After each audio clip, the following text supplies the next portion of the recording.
The Assembly will hear an address of His Excellency Weifel Ramkelawan, President of the Republic of Seychelles. I request protocol to escort His Excellency.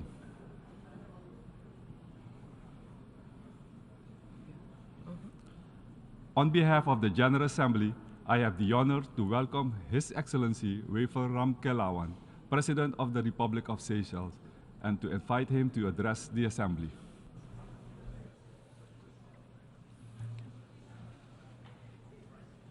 Mr. President of the United Nations General Assembly, Mr. Secretary General of the United Nations, Excellencies, ladies and gentlemen.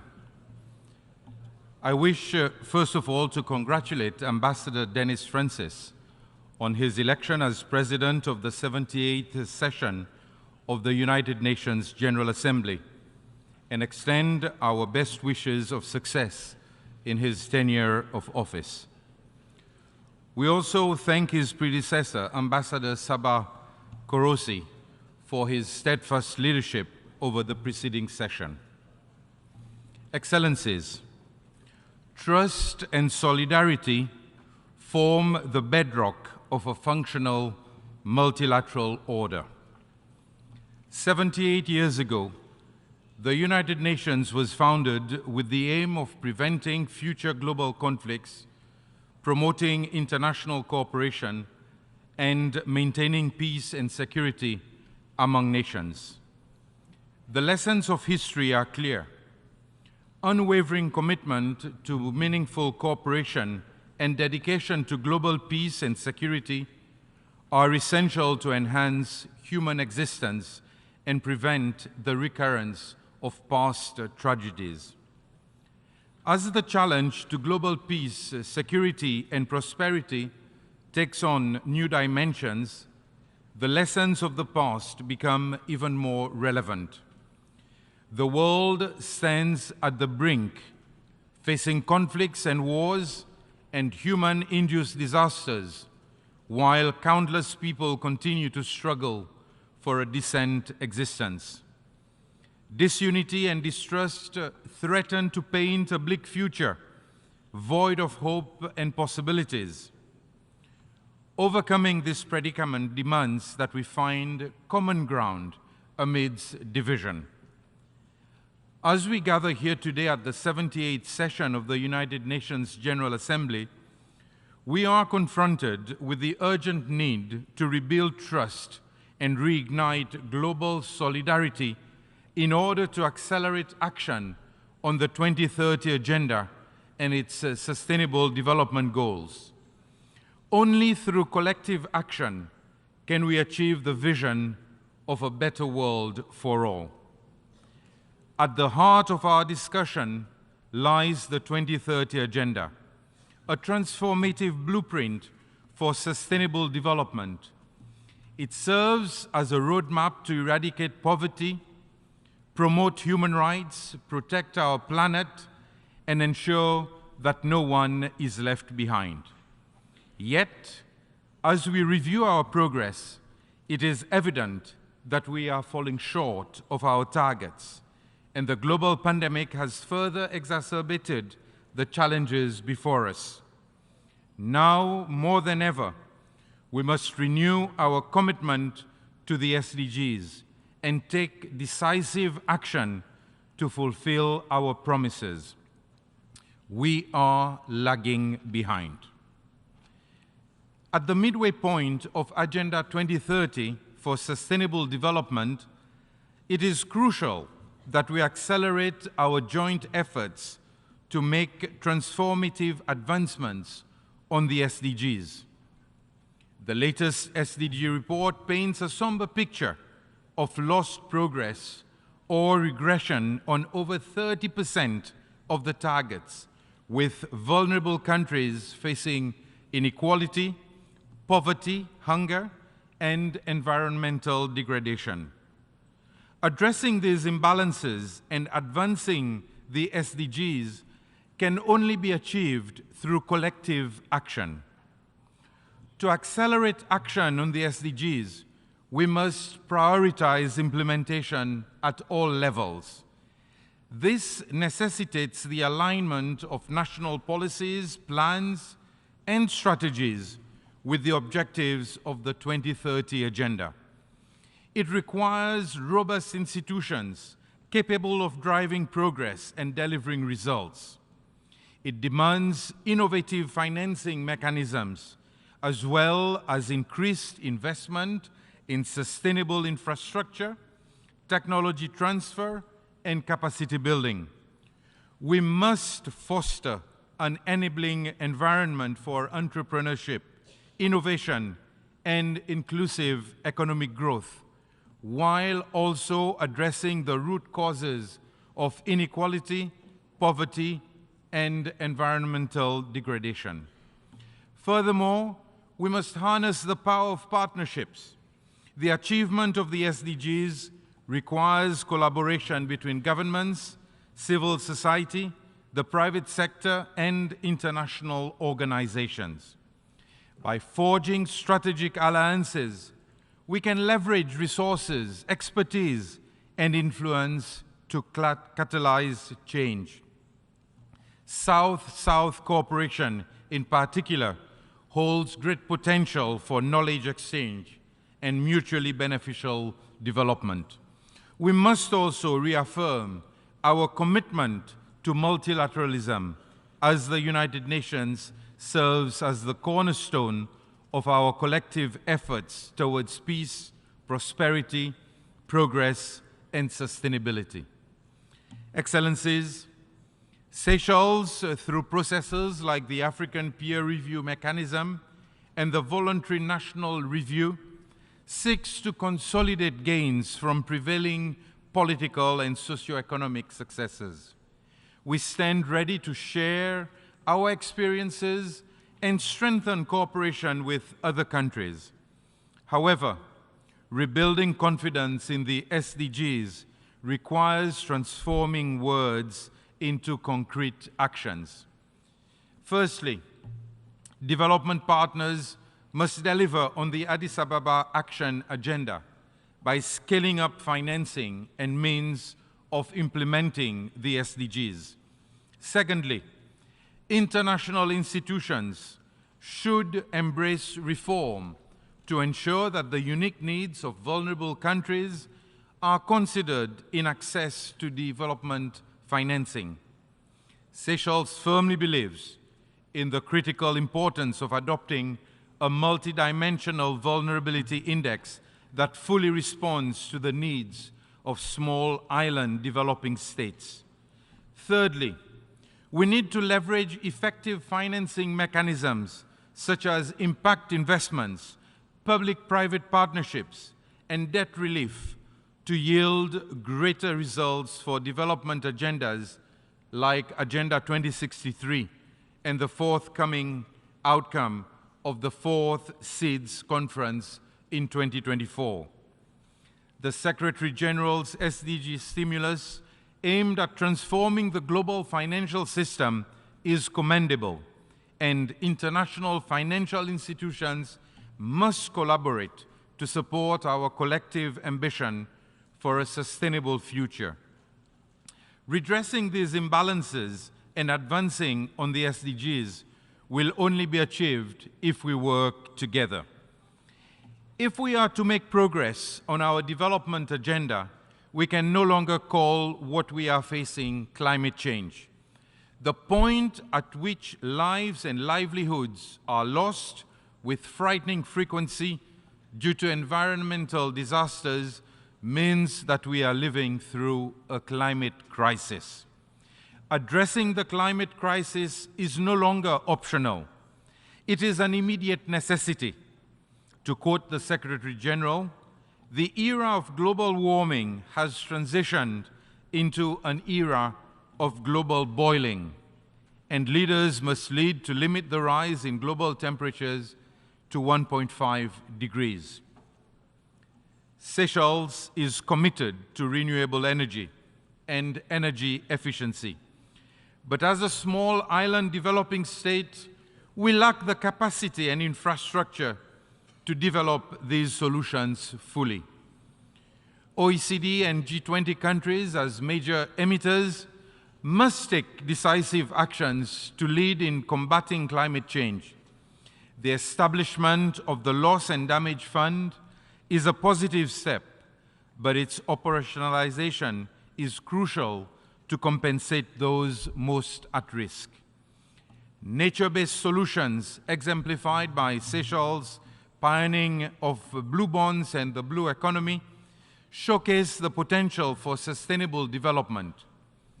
Transparent ocean governance offers opportunities for development and environmental protection. In this context, I pay tribute to the bold actions of SEEDS such as Bermuda and Tonga, which have purposefully moved to harnessing wave energy as feasible solutions to independent and clean energy futures. Seychelles will continue the same ambitious approach as we assume the presidency of the SEEDS DOC from Tonga. Furthermore, the SEEDS Coalition for Nature, launched by Seychelles, Belize, Cabo Verde, and Samoa, is mobilizing support for ambitious biodiversity targets. This is clear evidence that SEEDS continue to lead by example, doing more than our fair share to alleviate the pressure being exerted on our planet. It is through such trust-building cooperation that we will obtain impactful outcomes, as demonstrated by the recent adoption of the High Seas Treaty. Excellencies, to achieve the SDGs and ensure peace, prosperity and progress, and sustainability for all, we must embrace the interconnectedness of our world. Climate change knows no boundaries, poverty respects no borders, and the quest for peace requires a collective effort. Seychelles, as a nation uniquely positioned amidst the vast Indian Ocean, knows firsthand the significance of global cooperation in addressing climate change, ocean conservation, sustainable development, and maritime security. Seychelles remains committed to its pioneering role in marine conservation, protecting vast areas of our ocean and marine ecosystems. But we cannot succeed alone. We call upon the global community to prioritize sustainability, transition to clean energy, and preserve our ecosystems for the prosperity of all. Last but not least, as we rebuild from the pandemic, we must do so with an unwavering commitment to inclusivity. No one should be left behind. We must invest in healthcare systems, education, and social safety nets that guarantee the well-being of every citizen. We must promote gender equality, empower youth, and create opportunities for marginalized communities. Inclusivity is not just a goal, it is the cornerstone of a just and equitable world. Excellencies, to conclude, rebuilding trust is paramount. Trust is the foundation on which nations cooperate, and it is through trust that we foster meaningful partnerships and collaborations. We must rekindle trust among nations, between governments and citizens, and across various sectors of society. This requires transparent and accountable governance, bolstered by an unwavering dedication to the principles of democracy, human rights, and the rule of law. By doing so, we can restore the faith of our people and mobilize their active participation in the pursuit of sustainable development. Our success hinges on global solidarity. The challenges we face are interconnected and transcend national boundaries. No nation can solve them in isolation. Therefore, we must strengthen our bonds of solidarity, cooperation, and mutual support. This includes sharing experiences, knowledge, and best practices, as well as providing assistance to those most in need. The principle of leaving no one behind should guide our actions, ensuring that the most vulnerable among us receive the support they require. Let us rise above our differences and work together for a better world. Rebuilding trust and reigniting global solidarity is not just an option, it is the only way forward. Together, we can accelerate action on the 2030 Agenda and its Sustainable Development Goals, creating a world that embraces diversity, respects nature, and ensures a future of peace, prosperity, progress, and sustainability for all. I thank you. On behalf of the Assembly, I wish to thank the President of the Republic of Seychelles for the statement made, and I request protocol to escort His Excellency.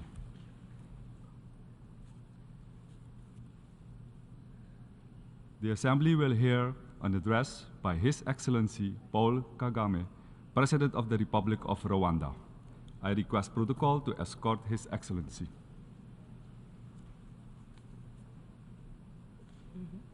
On behalf of the General Assembly, I have the honor to welcome His Excellency Paul Kagame, President of the Republic of Rwanda, and to invite him to address the Assembly. Excellency Denis Francis, President of the General Assembly, Excellency Secretary General Antonio Guterres, Excellencies, Heads of State and Government, distinguished ladies and gentlemen. This year, the World Health Organization declared that the COVID pandemic is no longer a global health emergency. Recovery is well underway, but unfortunately, the starting line was not the same for all of us across different regions. This year's SDG Summit has once again raised the alarm about slow pace of SDG implementation, and I commend the Secretary General for the sharp focus he is bringing to this issue. Developing countries are constrained by a debt crisis, including higher costs of borrowing. This is causing economic disparities to widen and slowing down our collective progress towards the Sustainable Development Goals. The primary cause of this crisis is high interest rates in developed economies in order to correct for years of quantitative easing.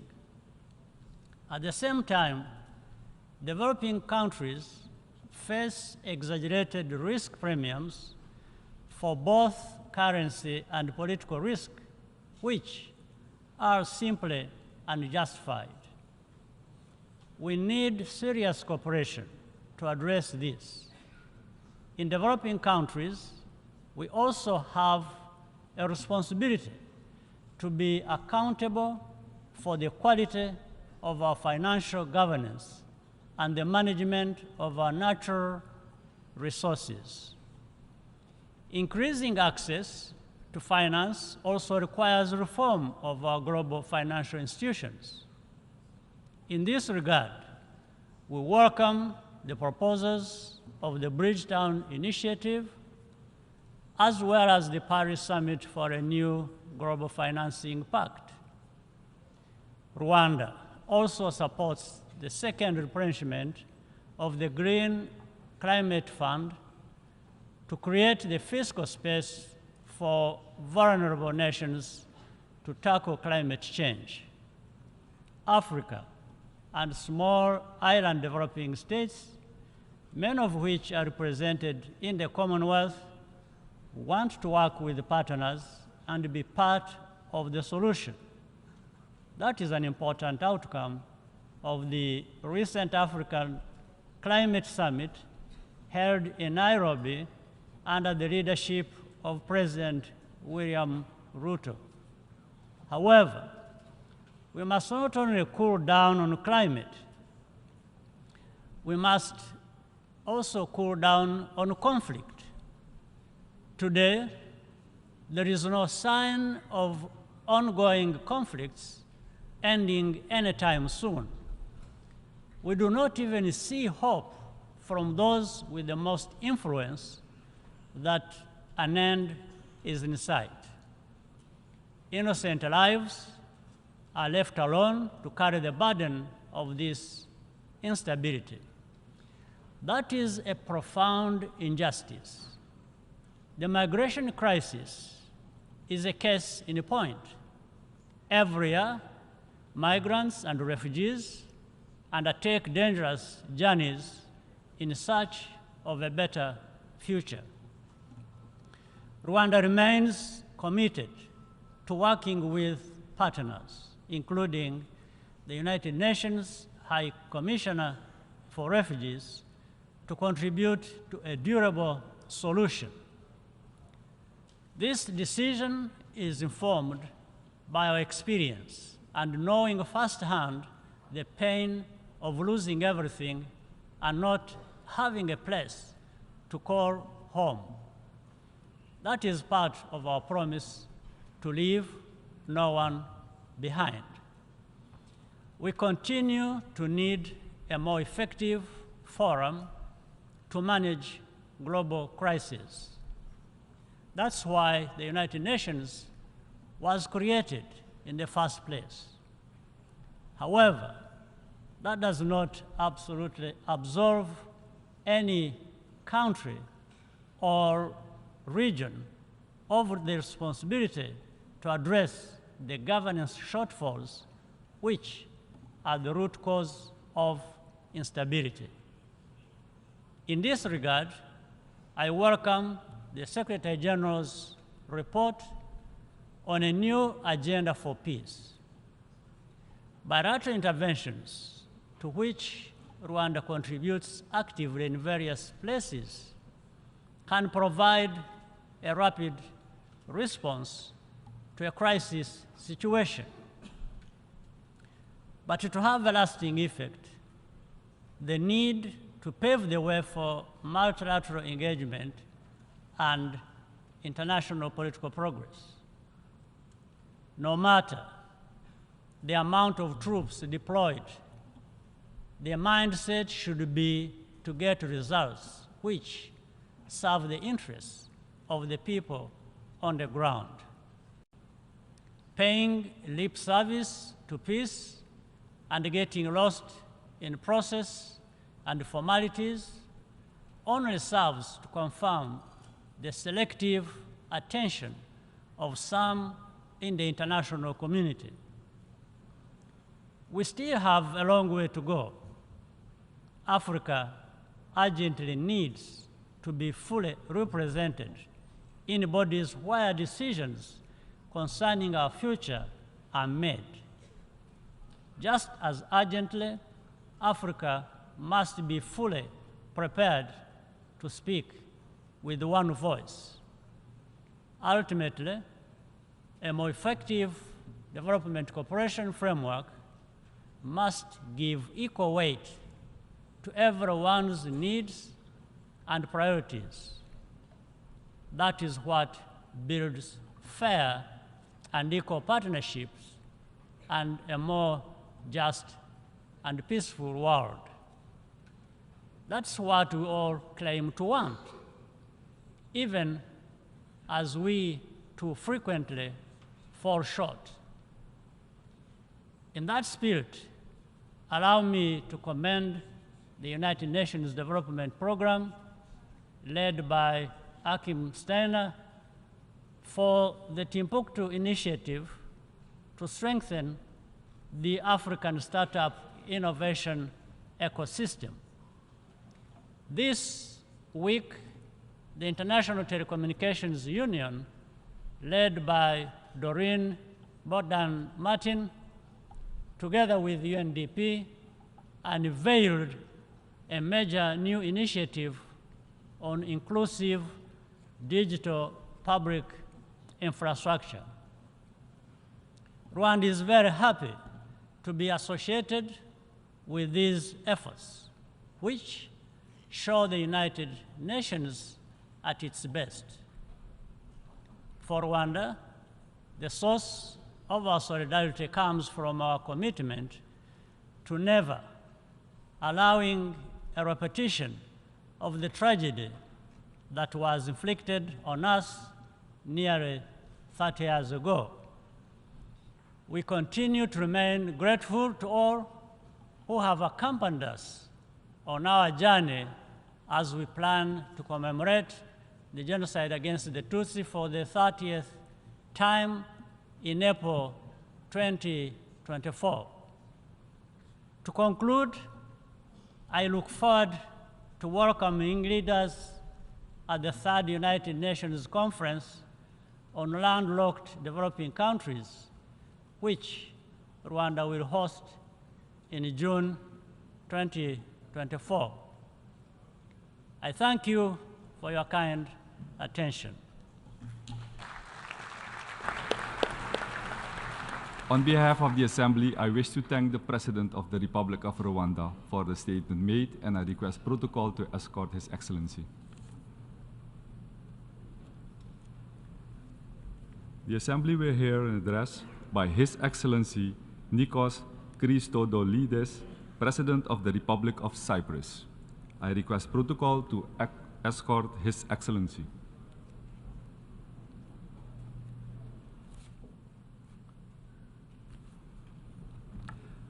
On behalf of the General Assembly, I have the honor to welcome His Excellency Nikos Christodoulides, President of the Republic of Cyprus, and to invite him to address the Assembly.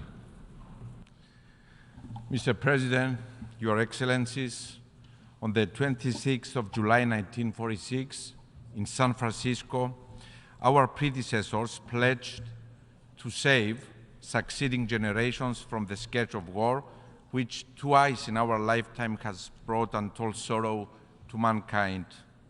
To unite our strength to maintain international peace and security.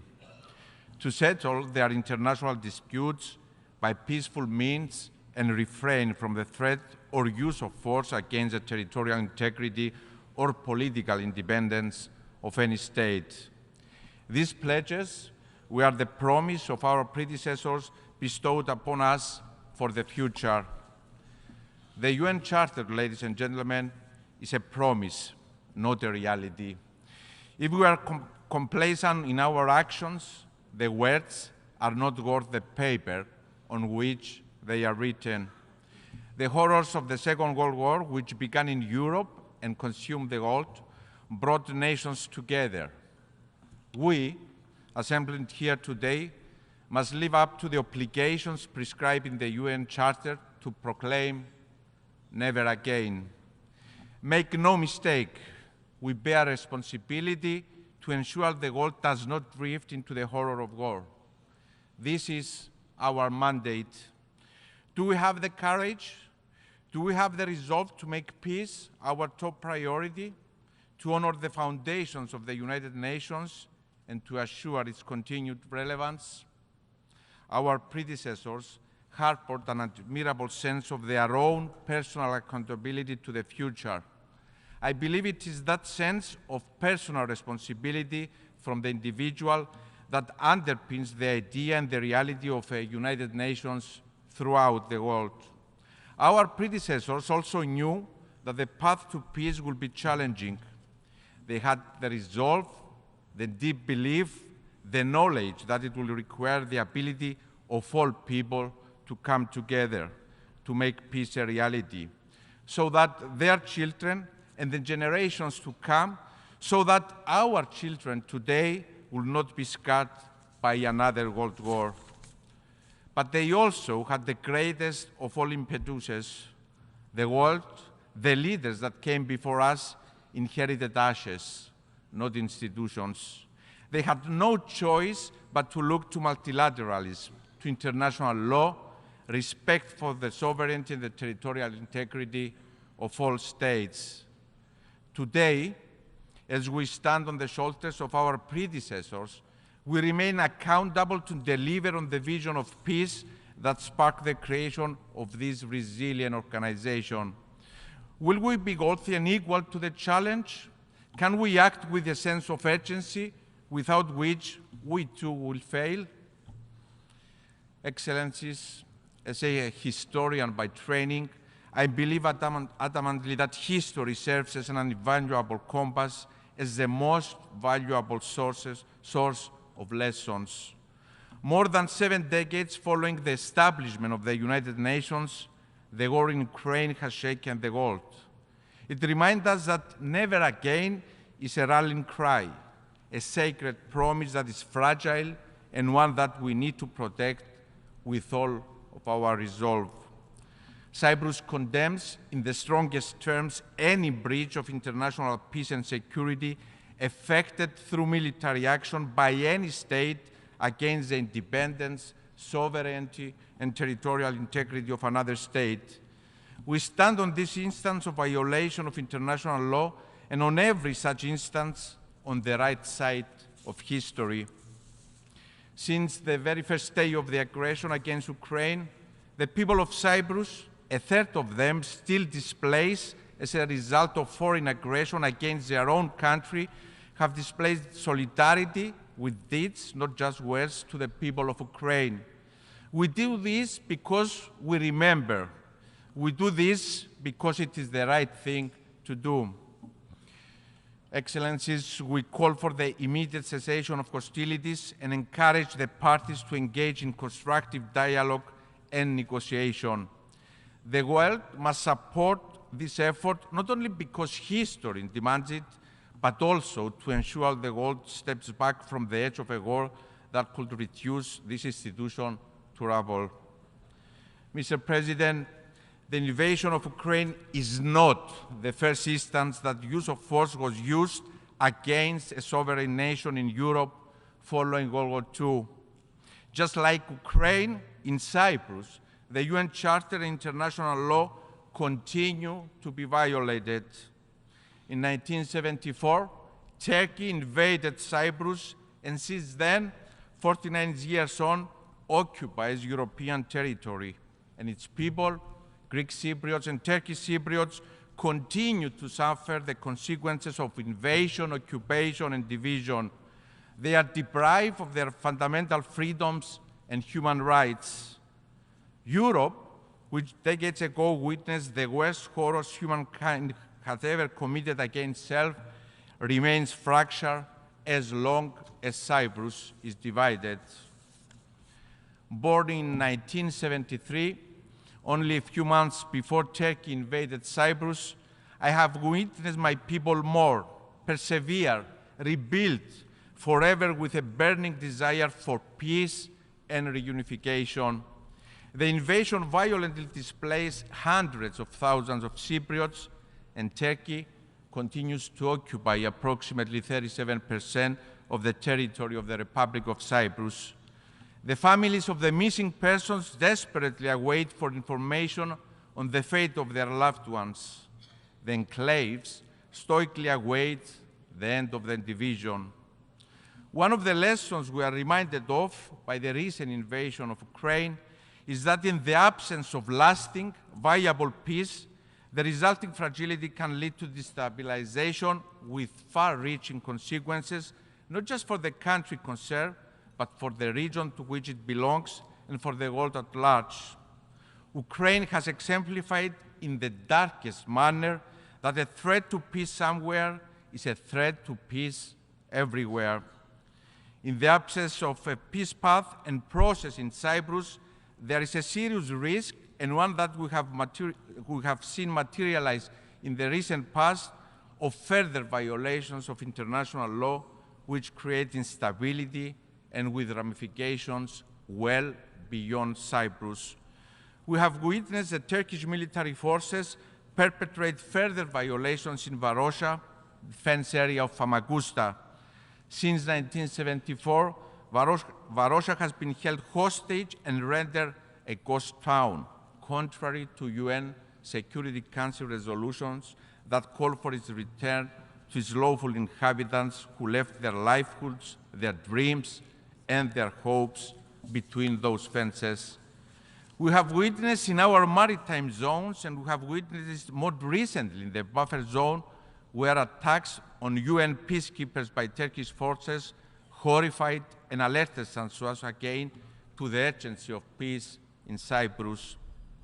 That is why the resumption of negotiations firmly anchored on the agreed framework is my absolute priority.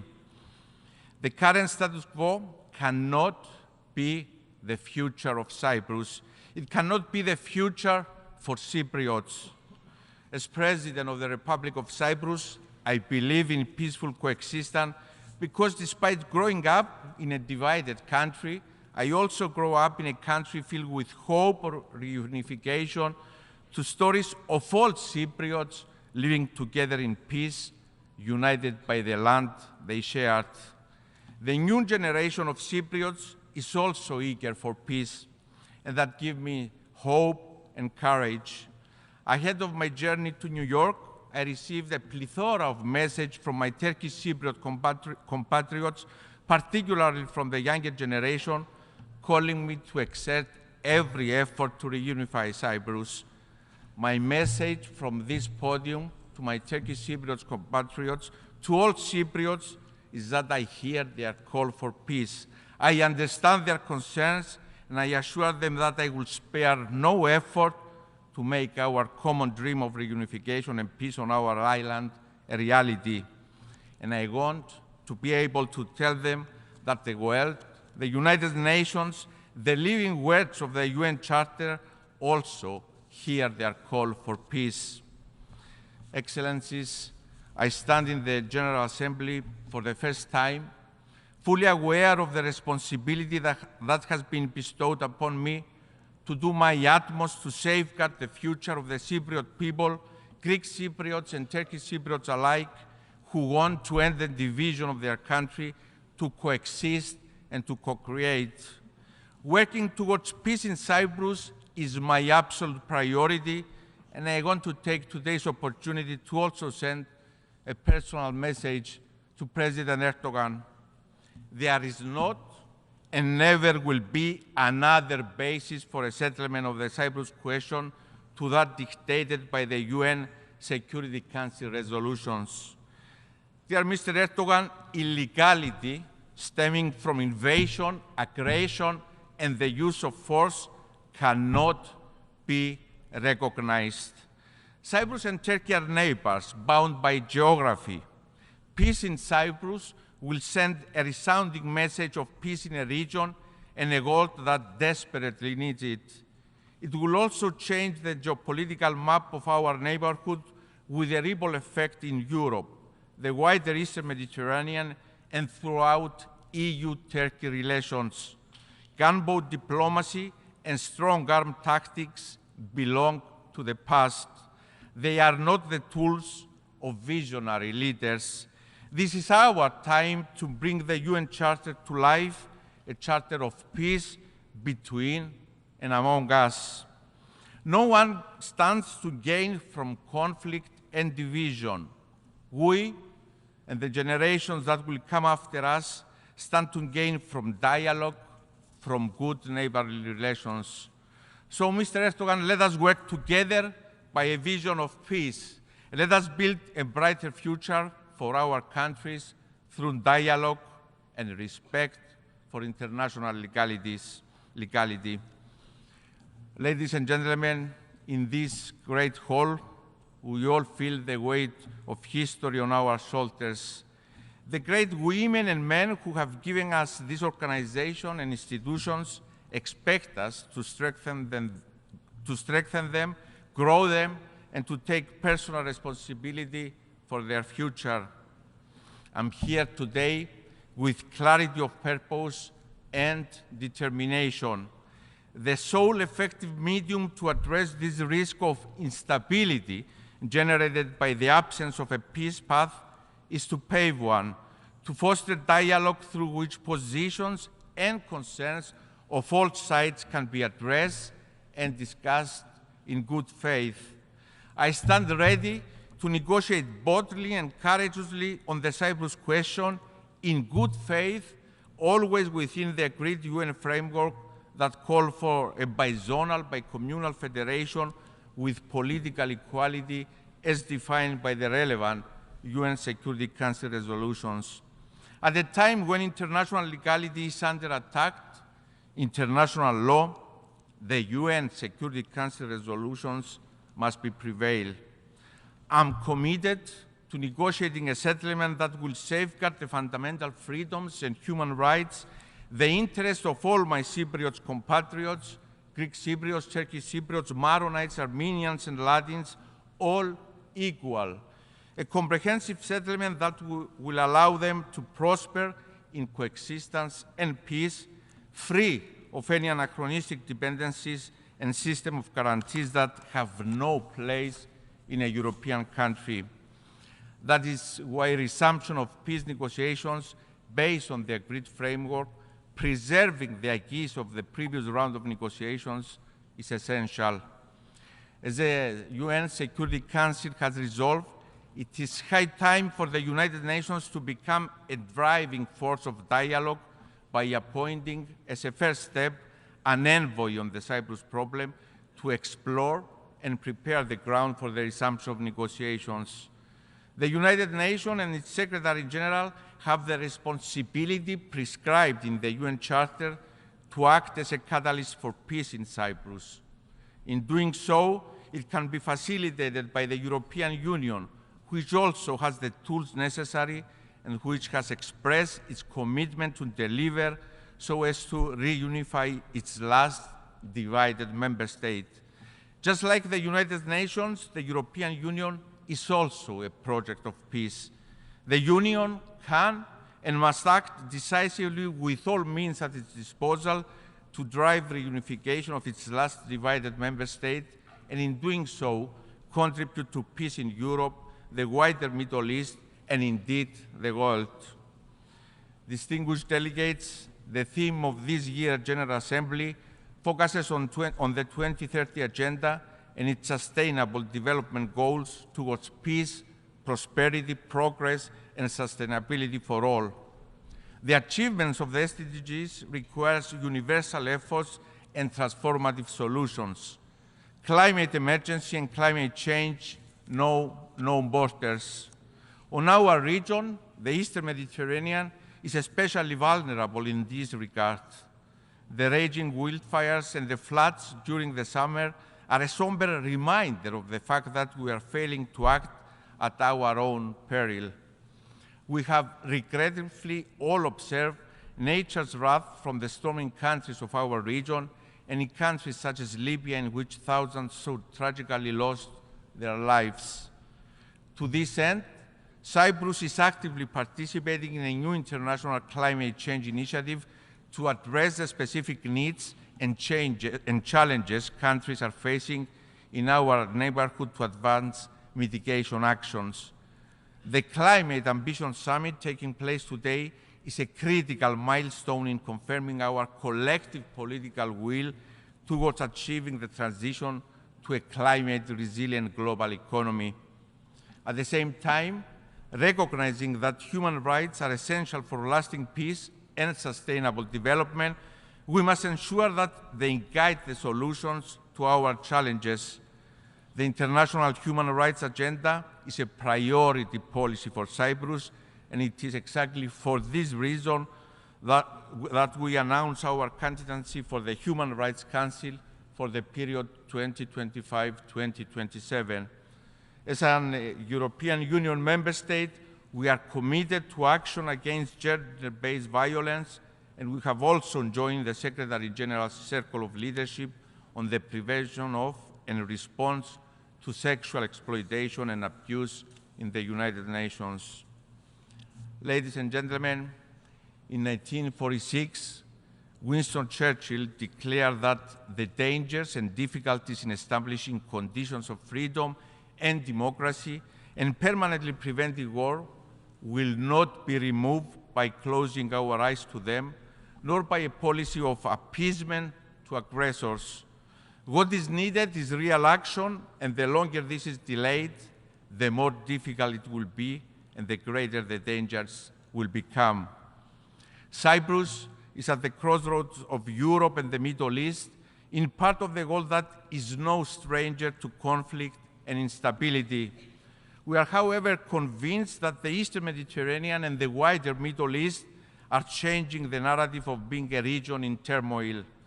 We can become a hub of stability, peace, and cooperation, an exemplar of the change capable in the 21st century. Cyprus seeks to act as a facilitator for this common vision and has come together with its immediate neighbors, with Egypt, Israel, Jordan, Lebanon, Palestine, and Greece, building a solid network of cooperation that is underpinned by a vision to make the Mediterranean Sea a sea of peace, cooperation, and prosperity. We shall continue on this path of multilateralism anchored on respect for international legality, and we call on all countries of the region that share these values to join us. This is, after all, the essence of the guiding principles that founded the United Nations 78 years ago. Peace. I come before you today asking for us all to work together toward peace. It is nothing new or groundbreaking, but it's a world-changing, and we need to remind ourselves every day that it is within our reach and our responsibility. Thank you very much for your attention.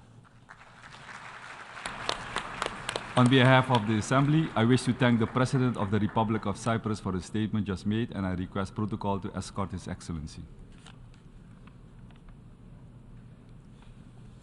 The Assembly will hear an address by His Excellency Hage Geingob, President of the Republic of Namibia. I request protocol to escort His Excellency.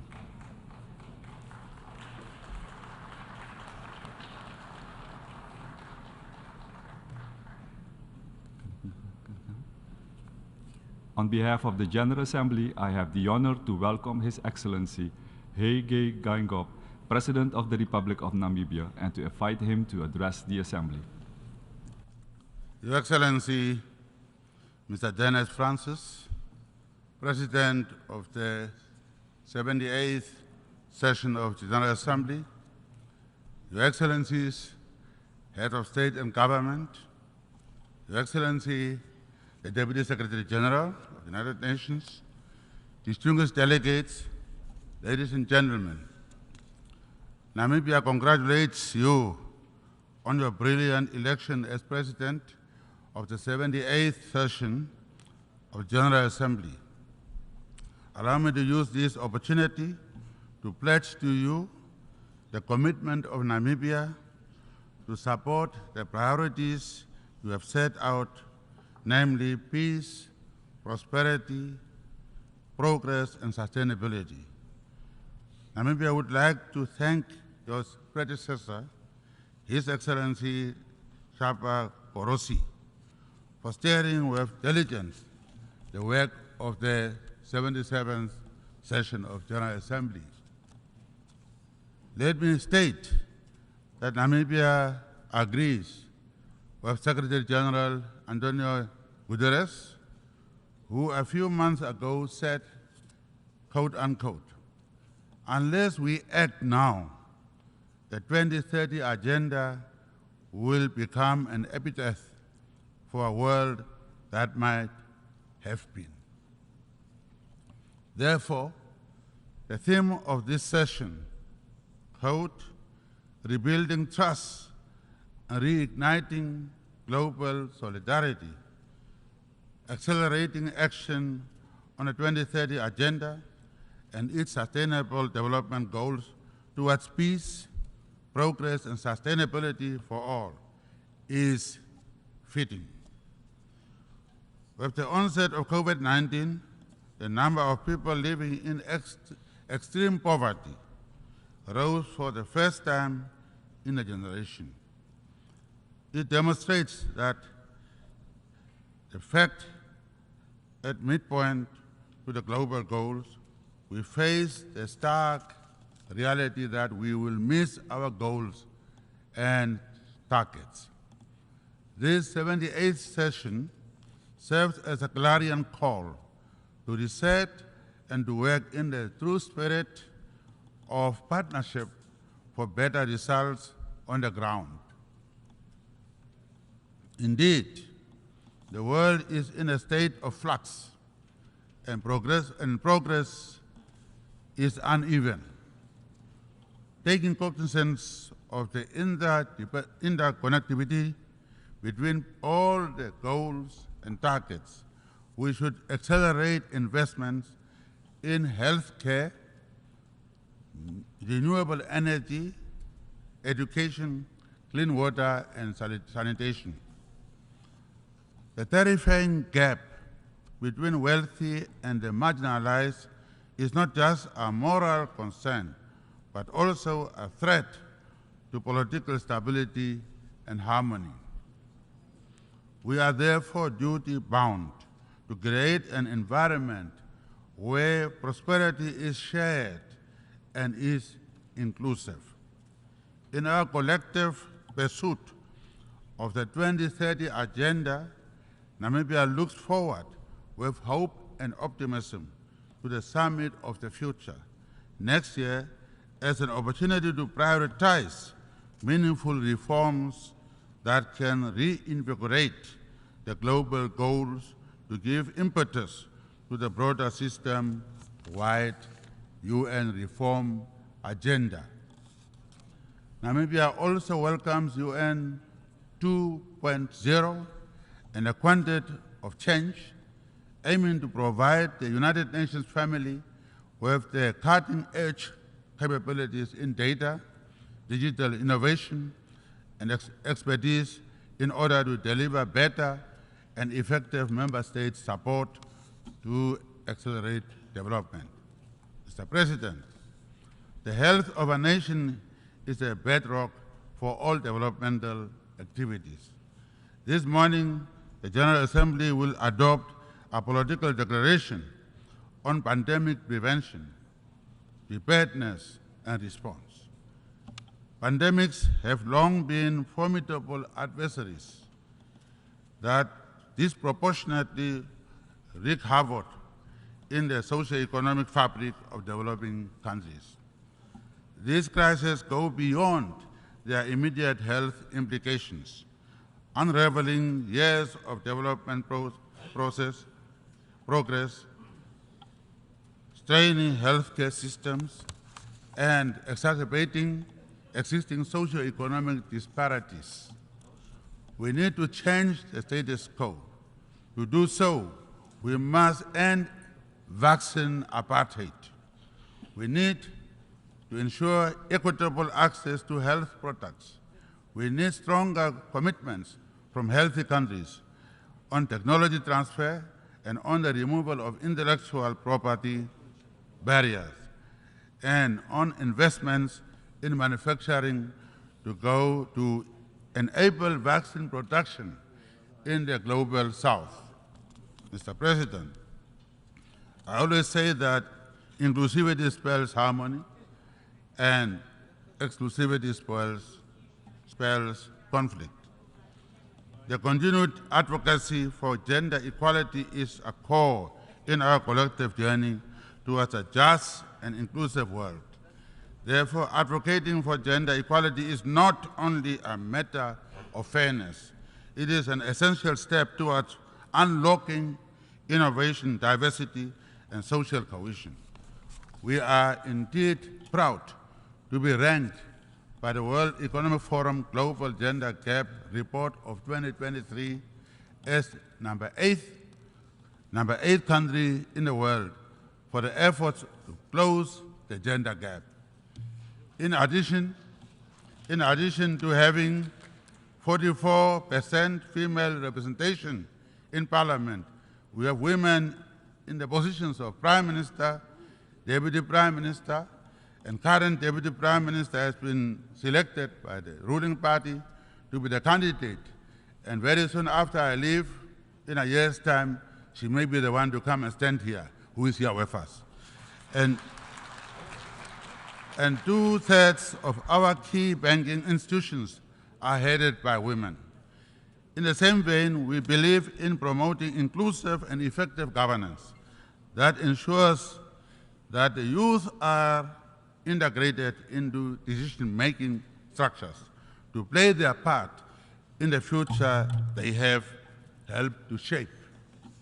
Mr. President, rapid advances in technology, quantum computing, and artificial intelligence are transforming the global landscape, offering unprecedented challenges and opportunities for growth and development. Therefore, developing countries should not be left behind in this digital revolution. Access to technology can bridge gaps in education, healthcare, and economic development, propelling nations towards progress. We must navigate technological challenges and harness opportunities by fostering an environment that is conducive to technology transfer, technology adoption, skills development, and collaboration. As we march towards COP28 for the final global stocktake, we are acutely aware that the energy transition is not only a necessity for the combating climate change, but also an opportunity for economic development.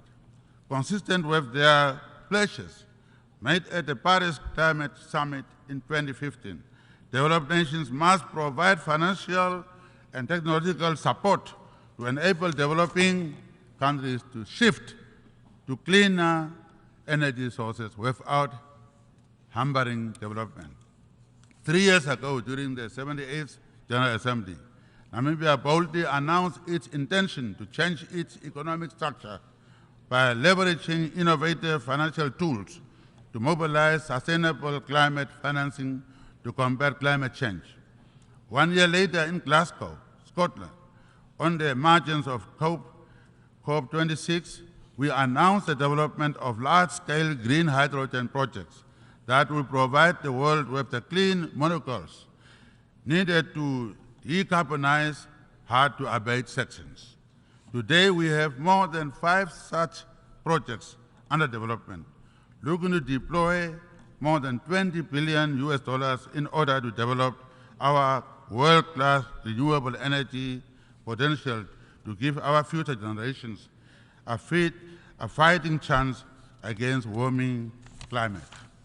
Mr. President, developing a new synthetic fuels industry in Namibia is not just an opportunity to fight climate change, but indeed offers an unparalleled opportunity for green industrialization. Namibia has now attracted new industries that are looking to make use of the cheap, clean electricity and molecules that shall be produced in Namibia. One such pioneering example is the Oshivala project by High Iron, which plans to use Namibian-produced green hydrogen to deliver the first industrial production of iron at net zero emissions. During the first phase of the project in 2024, an annual output of 15,000 tons of direct reduced iron is planned. Oshivala will be one of the biggest primary production sites of green iron worldwide and is expected to sequestrate 27,000 tons of carbon dioxide emissions per year, equivalent to 50% of the carbon dioxide emissions of Namibia's entire power industry today. In order to transport the clean molecules to their final destination, shipping, which is yet another hard-to-abate sector, will also need to deploy innovative solutions. This is why Namibia is now developing green shipping corridors with Marsh McKinney Moller Center for Zero Carbon Shipping as we look to map and fund the development of carbon-neutral maritime value chains from production, transportation, storage, and consumption of clean fuels and carbon-free products made in Namibia and traded with the world. We are working with Campaign Maritime Belge, a shipping company from Belgium, with plans to build a clean ammonia bunkering facility in Walvis Bay at a cost of more than 2.2 billion euro in partnership with Namibia's own Oldhaven Lease Company. On the 28th of September 23, this partnership named Plenary is expected to reveal plans to construct their first Namibian green hydrogen multimodal service station. I always say that you do not make peace with your friends. You make peace with your enemies. Punitive measures imposed for over half a century on the Republic of Cuba have brought untold hardships that have disenfranchised the Cuban people. The embargo against the Cuban people remains unjust and must therefore be lifted. Namibia appeals to the United States of America to remove the Republic of Cuba from the list of state sponsors of terrorism, as there is no evidence to support such classification. Selective punitive measures against Zimbabwe and Venezuela must also be lifted, as these measures constitute the greatest obstacle to the implementation of 2030 Agenda for Sustainable Development. The United Nations Charter remains an important source of inspiration, reflecting the commonality, agreed upon values of diplomacy and peaceful coexistence. We regard the Charter enshrined rights to self-determination for all peoples as essential. This rings true for the people of Western Sahara. While our right to self-determination has been upheld, the people of Western Sahara continue to remain under occupation. We recall how Morocco supported our right to self-determination, and now we call on them to do the same for the people of Western Sahara. Similarly, the people of Palestine yearn to transition from the inhuman conditions of oppressive rule. Namibia is therefore pleased with the decision of the General Assembly to submit to the International Court of Justice a request for an advisory opinion on legal consequences arising from the ongoing violation by Israel of the right of the Palestinian people to self-determination. Mr. President, the challenges we face today are not insurmountable. By holding hands and by renewing our commitment to multilateralism, we can reverse the worst effects of the unprecedented global challenges of global warming, global inequality, pandemics, and conflicts. By holding hands, we have it within us to act now and to build the world we want. In that world, no one should feel left out. I thank you. On behalf of the Assembly, I wish to thank the President of the Republic of Namibia for the statement made, and I request protocol to escort His Excellency.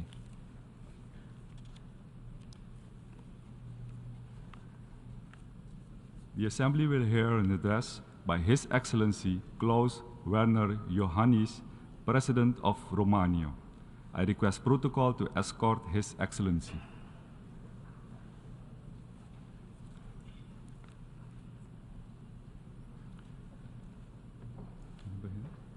On behalf of the General Assembly, I have the honor to welcome His Excellency Klaus Werner Iohannis, President of Romania, and to invite him to address the Assembly.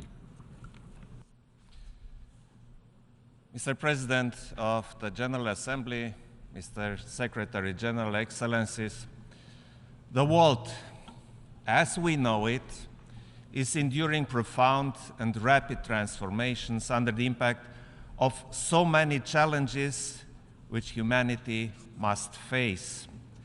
At the same time, against this difficult, very difficult background, we continue to defend our core values, the United Nations Charter, and effective multilateralism. Our decisions are critical for the future of humanity. We, the leaders, are called on now to take decisive actions for the generations to come in a spirit of solidarity and shared responsibility, and stand up for rules-based international order and for the full respect of international law. Ladies and gentlemen, Romania is a direct neighbor to the continued war of aggression of Russia against Ukraine, and we acted with all our energy to bring a solid contribution to regional and international security and stability. This war demonstrated that the Black Sea needs more global attention, as it is of strategic importance for transatlantic security. Romania also stands for more efficient multilateralism alongside like-minded partners across the globe in the fight for freedom and democracy. Since day one of the war, Romania has acted in full solidarity with the brave Ukrainian people. We will continue to provide safe haven and protect refugees coming from our neighbor, as we did for over 6 million Ukrainians who already crossed our borders. We fully support the Ukrainian peace formula as the most suitable framework conducive to a fair, lasting, and sustainable peace. We also support the pursuit of international law and accountability so that all those responsible for atrocities are brought to justice. Ladies and gentlemen, our region, the wider Black Sea area, must be protected against the effects of Russia's war against Ukraine and its hybrid war and malign interference. Romania has been constantly arguing on the need to keep the so-called protracted or frozen conflicts in the region high on our agenda. Romania has also been at the forefront of supporting, in a multidimensional manner, the vulnerable partners in the region. We have thus offered substantial support to our neighbor, the Republic of Moldova, the country most affected by the war after, of course, Ukraine itself. Ladies and gentlemen, while we work in the present to defend our values, we should also continue to project a sustainable future. We thus continue to actively pursue the 2030 agenda. Food insecurity, energy, and economic instability affect the entire world, and especially the most vulnerable in the global south. By terminating the Black Sea Grain Initiative and by attacking Ukrainian ports, Russia further exacerbates the global food crisis. We once again urge the Russian Federation to cease blocking the initiative. As a direct neighbor of Ukraine and a responsible and solidary international actor, Romania has played an active role in the global efforts on food security. Since the beginning of the war, we have facilitated the delivery of more than 25 million tons of Ukrainian grain. Romania will not let down our most vulnerable partners who need our support, especially those from least developed countries, including from Africa. We also invest and bring our contribution for African institutional resilience, peacekeeping, and capacity building. Ladies and gentlemen, through our sustainable development strategy, we advance an efficient, transparent, and citizen-centered governance. Our second voluntary national review, issued this July, is proof that we are on the right track, as we already achieved 62% of our national targets for 2030. But as we are keenly aware that globally we are lagging behind, we put trust in the Sustainable Development Goals Summit and the Summit of the Future. We are also aware of the importance of financing for development. Romania is committed to increase its official development assistance to 0.33% of its GDP by 2030. Moreover, we will contribute to the European Union's objective to allocate 0.2% of its collective official development aid to the least developed countries. Distinguished audience, the devastating effects of climate change, pollution, and biodiversity loss, as well as energy insecurity and disinformation, are our global concerns. Romania's efforts in combating these challenges are visible. For instance, we are committed to swiftly ratify and implement the Agreement on Marine Biological Diversity of areas beyond national jurisdiction. We were also part of the core group promoting the General Assembly's request for an advisory opinion of the International Court of Justice on the obligations of states in respect of climate change.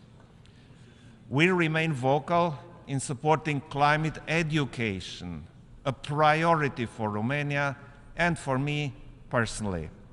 I also strongly believe that the climate and security nexus should be more prominent on the United Nations agenda, including in the Security Council.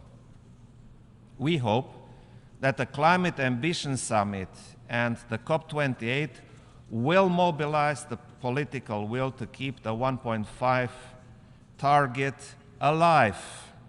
We must accelerate a just energy transition and emissions reduction while ensuring energy security.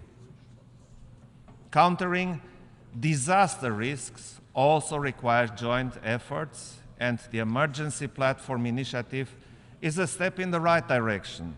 Romania actively participates in international assistance missions, shares best practices, and offers training on response measures. In our endeavors, we should use the opportunities brought by digitalization, innovation, and new technologies, as well as the strategic investments in renewables as enablers of sustainable development.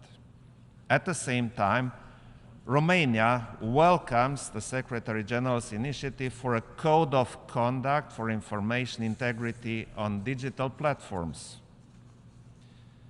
Distinguished audience, in the current geopolitical context, the key for an efficient multilateralism is to ensure its successful reform, which cannot be delayed any longer.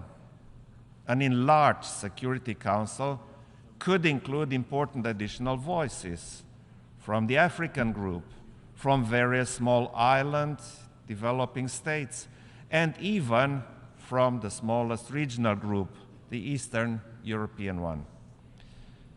As we celebrate 75 years since the adoption of the UN Declaration on Human Rights, Romania strongly advocates for strengthening the UN human rights system, including for its adequate funding.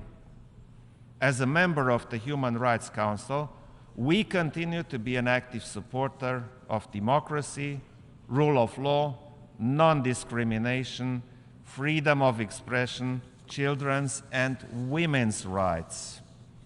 At the same time, the full respect and promotion of international law remain at the very core of our foreign policy. As an example, Romania is advocating for an enlarged acceptance by states of the jurisdiction of the International Court of Justice, and we count on your support for our solid candidature for the World Court. Dear colleagues, next year's Summit of the Future represents an excellent opportunity to find joint global solutions. The Pact for the Future must provide the United Nations with the tools to deliver for us and for future generations. We must stand for our people and for the future we want. I thank you. On behalf of the Assembly, I wish to thank the President of Romania for the statement made, and I request protocol to escort His Excellency.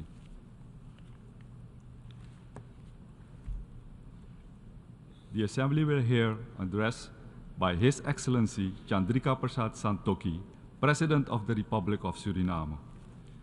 I request protocol to escort His Excellency.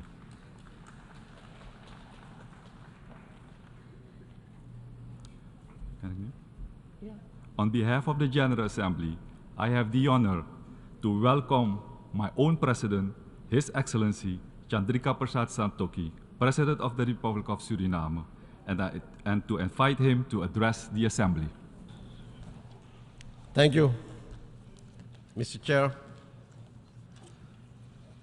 President of the General Assembly, Secretary of the United Nations, Excellencies, Heads of Delegations, ladies and gentlemen, good morning. Mr. President, I'm proud to observe that this august body is under dedicated leadership of our Caribbean sister nation, Trinidad and Tobago, and that a distinguished citizen and experienced diplomat of that country is at the helm of the 78th session of the General Assembly. Mr. President, this is my fourth statement to this global body, and since then, I'm afraid to conclude that not much has changed for the better regarding the essential elements of peace, prosperity, and climate in our world. On the other hand, the challenges and crises have increased and deepened. I do not need to mention these crises because we know them all and repeat them every single time we speak to an international and regional audience. And the more important and relevant matter at hand is, what do we do about? We make promises not often kept. We express noble goals, but the delivery is poor. This cannot go on. Business as usual cannot be our mantra.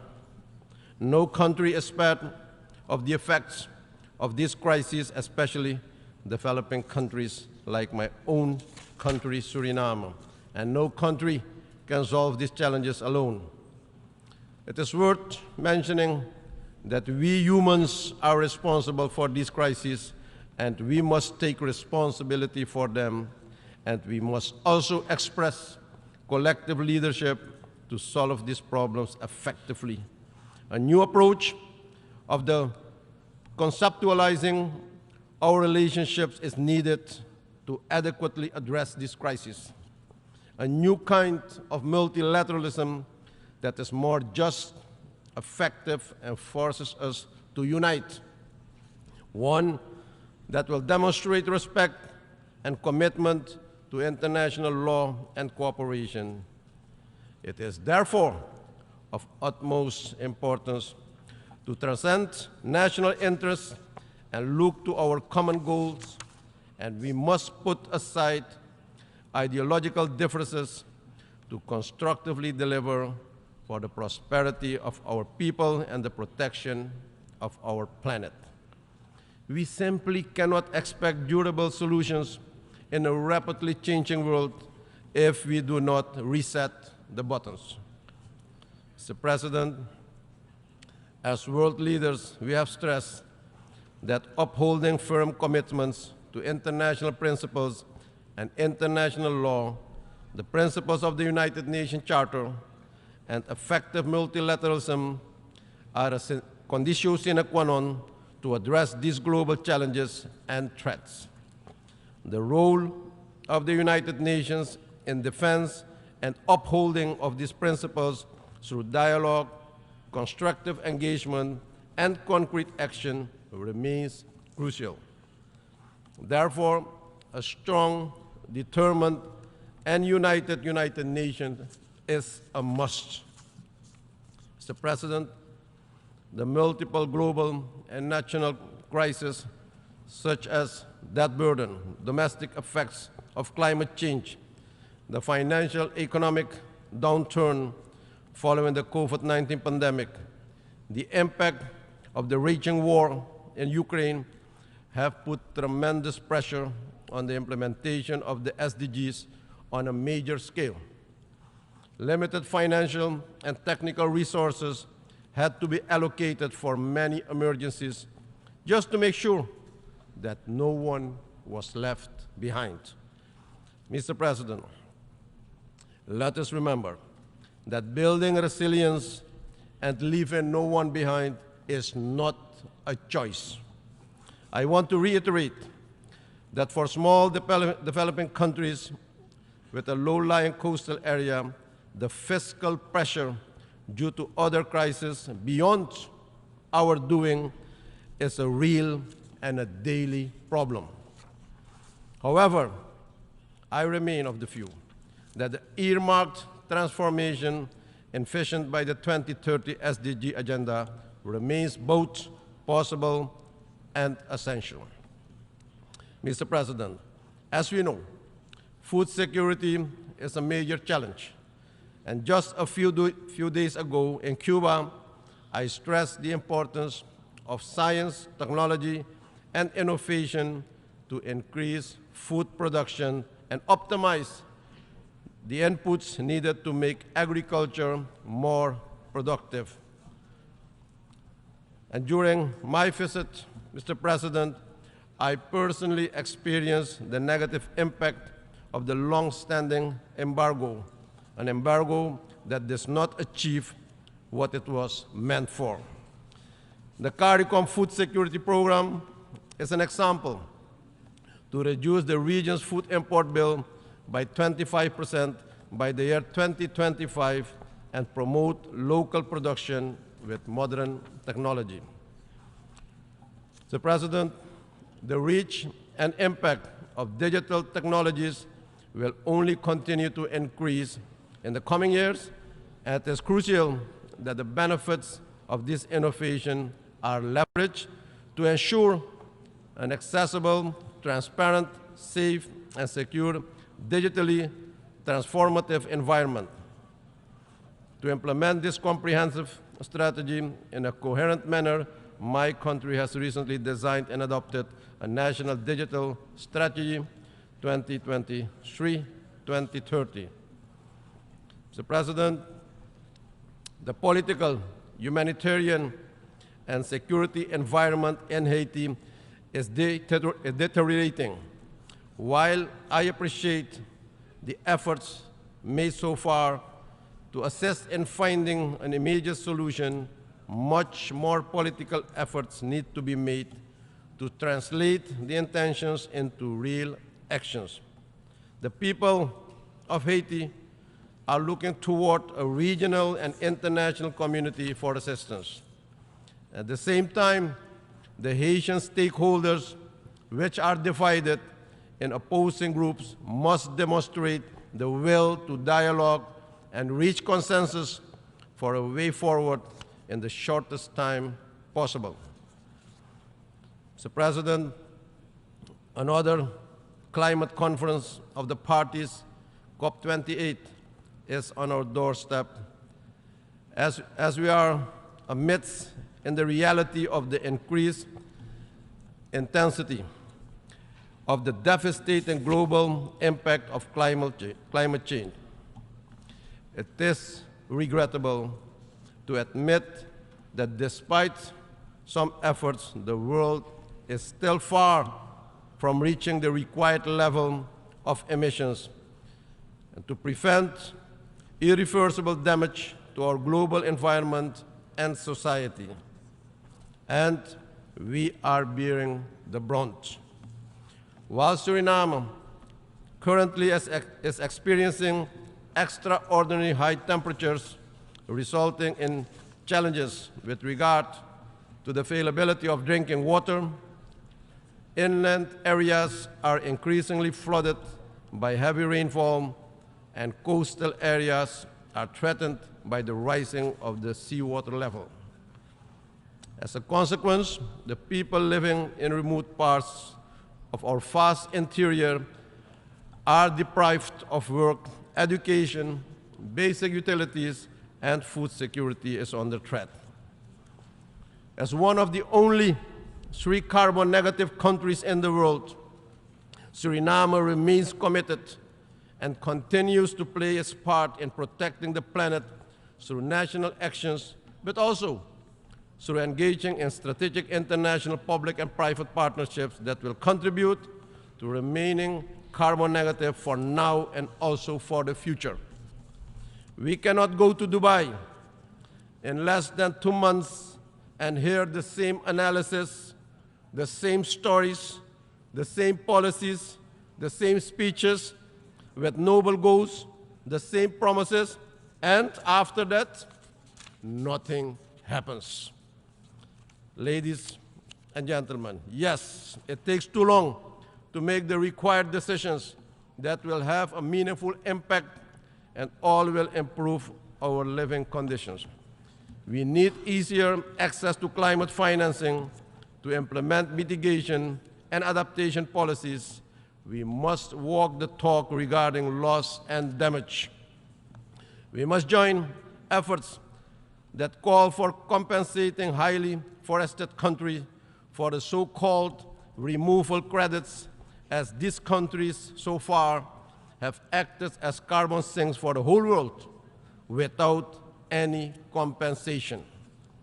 Mr. President, many of us have raised the urgent and comprehensive reform of the international financial architecture as the most critical issue to address the economic, financial, and environmental challenges faced by developing countries.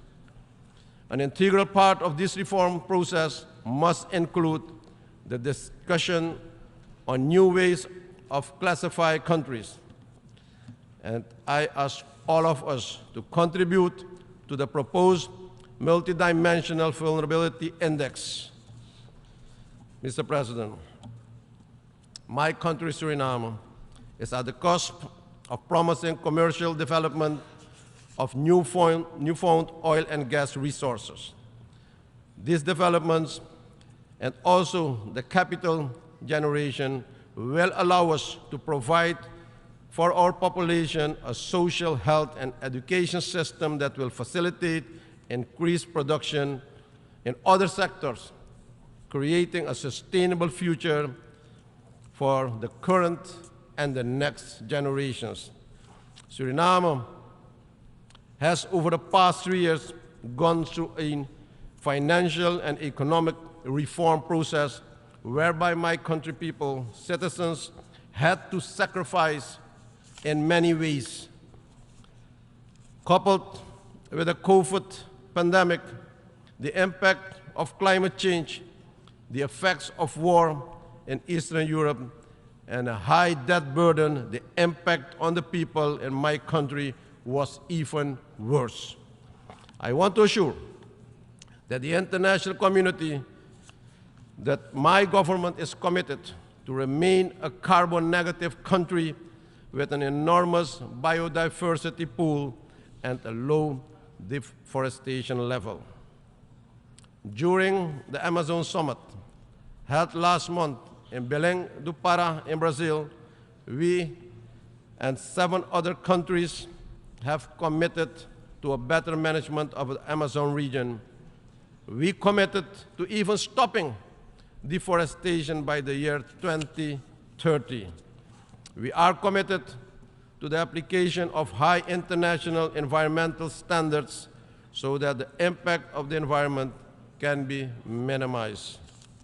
Mr. Chair, we do this to finance our committed transition to an economy that is primarily based on renewable, non-carbon-based energy generation by 2060. I announce with a certain degree of pride that we recently registered our carbon credits for the first time on the UNFCCC registry. That was done with our own, albeit limited, capabilities. And we shall see how the market responds to these new resources. All these commitments are made to contribute to saving the planet and life on Earth. But I call on all heavy polluters to start with this process as well, and not to try to manage tax or punish environmental friendly production in developing countries, which are at least responsible for the climate crisis. Real change must particularly come from the more developed countries. In closing, Mr. President, together, let us harness our collective strengths, knowledge, determination to create a world where resilience and inclusivity are not just aspirations, but realities. Only through joint efforts, we can build a future where no one is left behind and where the Sustainable Development Goals become a shining beacon of hope and progress for all.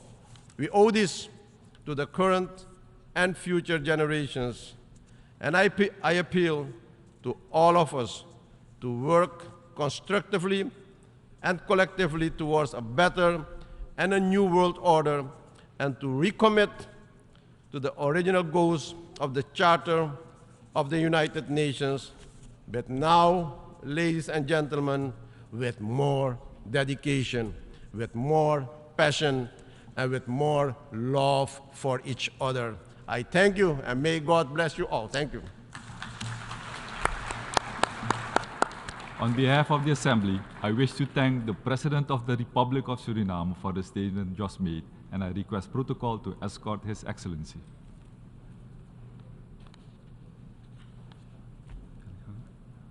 The Assembly will hear an address by His Excellency Željko Komšić, Chairman of the Presidency of Bosnia and Herzegovina. I request protocol to escort His Excellency.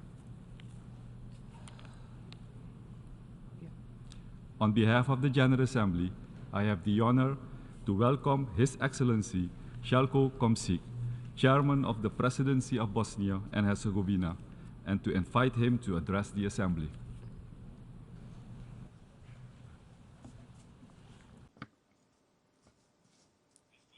Mr. President, Mr. Secretary General, ladies and gentlemen, excellencies. Building on the theme of this year's session of the United Nations General Assembly, which is rebuilding trust and reigniting global solidarity, accelerating action on the 2030 Agenda and its sustainable development goals towards peace, prosperity, progress and sustainability for all. At this important place, allow me to talk about important elements from the point of view of a small yet proud state of Bosnia and Herzegovina. For this part, Bosnia and Herzegovina has given support to the 2030 Agenda, especially its goals that to the greatest extent concern the creation of the world and the environment in the United Nations member countries in a way that we as states and their societies are prepared and specially trained to implement all the steps that will lead us to self-sustainable development. However, in today's world, often dominated by war and various geopolitical goals, it will be very difficult to achieve this, at least in a way as it is planned in the 2030 Agenda. For this reason, I specifically wish to emphasize that the first steps which we must start our activities with is the one that will lead us to permanent peace as the world's priority number one, and then to other mutually related activities in order to have our countries and societies ready for solidarity and progress. These activities are by no means easy, and they require lots of wisdom, planning, and good management of all processes and procedures that can lead us to the implementation of the Agenda 2030.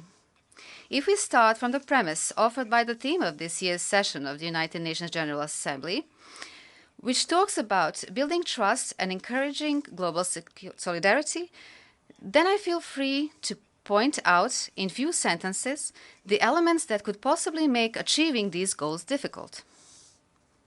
At the very beginning, I take this opportunity to remind you that migrations are one of the elements of the Agenda 2030, trying to be dealt with systematically and with specific governance.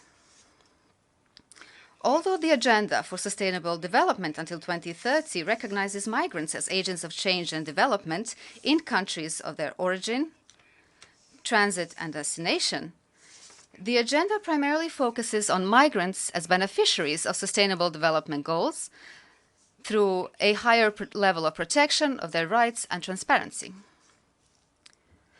Furthermore, the Agenda does not refer to a broader concept of diaspora or to the role that it plays as a possible means of development. This statement, extracted from one of the IOM's documents, the National Organization for Migration, is most certainly true, but when it comes to the starting point of migration, that is, go out into the field of certain countries, then we will certainly see several things that are undeniably happening. The current form of migration management has reached such a stage where large and powerful countries, for their own benefit, carry out a certain type of selection of migrants in such a way as to select the best and most educated among them, such as doctors, engineers, scientists, and other highly qualified persons, and are ushering them to larger countries where their knowledge and abilities are exploited exclusively for the benefit of these larger systems. In larger countries and larger systems, such selected migrants can be agents of change or bearers of various improvements, but at the same time, the potentials and capacities of smaller countries from which the migrants come from are being weakened. Small countries, in addition to losing their best quality personnel, are also losing all investments made, including the financial ones, the investments made in creating these highly qualified profiles. Of course, it is completely clear that there is such a form of migration in which large groups of people are trying to escape war and horrors of war. But there is also what we call economic migration, through which migrants are being directed based on their potential and capacity. In both cases of migration, large countries and their largest systems are the ones who are doing the selection and choosing the best profiles of migrants, in line with their needs and aspirations, while at the same time, the systemic weakening of small countries from which the migrants come from is taking place. So what do I mean by this? In short, it is difficult to talk about building trust while larger countries and their large systems are taking over the population of smaller countries through migration, and simultaneously the smaller countries are emptying out, resulting in the creation of an environment in which poverty develops and completely prevents any form of development in economic and social sense. Thus, a direct attack is made on the possibility of creating prerequisites for self-sustainable development in smaller countries. From the point of view of my country, Bosnia and Herzegovina, it's very easy to provide additional arguments and proof confirming this matter. In my country, there is a significant outflow of population going to larger and more developed countries, mostly to countries we view as Western democratic countries. While investigating why our people, Bosnian and Herzegovinians, decide to leave their country and look for better living conditions in some other countries, we came to a conclusion that the fundamental reason for their departure is their conviction of the lack of perspective in Bosnia and Herzegovina. When we took into account that our people have stated as one of the basic shortcomings of the perspective in their country, we saw that it refers to how specifically the political system in Bosnia and Herzegovina does not entail complete democracy, but rather a form of ethnocracy, or a system in which elections for government institutions, exercise of power, distribution of jobs in the state, even in the real sector, are primarily based on ethnicity as a prerequisite. In such a system, you usually don't have the best people in key positions, people who, with their knowledge and abilities, can build a political, economic, and social system in Bosnia and Herzegovina. On the contrary, you have ethnically and politically suitable staff who can hardly be expected to lead the overall progress of the country.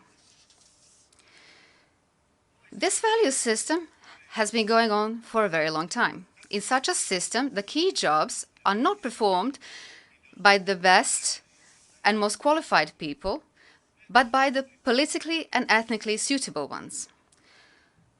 The current political system in Bosnia and Herzegovina, based exclusively on ethnic and then on political affiliation, completely degrades democracy as an important principle for creating an environment with equal opportunities for all people.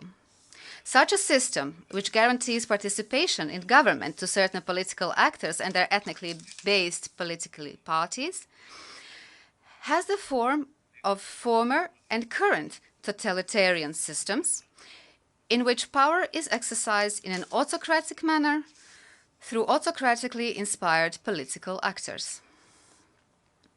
As a result of this unfinished political system, we have a slow development of the country, while such politics obstruct what, in my opinion, is one of the key goals of my country, its path to membership in larger supranational systems such as the European Union or NATO alliance.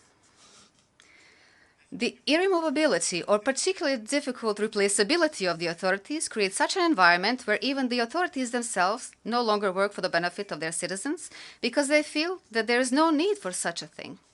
The distribution of power and social power is already guaranteed to them in advance by the system itself, a system based on ethnicity.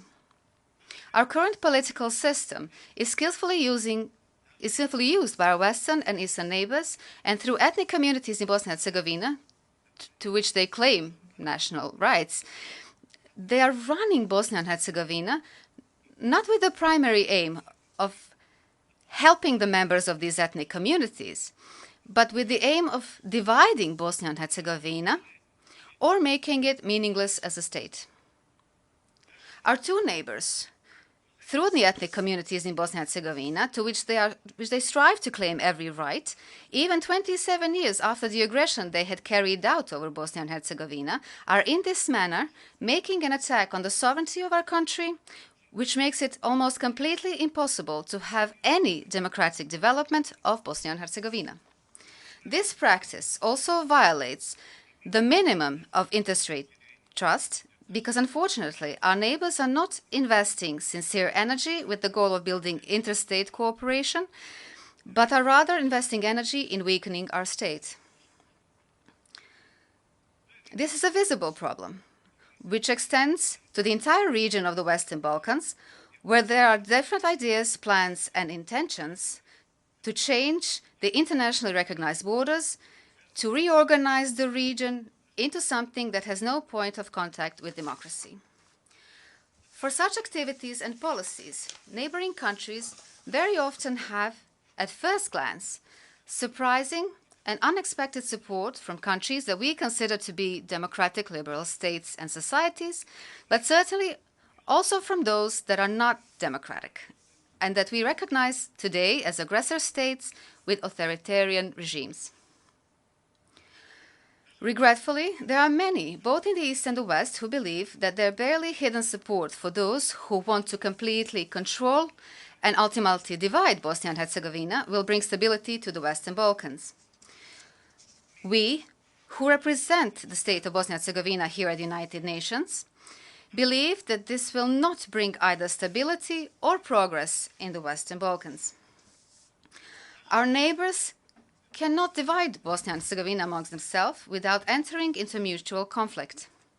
We will certainly not allow the division and disappearance of our 1,000-year-old state at any cost, no matter what anyone thinks about it.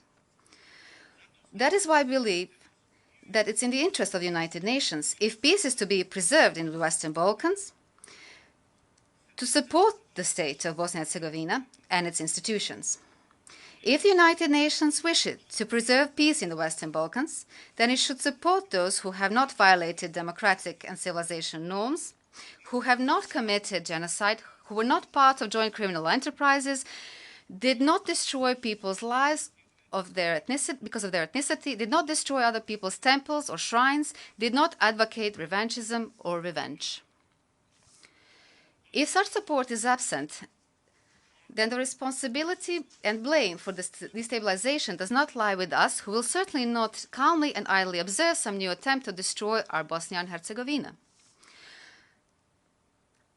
However, the fundamental problem of Bosnia and Herzegovina lies in the inequality of citizens in the political and electoral system, the result of which is an ethnic system of governing the country, a system that is destined to be conflictual in itself. In addition, the ethnic system of exercising power in my country continuously creates space for nepotism and corruption in all segments of society, especially in government institutions. As a consequence of the ethnic system of exercising power, we have a nepotism in the selection of people to perform the most important political and economic jobs. The ethnic political system in my country is the one that generates and encourages nepotism and corruption the most, and nepotism and corruption destroys social cohesion and trust within a society the most. That is why we, for decades, have not been able to create a society of equals, and with that, a society of equal opportunities, because with the employment through family connections and corruption pertaining to most important positions, one loses hope on the possibility of having positive perspective. From this place, I want to ask an important question, and allow me to do this.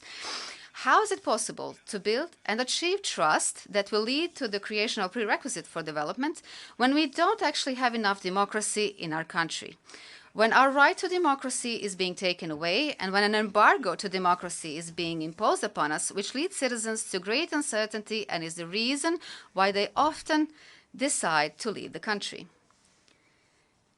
The latest interventions of the international representatives in Bosnia and Herzegovina, like the intervention of the High Representative, by means of legal violence and the suspension of the entity constitution for 24 hours, which is an inconceivable precedent in the democratic world, did not remove obstacles to the normal functioning of the state, but rather strengthened the undemocratic ethnic principle and deepened the discrimination of citizens in the constitution and the electoral law. Democracy is the most important segment for building trust, both in our countries and globally. It is very important, in order to create prerequisites for self-sustainable development, that a transition in these societies ends as soon as possible, through the transition from former totalitarian autocratic systems to a system based on full democracy. That is why we expect the support of actors from the international community, even though they occasionally resort to undemocratic tools, while they occasionally completely deny the possibility of development of democracy in Bosnia and Herzegovina for the sake of their goals. Of course, we are fully aware that there is a number of countries, members of the United Nations, with which such history and historical context, that they are not interested in democracy and its development. On the other hand, some indicators tell us that over 2/3 of the countries, members of the United Nations, are oriented towards democracy and its development, so my point of view is oriented in that direction as well. I wish to add another important element here, which is indispensable in building trust for self-sustainable development.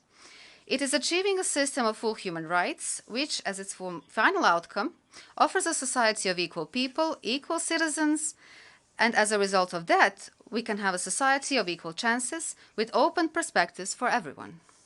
If you do not have a system of equals, that is, equal citizens, then it will be difficult to build trust in such a system, especially in a still post-war society such as in Bosnia and Herzegovina.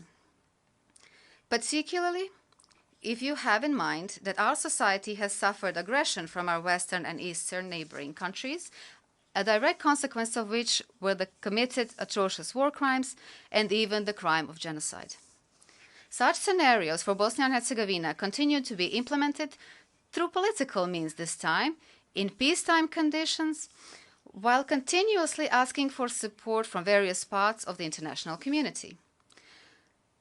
At the same time, and regardless of the aforementioned scenarios, our obligation is to create internal prerequisites for building a society of equal people and equal citizens, and one of the basic tools that will enable us to avoid the possibility of future conflicts. Contained within the judgments of the eminent courts that deal with the protection of human rights, such as the European Court of Human Rights, there is a valuable resource for building a stable society in which the risk of internal conflict is reduced to a minimum. But potentially, aggressive policies we take away an efficient mechanism to violate territorial integrity and sovereignty of Bosnia and Herzegovina from neighboring countries. In short, this means that we in Bosnia and Herzegovina will have to change the entire paradigm within society and shift from ethnic political representation to civic political representation, which is a standard in a democratic world. We must use this opportunity to draw attention of the United Nations on something that is, in my opinion, and I'm sorry to say this, a very uncivilized stand of the government and the Prime Minister of our neighboring country, who have rejected the judgment of the European Court of Human Rights in the latest judgment in the Kovacevic case, and have stood up for the very principles that were rejected in the mentioned judgment, like the political principle of legitimate representation based on ethnicity, which is a generator of inequality among the citizens of Bosnia and Herzegovina, and the means by which the neighbors undermine the state of Bosnia and Herzegovina. This was done in such a way that it can be qualified as an interference in the internal affairs of Bosnia and Herzegovina. The disrespect of the judgments of the international courts, as could be heard from the prime minister of a neighboring country, is reminiscent of the attitudes towards international law that Vladimir Putin has built in the case of Ukraine. However, this is not only about having a negative attitude towards the international standards of the United Nations, but also a policy towards Bosnia and Herzegovina conducted by its neighbors. Only when civic political representation is accepted in Bosnia and Herzegovina through the implementation of the judgments of the European Court, and when in parallel the attacks on the sovereignty of the state of Bosnia and Herzegovina from the neighborhood stop, only then will we be able to participate in projects at full capacity and more efficiently, such as Agenda 2030, as an equal participant and actor of all planned activities. In that case, we, as a country, will be ready and equipped with potential to accept all the challenges posed before us by the self-sustainable development activities, to build our mutual social trust and as a society of equals, and to be an active actor in building trust on a global level. I believe you share my opinion in that, in societies dominated by inequality, you will not be able to be a legitimate actor in promoting ideas of self-sustainable development through building trust and global solidarity for all. For such a thing, it is necessary to, first of all, reform our society in a way in which we'll be able to understand the importance of solidarity for everyone, with people who are equal in everything in that system and who can produce solidarity towards others on an equal grounds. In the conclusion of this address, in addition to everything previously stated, I would like to emphasize that Bosnia and Herzegovina will actively work on the implementation of Agenda 2030. We will work on building trust and solidarity for all. By rejecting the discriminatory ethnic concept, we will simultaneously reject the system dominated by nepotism and corruption, and thus bring our society into the ranks of democratic and mature societies. Then we will become a society and a country that can actively participate in world processes within the framework of the fundamental principles on which the current world order and what we call international community rest. The transition process of our society can and should be relatively short, because the equality of all people is the basic premise of every modern democratic society, and in this respect, we count on the support of that part of the international community that can help us in this. I'm aware of the existence of those parts of the international community which, for their geopolitical reasons, will offer resistance in order to keep Bosnia and Herzegovina, as well as the entire region of the Western Balkans, in a continuous state of destabilization and tension. Such people do not want democracy, but ethnocracy, disorder, and violence. And finally, I can say with certainty that Bosnia and Herzegovina has become a place where democracy and its values are being defended. And there are only two sides here. The one that is in favor of democracy and its values, and the other side that is an opponent of democracy because its goal is the establishment of autocratic systems, undemocratic in their nature. Ladies and gentlemen, Mr. President, thank you for your attention. On behalf of the Assembly, I wish to thank the Chairman of the Presidency of Bosnia and Herzegovina for the statement just made, and I request Protocol to escort His Excellency. The Assembly will hear an address by His Excellency Nana Addo Dankwa Akufo-Addo, President of the Republic of Ghana. I request Protocol to escort His Excellency.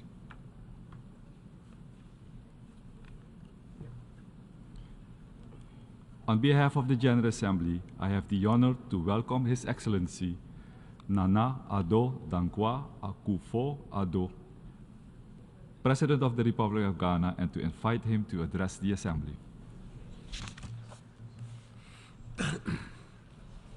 Mr. President, Secretary General, Your Excellencies, Ghana presents her compliments to you, Mr. President, and extends congratulations on your election to preside over the sittings of the 78th session of the General Assembly.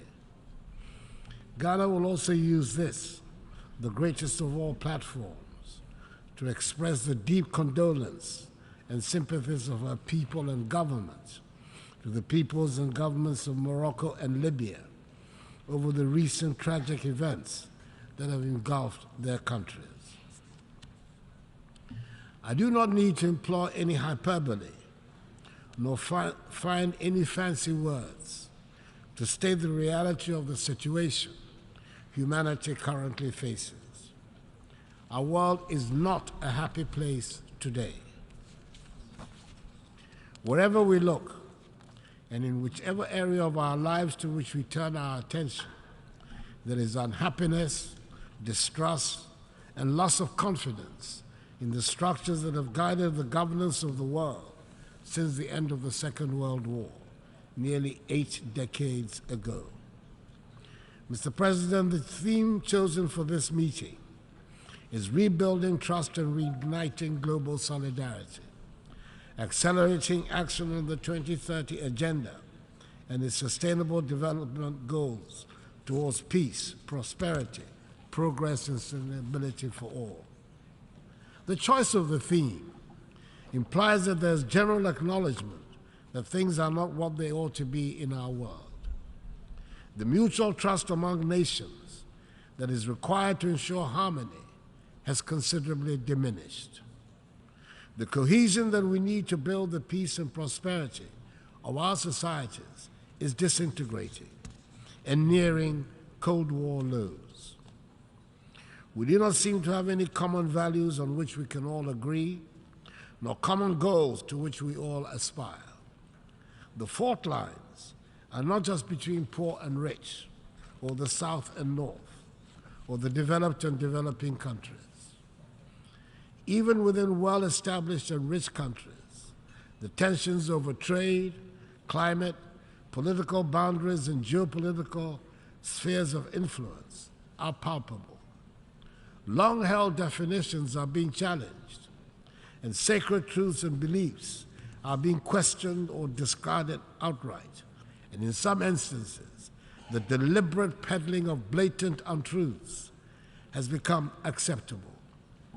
This organization, the United Nations, under whose auspices we, the nations of the world, are gathered for the annual review of the world, was established in the belief that our common humanity would be the overriding consideration in dealing with the problems that would invariably arise when we deal with one another.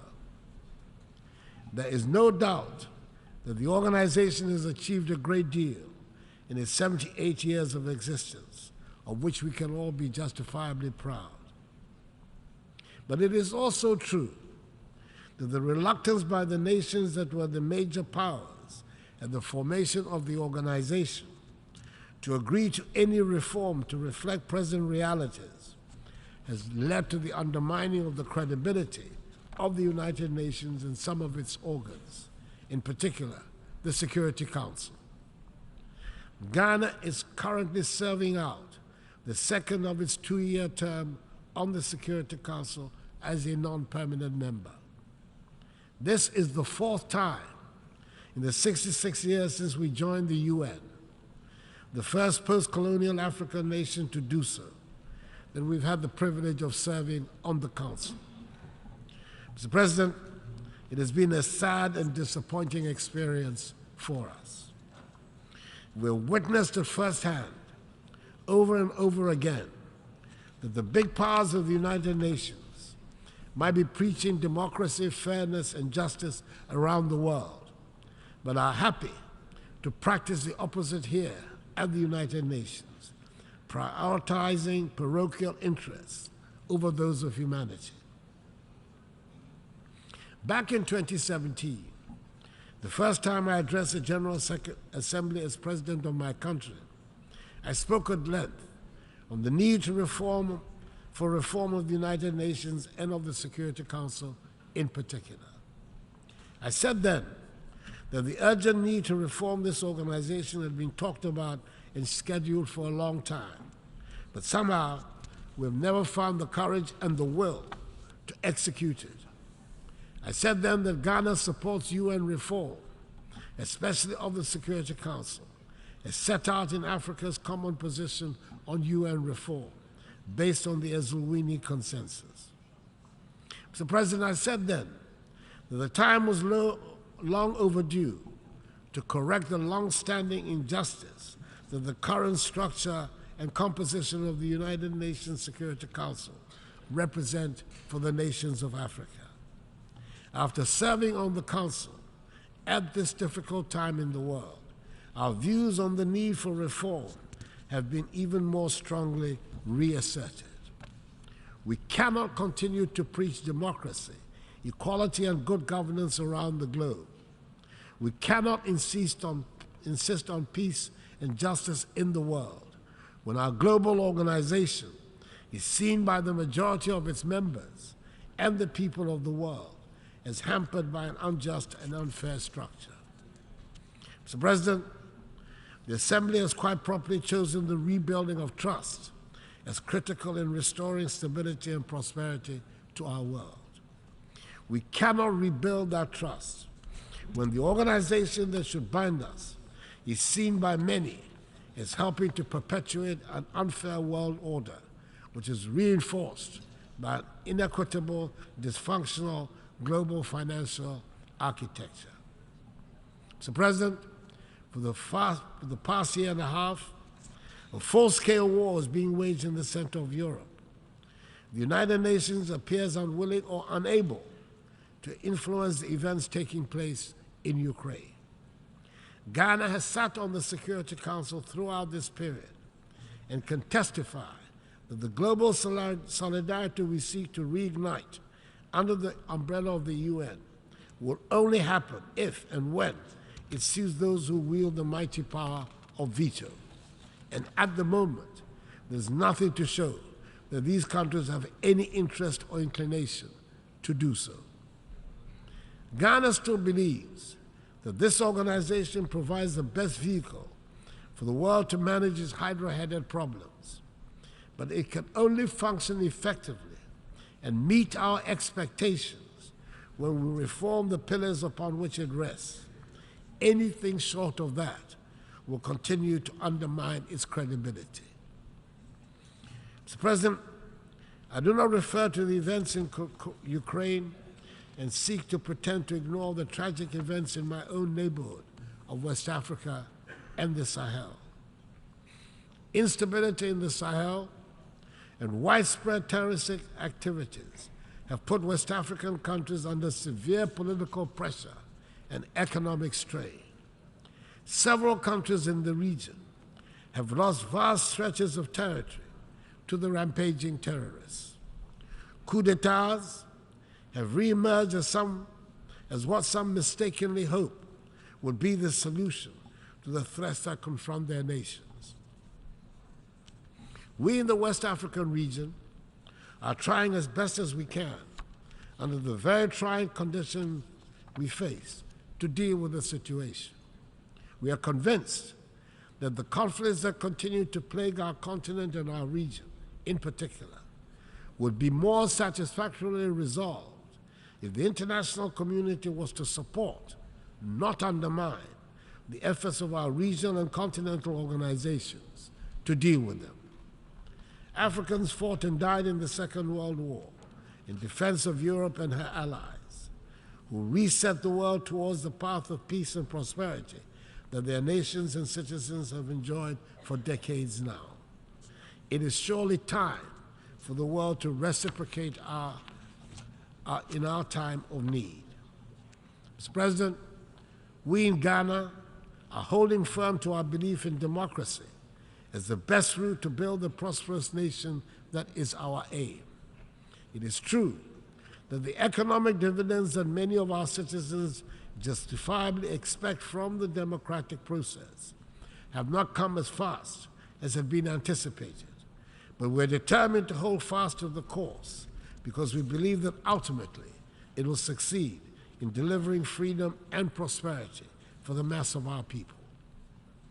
We're also having to countenance for the first time in recent human history not just the question of democracy and a deliberate campaign of disinformation against democracy, but also the propagation of authoritarian rule as the faster route to economic advancement. The belief of young people in democracy as the governance model best suited to build peace and prosperity in our society is under systematic attack. The economic impact of COVID-19 pandemic and the impact of the war in Ukraine have only added to the pressure and the anxiety of our young people. We can also certainly do without having to spend the huge amounts of money we currently spend on security at our northern borders in particular. At this time, unhappily, we feel no sense of the international solidarity that we believe we should receive.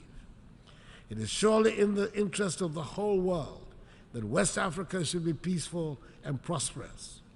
We want our young people to be part of a peaceful and prosperous West Africa, rather than part of the thousands that arrive at an unwelcoming Europe after perilous journeys across the Sahara and the Mediterranean Sea. Mr. President, we do not seek to shirk any responsibility for the problems we face that are of our own making. And it bears repeating that we are not craving for sympathy, and we do not want to be a scar on anybody's conscience. But we cannot, and the world should not pretend that the present-day economic and social conditions of Africa have nothing to do with the historical injustices that have fashioned the structures of the world. It is time to acknowledge openly that much of Europe and the United States have been built from the vast wealth harvested from the sweat, tears, blood, and horrors of the transatlantic slave trade and the centuries of colonial exploitation. Maybe we should also admit that it cannot be easy to build confident and prosperous societies from nations that for centuries have their natural resources looted and their peoples traded as commodities. For centuries, the world has been unwilling and unable to confront the realities of the consequences of the slave trade. But gradually, this is changing, and it is time to bring the subject of reparations firmly to the fore. Granted, the current generations are not the ones that engaged in the slave trade, but that grand inhuman enterprise was state-sponsored and deliberate, and its benefits are clearly interwoven with the present-day economic architecture of the nations that designed and executed it. Reparations must be paid for the slave trade. No amount of money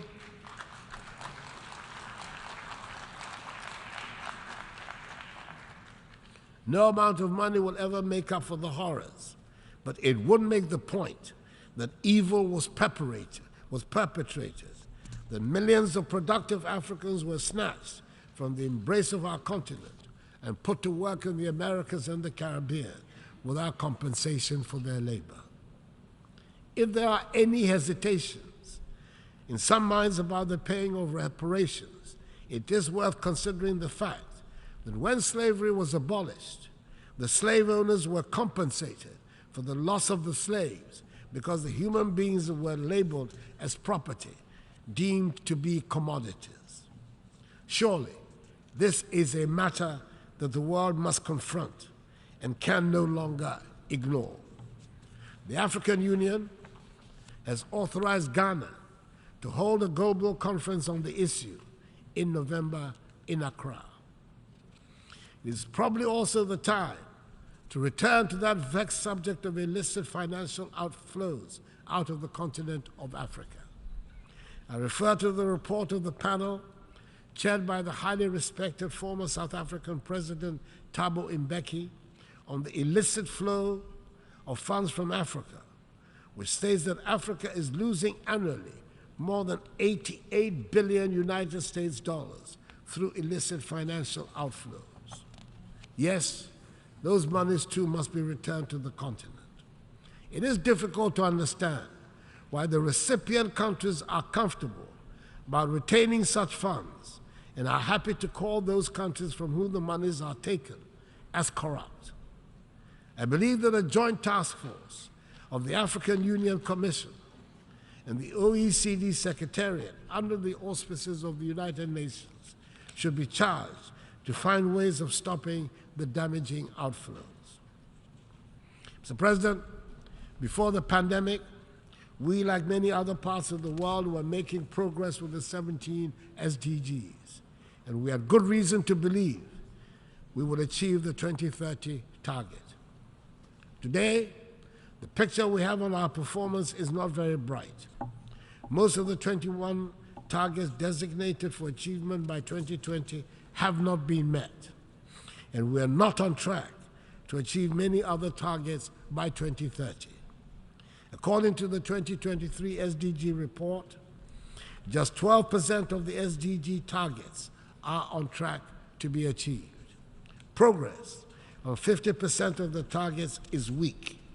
The most disappointing part is that we have stalled or retrogressed more than 30% of the targets. We need to accelerate action on the entire project. Mr. President, it is within our capacity to turn things around. A good start would be to make the needed changes to the structures of our organization. Then we can rebuild trust and reignite global solidarity. Mr. President, I thank you for your attention.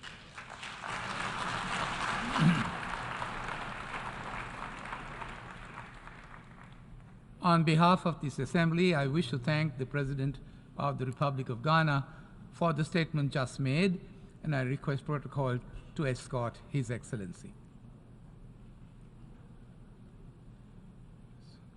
The Assembly will hear an address by His Excellency Gitanas Nausėda, the President of the Republic of Lithuania.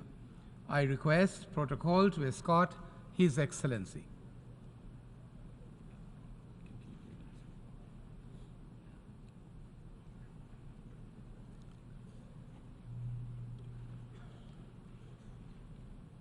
On behalf of the General Assembly, I have the honor to welcome His Excellency Gitanas Nausėda, President of the Republic of Lithuania, and to invite him to address this Assembly. Dear President of the General Assembly, Excellencies, ladies and gentlemen, we are meeting at a critical moment. Before our eyes, political, economic, and cultural divisions are deepening. Conflicts, instability, and civil unrest are erupting around the globe. Disruption of the world order based on international rules threatens the world we all know and cherish. The time for decisive action is now. We must rise to the challenges and work together to preserve peace, prosperity, and stability, to safeguard the rules-based order, democracy, and the universality of human rights, to save our home, planet Earth, from the effects of disastrous climate change, to fight hard against global poverty and inequality. For sure, this will not be easy. Global trust will have to be restored, sustainable development goals implemented, meaningful pact for the future negotiated and signed. I stand here to express my great concern about the devastating impact of climate change and to share the Lithuanian experience. Today, green transformation is no longer a matter of choice. We need decisive actions to keep the goals and the spirit of the Paris Agreement alive. Lithuania is resolutely committed to averting, minimizing, and addressing climate change. We aim to achieve a 70% reduction in greenhouse gas emissions by 2030 and become climate neutral in 2050. The central role in our strategy will be played by renewable energy. Our ambition is to turn Lithuania from a net importer of electricity to a self-sufficient green energy producer by 2030. The development of solar energy as well as onshore and offshore wind parks should substantially increase the installed capacity of renewable electricity generation. Mr. President, ladies and gentlemen, there cannot be sustainable development amidst a war. Wherever we look, be it Europe, Asia, Africa, or the Americas, peace is an all-important condition for humanity to thrive and to create. An old-style colonial war is back in Europe. Russia's aggression against Ukraine aggravates the global situation across many areas, such as food and energy security, climate, finance, global health, and migration. Established international norms and the whole vision of an open and cooperative world order are currently being held hostage to Russia's imperialist ambitions. The very framework of multilateral cooperation, which sustained peace, stability, and prosperity in the post-Cold War era, is being threatened. The integrity of the Charter of the United Nations and the rules-based international system is put at serious risk. The international community can no longer allow Russia to manipulate and abuse global rules. Its numerous crimes, such as the wholesale destruction of Ukrainian cities and towns, murder of thousands of innocent civilians, and displacement of millions, bring disgrace upon the UN Security Council, where Russia still sits as a permanent member with the power of veto. The international community should put more pressure on Russia to stop deliberate attacks on Ukrainian civilians and civilian infrastructure. An unprecedented ecological catastrophe caused by the destruction of the Kakhovka Dam should not be replicated in new and even more dangerous forms. This war of aggression must stop with an immediate, complete, and unconditional withdrawal of troops and military equipment from Ukrainian territory. And what I mean here is all territory within the internationally recognized borders and territorial waters in 1991. Lithuania strongly endorses President Zelensky's peace formula.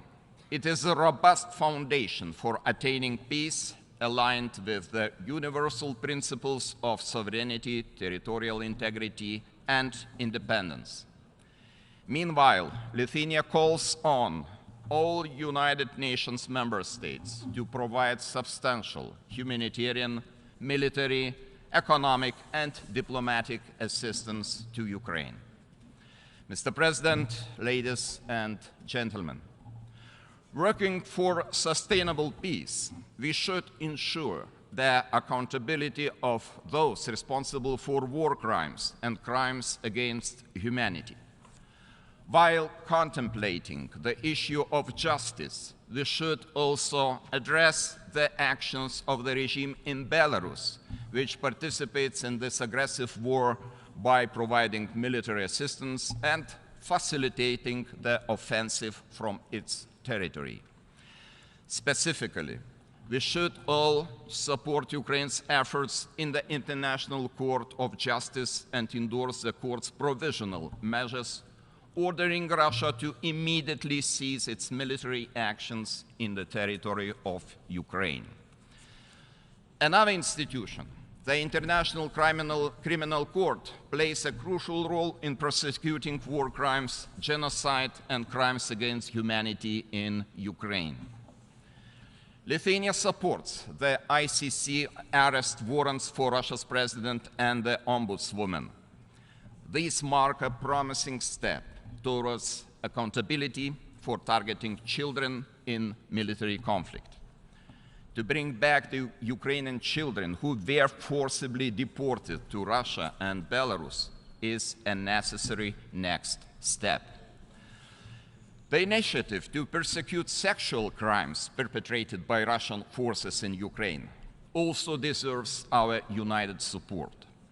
Lithuania commends the unwavering dedication of the United Nations Special Representative on Sexual Violence in Conflict in addressing this critical issue. What is still lacking is a tribunal specifically designed to prosecute the very crime of aggression committed by Russia's top political and military leadership. Lithuania calls for the establishment of such an international tribunal, supported by a resolution of the United Nations General Assembly. Failure to do so would mean further damage to the credibility of the entire global justice system. Ladies and gentlemen, from the very beginning, Russia's aggression against Ukraine has been a truly global issue. It affects global food security as well as nuclear safety. Russia is currently holding the world hostage, blocking Ukrainian grain exports, looting occupied Ukrainian territories, and devastating local agricultural infrastructure. Unilateral actions, such as Russia's withdrawal from the Black Sea Grain Initiative, endangering at least 82 countries and 350 million people currently on the food insecurity frontline, should be universally condemned. But the solution is not to lift sanctions on Russia. To reinforce vulnerable economies, we must search for geopolitical solutions. One possibility could be the opening of more solidarity lanes by offering alternative transportation for Ukrainian food products, for example, through the trusted Baltic Sea ports. Local food production and fertilizer availability in vulnerable regions could also be boosted by international support.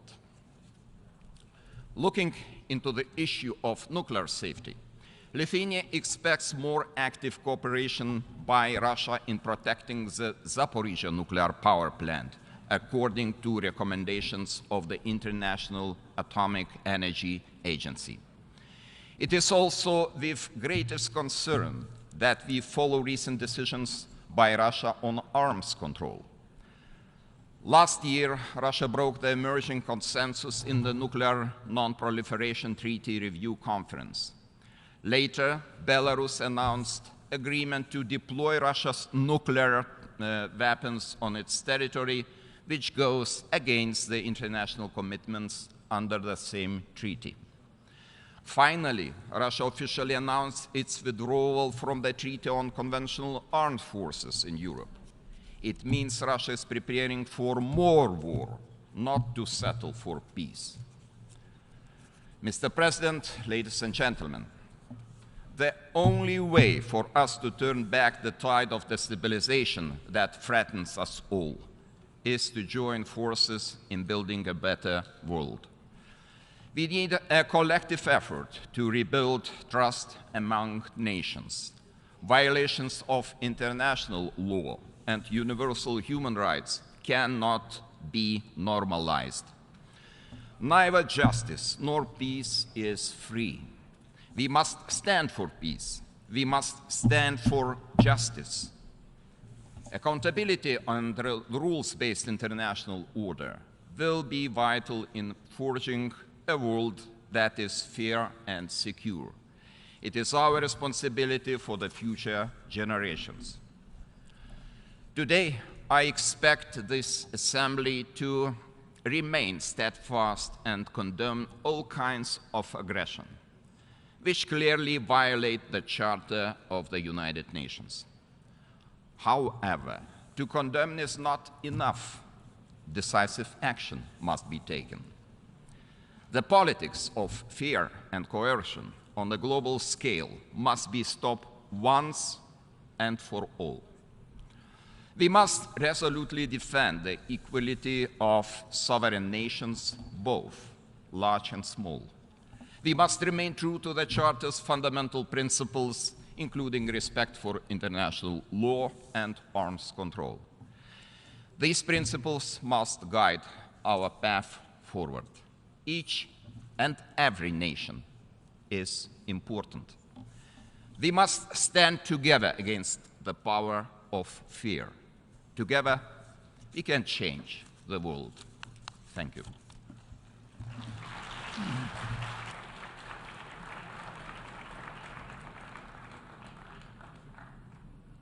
On behalf of the Assembly, I wish to thank the President of the Republic of Lithuania for the statement just made, and I request protocol to escort His Excellency.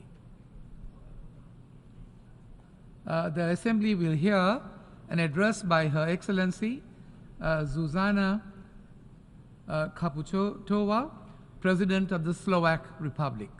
I request protocol to escort Her Excellency.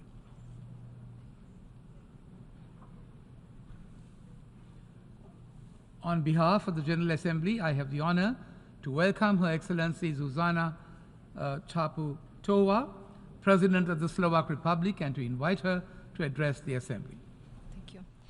Dear President of the General Assembly, dear Secretary General, Excellencies, ladies and gentlemen. At this Assembly and other global forums, we hear many words spoken about the challenges we face. From the growing intensity of armed conflicts to devastating effects of climate changes. We discuss the task of providing for a growing global population with limited resources and exploited ecosystems.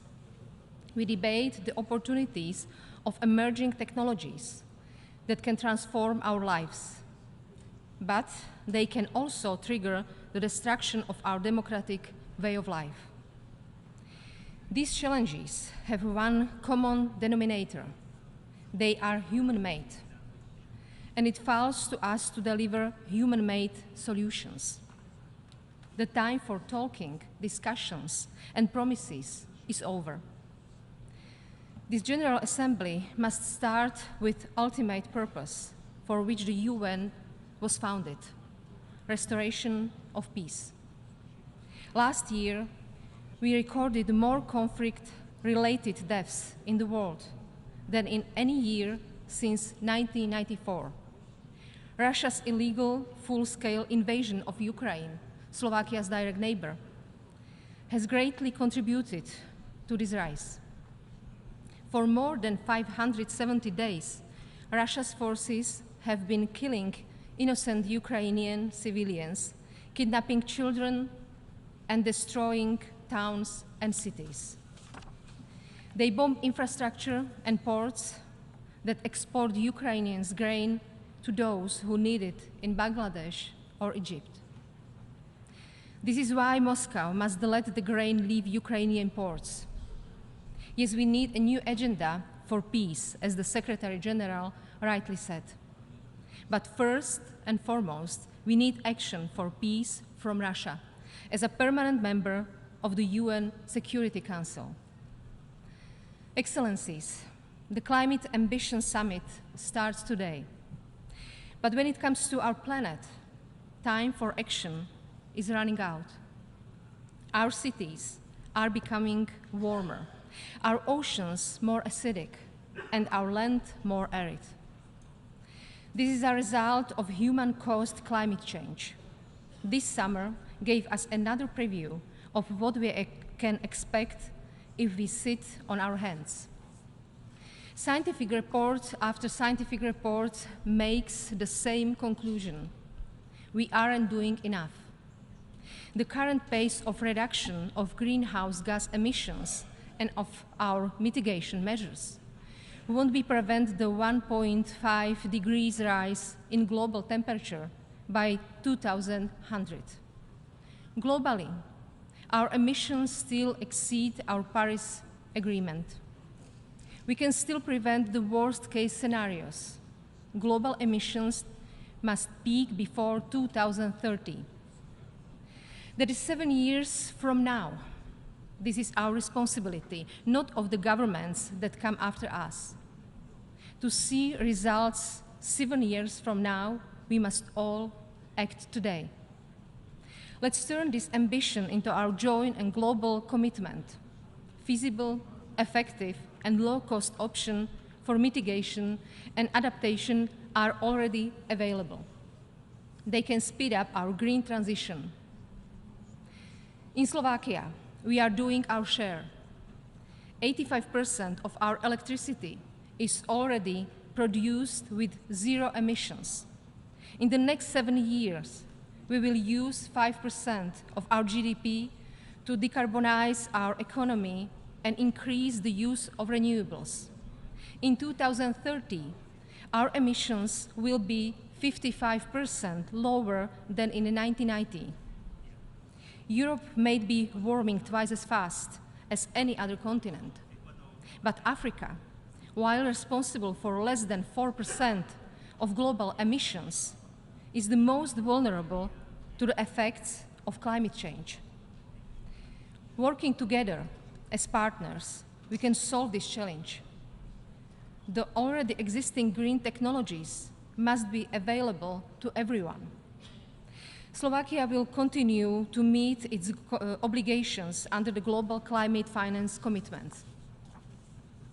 Finally, a remark on climate change is simple.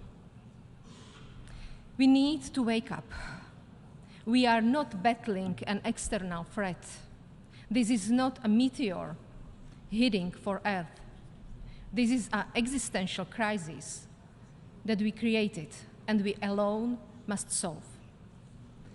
Excellencies, this crisis hit hardest those who are least responsible for their creation: vulnerable population, women and children, and the poorest. No peace and prosperity can be achieved if they are excluded. We have been seeing for decades that women's rights are human rights. It's time to return these words into action. Our collective wealth allows us to provide dignified conditions for everyone on this planet. But today, halfway to 2030, only 12% of the Sustainable Development Goals are on track. These targets are not advisory guidelines. They are the benchmark for creating a world built on fairness, equity, and stability. 75 years ago, we adopted the Universal Declaration of Human Rights. Human dignity, freedom, and justice must be universally protected. This is even more importantly today, when new technologies promise to unlock huge potential in areas such as public health, connectivity, or addressing climate change. But technological progress is sometimes moving faster than the evolution of human minds and emotions. The rapid rise of social media platforms and the related flood of disinformation and hate speech prove this. Platforms have removed barriers across the globe, linking people like never before. But they have also destroyed barriers that protected the rights and integrity of others. Any technology must be used with one goal in mind, that of dignity and rights of every individual. If not addressed, social media platforms, artificial intelligence, and other emerging technologies can act like steroids for the current crisis. That is why we cannot postpone their democratic regulation. Facts and science are essential to overcoming our global challenges. The COVID-19 pandemic illustrated this well. Disinformation undermined our efforts to build consensus and a common vision. If humankind continues to build alternative truth and distrust each other, we will never be able to take the actions needed to address these universal challenges. In my final words to you, let me leave you with a message of hope. When I meet Slovakia's young people, I am left with great optimism for the future. Data shows that for them, equality is the most important societal value. We should listen to our children and work on achieving a vision of humankind where equality is a rule, not the exception, where development can be sustainable and climate resilient, where we can live in peace. They are looking to us for actions. The cost of our joint failure is not an abstraction. It will count in concrete deaths, displacement, injustices, and the loss of species and ecosystems. We politicians are often asked about our legacy. Should this be our legacy? For me, the choice is clear. Our response should be clear as well. Thank you.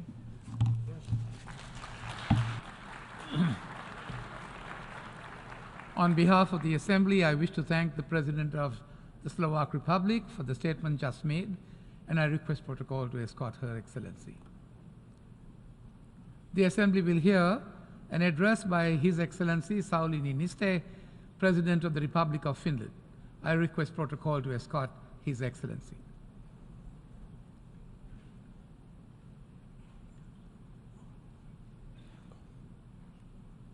On behalf of the General Assembly, I have the honor to welcome His Excellency Sauli Niinistö, President of the Republic of Finland, and to invite him to address the Assembly.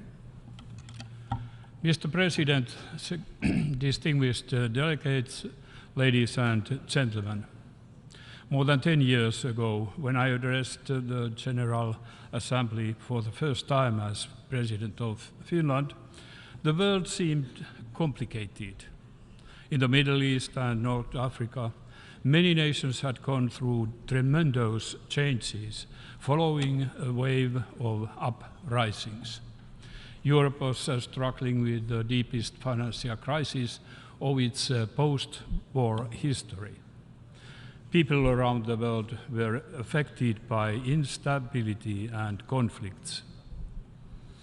Yet in this whole, our common task was to create a constructive atmosphere, to understand each other, and to find solutions to the challenges we are facing. That is why we gather here in New York, not only to give speeches, not only to be seen, but to collectively ensure that our global community is moving in the right direction.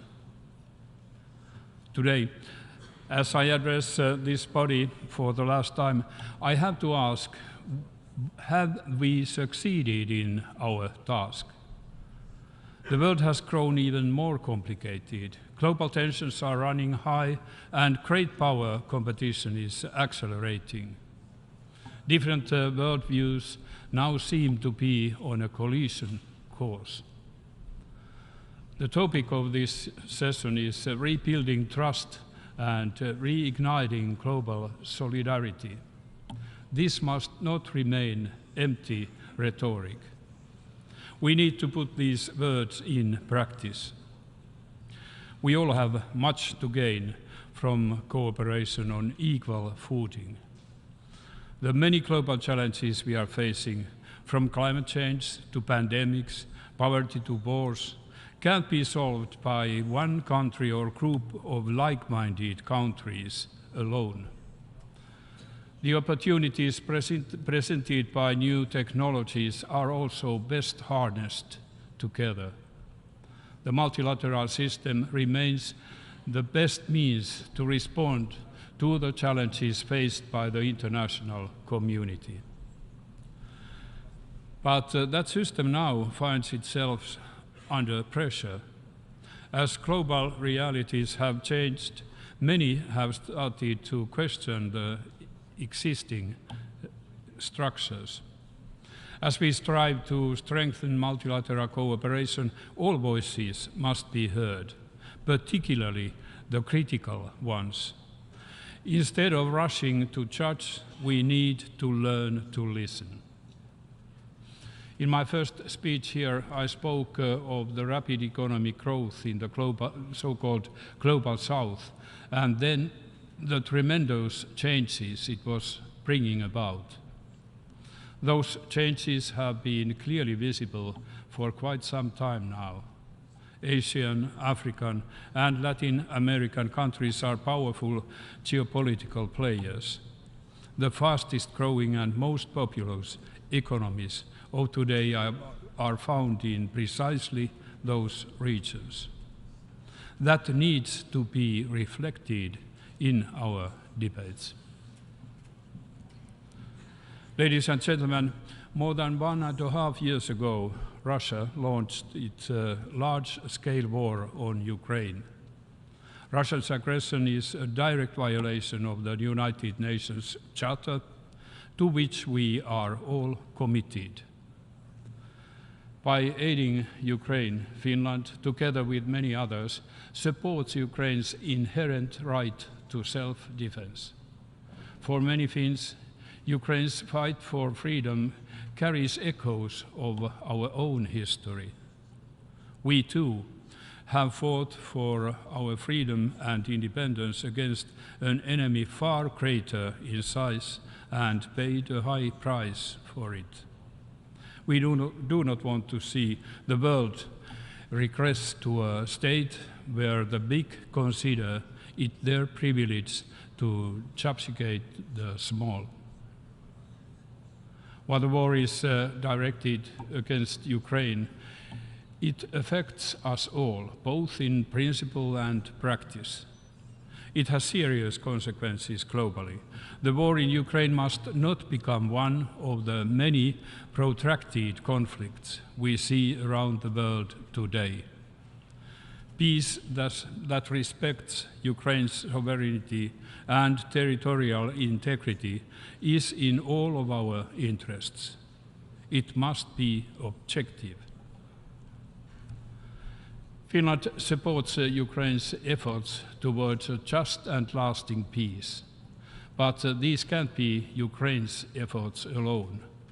As wide an international participation as possible is needed.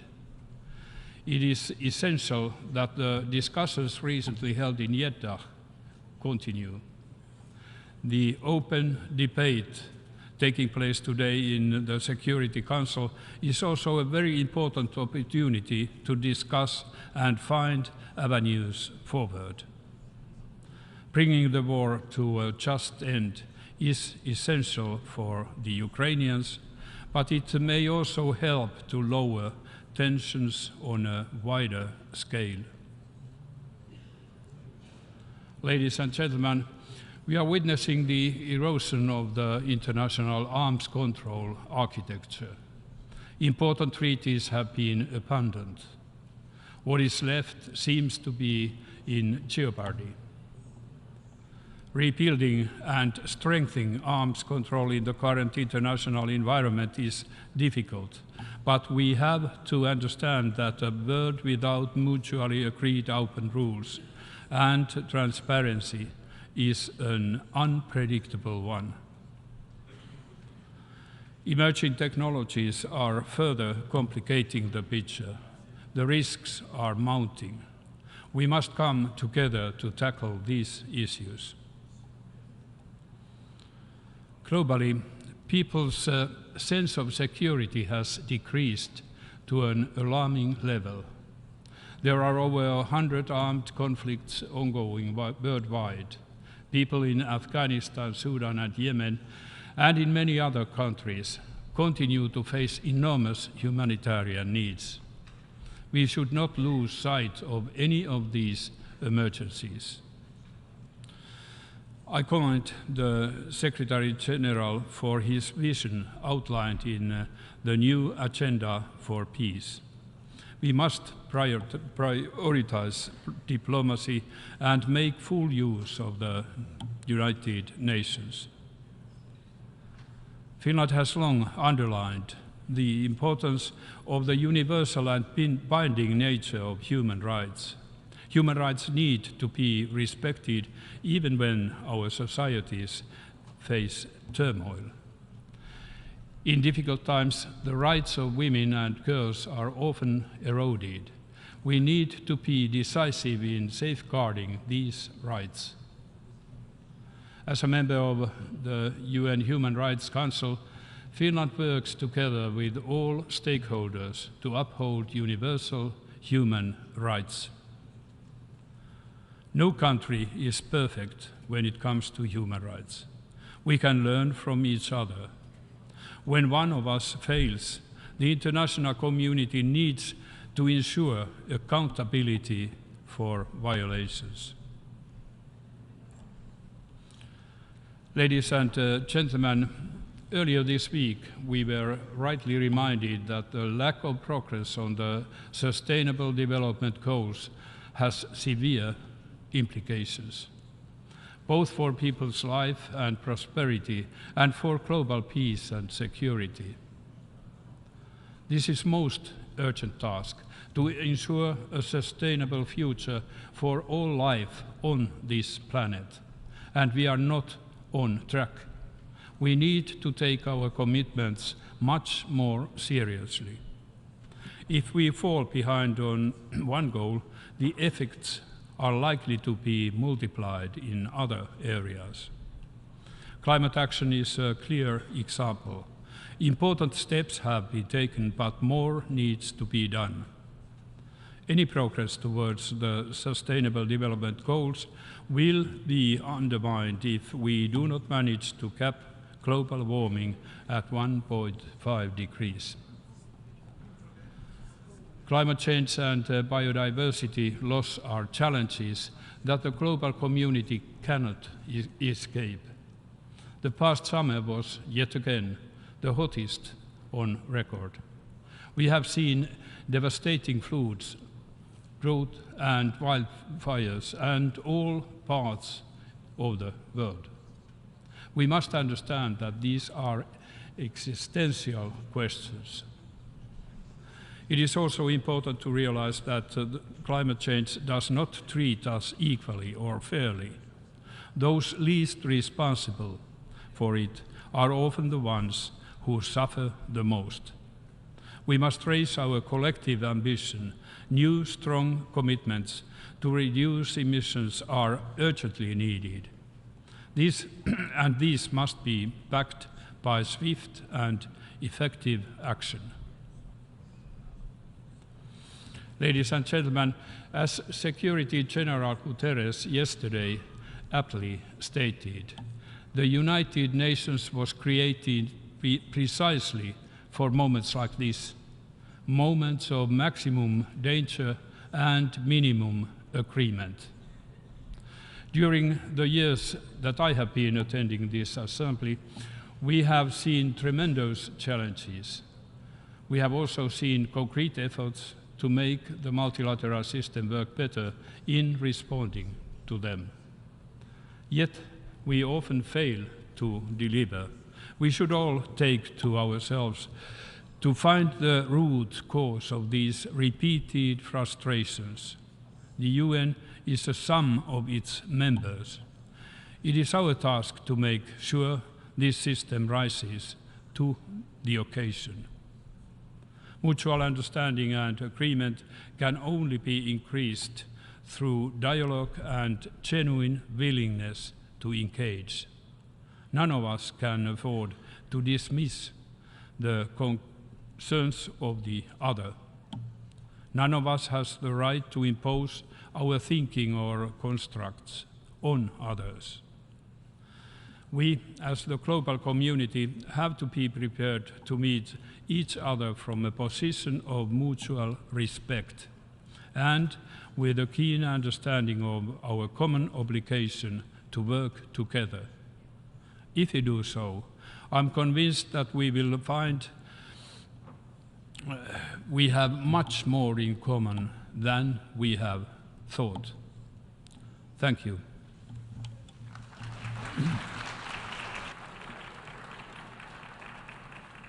On behalf of the Assembly, I wish to thank the President of the Republic of Finland for the statement just made and I request protocol to escort His Excellency. The Assembly will hear an address by His Excellency Rumen Radev, President of the Republic of Bulgaria. I request protocol to escort His Excellency.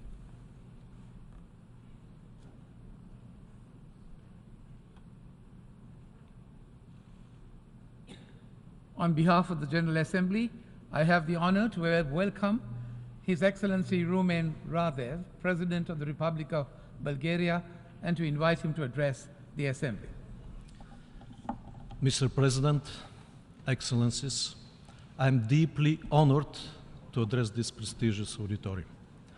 I do believe that our commitment will lead us to the answers of the pressing challenges the humanity is facing today. Today we live in a world of increasing risks and uncertainty. The resurrected ghost of self-destruction as a result of the full-scale war in Europe is a nightmare that my generation wrongly believed to be bygone phase in human history.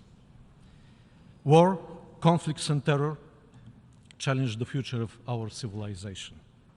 So do the higher level of socio-economic distress, the growing food insecurity, the disruption of chains of supply, and the rise of the inflation rates started during the COVID-19 disaster. After the weakening of the pandemic, the hopes for rearranging the broken societal and economic links brought some optimism. But then the war in Ukraine blazed out. It exacerbated all these crises of various kinds and destroyed not only thousands of human lives, but also the optimism that we are able to build back better. The systematic erosion of democracy and human rights and the rise of authoritarianism are completing the picture. The consensus that the humanity may live according to the rules of internationally adopted world order is blatantly violated. These rules that have been forged in this green marble UN hall are now vehemently contested. All these negative developments are about to distract our attention from the challenges that may turn to be equally deadly for the humanity. The triple planetary crisis of climate change, biodiversity loss, and pollution threatens the life on our planet. All these risks and challenges must be addressed in full consciousness that the future of our civilization is at stake. The first mission that the leaders must see as their historical vocation at this crossroad for the humanity is to rebuild trust in multilateralism and to uphold the rules-based international order. This order must serve to the firm will of the peoples to live in peace. This is the fundamental precondition to survive and to embark on the path of building prosperity. Restoring peace and security is our most pressing priority. It has been 19 months since a permanent member of the Security Council unleashed a war of aggression against its neighboring country, violating the principles of the UN Charter and international law. From the first day, Bulgaria strongly condemns the aggression of the Russian Federation against Ukraine. Every day of this war threatens the global peace and security. Moreover, it has turned into a war of attrition, challenging the economic and social development worldwide. The last events show an increasing risk of spillover in the Black Sea region, affecting countries neighboring Ukraine. An important priority of the 7th, 8th session should be to find modalities that may pave a way towards restoring the peace in Ukraine. What we need is stronger political will, diplomacy, and active talks about comprehensive, just, and sustainable peace, based on the internationally recognized UN's chapters. Bulgaria is deeply concerned by the decision of the Russian Federation to withdraw from the Black Sea Grain Initiative. The bombing of the Ukrainian harbor infrastructure and the restriction of navigation in the Black Sea leads to further escalation of global food insecurity, especially in the global south, where the price of the war is particularly high. Ladies and gentlemen, the maintenance of the international peace and security faces challenges all over the world. The attention is to Ukraine because this conflict has a growing potential to turn into global. Nonetheless, we have ever been deeply concerned by the victims of each and every war and conflict. Human lives are equally precious all around the globe. The Middle East and the use of violence in the Israeli-Palestine conflict are a source of great concern. We call all parties for refraining from the use of force and for the assumption of direct negotiations conducing to fair and sustainable two-state solution. The political solution to the ongoing conflict in Syria marks the only way ahead. Bulgaria maintains its unwavering position in support of the unity and sovereignty of Yemen. We support the international efforts for peace solutions and humanitarian assistance for the entire region. On Afghanistan, we emphasize the importance on preventing terrorist threats and irregular migration. We strongly condemn the Taliban's actions worsening the human rights situation, especially of women and girls, of ethnic and religious minorities, and human rights defenders. My country is a strong supporter of the European path of the Western Balkan countries as the most effective way for stabilizing the region. Good neighborly relations, comprehensive reforms, and fulfillment of accession criteria are the core of integration process. Bulgaria is a staunch supporter of further strengthening the global nuclear disarmament and non-proliferation architecture. We call for dialogue among nuclear weapon states on confidence building. Russia's suspension of its participation in the New START Treaty is a cause of great concern. Its intention to deploy nuclear weapons in Belarus undermines the strategic stability and the overall security architecture. We call on Russia to prove its commitment to the January 2022 joint statement on preventing nuclear war and avoiding arms races. We call on Iran to come back to its obligations under the Joint Comprehensive Plan of Action and DPRK to stop challenging the international non-proliferation agreements. Ladies and gentlemen, the SDG Summit is a vital opportunity to get the implementation of the 2030 Agenda back on track. Access to financing and strong partnerships between the United Nations and international financial institutions is a key to achieving sustainable development. Bulgaria is actively participating in focusing their activities on effective financial support for all the countries in need. The Global Digital Compact should harness the potential of the digital technologies to accelerate the achievements of the SDGs. Our digital future and artificial intelligence should be guided by a human-centric approach based on human rights, democracy, and the rule of law. Bulgaria welcomes the adoption of the political declarations at the 3 held summits during this high-level week. These documents of high political commitment will foster the One Health approach, thus contributing to the strength of the national health systems and the global health architecture. The COVID-19 pandemic resulted in a setback in the realization of the 2030 Agenda, especially in education. We support the vision of the Secretary General for the creation of learning societies, for recognizing education and lifelong learning as a public good. And we stand ready to deliver on the commitments made at the 2022 Transforming Education Summit. Excellencies, these days we spoke a lot about peace among nations, but we need as well making peace with the nature. Climate change is a threat multiplier and mitigating it is essential. Decisive climate action is a pressing global imperative and a test for the ability of the multilateral system to respond.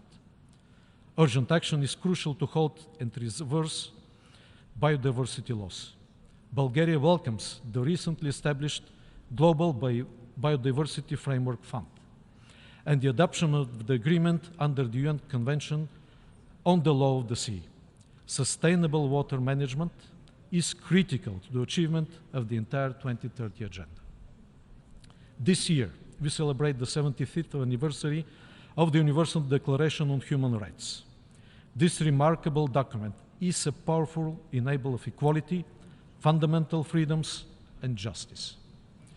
Bulgaria remains a firm supporter of the mandate of the United Nations High Commissioner for Human Rights and of the UN human rights system at large. Strongly committed to the further advancing the human rights agenda worldwide, my country has presented its candidature for the Human Rights Council for the period 2024-26 and will strive to ensure their wide support and successful implementation. As co-chair of the Group of Friends on Children, Bulgaria consistently advocates for the rights of the child, and this issue ranks high among our priorities as member of the UNICEF and UN Women's Executive Boards. Investing in children's health, nutrition, education, and protection from violence is crucial for the responding to the 2030 Agenda's basic principles of leaving no one behind. My country consistently emphasizes issues such as gender equality and empowerment of women and girls, promoting the rights of people with disabilities, fight against discrimination and hate speech. This year, Bulgaria also commemorated 80th anniversary of the rescue of the entire Jewish population of my country, counting 50,000 people during the Second World War. This remarkable episode of our modern history inspires us to continue efforts to affirm tolerance and understanding as core values of modern democracy. Excellencies, taking into account the increasing challenges to the fundamental principles enshrined in the UN Charter, Bulgaria welcomes efforts towards increasing transparency and accountability of the Security Council, and is among the co-sponsors of the landmark UNGN resolution on the use of the veto. While the veto initiative empowers further the General Assembly, the real reform of the Security Council remains a difficult and sensitive issue. Bulgaria would like to see the Council being more effective in the performance of its primary responsibility, allocating at least one additional non-permanent seat for the group of Eastern European states in the future reformed Security Council remains priority. Thank you for your attention. On behalf of the Assembly, I wish to thank the President of the Republic of Bulgaria for the statement just made, and I request protocol to escort His Excellency. The Assembly will hear an address by His Excellency Mohamed Irfan Ali, President of the Cooperative Republic of Guyana. I request protocol to escort His Excellency. On behalf of the General Assembly, I have the honor to welcome His Excellency Mohamed Irfan Ali, President of the Cooperative Republic of Guyana, and to invite him to address the Assembly. Mr. President, please accept my warm congratulations on your election to the presidency of the General Assembly for its 78th session. I assure you of Guyana's full support as you carry out your responsibilities.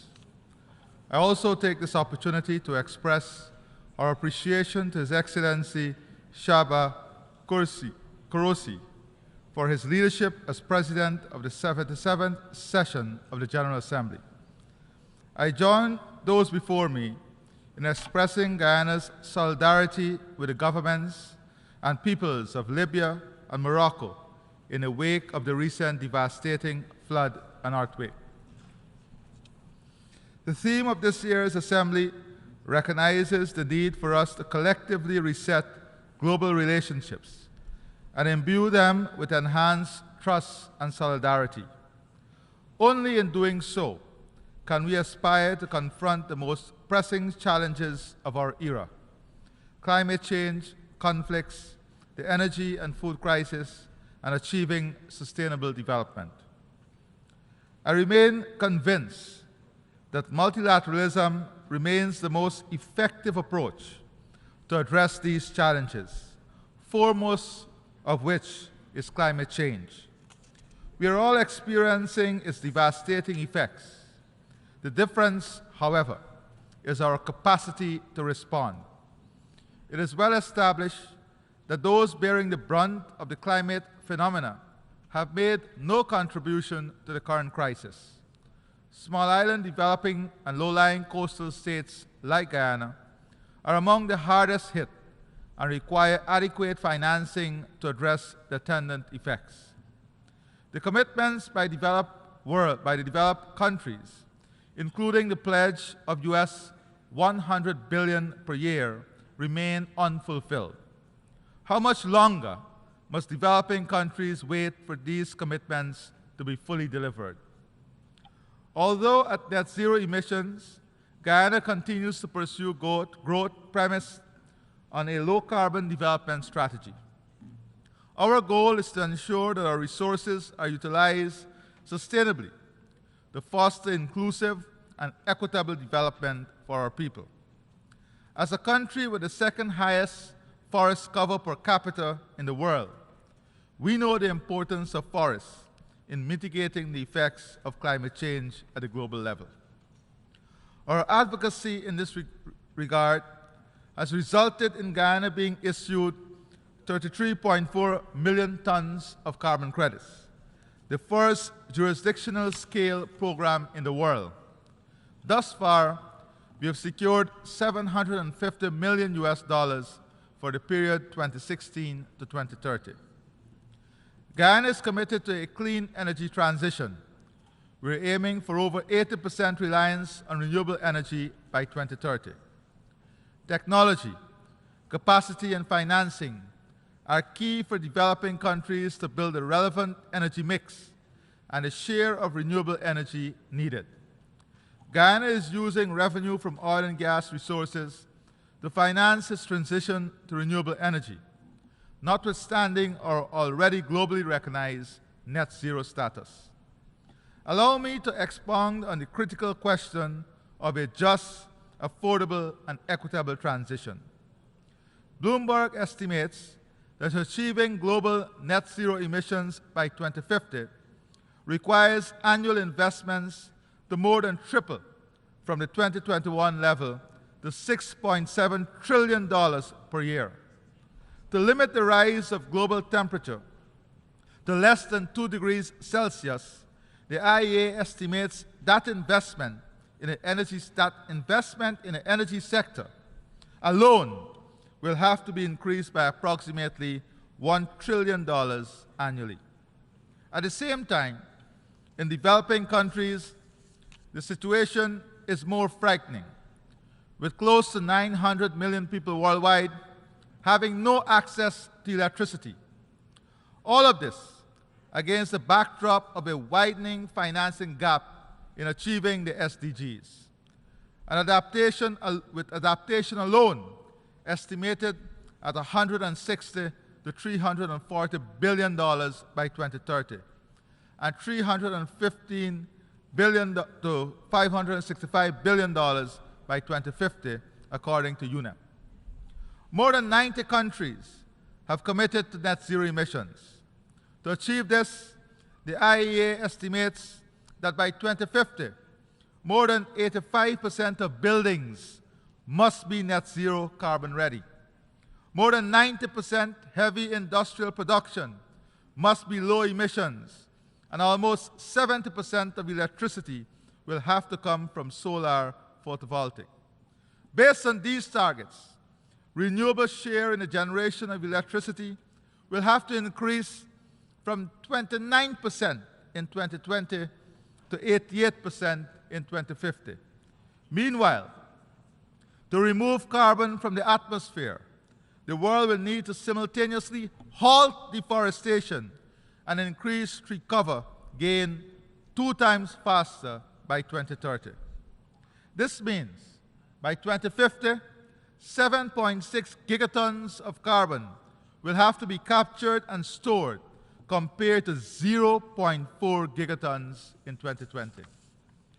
According to McKinsey & Company, it would cost $375 trillion in cumulative spending on physical assets to transition to net zero by 2050. Mr. President, the question is, under these circumstances, how realistic is the transition path to net zero? It is clear that the global ambition of net zero by 2050 is not currently realistic given the costs of transition and the financing commitment thus far. I say all of this not to reduce ambition, but for us to honestly and frankly direct our energies to a more balanced approach towards net zero in a realistic environment. My country, Guyana, is blessed with the best of both worlds. That is the ability to lead on climate change and the use of our expansive oil and gas reserves to contribute to the advancement and development of our country and region.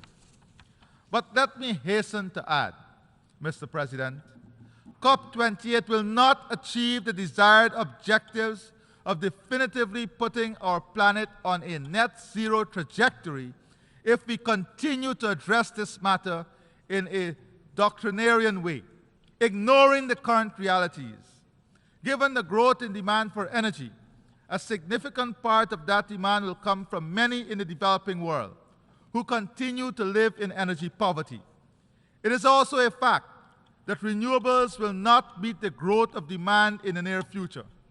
If the debate at COP28 is framed by 2 camps, one calling for no cuts in fossil fuel production, including the most polluting form, such as coal, and the other saying that the only solution to net zero is an end to fossil fuel production, then we'll fail once again to achieve a viable outcome and not to give our world the energy it needs to grow and prosper. I believe that net zero by 2050 as a target can only be achieved by a combination of measures that include a cut in fossil fuel production, incentivizing the introduction of renewables at scale, exploring advances in technology in using carbon capture and storage, cutting deforestation and land degradation, and introducing measures to curb demand for energy. As custodians of the rainforests, the size of England and Scotland combined, we are of the view that the lack of financing for standing forests suggests they are worth more dead than alive. That is why we support the expansion of a financial mechanism that appropriately value the environmental services provided by forests, including through the carbon market.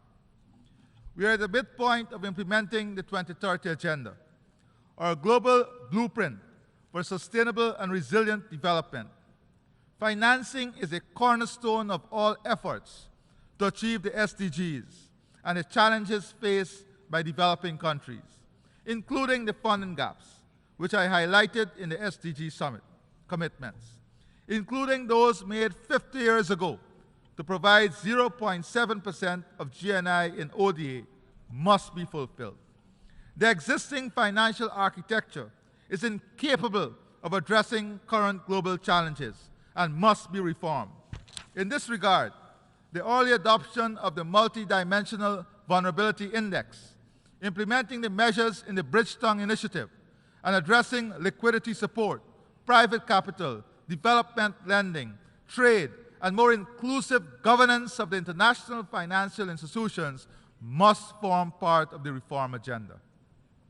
Mr. President, the world is presently experiencing a global food crisis marked by soaring food prices, heightened food insecurity, and increasing levels of hunger. Conflict, climate change, and the effects of the pandemic contribute to this dire state. Approximately 198 million people in 26 least developed countries face severe food insecurity since the beginning of 2022.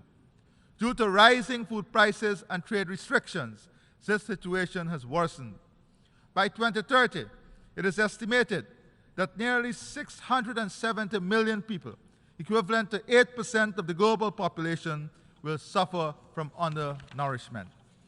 Global agri-food system must be urgently transformed to ensure they are more resilient and that nutritious food is affordable for all. We also condemn the weaponization of food as an instrument of war. Guyana welcomes the convening of the 3 high-level meetings on health and the important commitments in the political declarations. But we must together move rapidly to the implementation if we are to achieve universal health coverage for all and be adequately prepared for future pandemics. Guyana has already made tremendous strides on the path to universal health coverage. In so doing, we have increased our health spending per capita by 64% in the last 3 years. Mr. President, global peace is hinged on respect and human dignity. Our work at all levels must advance the dignity and rights of every person on our planet to create a just, equitable, and peaceful world. We have noted that since the war began in Ukraine more than a year ago, the developed world provided approximately $220 billion in support to Ukraine. The World Bank has added more than $37.5 billion in emergency financing, almost $260 billion mobilized in less than 2 years. On the other hand, aid to the Palestinian people over a period of 26 years amounted to just over $40 billion, according to figures compiled by the OECD. Haiti receives just over $20 billion in aid for reconstruction and development over the past 60 years. African countries were recipients of just over $113 billion over a 3-year period to fight hunger, according to the OECD.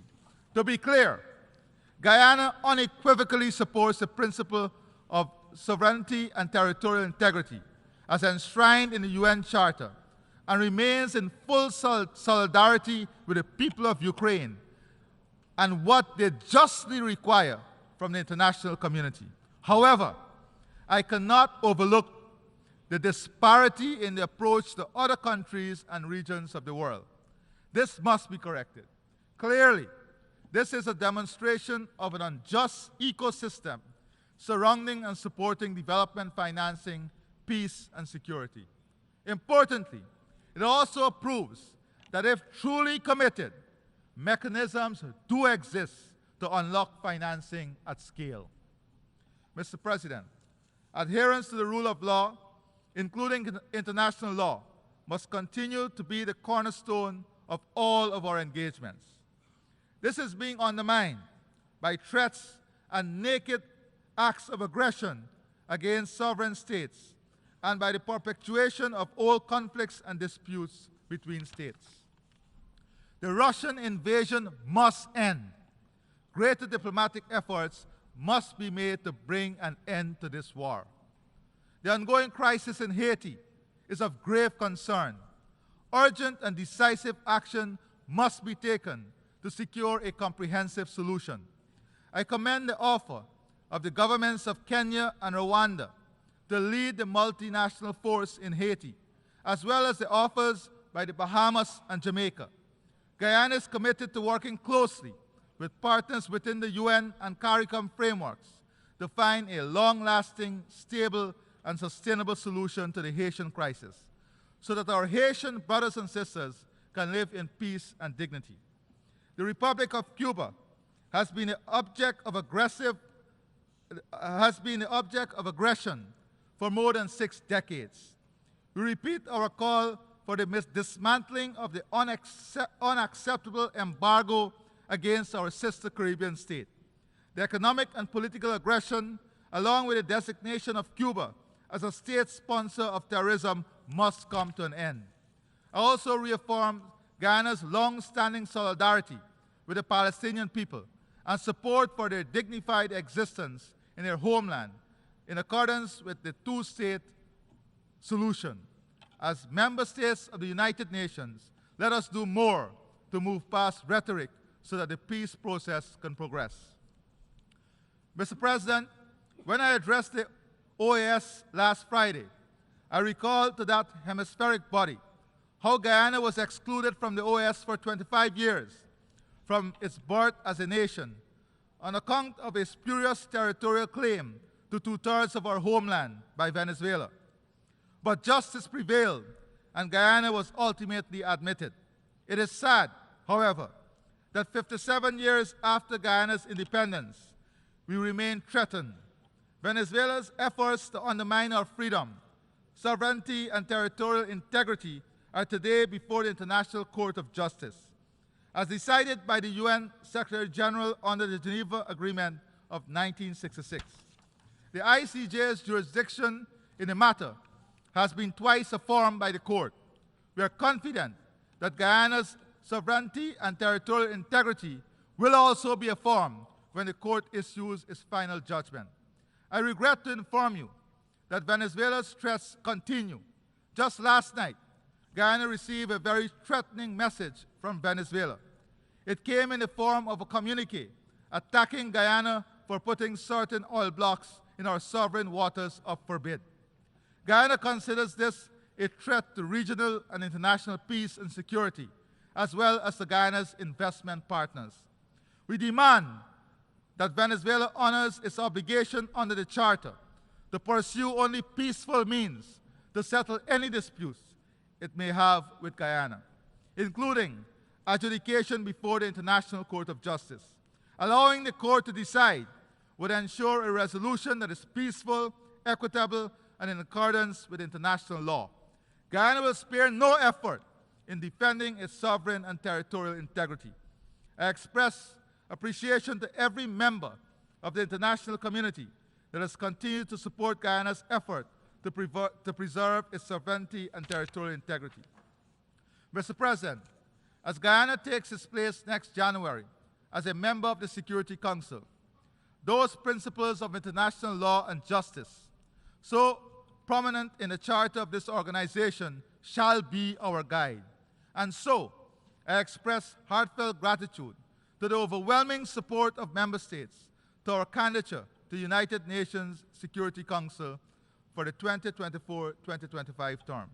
I wish to assure the entire UN membership that Guyana is committed to working with fellow Council members and the wider UN membership to fulfill the mandate of the Security Council. Mr. President, as I reflect on the state of growing insecurity in the world, let me also reiterate the calls made by CARICOM for the early and urgent reform of the United Nations Security Council to make it more effective and inclusive.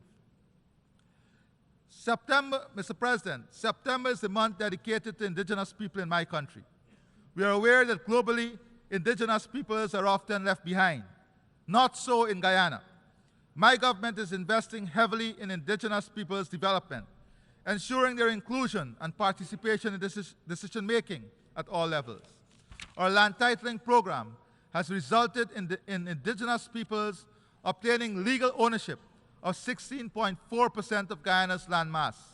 In addition to regular government investment, 15% of all proceeds from the sale of carbon credits go directly to indigenous villages to finance their development. Guyana is the first country to implement such an initiative. We are proud of our record and stand ready to share our experiences. Mr. President, allow me to conclude by renewing Guyana's solidarity with the peoples of the world, our commitment to multilateralism, our readiness to partner with states large and small in the quest for peace and prosperity for all. I thank you. On behalf of the Assembly, I wish to thank the President of the Cooperative Republic of Guyana for the statement just made, and I request protocol to escort His Excellency. The Assembly will hear an address by His Excellency Zoran Milosevic, President of the Republic of Croatia. I request protocol to escort His Excellency.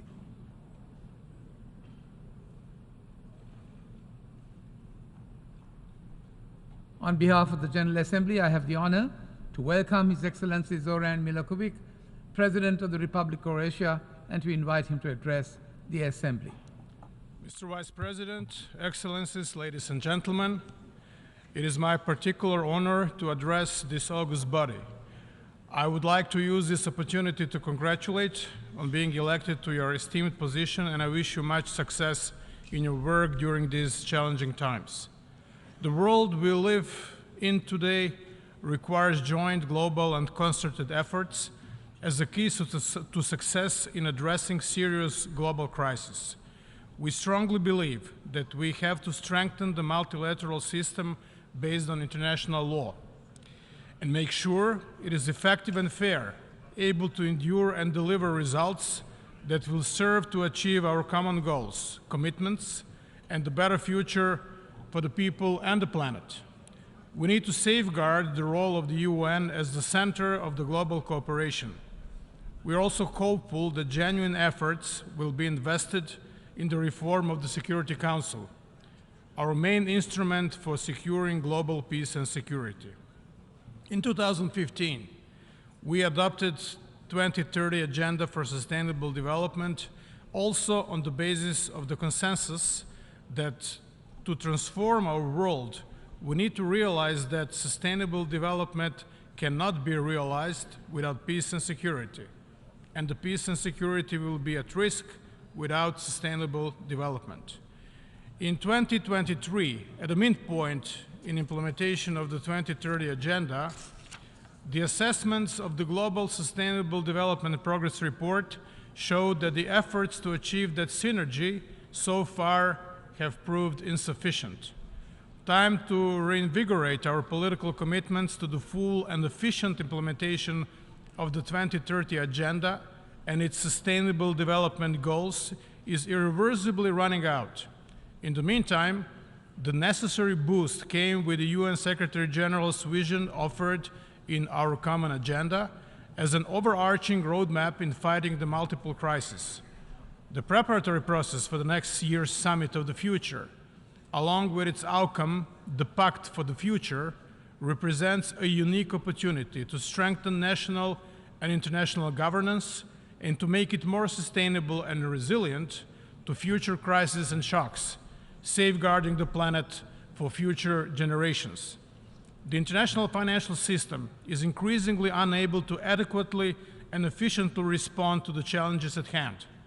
More needs to be done to update and upgrade the global financial infrastructure so it becomes more adapted to the needs of the world. Most notably, we need to scale up development and climate finance.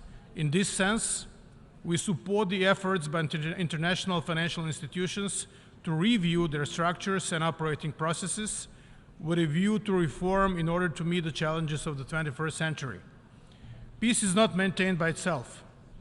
Investment in conflict prevention is far more cost-effective than investing in the conflict resolution and recovery after the fact, post facto. This is why prevention of conflict and sustaining peace should be at the center of the framework of the new Agenda for Peace, intertwined with a renewed commitment to multilateralism, global solidarity and trust. Croatia is the chair of the UN Peace-Building Commission for 2023, strongly advocates its strengthening and enlarging of both its geographical and thematic scope. We support the Secretary General's call for the universality of conflict prevention and sustaining peace, and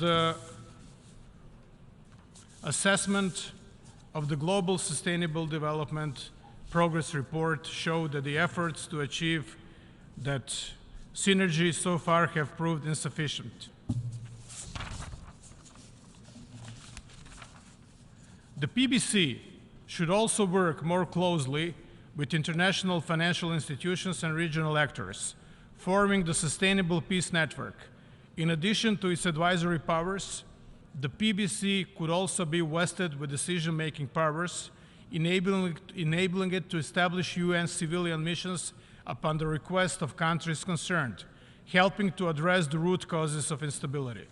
In this regard, 2030 Agenda for Sustainable Development and its Sustainable Development Goals can be an excellent prevention tool by bringing prosperity and inclusion by leaving a safer place for future generations. According to the Sustainable Development Report 2023, Croatia's performance in implementing the Sustainable Development Goals was assessed among top ranks. However, a lot of work is still in front of us. Croatia has a large natural heritage that it wants to preserve for future generations through the implementation of the SDGs. While accepting the clean energy transition, Croatia is taking a number of measures to alleviate the transition shock in the rejection of fossil fuels and to ensure a fair transition and prevent energy poverty.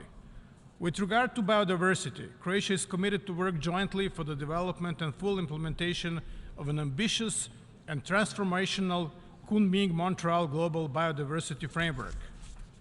Furthermore, we firmly believe that the protecting, restoring, and sustainably using biodiversity is essential for the pandemic prevention and promotion of the One Health approach, which needs to be included in future prevention plans. We are also committed to working together to intensify cooperation in protecting the marine environment and combating plastic pollution. If we want healthy oceans and seas, our ambition needs to be high and ocean protection stepped up significantly. Croatia welcomes the landmark adoption of the Treaty of the High Seas on Ocean Biodiversity. The successful negotiation of the BBNG agreement is the most recent proof of devoted multilateral work and presents not only a milestone in conserving marine biodiversity of nearly 2/3 of the world's ocean, but also a triumph for multilateralism. Today, Croatia proudly joined the first tier of countries that have signed the treaty and commits to ratify it as soon as possible. We call on other countries to do so as well, to enable its swift entering into force and to start its effective implementation. As a member state of the EU, Croatia has already committed itself politically and legally to contribute in making Europe the first climate-neutral continent by 2050. By further pursuing that course and by accelerating development of renewables and increasing green investments, we believe we can turn current crisis into a new chance for our economies. Here I will mention as an example one of such project that can boost new growth of European economy based on decarbonization and clean industry. It is the project of North Adriatic Hydrogen Valley, which encompasses Italian region of Friuli Venezia Giulia, Slovenia and Croatia. By putting the clean energy transition in the heart of the fight against climate change on the global level, we should not forget that the most vulnerable communities who have historically contributed the least to climate change are often the ones most and the worst affected, both by the climate conditions and by the costs of the green energy transition. As a remedy, establishment of a loss and damage fund to help vulnerable countries cope with the destructive impacts of climate change at COP27 marked a historic breakthrough in this respect. How we go about this issue at Climate Ambition Summit and COP28 will be a true test of trust and solidarity among nations and will impact current and future generations. Creating a world of peace and security that respects human rights and promotes social progress is the very foundation of the UN. The amount of human rights violations and humanitarian crises around the world demonstrates that more must be done in terms of atrocity prevention and the operationalization of the responsibility to protect. Croatia is honored to contribute to this cause by serving as a co-chair of the group of friends of R2P in New York, along with Costa Rica and Botswana. Croatian government remains committed to determining the fate of 1,806 persons that went missing during our homeland war in the 90s. Based on such tragic national experience, we continue to render our unwavering support to all efforts to provide answers to those still suffering the anguish of uncertainty anywhere in the world. We remain committed to combating hate speech, advancing the rights of women and children, protecting minorities, and the abolition of the death penalty. Gender equality is the foundation of a peaceful, prosperous, and sustainable world. In that vein, we highlight the importance of education and equal opportunities for girls and boys. We will continue advocating against discrimination and hate speech, including anti-Semitism. Croatia continues to attach the utmost importance to its immediate neighborhood in the Southeast Europe. Issues of the past and war legacy, like resolving remaining cases of missing persons and engaging in meaningful cooperation in handling the war crimes without discrimination and in line with international standards, access to archives, as well as other unresolved and highly sensitive issues must be fully tackled. We actively support the European perspective for our close neighbor Bosnia and Herzegovina and have warmly welcomed the recent EU decision on granting the BH the status of the EU candidate country. We continue to advocate electoral reforms that would ensure legitimate representation of all constituent peoples, in particular Bosniaks, Croats, and Serbs, at all the levels of the government, which is in our view essential for the future stability and prosperity of the country. We're very concerned about the latest development in Kosovo-Serbia relations and would like to encourage measures for de-escalation of tensions. Similarly, these two countries need to focus on normalization of relations and deliver on their commitments and start implementing on what was agreed this year in Brussels and Ohrid. We continue to advocate universal recognition of Republic of Kosovo and its right to existence as an equal member of the community of nations. It is in our interest to promote stability and further development of this region, as well as the process of European integration, which we believe remains crucial for the future prosperity of our neighbors and for which we are hopeful will be accelerated in the coming years. Thank you.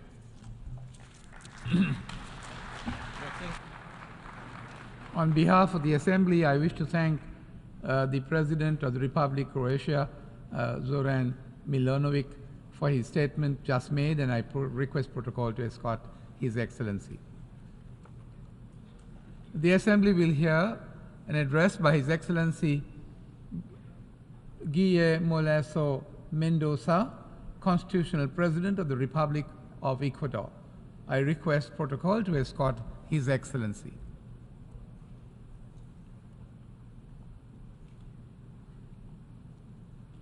On behalf of the General Assembly, I have the honor to welcome His Excellency Guillermo Lasso Mendoza, Constitutional President of the Republic of Ecuador, and to invite him to address the Assembly. Señor Mr. Dennis Francis, President of the 78th session of the General Assembly. Distinguished delegates and representatives of the nations of the world. We are here to renew our commitment to the ideals and principles that give life to the United Nations. Peace, the diplomatic resolution of conflicts, and respect for freedoms and human rights. In this brief address, I shall share our vision and efforts to address the global challenges that we are facing, including climate change, chronic infant malnutrition, and even the most urgent threats to our security. Since my government took office, we have rolled out an historic policy of environmental transition which preserves our natural heritage. In parallel, we have made great strides in transitioning from unsustainable production systems to a low-emission circular economy. In January 2022, we expanded the protection of the Galapagos Islands with the establishment of the Brotherhood Marine Reserve of 60,000 square kilometers.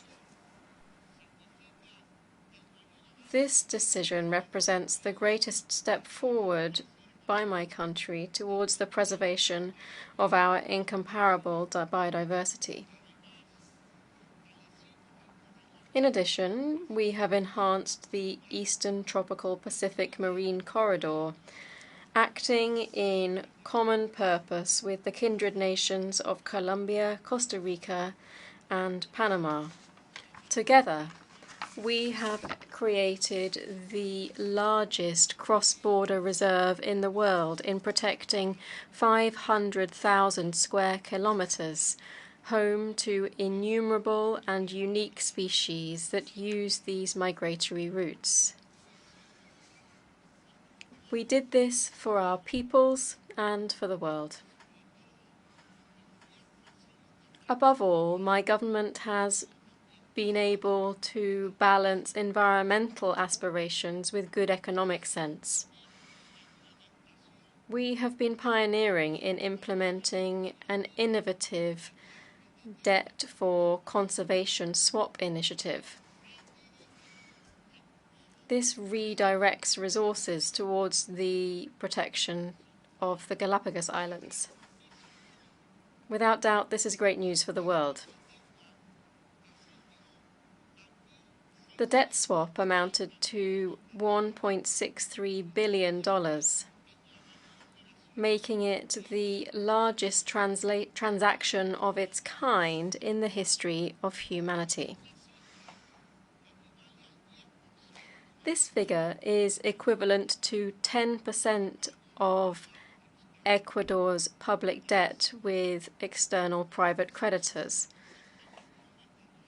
Of this amount, 450 million will be channeled into the Galapagos Life Fund for the protection of marine ecosystems and more than 2,500 species, 38 of which are migratory.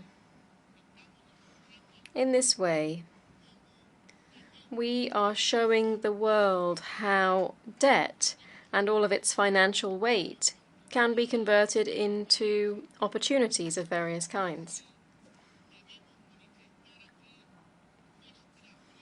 Further, we wish to express here our concern at the upcoming and ever more likely El Niño phenomenon, which could cause devastating flooding in Ecuador and the region.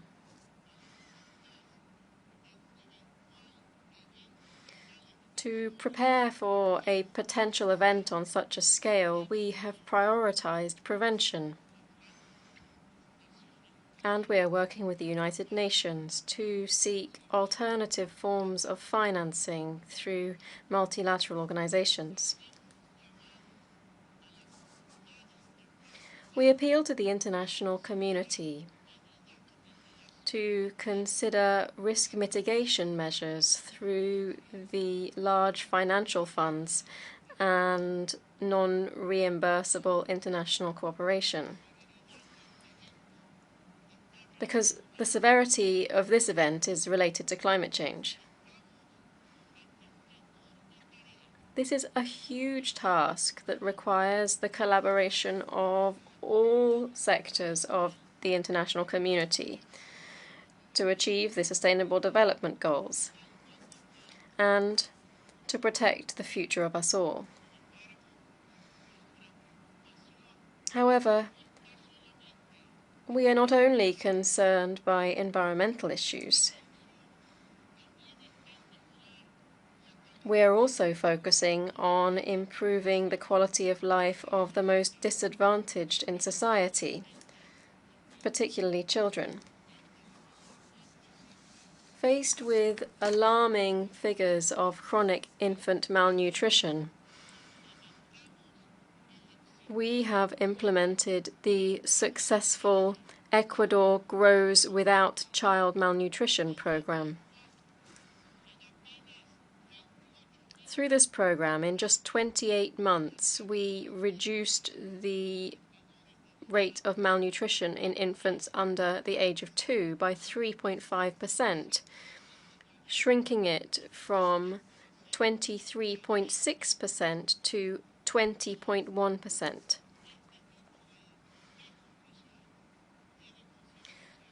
This type of malnutrition has serious and irreversible consequences on the children affected by it.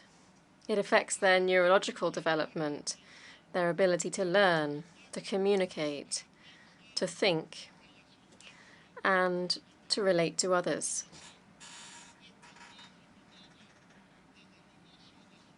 So these children from the beginning of their lives face enormous disadvantages that have negative repercussions on their future.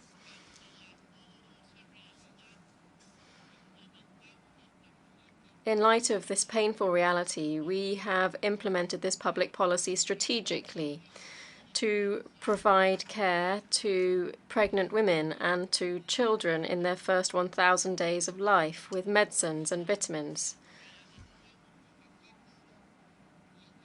We have repurposed and equipped health centers. We've recruited more family medicine specialists, more obstetricians and nurses. And we've further hired 50,000 community workers who go into neighborhoods to detect cases of malnutrition in time. Thanks to this, more than 20,000 children under the age of 2 are now free of chronic malnutrition. And all of this has happened with investment of $650 million over 28 months in government. Solutions don't depend on how much money a state has, but rather how much political will its leaders have. In our government, with a lower average oil price, we've prioritized state resources for this cause. Because there's no growth nor economic development if we do not invest in social issues and in our children. We hope to be able to share our experience with all of you and to join forces so that in the near future we can all together say, the world is growing without child malnutrition. President.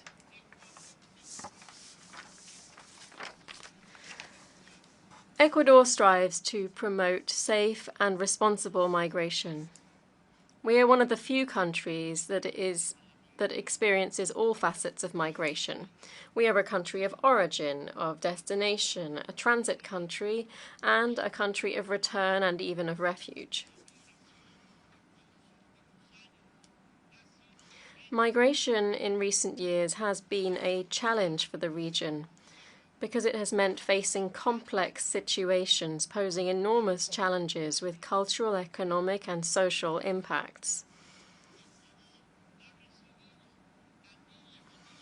Ecuador has hosted thousands of migrants of different nationalities. In light of this, it was essential to identify their needs, their circumstances, activities, and experiences, and this became a fundamental goal of our innovative approach.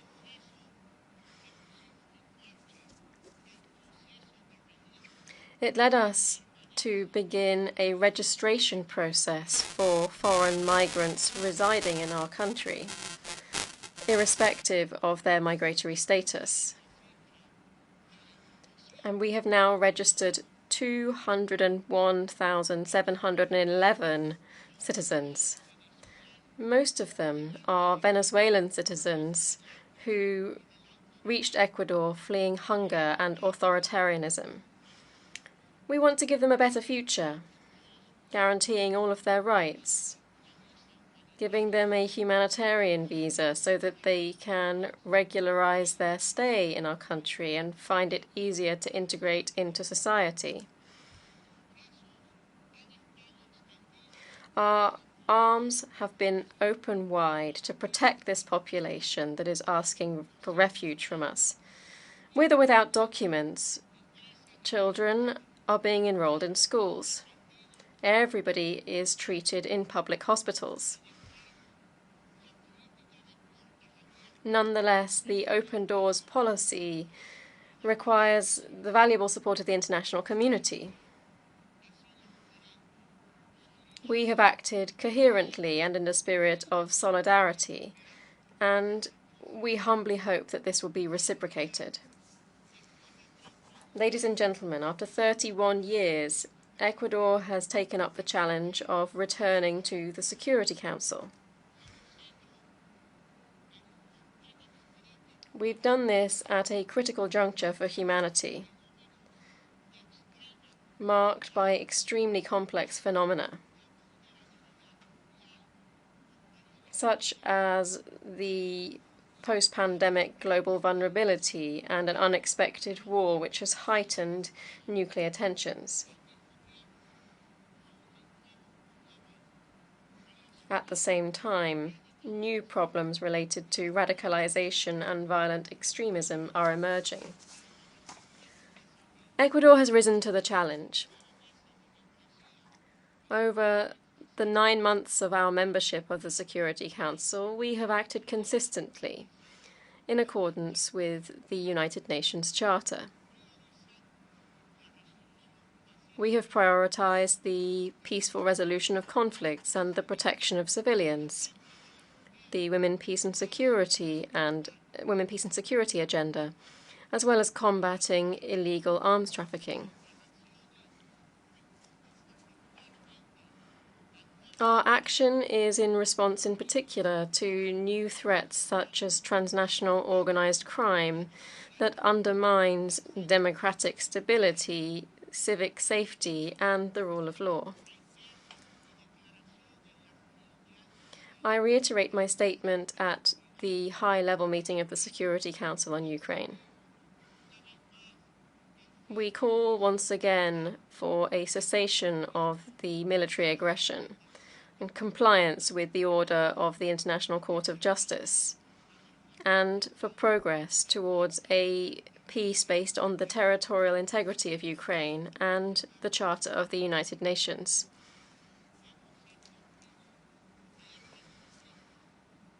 We have warned that this conflict not only inflicts pain and destruction on the people of Ukraine, but also worsens global food insecurity and destabilizes the global economy,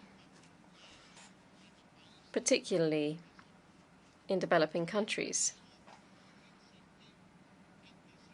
For this reason, we insist on the resumption of the Black Sea Grain Initiative. All wars and conflicts must cease. Excellencies, I dedicate the rest of my statement to a topic which is of the utmost concern to Ecuador and the world. I have been called upon to be the head of a state at a momentous time in history, which, like few others, is under violent siege by an enemy whose allies move between the porous borders that still divide the legitimate from the illegal world.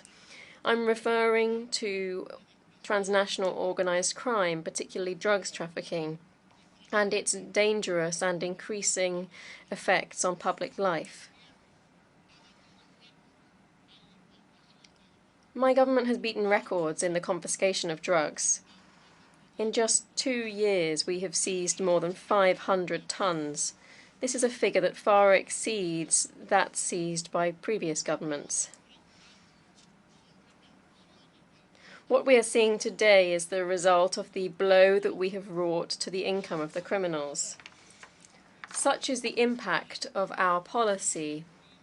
Last year, the United Nations recognized Ecuador as the 3rd country in the world in drug seizures, after the United States and Colombia. Just a few weeks ago, Ecuador experienced a hitherto unheard of event: the assassination of a presidential candidate. I'm referring to Fernando Villavicencio, a clear-sighted and brave Ecuadorian who denounced outright the activities of organized crime and its links with political mafias. Transnational organized crime is a corrupt and murderous system which penetrates society and the state, which defies the democratic stability of our countries, and which is progressing at great speed. It's not a problem exclusive to Ecuador, it's a global problem. Indeed, across the world, we see expansion of the same phenomenon as Ecuador is suffering: drugs trafficking, weapons trafficking, people smuggling, forced migration, and illegal mining. If we do not fight together, we will continue to suffer them alone. If the enemy is able to multiply itself, states must also be able to multiply our efforts, even more so. It's vital for the future survival of states that we forge lasting, robust, and effective mechanisms to bring an end to criminal organizations and those who support or sponsor them. Because if we want to fully share in the bounties of a globalized world, we must also face together the very adversities that this brings with it. Excellencies, in this and in each and every battle which we face together, you can always count on Ecuador's unswerving commitment. Thank you very much.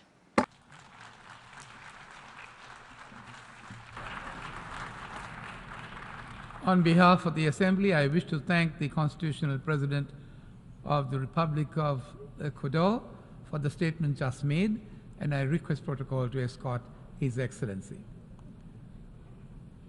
The Assembly will now hear an address by His Excellency João Manuel Gonçalves Lourenço, the President of the Republic of Angola. I request protocol to escort His Excellency.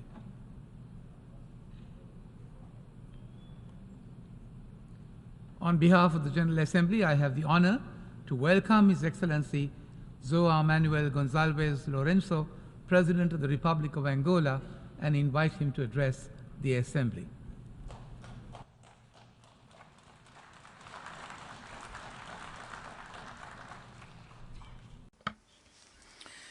Your Excellency Denis Francis, President of the 78th session of the United Nations General Assembly, Your Excellency Antonio Guterres, United Nations Secretary General, distinguished heads of state and government, heads of delegations, ladies and gentlemen. It is with great pleasure that I take floor at this August Assembly of United Nations within a context where the world is facing a highly complex situation, which requires this organization to strengthen its role and capabilities in crafting the most adequate responses and tackle the serious challenges facing the world. I would like to wish you, to Your Excellency Denis Francis, all the best wishes during your term of office starting now as the President of the 78th session of the United Nations General Assembly.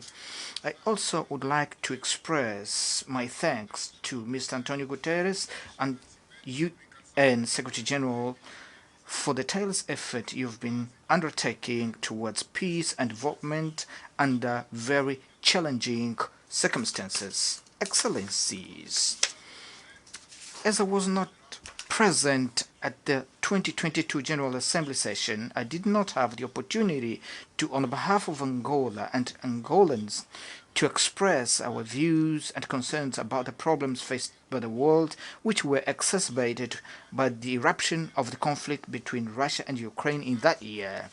Despite of the great efforts made in order to create a more peaceful and prosperous world, we recognize that after 78 years of foundation of our organization, it's not been possible to build a solid base of trust among nations in order to prevent the emergence of tension hotspots here and there that degenerate in open conflicts in Africa, Asia, Latin America, Middle East, and now in Europe, where it would be less expected to have a war of great proportions such as that one is happening right now.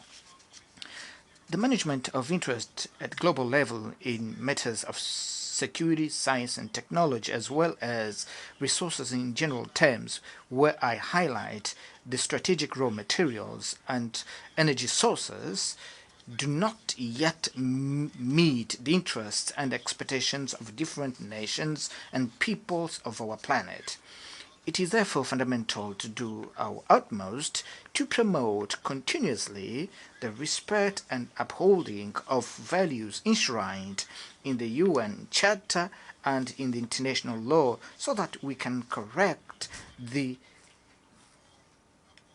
dangerous trajectory that the war had taken after the fall of Berlin Wall. In discussing the contemporary problems of international relations, we highlight the importance of looking objectively the nature and origin of conflicts, as well as the perspective of their resolution, upholding always the universal norms that govern relations among states.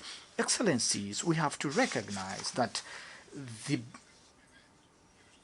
gap between the developing countries and the developed countries is still an unacceptable reality, because in some cases there is no political will to overcome them. As a consequence, we have difficulties in accessing financial resources and material resources that are necessary to implementing development projects, as well as the conditionalities imposed in know-how transfer that become factors that delay the implementation of the sustainable development goals provided in 2030 agenda of the United Nations. I would like to welcome the call of the Secretary General on the reform of the global financial architecture and the stimulus of SDGs of at least $500 million per year in order to face the emerging challenges, as they are not adequately represented in most of global governance institutions. The developing countries are not in position to express their views and make their stand prevail at appropriate level and contribute in formulating realistic solutions to their problems.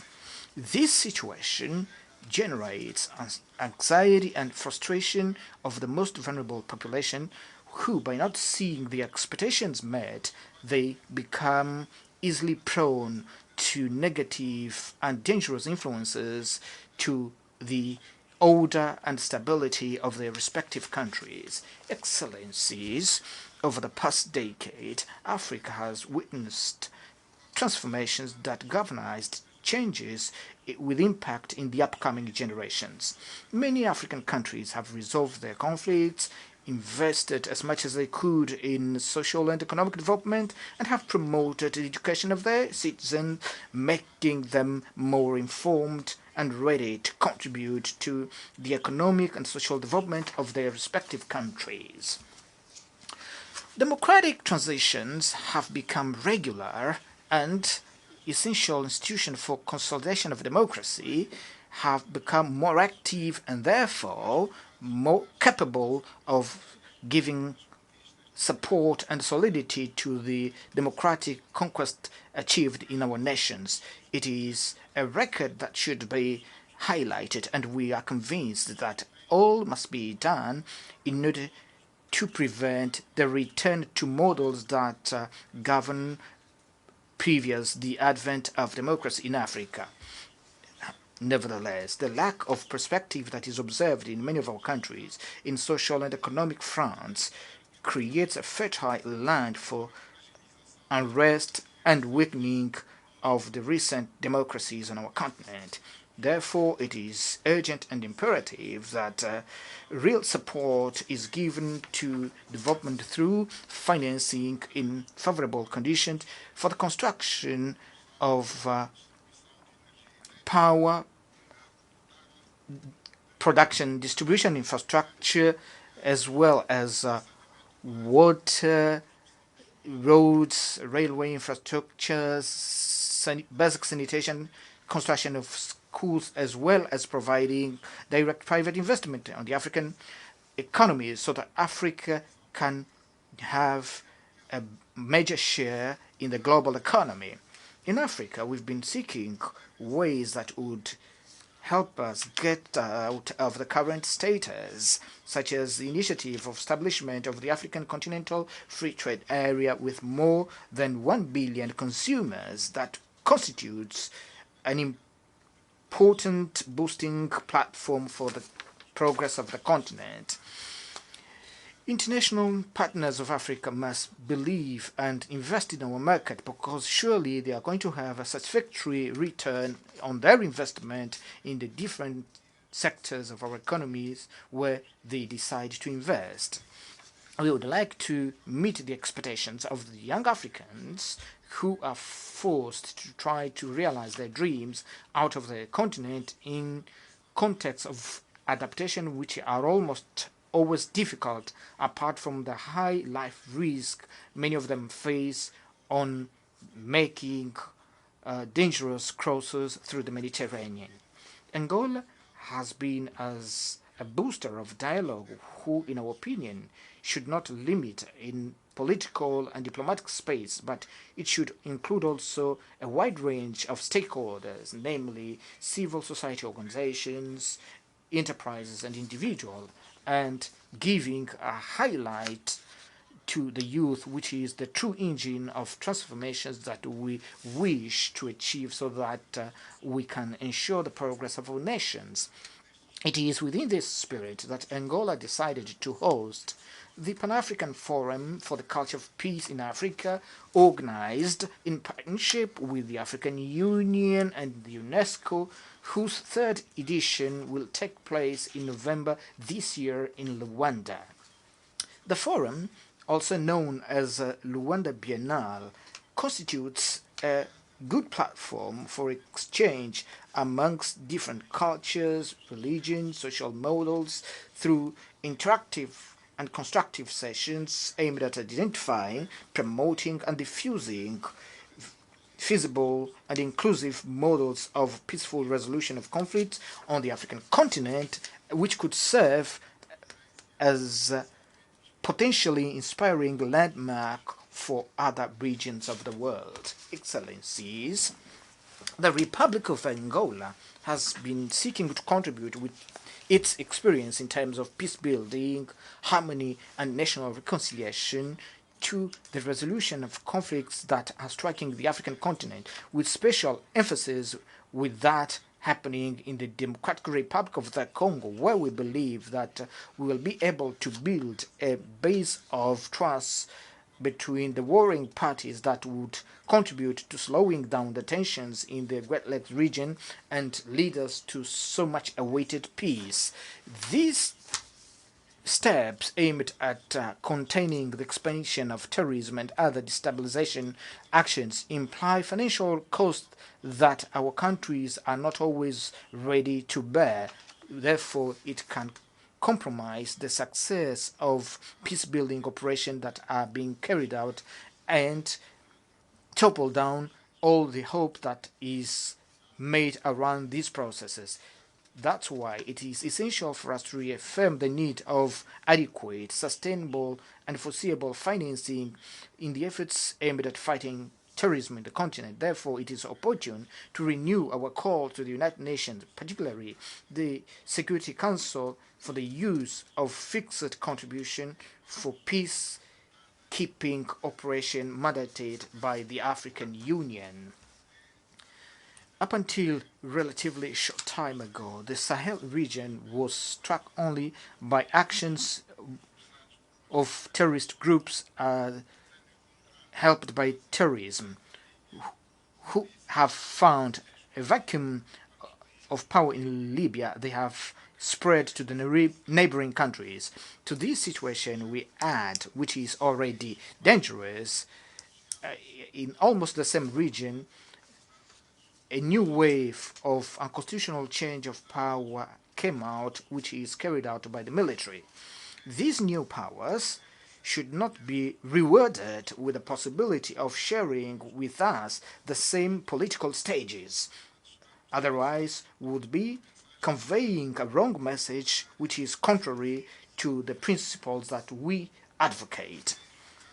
We are increasingly convinced of the existence of an invisible hand that is interested in creating instability in our continent, only concerned with expansion of their sphere of influence, which we know will not bring the necessary guarantees for the economic and social development of the African countries. The international community is concerned not only with the situation in Sahel countries, in the Horn of Africa, in Mozambique and the DRC, as well as with the conflict in Sudan, which, apart from the high number of deaths, wounded people, destruction of infrastructure of the country, has caused a high number of internal displaced people and refugees, and that has become one of the biggest humanitarian catastrophe that the world has witnessed, whose consequences are felt in the neighboring countries. The world should not forget the suffering of the Palestinian people or ignore the need of enforcing the resolution of the conflict in the Middle East, highlighting the Israeli-Palestinian conflict, whose formula of two-state living side by side peacefully has been found by the United Nations years ago without having any positive evolution, whereby we are lacking implementation. The international community runs the risk of being accused as giving different treatment and privileged treatment to the conflict in Europe to the detriment of others. Because they are in Middle East and Africa, whereby the one of Sudan is so deadly and devastating as that of Ukraine, but which receives less coverage of international media and less attention of the biggest center of decision on global peace and security.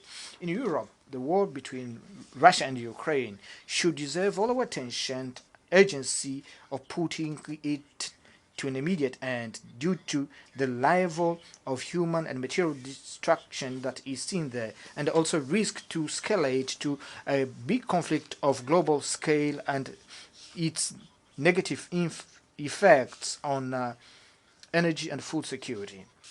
All evidences indicate that it is unlikely to have winners and losers on the battlefield. That's why we have to engage the involved parties to give privilege as soon as possible, the dialogue and diplomacy, establish a ceasefire and negotiate a long-lasting peace, not only for the belligerent countries, but that would ensure the security of Europe and contribute to the global peace and security.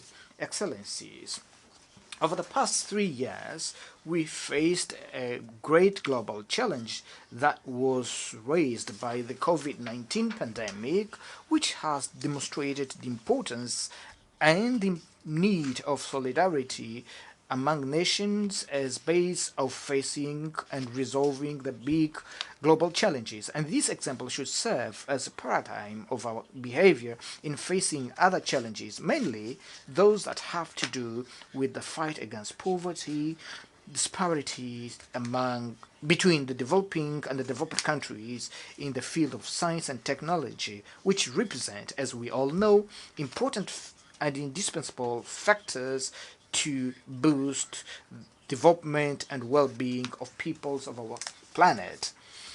Coordination and articulation among all nations of the world, which was the dominant tone in the process of fight against COVID-19, put into evidence the crucial role of the multilateral institutions. Therefore, we consider pluralism in international relations is the main safeguard of the efficacy of the actions that we undertake to resolve the big challenges affecting humanity at this time.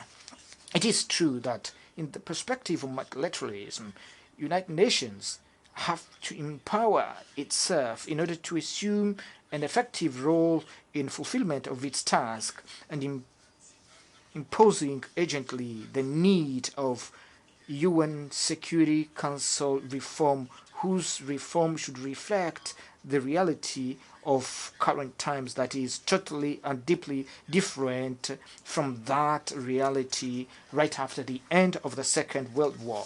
The Republic of Angola advocates, therefore, the need to revise the representation of different regions of the world in the Security Council. In this regard, as for the African continent, we advocate the Ezulwini Consensus and the Sirte Declaration, which established the need of giving Africa seats as permanent member of the Security Council with all privileges inherent to that post. Excellencies,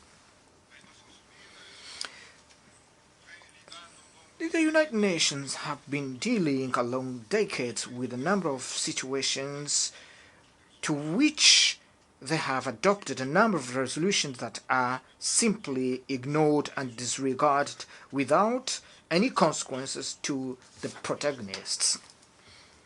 I therefore think it is necessary to reflect together on the need to seek creating mechanism that would strengthen the authority of the United Nations in order not to debunk, weaken the decisive role in the construction of efficient architecture of global peace and security to which all nations of the world should be bound with strong sense of commitment regardless of their economic or military might.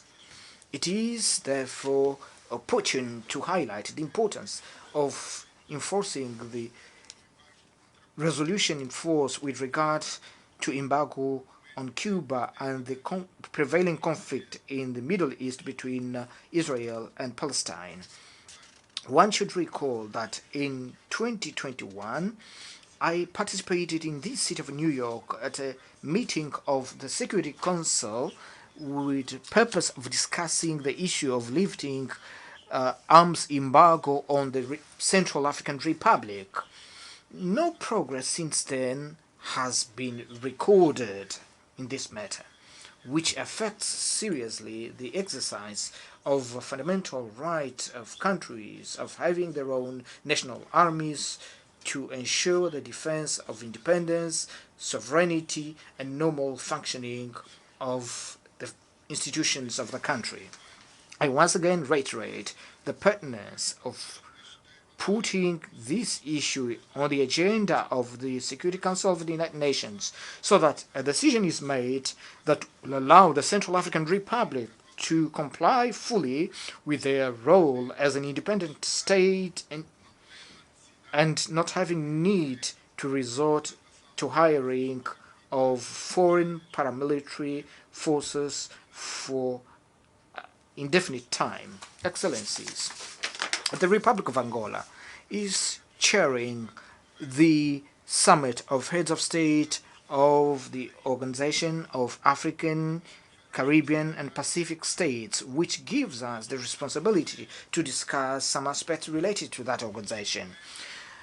The negotiation of the partnership agreement between the Organization of African, Caribbean, Pacific States Organization and the European Union was concluded, whose signing ceremony will take place shortly, which will mark a game-changer of cooperation tailored to the reality of to the current reality and aspiration of member states of this organization. This important tool, which will govern the cooperation between the OACP and EU member states, defines the basis on which we are going to project actions in most various fields with special focus on environmental sustainability, climate changes, human and social development, migration, and mobility. As Your Excellencies know,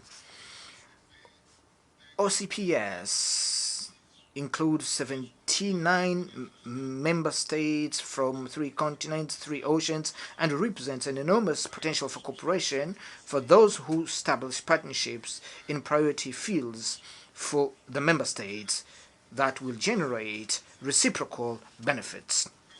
I seize this occasion to make a call to investors in order to look at the OACP's countries as a safe destination with important advantages for their businesses. Excellencies, allow me once again to seize this opportunity to, in few words, talk about climate change issues that represent in current time the main concern of humanity, of governments and society of all our countries. International community should seek to comply within its reach the pledges made in the 2 last edition of COP on environment funds, so that at the next COP summit that will take place in United Arab Emirates, this topic must absorb a meaningful part of our agenda so that we can discuss concurrently on the need to implement the measures to be taken with a view to reducing polluting gases, reduce deforestation, reduce global warming, and save our planet Earth while we still have time. Allow me to seize this occasion to, on behalf of the Angolan government and people, to express our deep condolences to the authorities and peoples of Morocco and Libya for the loss of 1,000 human lives and valuable national heritage as a consequence of natural disasters. Our total solidarity goes to the families and beloved ones who feel the pain of loss of their beloved ones. Thank you very much for your attention. Je tiens à remercier le président de la République d'Angola de l'allocution qu'il vient de prononcer et je prie le protocole de bien vouloir accompagner son Excellence. I thank the President of Angola for that statement, and I request protocol to escort His Excellency. The Assembly will now hear an address by His Excellency. I ask protocol to escort His Excellency. Au nom de l'Assemblée générale, j'ai l'honneur. On behalf of the General Assembly, I have the honor to welcome His Excellency Mr. Edgar Venkovic, President of the Republic of Latvia, and I invite him to address the Assembly. Mr. President, Excellencies, distinguished delegates, first of all, I wish to congratulate Mr. Denis Francis of Trinidad and Tobago on assuming the post of President of General Assembly. I assure you of Latvia's full cooperation along the way. The topic of this year's general debate invites us to focus on rebuilding trust and global solidarity. Rooted in the United Nations Charter, both concepts are crucial for effective multilateralism. Today, I would like to highlight the following points. We are at a transformative moment for the global order. Russia's unprovoked war of aggression against Ukraine continues to challenge the world in many ways. It is a test for the rules-based multilateral system. The Russian Federation's brutal invasion of its neighbor runs counter to the United Nations fundamental principles to refrain from the use of force against the sovereignty and territorial integrity of states. Blatant breach of these principles undermines the entire international system.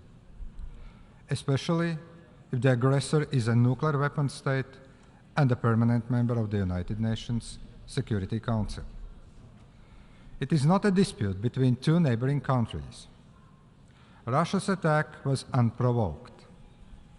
Russia is trying to redraw international borders by force to restore its former sphere of influence. In 2008 and in 2014, international community made a grave mistake by not responding to Russia's aggression against Georgia and to the illegal annexation of Crimea. It sent a wrong signal to Russia, allowing its aggressive imperial ambitions to advance. We are now seeing the consequences. Russia's invasion of Ukraine is a reminder of the struggle of a colonial empire to keep its territories. Ukraine is not Russia, never was, never will. Having experienced 50 years of Soviet occupation, Latvia knows the value of freedom and independence, like so many countries in the other regions. The international community must firmly stand together against Russia's attack on the principles and norms of the international law. Respect for the UN Charter is in the vital interest of all states. The outcome of this war will determine global security for years to come.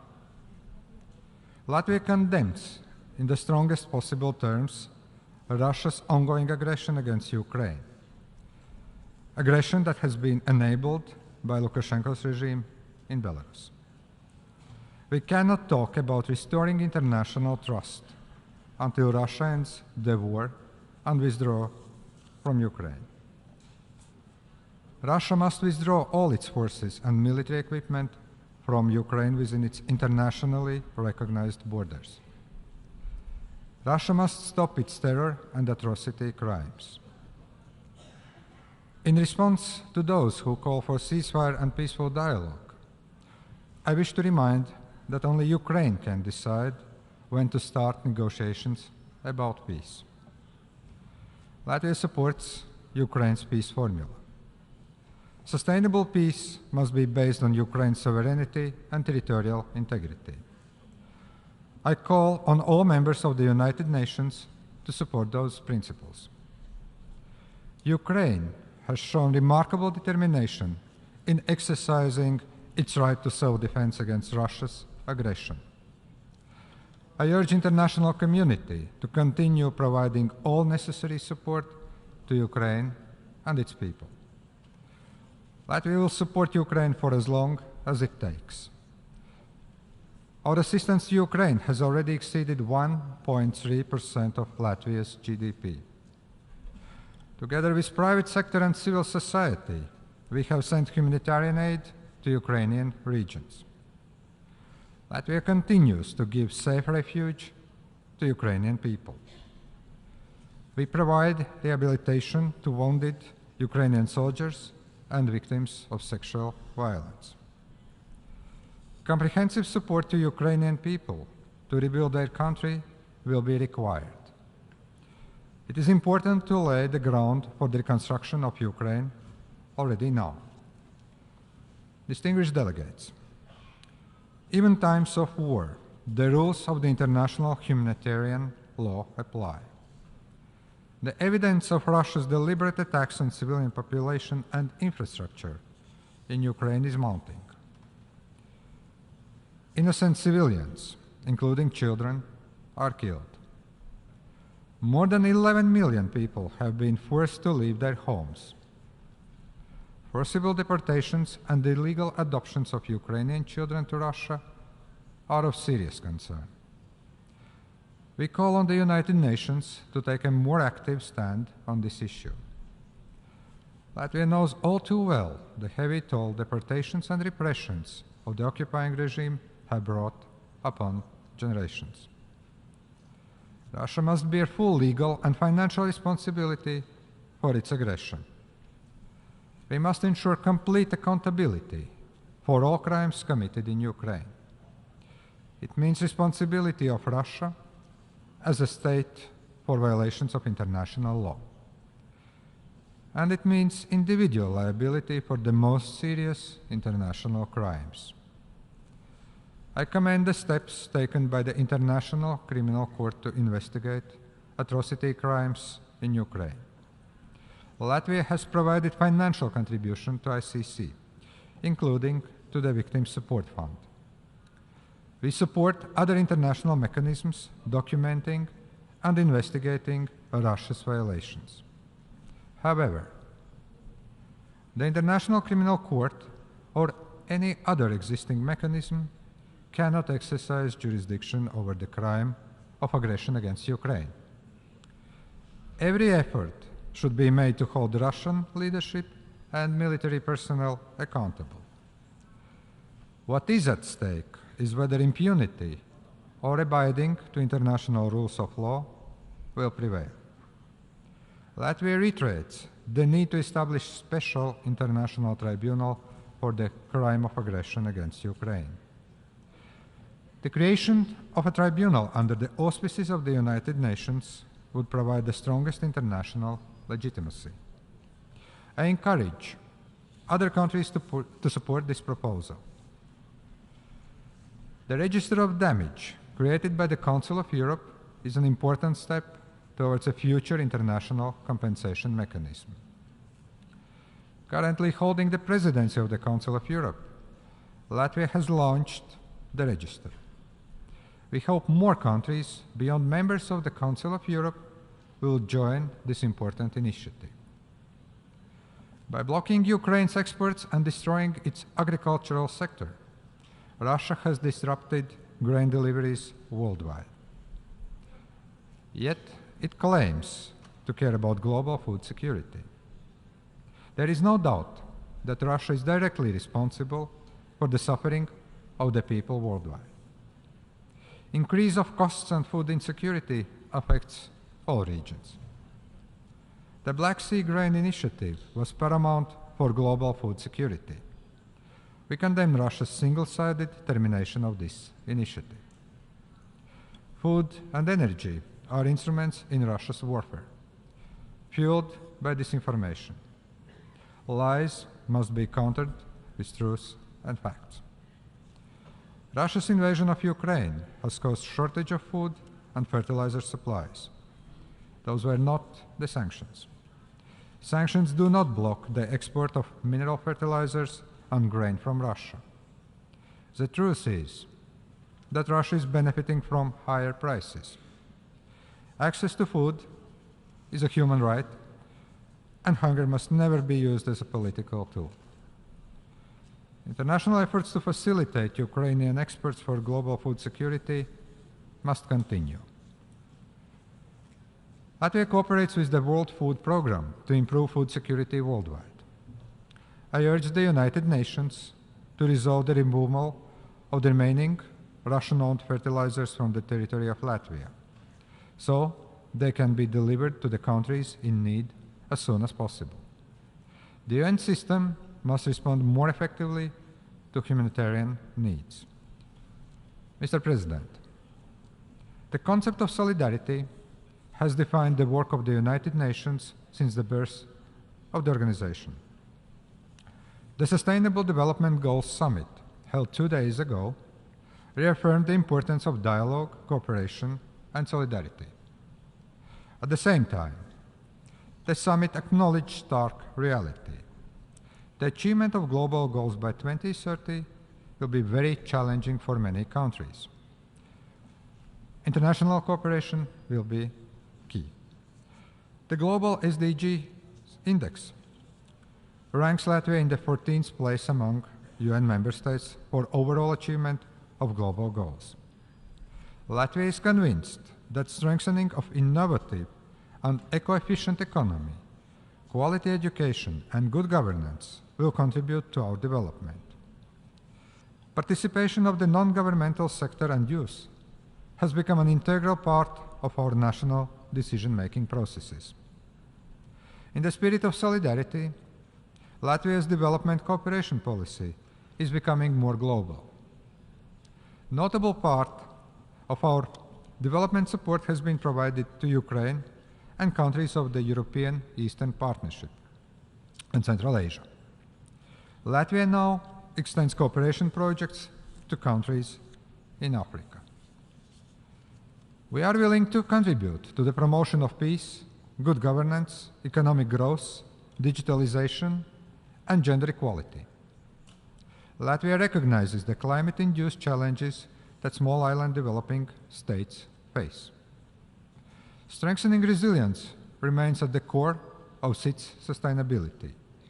Latvia is committed to contribute to successful preparation of the UN CITES conference next year, including financially. We will follow an evolving work of the International Law Commission on the legal aspects of the sea level rise. Moreover, Latvia is already engaged in international legal proceedings addressing the obligations of states regarding climate change. Resilience against disinformation is an area where Latvia has meaningful experience. We must address accountability of the actors in the information environment also at the global level. Distinguished delegates, the United Nations is not a perfect institution. Inability to stop the aggression or conflicts has often called this organization's effectiveness into doubt. Still, as the only truly global organization, it is the core of multilateral system uniting all sovereign states. It is especially important for smaller countries like my own country, Latvia. Revitalization of the United Nations system and meaningful reforms of the Security Council are necessary. The inability of the Security Council caused by the abuse of the veto is a serious concern. That is why Latvia supports efforts to make the Security Council more transparent and accountable for its inaction. Veto power was not created as a privilege, but as responsibility. Latvia supports a more just, equitable representation of the regions on the Security Council, including countries from Africa and CITES. Latvia remains a responsible and reliable partner.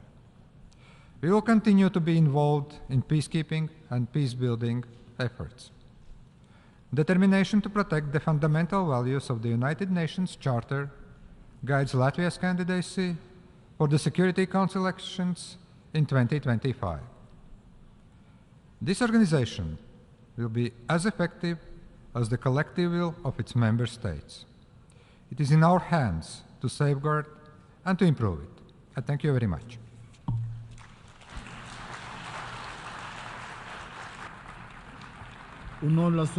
On behalf of the General Assembly, I wish to thank the President of the Republic of Latvia for the statement just made, and I request protocol to escort His Excellency. The Assembly will now hear an address by His Excellency Mr. Yoon Suk Yeol, President of the Republic of Korea. I request protocol to escort His Excellency. On behalf of the General Assembly, I have the honor to welcome His Excellency Mr. Yoon Suk Yeol, President of the Republic of Korea, and to invite him to address the Assembly. Mr. President, Mr. Secretary General, distinguished delegates, I extend my congratulations to His Excellency Denis Francis on assuming the presidency of the 78th session of the General Assembly. Let me also pay tribute to Secretary General Antonio Guterres for his dedication to global peace and prosperity. This year marks the 70th anniversary of the Korean War armistice. After the invasion by communist totalitarian forces, the fate of the Republic of Korea hung in the balance. Thankfully, with the support of UN forces, the nation dramatically defended its freedom. The determined decision of the first UN Secretary General, Trygve Lie, who viewed the armed invasion against the Republic of Korea as a challenge to world peace, led the effort to convene the Security Council to adopt the resolution intervening in the war, remains deeply ingrained in the minds of the Korean people. Over the past 70 years, Korea has risen from the ashes of war to blossom into liberal democracy and a market economy. Now, Korea intends to responsibly contribute to the international community with a goal to promote social progress and better standards of life in larger freedom as championed in the UN Charter. The theme of the 78th session of the General Assembly is rebuilding trust and reigniting global solidarity. The war in Ukraine that has been going on for 2 years has deepened the division in values and ideologies within the international community. Additionally, the economic repercussions of the COVID-19 pandemic have been exacerbated by the war in Ukraine, causing a contraction in the global economy and leading to food and energy crises in many parts of the world. In difficult times, it is the vulnerable who suffer more. In the face of today's multifaceted global crisis of an unprecedented scale, divides among countries are widening across various areas, including security, economy, technology, health, environment, and culture. To narrow these divides and ensure harmonious coexistence among all nations, the international community must stand united with the United Nations at its core.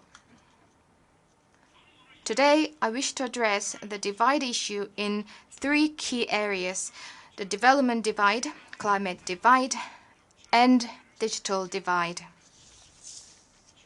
Many countries around the world still lack the essential infrastructure necessary for everyday living. Development is unattainable without basic infrastructure, such as water and sewage systems to process and supply drinking and daily use water, energy facilities to provide electricity, and healthcare facilities to treat the sick. To narrow the development divide, countries with financial and technological capacities must assume responsible roles. Korea is set to boldly increase its official development assistance volume.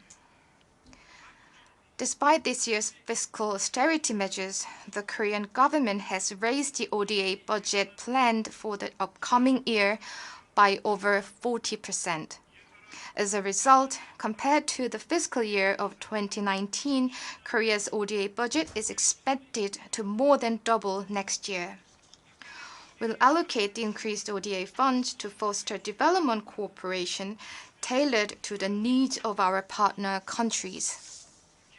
In particular, we'll actively channel our ODA efforts into education and training to help partner countries build the capacity to progress economically and socially on their own. It is said that a year of education can increase income by approximately 10%, and this impact is more pronounced among low-income groups and women. We must expand these benefits on a global scale. The climate crisis is another challenge that exacerbates the economic divide between nations and impedes humanity's sustainable development. This past July, we experienced the hottest summer ever recorded on Earth. On this boiling Earth, extreme weather events such as heat waves, torrential rains, and typhoons have become the norm. Climate change is causing geopolitical shifts in agriculture and fisheries, worsening the crises in countries vulnerable to food shortages. To assist the countries vulnerable to climate change in reducing their carbon emissions and accelerating their transition to clean energy, Korea will scale up its Green ODA. In particular, we'll contribute an additional $300 million to the Green Climate Fund. We anticipate the international community's active financial support for the Green Climate Fund. We also hope that the international community's collective resolve to bridge the climate divide would lead to tangible actions. Korea will not only harness renewable energy, but also extensively employ high-efficiency, carbon-free energy, such as nuclear power and hydrogen, as a realistic measure to hasten our pursuit of carbon neutrality. We also plan to share these energy sources with countries vulnerable to climate change, ensuring they too can benefit. To this end, Korea aims to pursue an international joint research on carbon-free energy and facilitate technological innovation and investment from the private sector. Moreover, Korea will launch a carbon-free alliance, an open platform that anyone in the world can join to promote the adoption of carbon-free energy. Next, Korea plans to play a leading role in bridging the digital divide, utilizing our strength in information and communications technologies. Today, with advancements in digital technology, cultures and industries are shifting towards digital-based paradigms. The digital divide is a major cause of economic divide. Therefore, bridging the digital divide will be a positive attribute in resolving the challenges faced by the Global South. Korea will support the digital transformation of countries with limited digital penetration and utilization.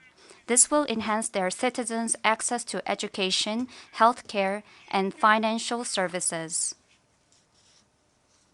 Last September at New York University and last June at the Sorbonne in Paris, I stressed that digital advancements can only be achieved when fair access to AI and digital technologies, as well as the safe use of digital technologies, are ensured. I have also proposed the establishment of an international organization under the UN to discuss and set forth rules regarding digital ethics. If we fail to curb the spread of fake news resulting from the misuse of AI and digital technologies, our freedom will be at risk. The market economy anchored in liberal democracy will be in peril, and our very future will be under threat. Korea plans to introduce a digital Bill of Rights soon to put forth a desirable future of the digital order. To support the creation of an international organization under the UN and provide concrete directions for the development of AI governance, the Korean government plans to host a global AI forum. Furthermore, we plan to collaborate closely with the high-level advisory body on AI being established by the UN to provide a network for communication and collaboration among global experts.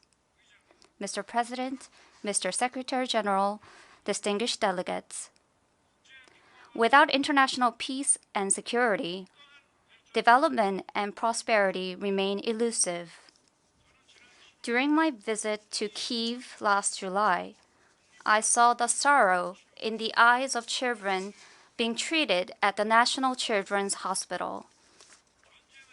Children are our future, yet children are oftentimes the first victims of war. In line with our commitment to the Ukraine Peace and Solidarity Initiative, the Korean government will implement a comprehensive support program that encompasses security, humanitarian assistance, and reconstruction. Furthermore, as I pledged at the G20 summit just 2 weeks ago, Korea will actively support Ukraine's reconstruction by providing $300 million next year and a mid to long-term support package exceeding $2 billion. The nuclear and missile programs of the Democratic People's Republic of Korea pose not only a direct and existential threat to the peace of the Republic of Korea, but also is a serious challenge to the peace in the Indo-Pacific region and across the globe.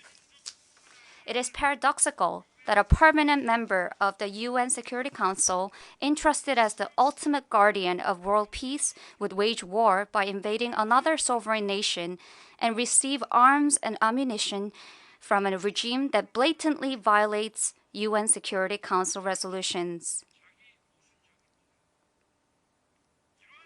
In such a situation, the call to reform the UN Security Council would receive a broad support. And if the DPRK acquires the information and technology necessary to enhance its WMD capabilities in exchange for supporting Russia with conventional weapons, the deal will be a direct provocation threatening the peace and security of not only Ukraine, but also the Republic of Korea.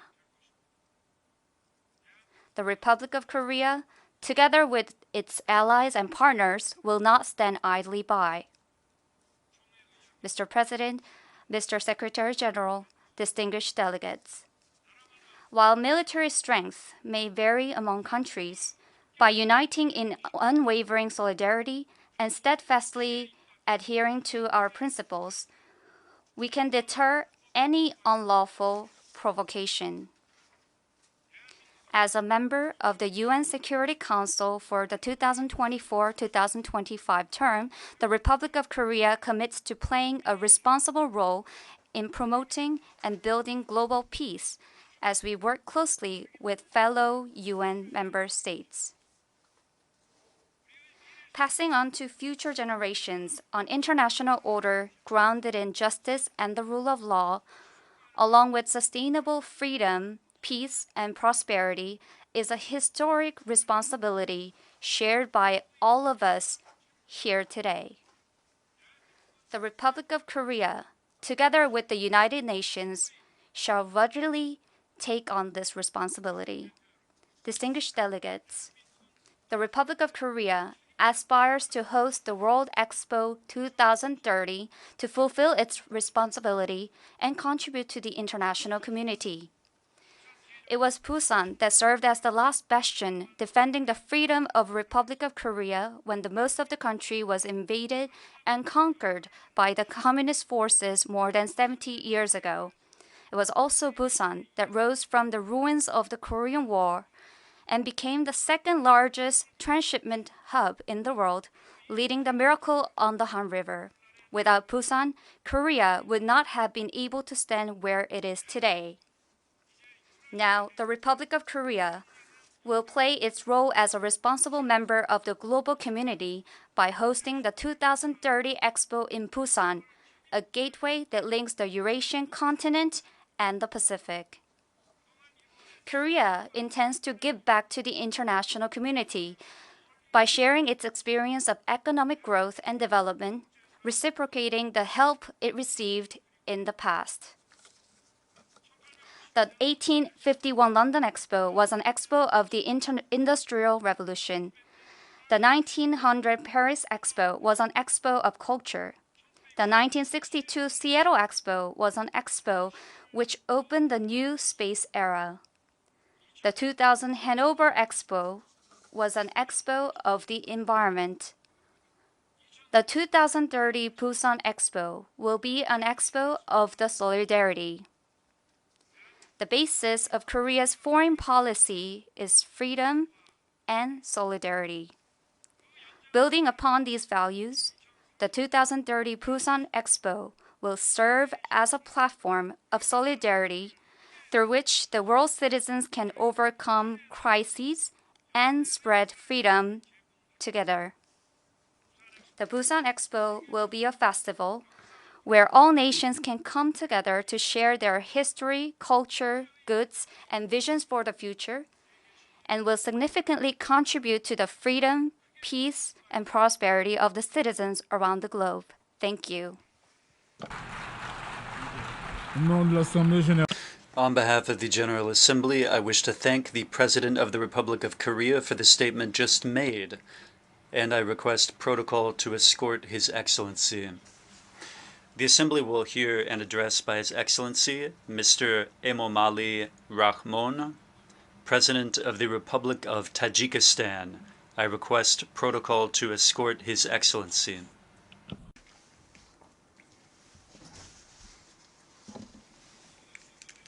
On behalf of the General Assembly, I have the honor to welcome His Excellency, Mr. Emomali Rahmon, President of the Republic of Tajikistan.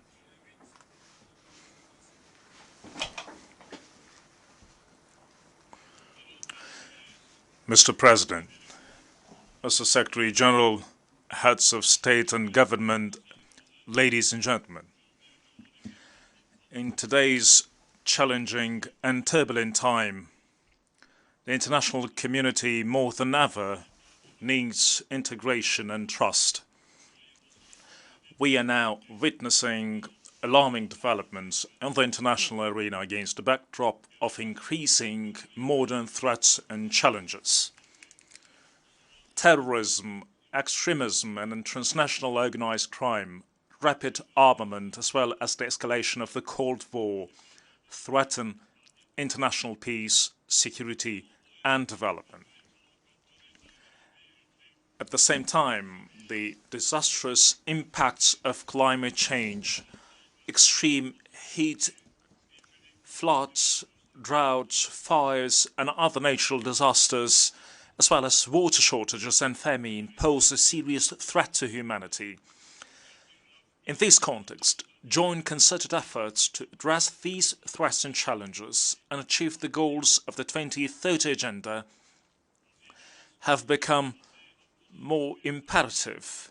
To this end, we welcome the theme of the 78th session of the United Nations General Assembly, Rebuilding Trust and Reigniting Global Solidarity, Accelerating Action on the 2030 Agenda and SDGs towards peace, prosperity, progress, and sustainability for all. Ladies and gentlemen, despite the efforts of the international community to attain the 2030 Agenda, the world is not on track to meet most of the Sustainable Development Goals. Unfortunately, developing countries, least developed countries, and small island developing states are bearing the brunt. Despite significant progress made on some SDGs, in particular SDG 1, SDG 7, SDG 12, and SDG 13, Tajikistan still faces challenges in fulfilling its promise to attain SDGs by 2030. Therefore, we understand that solidarity, financing, implementation of commitments, and other practical measures should be strengthened, and this requires truly fundamental shift. Therefore, Tajikistan supported the Secretary General's proposal of a common agenda to reverse the course and turbocharge the SDGs.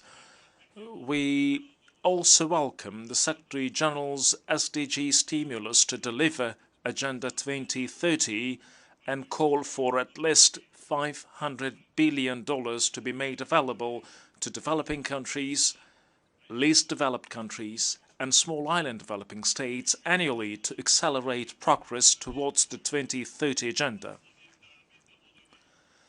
We also welcome the call to reform international financial architecture to ensure the mobilization of stable and long-term financing scale for investments needed, among other things, to achieve SDGs and tackle climate issues.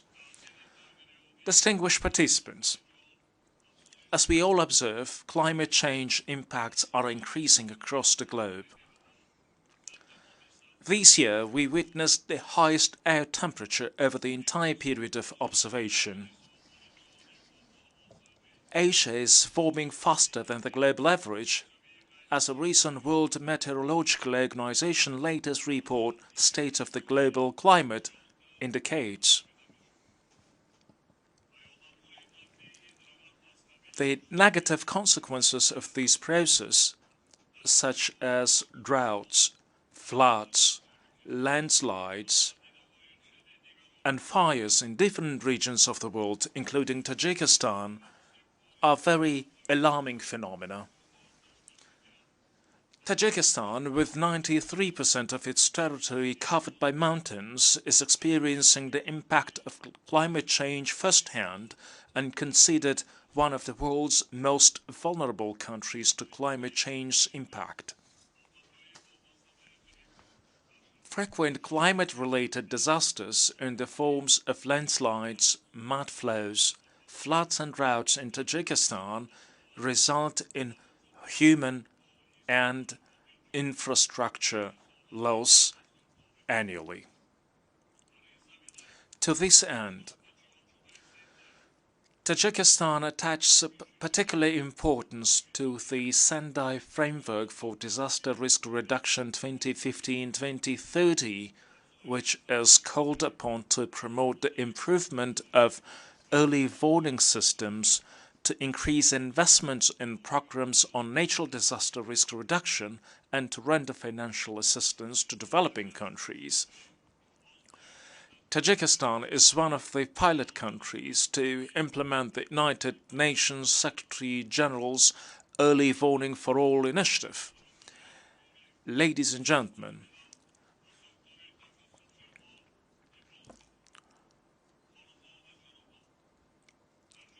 more than 13,000 glaciers are registered in the Republic of Tajikistan,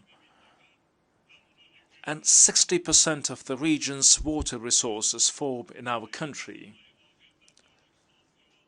Unfortunately, over the past decades, Tajikistan has lost more than 1,000 of glaciers, which will have significant implications for future food security, water availability and ecosystems of St. Glacier and beyond. The intense melting of glaciers as the primary source of fresh water requires the adoption of concrete measures, including research, data collection and processing, and enhanced international cooperation. I express my profound gratitude to all member states for their cooperation in adopting the United Nations General Assembly Resolution 77/158 from 14th December 2022 on declaring the 2025 as the International Year of Glaciers Preservation. I invite all interested parties to join efforts to ensure the targeted implementation of these resolutions. We stand ready to work with the international community within the newly created group of Friends of Glaciers and beyond to implement the mandates of the resolution. Tajikistan is convinced that this initiative will give a powerful impetus to a new global movement to take necessary collective action and to protect glaciers from intense melting.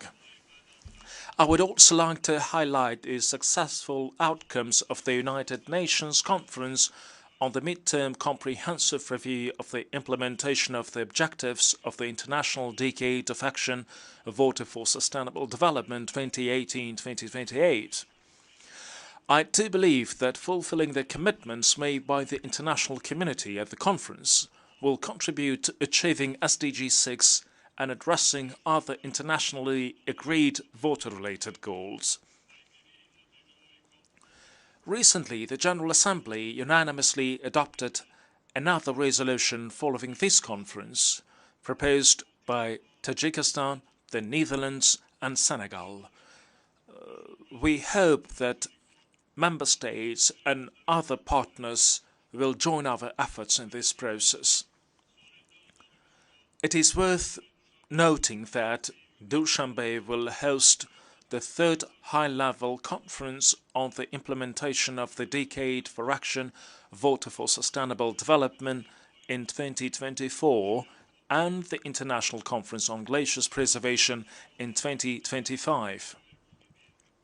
We expect the international community to take an active part in these important international conferences. As a proactive and champion country in the global water and climate agenda, Tajikistan will continue to strive to promote cooperation between countries and organizations. In modern conditions, the formation of a green economy has become one of the urgent tasks of humanity. In our country, 98% of electricity is produced from renewable sources, that is, hydropower, and according to this indicator, Tajikistan ranks 6th in the world. Effective and rational use of Tajikistan's tremendous hydropower resources can provide a favorable ground for the development of green energy generation throughout the region. We consider the role of the Green Climate Fund to be positive and constructive in the process of addressing environmental challenges and adapting to climate change.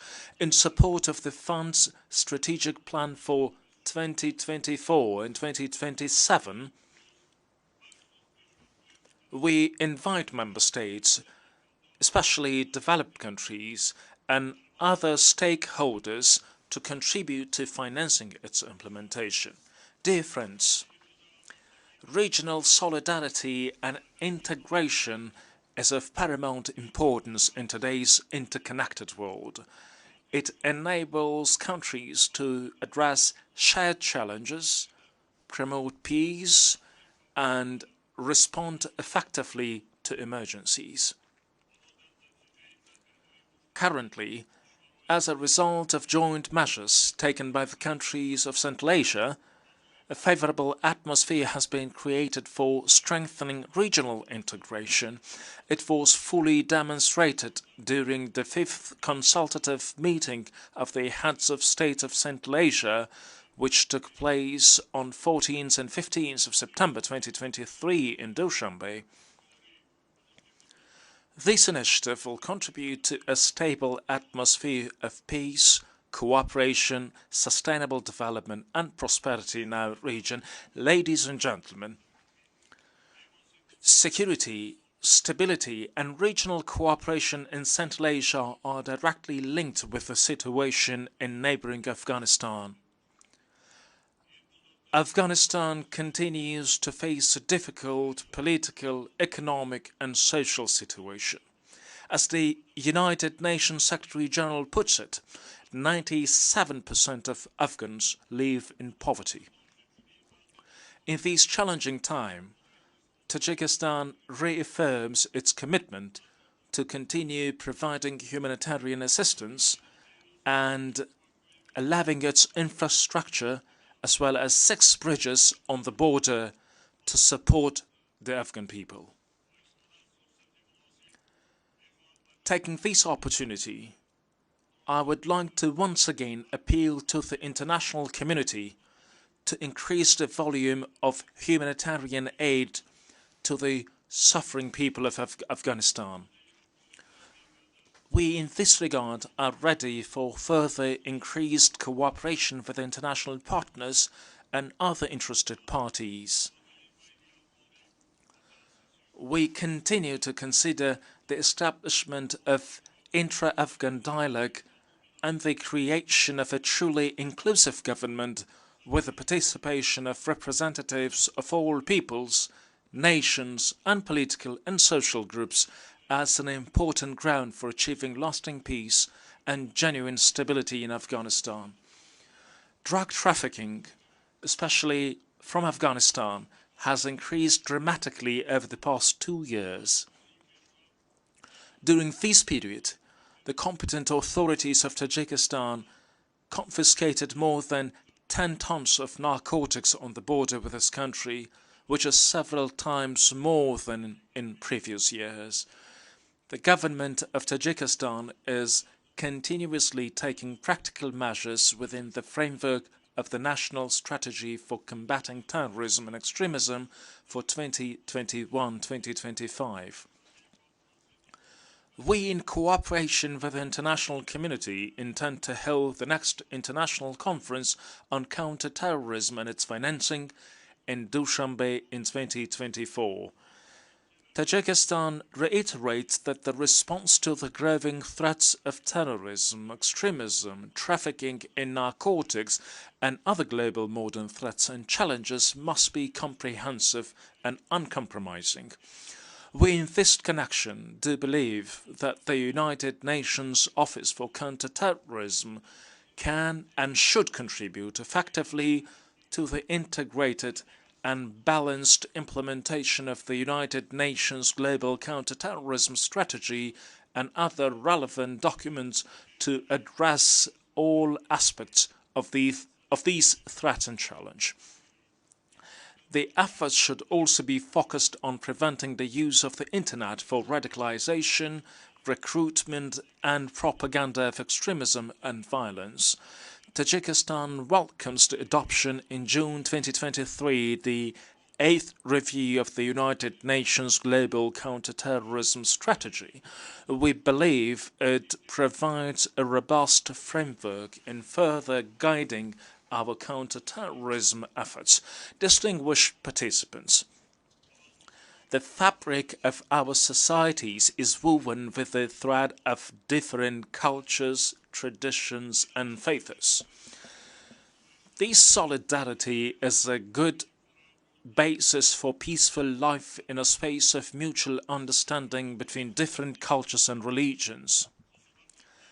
In this regard, manifestations of discrimination, racial and religious hostility with an understanding of their negative consequences are absolutely unacceptable. These actions, as well as the politicization of religious issues, undermine the very essence of our international community. Insulting religious sentiments, hatred and violence against any religion or belief have tragic consequences. In most cases, such provocative actions trigger intolerance and mistrust, causing divisions and conflicts among civilizations.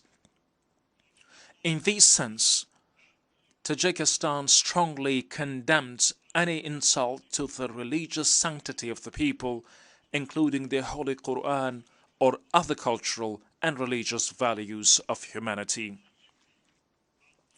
As a co-sponsor of the recently adopted United Nations General Assembly resolution entitled Promoting Interreligious and Intercultural Dialogue and Tolerance and Countering Hate Speech, Tajikistan reiterates the importance of promoting dialogue and mutual understanding among civilizations for peace and harmony in the world.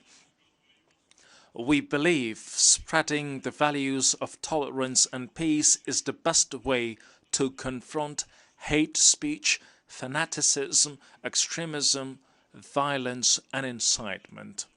Let us stand united against actions that seek to divide us and instead work towards a world where mutual respect and recognition are the cornerstones of our global society. Ladies and gentlemen, as a nation that has demonstrated resilience, stability and commitment to peace, Tajikistan seeks to secure a non-permanent seat on the United Nations Security Council for 2028-2029. I take this opportunity to call on the United Nations member states to render their valuable support for Tajikistan's candidacy during the 2027 elections. To conclude, I would like to once again emphasize that achieving all our agreed goals is possible only based on mutual understanding, coordination, integration and tolerance. To this end, let me recite a poem from the famous Tajik Persian poet, writer and thinker Saadi Shirazi that is very relevant and speaks to the theme of the 78th session of the United Nations General Assembly and correspond to our shared commitments. Human beings are members of a whole in the creation of one essence and soul. If one member is afflicted with pain, other members uneasy will remain. I thank you for your attention.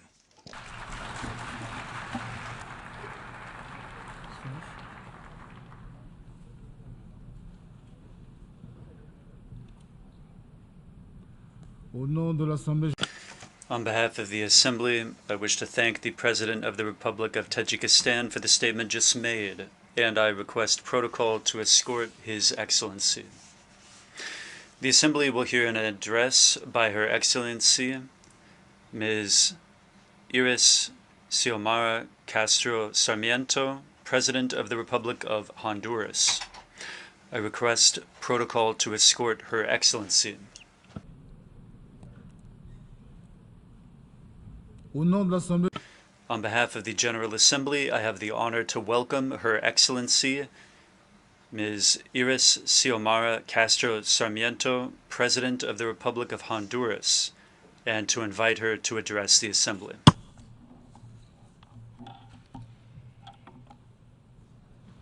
Distinguido señor presidente. President of this General Assembly, Secretary General of the United Nations, distinguished heads of state, representatives and delegates here present, citizens of the world.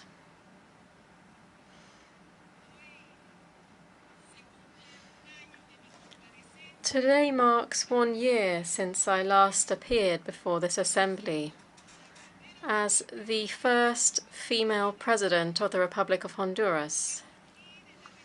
I arose out of resistance in the streets, fighting the coup d'etat that overthrew Manuel Zelaya Rosales, a democratically elected president. The progress made and the results of my government have already been recognized by the international community and by financial organizations. We have seen greater economic growth, rescued public finances through the cancellation of corrupt trust accounts, a single window system, fiscal discipline, the prompt payment of onerous debt, and reduced inflation, as well as a decreased risk profile for the country.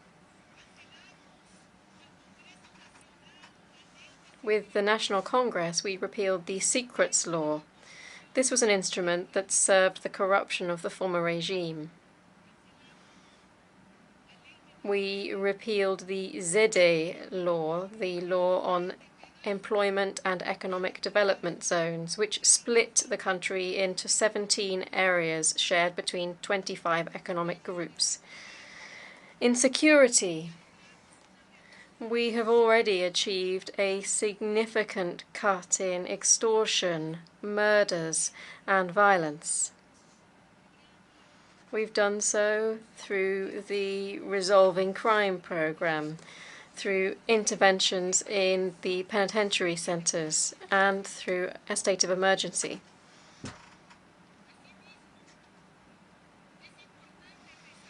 Furthermore, it's important to note, for the benefit of my gratuitous opponents, that I have ordered and overseen the greatest increase in the budget of social sectors to reduce poverty, to improve education and healthcare. School meals are now provided for all children in primary schools. We have also brought back the historic program for free school enrollments, fuel subsidies, and free energy for the poorest. In addition, we've seen widespread bonuses for agricultural production, repairs to 12,000 neglected schools, efforts to foster production in all municipalities of Honduras. We've repaired the road network, and 8 new hospitals are being built.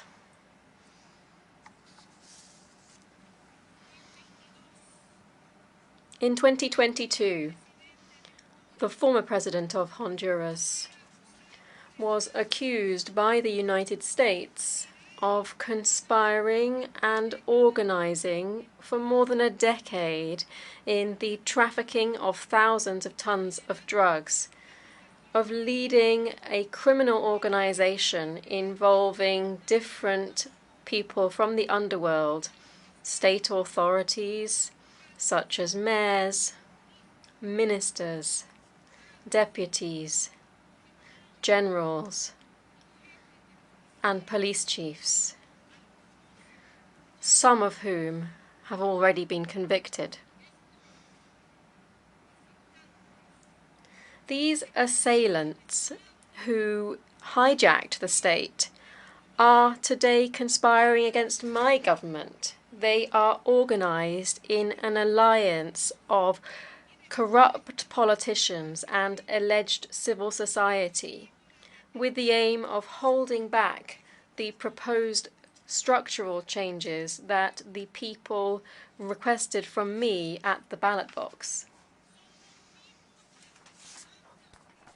They are the very same people who assassinated Morazan, and today they are opposing the adoption of the fiscal justice law. They are boycotting the election of the new Attorney General to perpetuate the impunity that they are used to, and to obstruct the arrival of the International Commission Against Corruption and Impunity, CICI.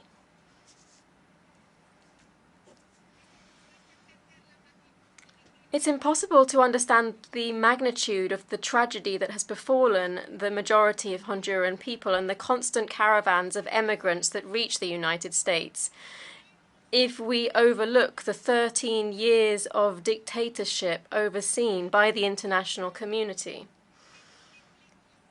that was responsible for a six-fold increase in public debt and the highest rate of poverty in the history of Honduras, 74%.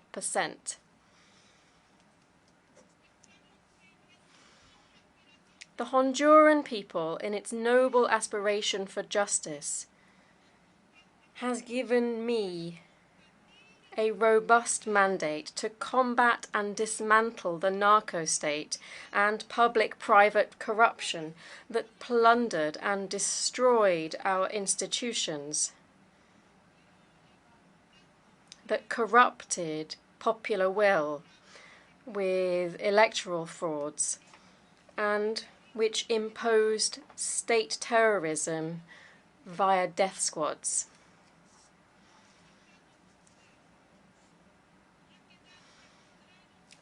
Popular support has been made clear with the recent mobilizations of popular resistance at a national level, with hundreds of thousands of grateful men and women who have shown me their backing in the fight to return the rule of law and to restore the dignity of the Honduran people and the presidency of the Republic.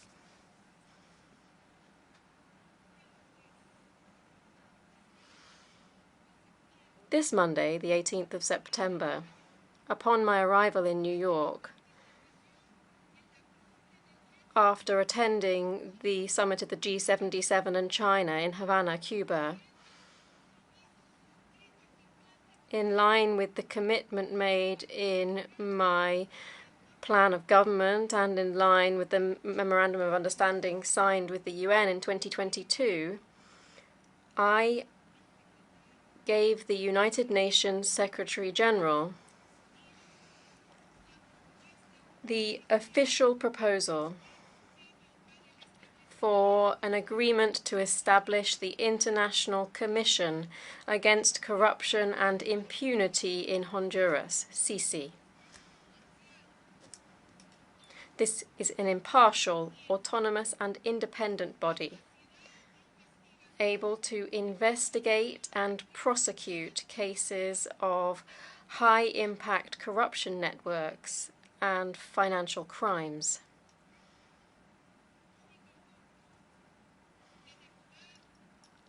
This is the only way to clean up a state in which public institutions, the pirates of the political class, public-private partnerships have been infiltrated by organized crime.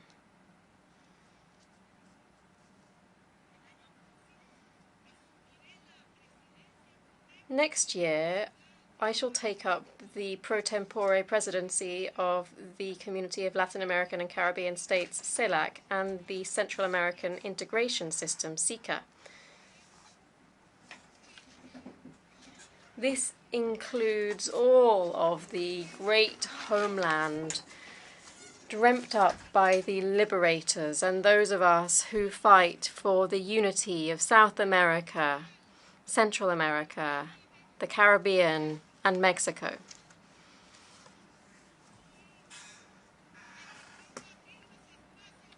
Today, I propose to open spaces of dialogue between us, to craft proposals that resolve the challenges afflicting our region.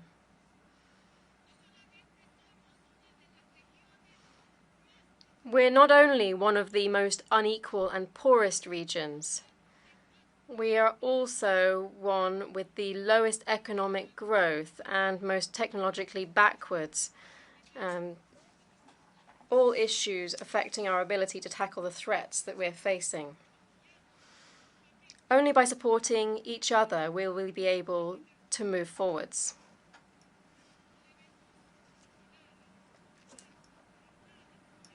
We mustn't forget our brothers and sisters in Haiti. The humanitarian crisis of an oppressed and revolutionary nation warrants our full support and solidarity.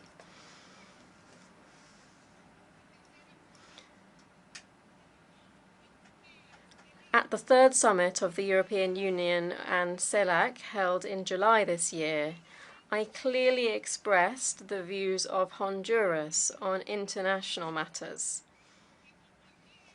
which, as I've mentioned here, need to be urgently resolved.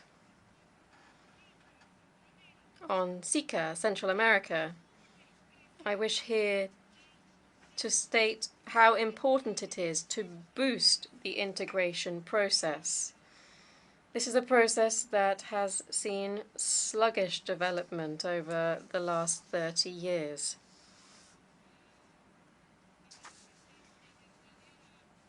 For this reason, we need to show true political will, which allows us to advance in the customs union, in social and environmental policies, and in the safe movement of people and goods.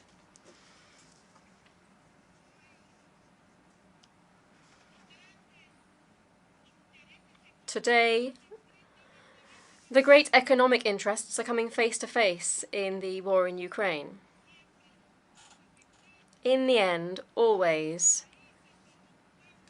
the poorest countries and peoples on earth are those most affected, crushed by inflation, food shortages, and high fuel prices. The complex military industry accounts for the majority of budgets in developed countries, with trillions and trillions of dollars. But this is in contrast to their indifference and incapacity to contribute to humanity and to protecting nature.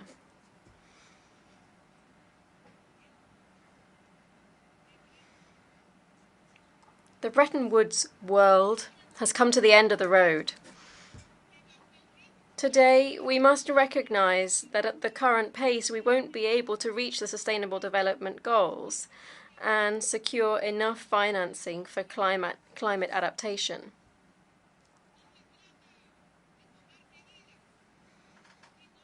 It's not an issue of taking steps, but rather proposing changes to the economic system that requires a deep-rooted commitment to humanity and to nature.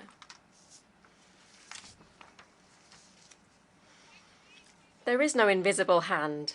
There is no spillover. Practice has shown us that the application of global capitalism and the neoliberal model only causes misery, inequality, and a crazy individualism from consumerist societies against enormous deprivation for billions of people. Excellencies, the war in Ukraine must end.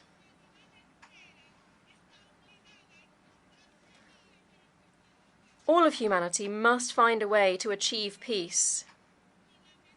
We cannot live with the permanent threat of a conflict that might mean the end of our planet.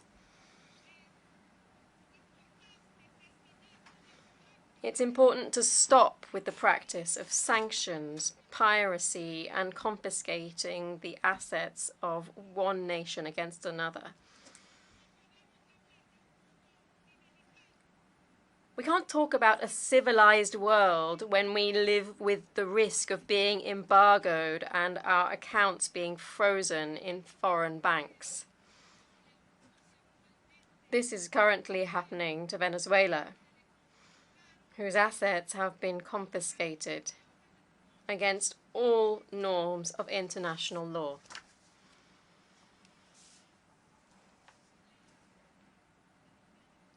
This United Nations Assembly every year demands the end of the blockade against Cuba, which is an arbitrary, outdated measure contrary to international law. It's a measure that violates the principle of respect for the self-determination of peoples. And it sacrifices a noble people who, despite the limitations imposed upon it, continues to contribute its solidarity to the world.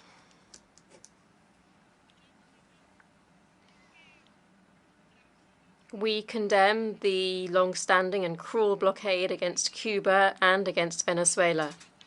Further, we demand the removal of Cuba from the list of terrorist countries. This is a manipulative, false, and capricious measure.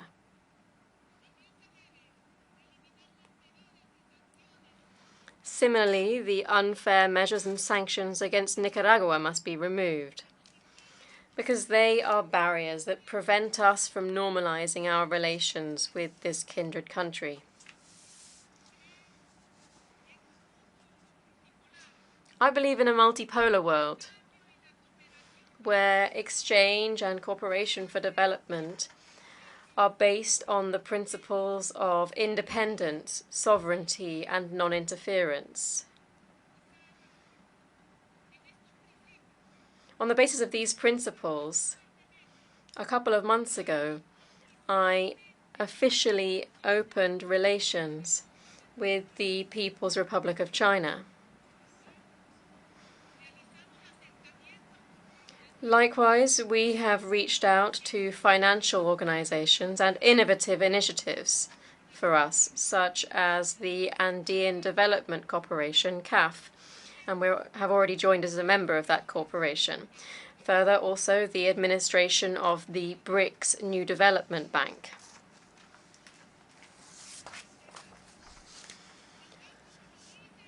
I wish to reiterate, as I did at the CELAC European Union Summit, our vehement call for the release of Julian Assange, a faithful defender of free expression, a principle that we must all defend.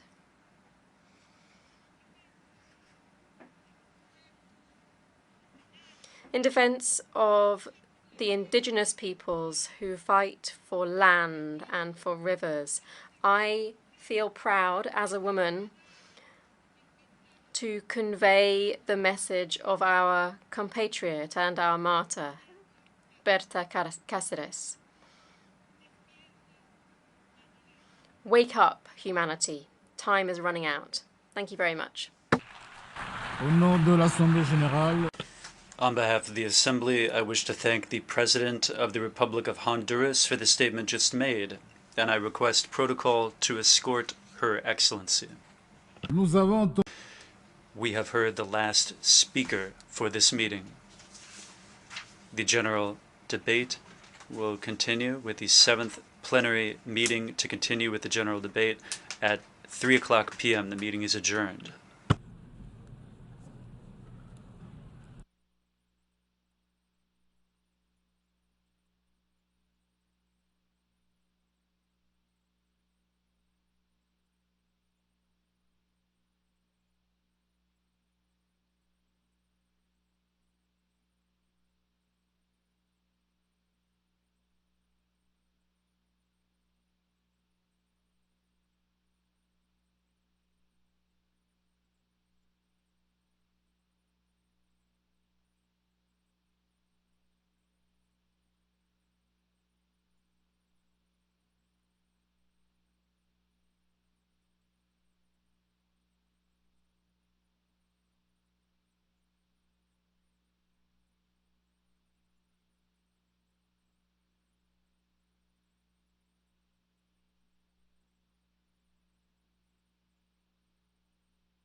Okay. Can we start?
Le gavel.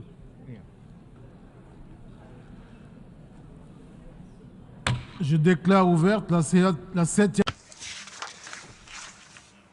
The Assembly is declared open.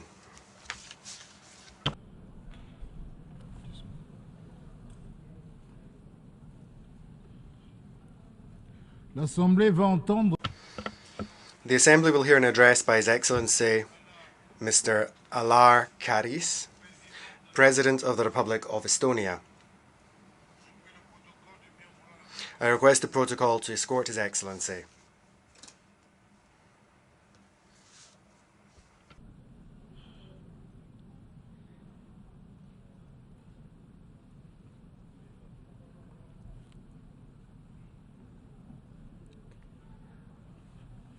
Au nom de l'Assemblée générale, j'ai l'honneur de souhaiter. On behalf of the General Assembly, I have the honour to welcome His Excellency Alar Karis, President of the Republic of Estonia, and invite him to address the Assembly. Mr. President, Excellencies, dear ladies and gentlemen, let me first express my deep condolences to the people of Morocco who lost their close ones to the earthquake, and the people of Libya for their loss due to the catastrophic flooding. The world is constantly changing. We live through difficult times and glorious moments as human beings, as states and societies, as humankind, as global brother and sisterhood. On this path called history, we have learned that moments and situations do not repeat themselves fully. They rhyme. Our ability to learn from the past, to read the rhythm and flow of the verses of time, is a source for the progress. This gives us hope that the future rhymes will be nicer, that they will be free from the mistakes we have made before. We are different as humans, states and societies.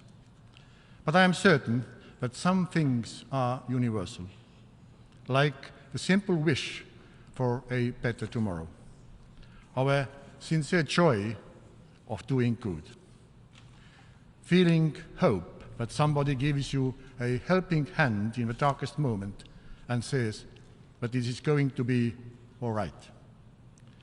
We are all entitled to live with dignity. We are all equal. Recognizing and accepting that is the foundation of freedom, justice and peace in the world as postulated by the Universal Declaration of Human Rights. These are the things that unite us. These are the values upon which we must build our future. Our challenges are greatly common: ensuring sustainable peace and security, ending poverty, addressing climate change, finding best sustainable use for new technologies. Only nations with a united effort, with a shared vision, with an urge to understand each other in our differences, and with a readiness to compromise, are able to tackle the great challenges of our time. We know our world is facing diverse, intertwined crises reversing years of sustainable development gains. This is heartbreaking. As I had the privilege to address the SDG Summit on Monday, I want to focus on other equally important topics today. We have learned from the past mistakes. We have seen horrors and grave human suffering. We do not want to end up in a situation that rhyme with barbarity and cruelty. Humankind does not deserve war, death, aggression, and suppression. That is why sovereign states gathered 78 years ago and formed the United Nations. United Nations is really uniting nations. We have been trying to build a world where ones in need should be noticed and helped. We have learned to hear and accept various voices. We have been shaping the world that is based on freedom, justice, and rules. But this world is in danger. Regrettably, we see attempts to bend the rules or even ignore and forget them. We have witnessed ethnic cleansing against the Tigrayan population in Western Tigray, resulted in many deaths, sexual violence, mass detention, and forced displacement of thousands. We have heard the painful stories of slavery and murders in the Yazidi Kurds. Hundreds of thousands have been killed in the Yemen war. The humanitarian crisis is devastating. Famine, diseases are raging on. There are numerous violations of human rights and international humanitarian law. In Afghanistan, girls are denied very basic human rights, education. Would you accept this fate for your daughter? The Iranian population has lived for decades with severe limitations of fundamental rights. UN Office of the High Commission of Human Rights stated last year that there are serious human rights violations against Muslim minorities in Xinjiang region. And there are massive restrictions of fundamental rights of the people in the Democratic People's Republic of Korea. These are not merely statistics, abstract passages in annual reports, but real and utterly tragic stories happening to our fellow citizens, to people like us. Like Anna, who worked in a shop in Kiev. When war started, she remembers constant running to different shelters, to schools, churches, houses nearby. Bombs were falling constantly, and one could only hope that explosions would stop. Shelters were overcrowded. Small babies, older men and women, cats, dogs. Everybody were nervous and shops were empty. With her daughter and cat, Anna decided to leave her hometown Kiev that were in flames. Like thousands of others running for their lives, Anna took a difficult journey and made it to Estonia, where she enjoys especially the sunsets and is amazed how quiet it is. Sometimes when it thunders, she prays, but it would be just a thunder. Russia escalated its aggression against Ukraine into a full-scale war already more than a year and a half ago. A UN Security Council permanent member, Russian Federation, is shamelessly destroying hospitals, kindergartens, grain storages, and schools as we speak. We have to be very clear. Russia invaded another sovereign country using fabricated pretext. The real reason for aggression against Ukraine lies in Russian neo-imperial and neo-colonial aspirations. Russia wants to destroy Ukraine, occupy it, and drain its resources to feed the ideology about its greatness. But what is there great about colonizing another country? The outcome of this war will greatly determine the future world. we and our kids are going to live in? Will it be dominated by brutal use of violence by those who commit crimes and destroy others? Or will be living in a world where law and order, justice and universally approved rules will prevail? What kind of lessons will be learning from Russian aggression? How can we discredit the aggression as a rogue tool of statecraft for generations to come? The answer is that Russia's political and military leadership must bear individual criminal responsibility for planning, launching and waging a war of aggression against Ukraine. It is a crime against peace. It is a crime of aggression. It's a leadership crime. Russia misuses its place in the Security Council and tries to convince the world that the black is white. But it is not. Lie is always a lie, no matter how nicely it sounds. Votes in the General Assembly have proven that there are less and less of those who tend to believe Russian lies.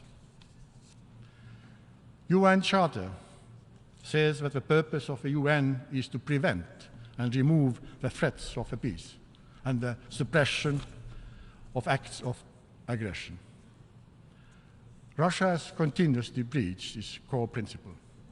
The fact that Russia is a member of the Security Council does not legitimize its actions.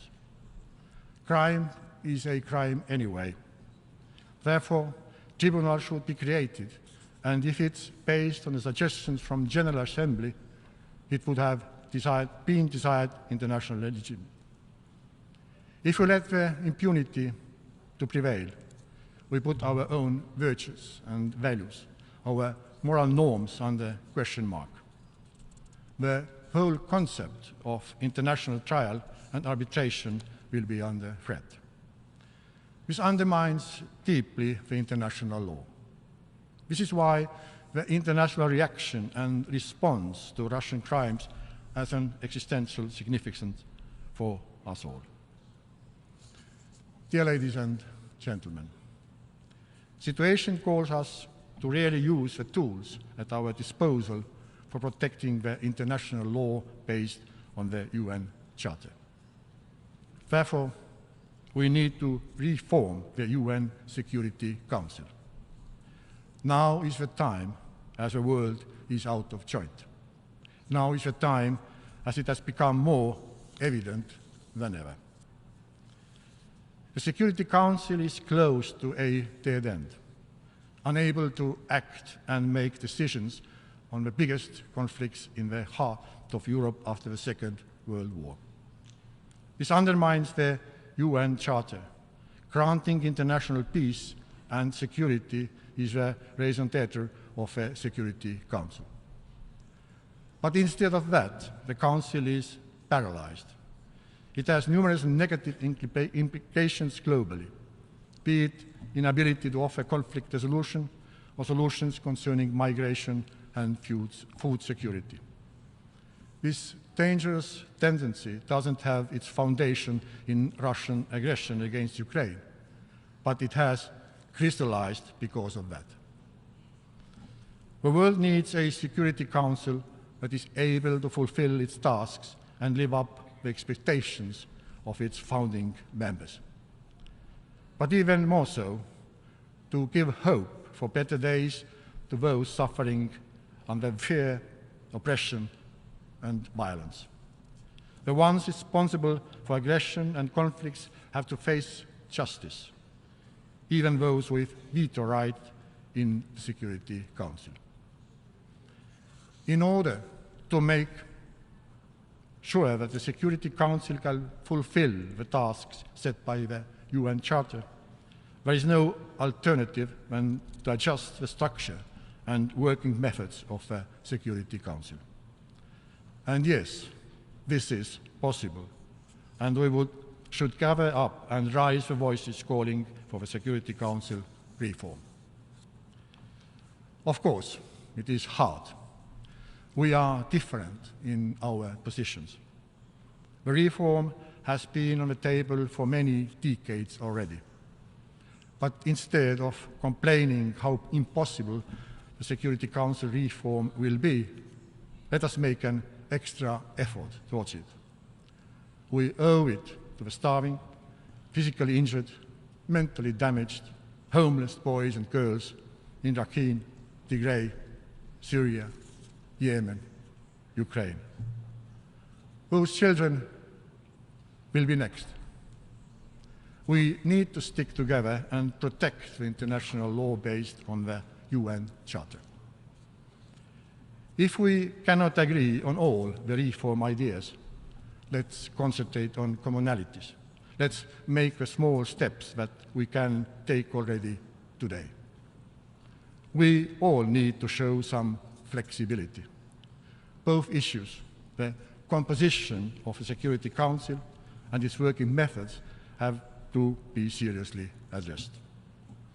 It is time to abandon the well-known and documented group positions. We, as a united world community, need to start fresh.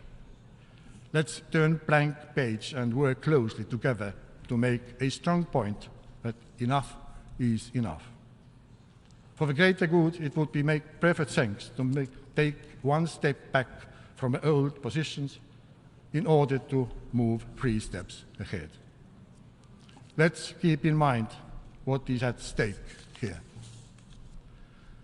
The central issue is, of course, using the veto right. There should be no veto right if there is a suspicion that the one who uses it may have acted itself against the international law. Estonia supports the proposal of Accountability, Coherence and Transparency Group to limit the veto rights in case of war crimes, crimes against humanity, and crime of aggression. UN Charter stipulates in Chapter 5 that a party to a dispute shall abstain from voting in the Security Council. We call the Council to always implement this clause, like it was done in the early decades of United Nations. It is unacceptable if the aggressor is using the veto right and the Security Council is unable to act.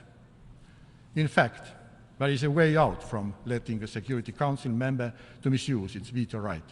Let us use it. As the future composition of the Security Council, there should always be a fair distribution between continents and regions. Small, medium, and big states should be all represented. Only then we'll have the balanced council really addressing the world. In addition, the Security Council should be more transparent and open. That would immensely increase its efficiency. Building on that belief that the Security Council is able to maintain international peace and security will be restored. The world community has the right to know what was discussed at the Council.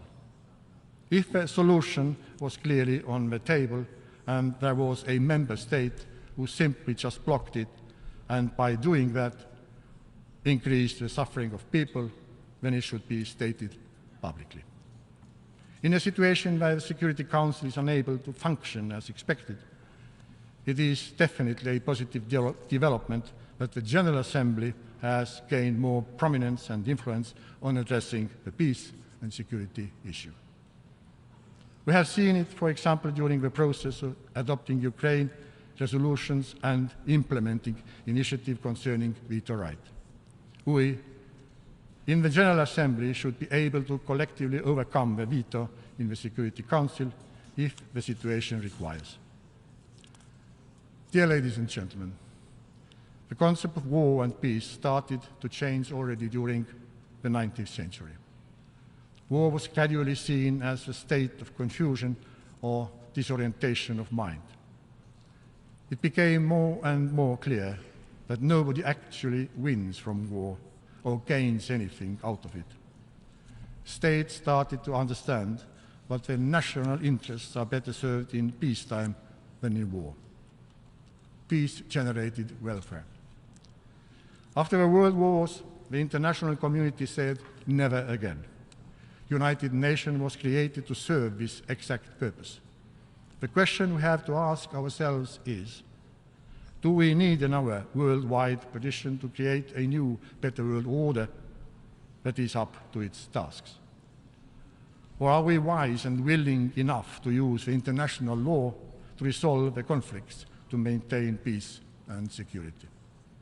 Are we heading towards the dark days or the glorious ones? This is entirely up to us. We are the ones determining the future. We are the ones responsible for it. But let's start from fixing the Security Council. Thank you very much. Au nom de l'Assemblée générale, je tiens... On behalf of the Assembly, I wish to thank the President of the Republic of Estonia for the statement just made, and I request protocol to escort His Excellency. The Assembly will hear an address by His Excellency Azali Assoumani, President of the Union of the Comoros. I request protocol to escort His Excellency.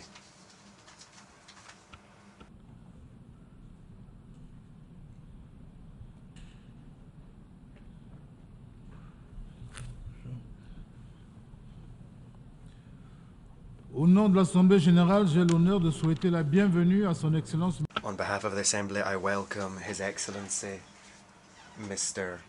Azali Assoumani, President of the Union of the Comoros, and I invite him to take the floor.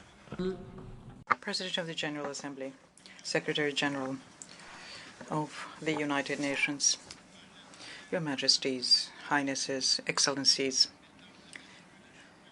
heads of governments, distinguished representatives of countries and institutions. Assalamu alaikum wa rahmatullah ta'ala wa barakatuh.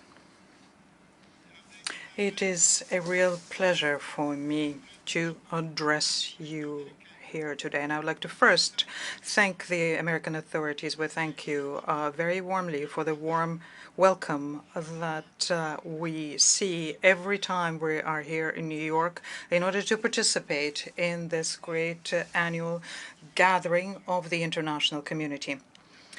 Next, I would like to express my very warm congratulations to His Excellency Mr. Denis Francis and congratulate him on being brilliantly elected to preside over the 78th session of a regular session of the General Assembly of the United Nations.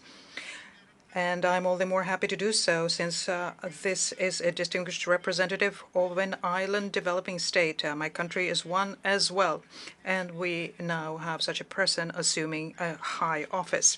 There's no doubt, Your Excellency, that your professional qualities and your experience, together with the particular sensitivity you have when it comes to development issues, which is a characteristic of a person coming from an island, will be a token of success of this current session. I would like to also use this opportunity to pay a much-deserved tribute to your predecessor, His Excellency Mr. Csaba Kőrösi. Congratulate him on the effectiveness with which he has discharged his high duty on behalf of us all. And finally, I would like to, on behalf of my country and the African Union, express all of my thanks to His Excellency Mr. Antonio Guterres, Secretary General of the United Nations.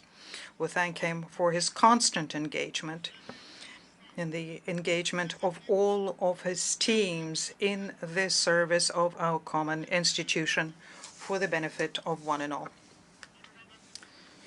Distinguished delegates, as a chairperson of the African Union, I would like to today, in front of this august assembly, express the voice of all of the African states. It continues believing in fair and more effective multilateralism because it is more inclusive and therefore can help bring about longed-for deep changes that we all wish for, because we want a better life for the continent and the entire world. And this will be realized, we are convinced, in an in-depth reform of the United Nations system. Africa,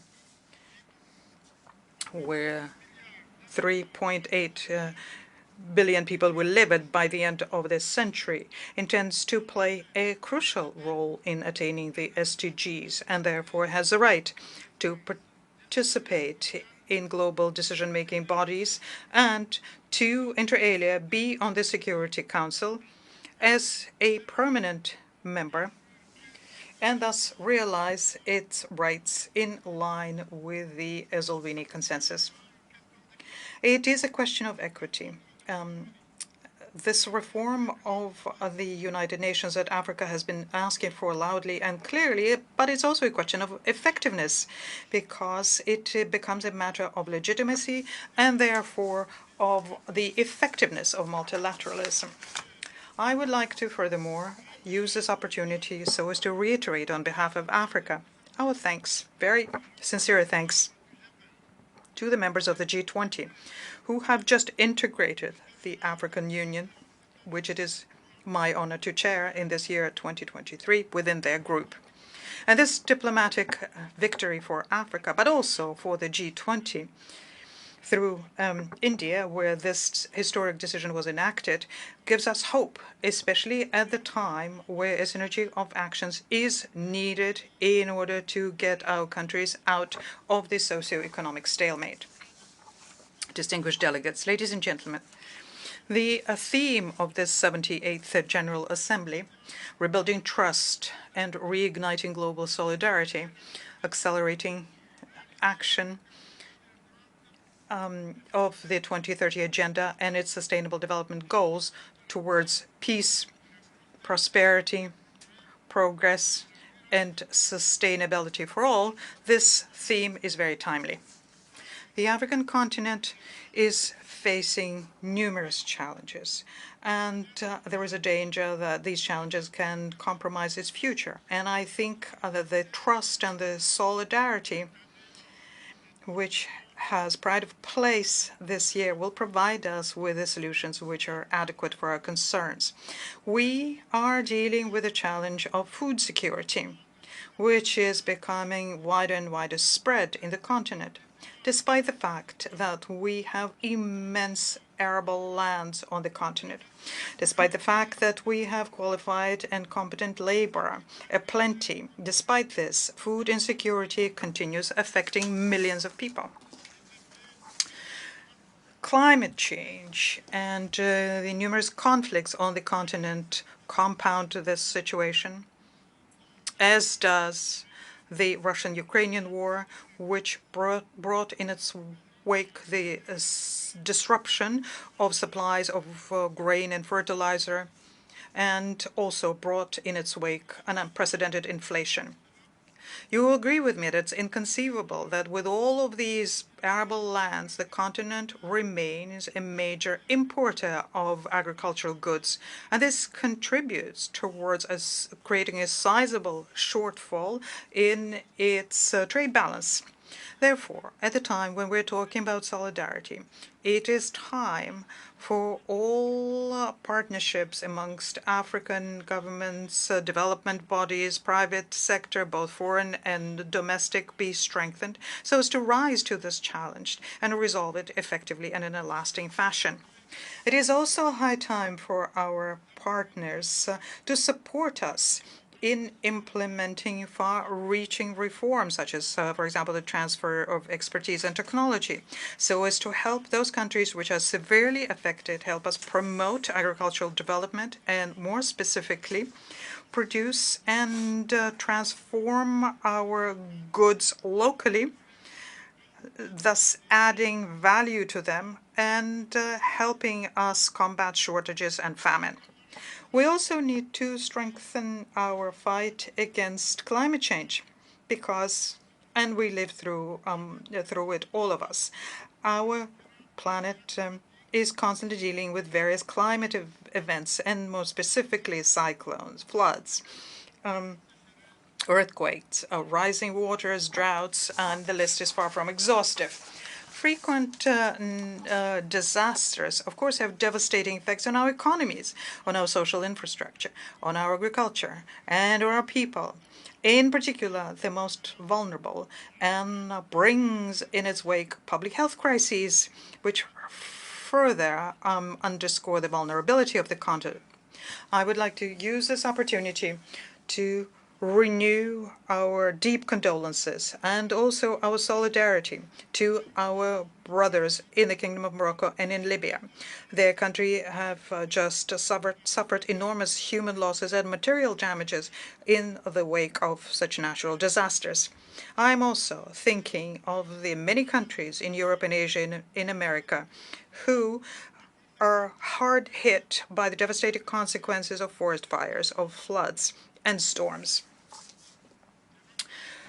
Above and beyond the numerous human losses, the damages resulting from these catastrophes require the cost of rebuilding and recovery, which is not always something that our countries can sustain.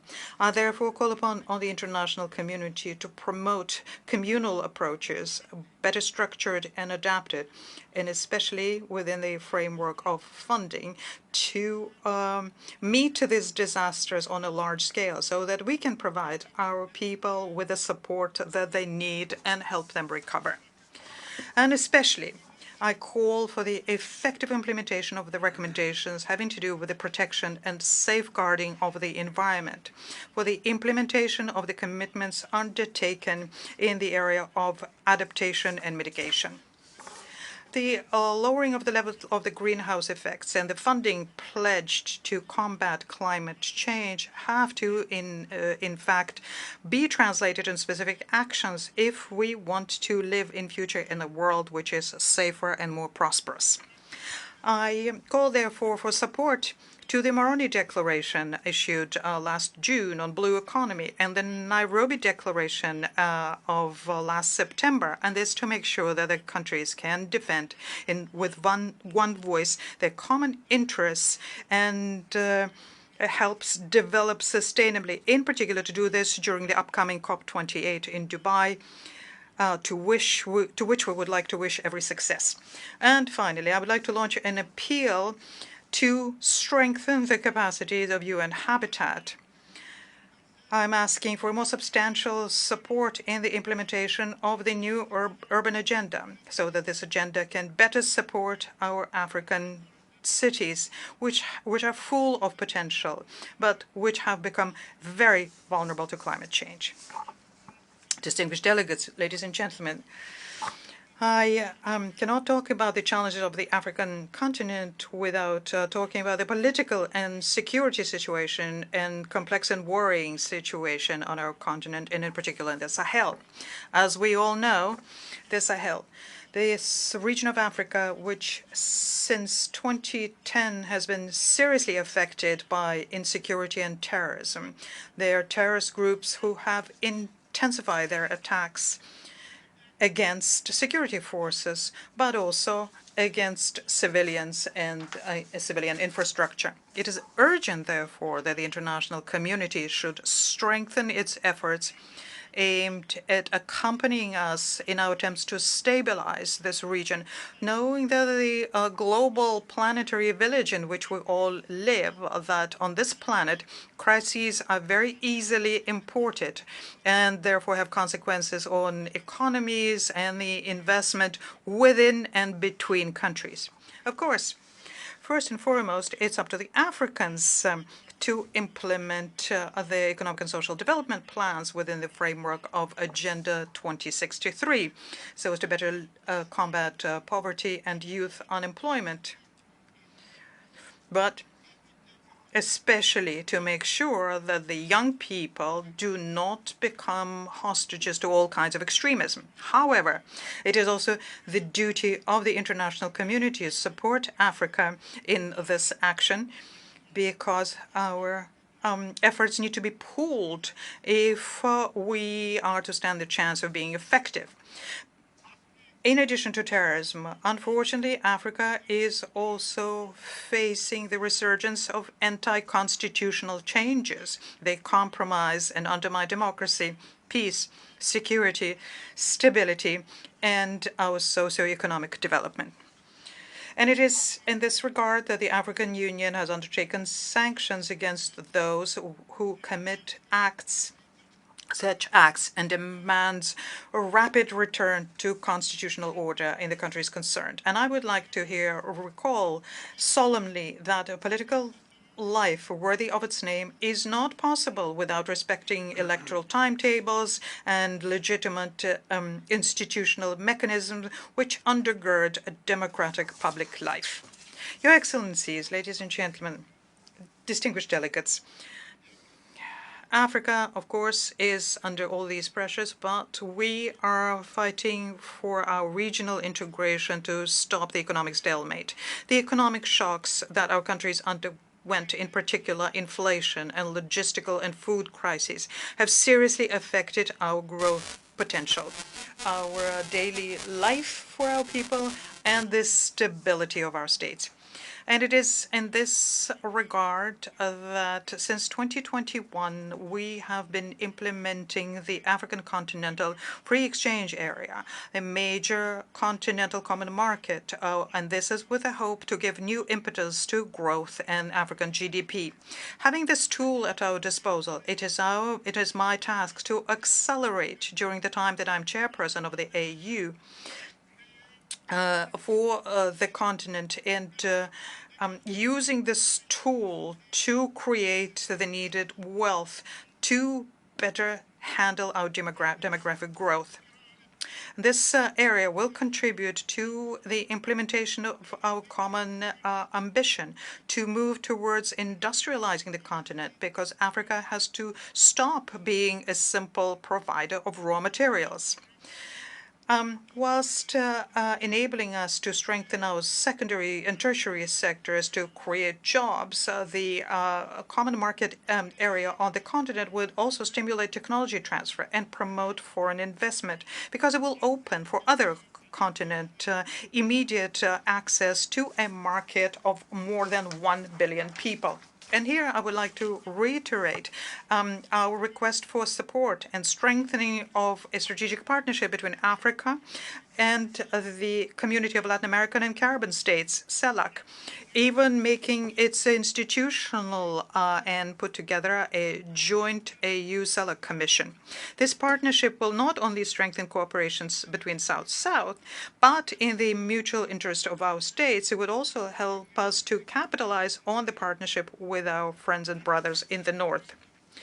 Similarly to the rest of the world, African countries need more than ever peace and security to be able to have better living conditions. Peace and development will also result through resolving our political and territorial problems which have to do with the sovereignty of states and the dignity of nations.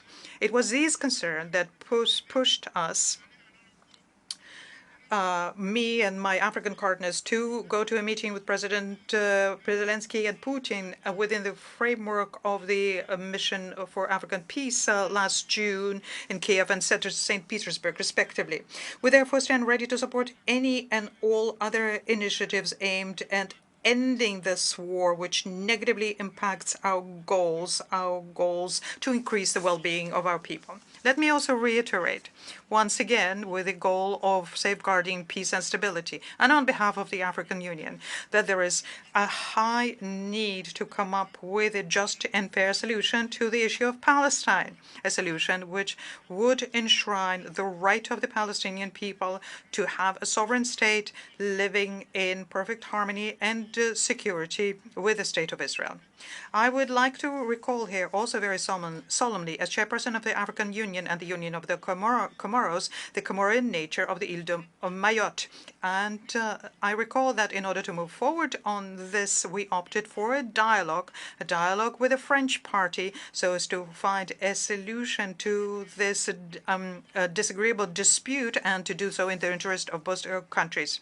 I would like to underscore my determination, a determination of my government, to honor the institutions and the democratic life in the Comoros by organizing free, transparent, and democratic upcoming presidential elections and governors' elections in 2024. I would like to also recall that the Union of the Comoros managed to put an end to this cycle of political instability, which used to be the characteristic of our political life since independence in 1975. And this was done thanks to the policy of national reconciliation that I have been conducting since 2000. This policy of reconciliation, supported by the African Union, the United Nations, and all of our partners, have brought stability to the country, and it is our duty to build on it and to sustain it. Since 2002, in fact, the date of the 26th May have become a symbolic date of the transfer of power in the Comoros, because it is on this date we have the transfer of power as resulting from free and transparent presidential elections. It is with this concern in mind, the concern to preserve peace and stability and democracy in the Union of the Comoros, that I am asking once again for your support and your accompaniment so that the upcoming presidential elections and the election of governors planned for the month of December and January next should be conducted under good conditions. To conclude, let me say that I am confident that on the 26th of May 2024, we will once again celebrate the political maturity of the people of the Comoros, and that the inauguration ceremony of the next president of the Union of the Comoros will symbolize the deep rootedness and the strength of our democracy. I thank you. Au nom de l'Assemblée générale, je tiens On behalf of the General Assembly, I would like the President of the Union of the Comoros for the statement just made, and I request protocol to escort His Excellency. l'Assemblée va entendre l'allocution de son Assembly will hear an address by His Excellency Luis Rodolfo Abinader Corona, President of the Dominican Republic. I request protocol to escort His Excellency. Au nom de l'Assemblée On behalf of the General Assembly, I have the honor to welcome His Excellency Luis Rodolfo Abinader Corona, President of the Dominican Republic, and to invite him to address the Assembly. Excelentísimo señor Denis Francis. Your Excellency, Mr. Denis Francis, President of the 78th Regular Session of the General Assembly of the United Nations, Your Excellency, Mr. Antonio Guterres, Secretary General of the United Nations, Heads of State and Government, Honourable Heads of Delegation, ladies and gentlemen. As we enter the second decade of the 21st century, humanity faces inherited challenges and new obstacles that require action. We must see these calamities as opportunities that compel us to work together to overcome them. The Dominican Republic has the firm commitment that we can build a model of inclusive human development that is just and sustainable. However, it is legitimate for us to wonder whether we are really on track to achieve such an outcome. The various crises caused by climate change have had devastating impacts on our planet and societies, such as droughts, rising sea levels, loss of biodiversity, extreme weather events, amongst others. These impacts have generated an environmental liability that significantly threatens all of the progress achieved in recent decades. As a developing economy with a negative carbon footprint, we are making our contribution to mitigating climate change by incentivizing the use of renewable energies. But we know that this is only one step on the long road to sustainability, because we still have significant dependence on fossil fuels. Oil is still important to us. I take this opportunity to draw attention to the practice of supply control by exporting countries in order to keep crude oil prices high to the detriment of importing countries. In this Assembly, representative of all, we should discuss and approve a financial mechanism to guarantee the stability of crude oil prices for low and middle income importing countries such as mine. Important steps have been taken to address the climate emergency, such as the recent adoption of the Convention for the Conservation and Sustainable Use of Marine Biological Diversity in Areas Beyond National Jurisdiction, known as BBNJ, a convention which I will be signing this afternoon. But many more and far more significant steps remain outstanding, such as adopting a multidimensional vulnerability index, MVI, applicable to all developing countries, or the implementation of the Loss and Damage Fund to provide financial assistance to the nations most vulnerable to the effects of climate change. I would also like to highlight the International Summit to be held in Antigua and Barbuda in May 2024 on small island developing states, in which our country will be present as a member of the Preparatory Committee. It is also urgent to create a concessional financing mechanism for middle-income countries so they can meet the challenges of achieving the Sustainable Development Goals, SDGs 2015-2030. The lack of access to adequate resources was one of the reasons why many countries failed to meet the Millennium Development Goals. As the Secretary General has stated, the international financial system is broken. The Dominican Republic strongly believes in an in-depth reform of the international financial architecture that could benefit all countries in an equitable way. Another of the harmful effects of climate change affects in particular our Caribbean region. Here I am referring to the massive proliferation of sargassum.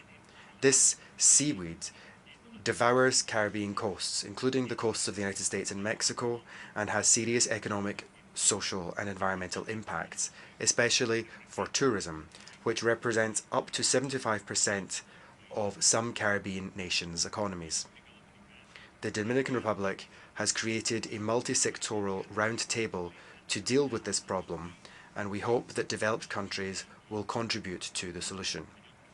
Mr. President, one of the pillars of our commitment to achieve a fairer social contract and a more effective state has been, and will always be, the fight against corruption. Dominican citizens have taken this on as a response to one of their main demands. The various international indicators on the perception of corruption confirm the progress that my government has made in this regard. On a different matter, I would like to take this opportunity before this Assembly to reiterate the Dominican Republic's candidacy for the UN Human Rights Council for the period 2024-26. Elections will be held next month. This candidacy represents our firm commitment to the defence of human rights. Distinguished colleagues, looking at the island of Hispaniola from space, you could do this on your mobile phone, for example, using Google Earth, you can see a palpable and heart-wrenching difference. One half of the island is green and flourishing. That is the Dominican Republic, which has prioritized the conservation and sustainable management of its natural resources. The other half is devoid of that rich forest cover. This is a reflection of Haiti's dramatic deforested landscape. This natural frontier is not only a geography lesson, it is a potent reminder of what awaits the world if we continue to ignore nature's alarms.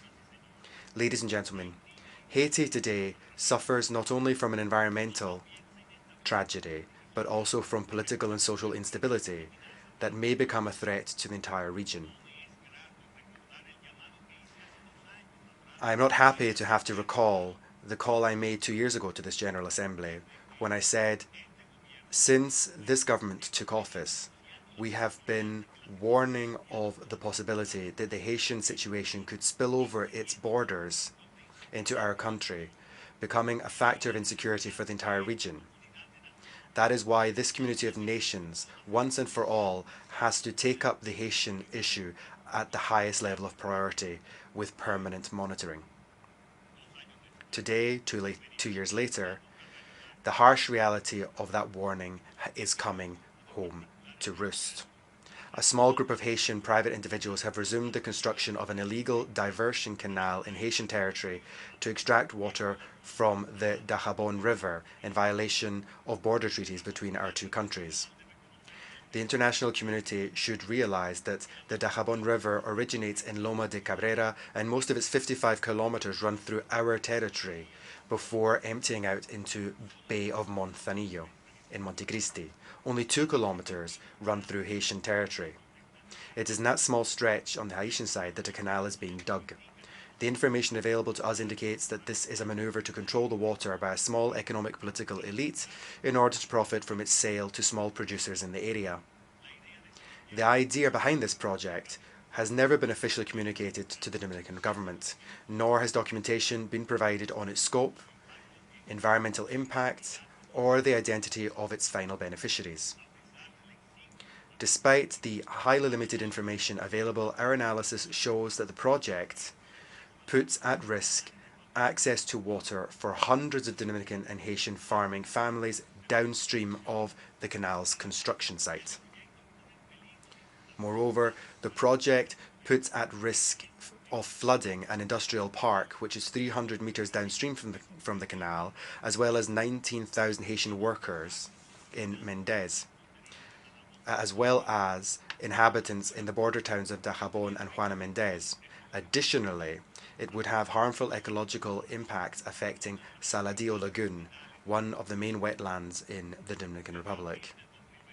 Since April 2021, our government has repeatedly sought for the Haitian authorities to stop the unilateral and illegal construction of this project. The Haitian government itself has indicated that it is not a government-run project, but it has not been able to stop it because of institutional weakness and the public order and security crisis ongoing in that country. The situation has already led to a fragile animosity on both sides of the border. Faced with this illegal international act committed by private individuals in a part of the river that is on Haitian territory, the Dominican government has been forced to take forceful measures, such as closing the border with Haiti, in order to guarantee security and our national interest, as well as to protect our rivers, environment, and agricultural production.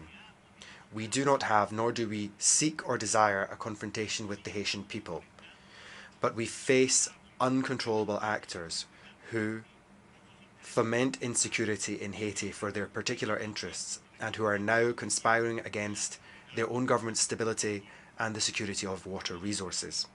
Mr. President, there can be no doubt that the problem of Haiti is no longer just in Haiti. It is in the hands of the international community. That is why we strongly support the responsible position of the President of the United States, Mr. Joe Biden, expressed yesterday from this rostrum, and which we will repeat now. The Security Council must authorize urgently the UN-backed security mission as a matter of urgency.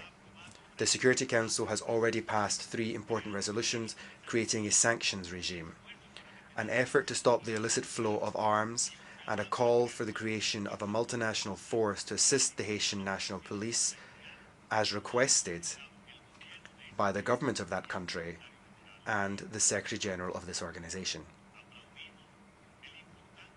We applaud Kenya's major gesture of solidarity in leading the multinational force, as well as the gestures of Jamaica and Bahamas in providing personnel. I take this opportunity to thank in particular the President of Kenya, William Ruto, for his solidarity and humanitarian willingness to lead, via that mission, the search for peace and stability for the Haitian people. Moreover, we urge all those countries that are considering playing a role in this commendable effort to act with determination. What is happening in Haiti is a breakdown of law and order caused by criminal elements without any political or ideological claims, and therefore welcoming the Haitian authorities' request for assistance by sending a multinational force would be in keeping with the spirit and the letter of the United Nations Charter and the mandate of this organization, in accordance with international law, as a way of guaranteeing the peace. We are all aware that the process of achieving peace in Haiti must be undertaken together with a social and political agreement. In this regard, we commend the noble efforts made by the CARICOM group of eminent leaders to reach a political agreement that will allow the greatest possible legitimacy of the acceptance of a multinational force and the holding of fair, free and transparent elections. In this regard, I wish to acknowledge Prime Minister Andrew Holness of Jamaica for all of his efforts. I also wish to thank the Secretary General for his work in addressing this crisis. We call on him to redouble those efforts to achieve the immediate deployment of a multinational force in Haiti. We also call on the Security Council to pass a resolution as outlined already, and to do it now, because time has run out. Mr. President, for centuries of often difficult coexistence with the Haitian people, the Dominican Republic has given clear signs of untiring solidarity. Haiti has significant needs. I would like to reiterate our solidarity with the Haitian people, but without forgetting that our main responsibility is to defend the interests of the Dominican people. That is what we have always done. That is what we are doing now, and you can rest assured that that is what we will continue to do, because there is no and never can be a Dominican solution to the Haitian problem. Ladies and gentlemen, let us not wait for the next warming to be the story of a tragedy foretold. At this session of the General Assembly, we should mark a renaissance in our collective determination to forge a more secure, inclusive and sustainable future for Haiti and for all. I would make one final call. The current global scenario challenges us to act not only as individual nations, but as a united world with a shared vision and common purpose. History will judge us not just for the words which we pronounce in these hallowed halls, but more crucially, for our actions on the ground. Let's not fail the future. Thank you very much.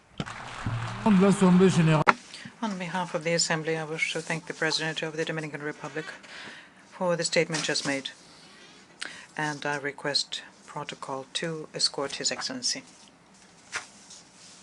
The Assembly will hear an address by Her Excellency Maya Sandu, President of the Republic of Moldova. I request Protocol to escort Her Excellency.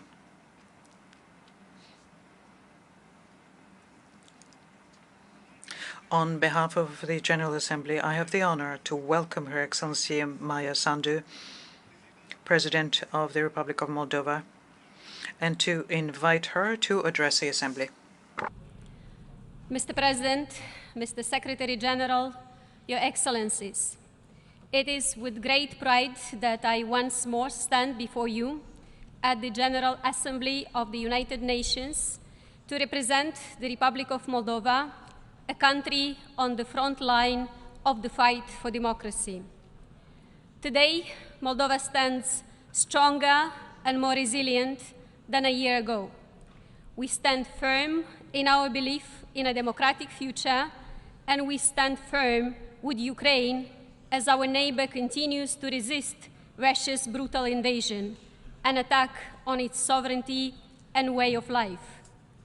We stand firmly for Ukraine's victory, because when Ukraine wins, the free world wins. Now, more than ever, support for Ukraine must not diminish. Please continue supporting Ukraine. Ladies and gentlemen, Ukraine, Moldova, Europe, and the free world are facing an external assault on our values. But countries like mine haven't broken free from imperial chains only to be brought back into servitude. We push forward. We are not facing an imminent military threat, unlike our Ukrainian friends and neighbors. But every day, we are countering Russia's hybrid assault. Russia has teamed up with corrupt crooks to destabilize us. Their hybrid toolbox includes energy blackmail, support for separatism, cyber attacks, and disinformation campaigns. They also tried to overthrow our democratically elected government, but each time they failed. We know they will try again. In soon-to-be-held elections, they will attempt to undermine our citizens' ability to make their own democratic choice. This threat is not unique to us. Many countries in Europe and beyond our continent are feeling the sting of foreign interference in their democratic processes. This hybrid assault is conducted by those who oppose not just our democracy, but all liberal democracies. We must stay vigilant, and we must stand united. Distinguished audience, against all odds, we preserved peace across all of Moldova, including in the breakaway Transnistrian region, where Russian troops are stationed illegally and where concerns about human rights violations are deeply worrying. Our commitment to a peaceful resolution remains steadfast, and I call here today for the unconditional withdrawal of those Russian forces. In light of intertwined challenges, building Moldova's resilience has not been an easy task. Yet, we take heart in the fact that Moldova is not alone. Our friends and partners, the entire free world, stand with us. Building resilience means that Moldova has moved from relying solely on Russian gas to having a mix of energy sources and backup storage. We are also building electricity lines to Europe, investing in energy efficiency, and pursuing renewable sources. The true measure of a democracy's success rests in its ability to deliver a better life and real economic benefits to citizens. Strengthening our economy as the war rages across the border is a daunting challenge, but we are determined. Small and medium-sized enterprises can now access funds to grow. Digital public services are helping to cut red tape. The EU market is open to exports of our fruit and vegetables. Inflation is down to 10% from a peak of 35% last October. A major ratings agency has upgraded our outlook to stable. We are comprehensively reforming the justice system, redoubling our efforts to defeat corruption and organized crime. Part of this effort is reducing the malign influence of fugitive oligarchs who at one time captured our state.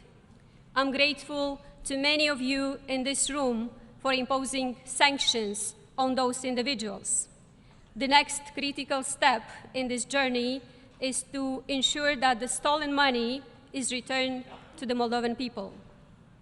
As evidence of our commitment on corruption perception, as measured by Transparency International, we improved by 24 places in the past 2 years, our best score in a decade.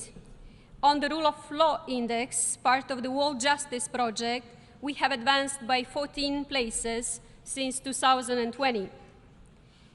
Greater resilience will also come through enhanced transport links with Europe, vitally important given Russia's blockade of Ukrainian ports and the disruption of trade routes.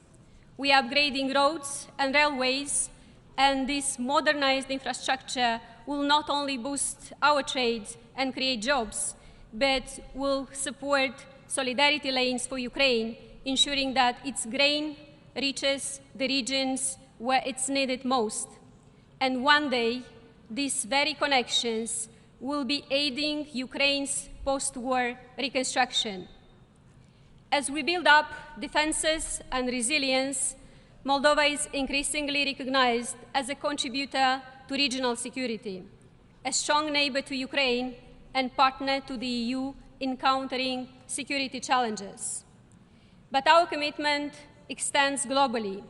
Moldovan servicemen actively contribute to peacekeeping missions, including most recently in the United Nations Interim Force in Lebanon.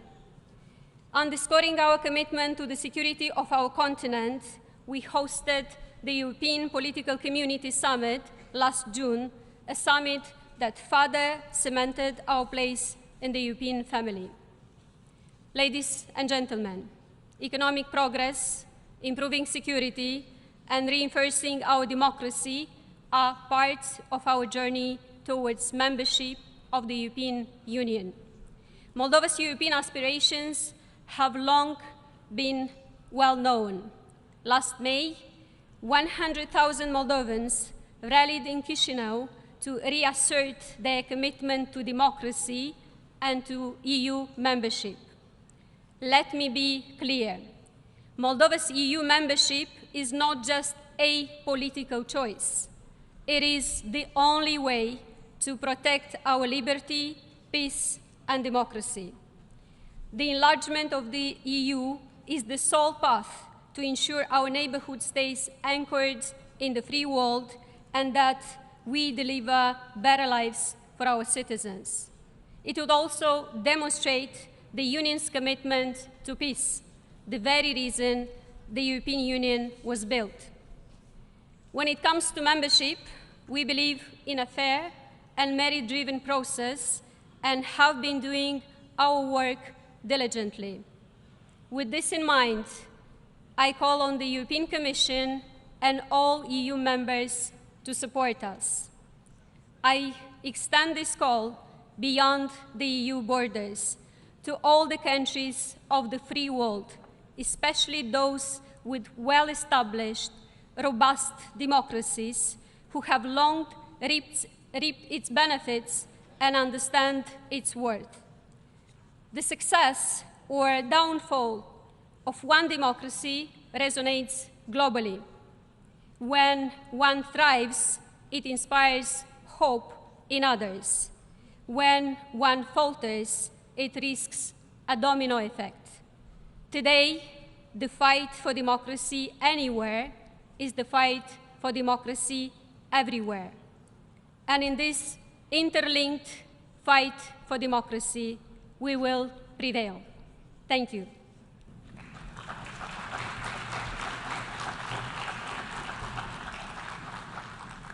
On behalf of the Assembly, I wish to thank the President of the Republic of Moldova for the statement just made, and I request protocol to escort Her Excellency. The Assembly will hear an address by His Excellency Julius Maada Bio, President of the Republic of Sierra Leone. I request protocol to escort His Excellency.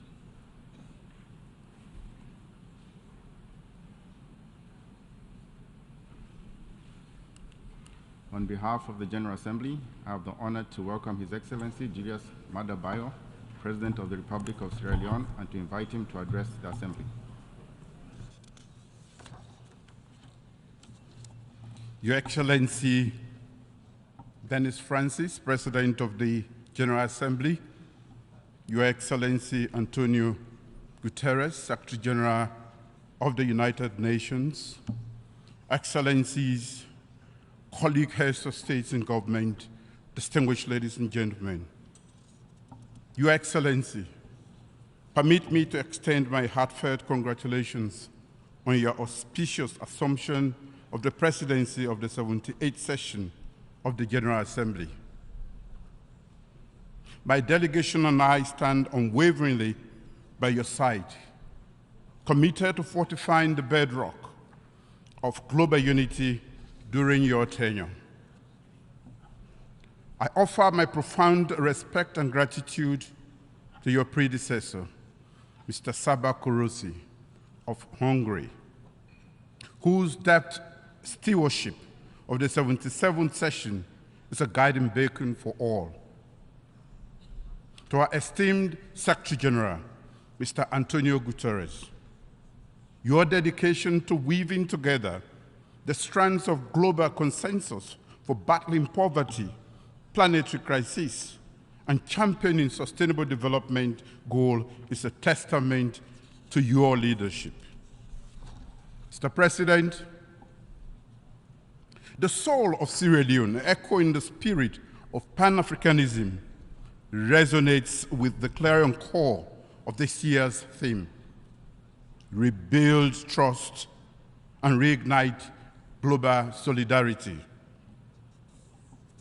A testament to our enduring democratic spirit was showcased on June 24th, when in free, fair, and peaceful multi-tier elections, the Sierra Leonean people elected their leaders across various tiers of governance. My re-election as president for a second final term serves not merely as an endorsement of my leadership, but a solemn testament to my government's commitment to fashioning a Sierra Leone that thrives as a united, peaceful, and dynamic bastion of hope and opportunity. A nation where our aspirations for abundant jobs, food security, quality education, and equitable healthcare are not mere dreams, but manifest realities, where justice and opportunities are not mere prerogatives of a few, but the birthright of all. Mr. President, in the face of global upheavals, from the pandemic to geopolitical tensions exemplified by the war in Ukraine and the ensuing food crisis, my first term stood as a beacon of our commitment to democratic freedoms and human rights. We rooted out the unpleasant legacies of the past, repealing antiquated laws such as the seditious libel statute that lingered for half a century. We consigned the death penalty to the annals of history and charted bold advances against the scourge of corruption. Our devotion to education was unambiguous. Over 800,000 new learners were introduced under our aegis, and we significantly augmented domestic educational funding, ensuring it constituted an average of 22% of our national budget. We championed an ethos of radical inclusion, providing unfettered and tuition-free access to quality primary and secondary school education for all. In our unwavering commitment to dismantle the barriers of gender inequality, my administration declared a state of emergency on the heinous crime of rape and sexual and gender-based violence. Sierra Leone urged the global community for solidarity on access to justice and remedies for survivors of sexual violence and the recognition of November 18 by this General Assembly as World Day for the prevention of healing from sexual exploitation, abuse, and violence. Our Gender Equality and Women's Empowerment Act of 2022 shows our commitment to equality. With this act, I've proudly inscribed our nation's pledge to reserve a minimum of 30% of seats in elected and appointed offices for women, ensuring equal employment opportunities, lengthening maternity leaves, and compelling our financial institutions to chart pathways that amplify women's access to financial resources that they so rightfully deserve. As I step into my second term, Mr. President, my government has carved out 5 pillars that guide our national development trajectory to spur sustainable development and social progress. Food security. One, food security, intertwined with investment in agriculture, is poised to just feed, not just to feed our nation, but to fuel job creation, propel economic growth, and alleviate the weight of poverty. Two, human capital development, meticulously crafted for the modern era with a special lens for gender equality. Three, youth employment scheme. This promises our younger generation that their energy, passion, and ambition will find fertile ground in Sierra Leone. Four, cutting-edge technology and infrastructure program. This is conceptualized to pave sustainable pathways of economic ascent. And a thorough revamp of public service architecture, refining its essence for utmost efficiency, professionalism, and service delivery. SDGs towards peace, prosperity, progress, and sustainability for all. Mr. President, 78 years ago, the United Nations was born from the profound understanding that peace, development, and human rights are inextricably intertwined. Each element nourishes the other, creating an equilibrium essential for global harmony. As we stand at this juncture, let us remember that the noble ambitions enshrined in the Charter of the United Nations to foster international cooperation, to confront and surmount challenges, be they economic, social, cultural, or humanitarian in nature. It is in unity and shared purpose that the promise of a brighter, just, and peaceful world is realized. The resonant theme of this General Assembly, therefore, opens a horizon of possibilities, beckoning us to harmoniously forge ahead in the shared pursuit of accelerating actions on the 2030 Agenda and its Sustainable Development Goals towards peace, prosperity, progress, and enduring sustainability for all. Our world faces formidable challenges: widespread poverty, persistent hunger, the looming shadow of climate change, and the unsettling presence of sustained and emerging conflicts. To honor our 2030 Agenda for Sustainable Development commitments, member states of the United Nations must rekindle the fires of trust and galvanize a renaissance of global solidarity. Trust requires a harmonious amalgamation of our collective wisdom and resources. Solidarity mandates our unwavering cohesion, even when navigating different and opposing philosophical terrains. In pursuing the 2030 Agenda, we must resolve to leave no one behind. We must fervently champion inclusivity, recognizing the intrinsic value of every individual, irrespective of their circumstances. Progress has been made, but we acknowledge that the road ahead is challenging. However, this challenge also presents an opportunity for innovation and collaboration and reimagining our global priorities. ECOWAS regional peace and security. Mr. President, we view with deep concern the rising tides of insecurity and the subtle erosion of democratic governance and ideas in the West African sub-region and the Sahel. Sierra Leone raises its voice alongside our ECOWAS allies, expressing unequivocal dissent towards an extra-constitutional changes of government. Such challenges to the very bedrock of our democracy threaten the stability of individual nations and the fabric of our collective African identity. Why we stand united? It is not simply a call to maintain things as they are. Real stability and lasting peace don't come from resisting threats or building defenses. Instead, they arise from genuine, open conversations. True dialogue requires that everyone at the negotiating table must be ready to seek and find common ground. Why we emphasize the importance of dialogue, we cannot ignore the crucial reality.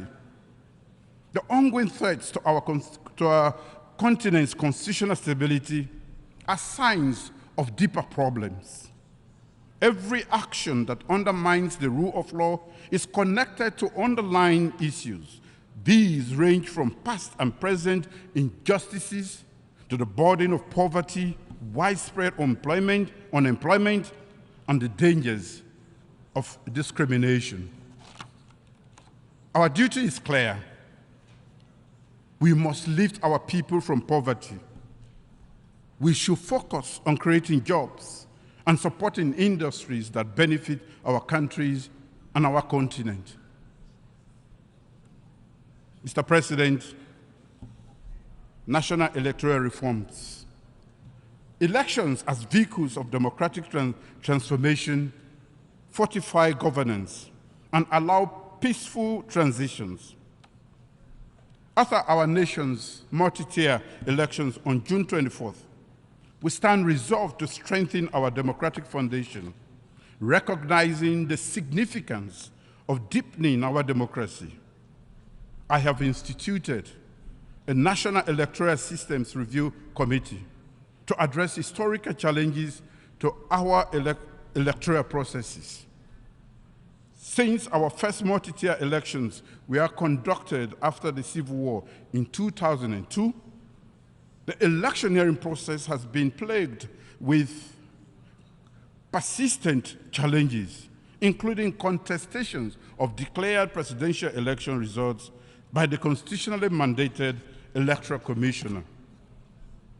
To address these historical challenges and consolidate our democratic gains, a comprehensive review of the electoral system is necessary to reform Sierra Leone's electoral landscape.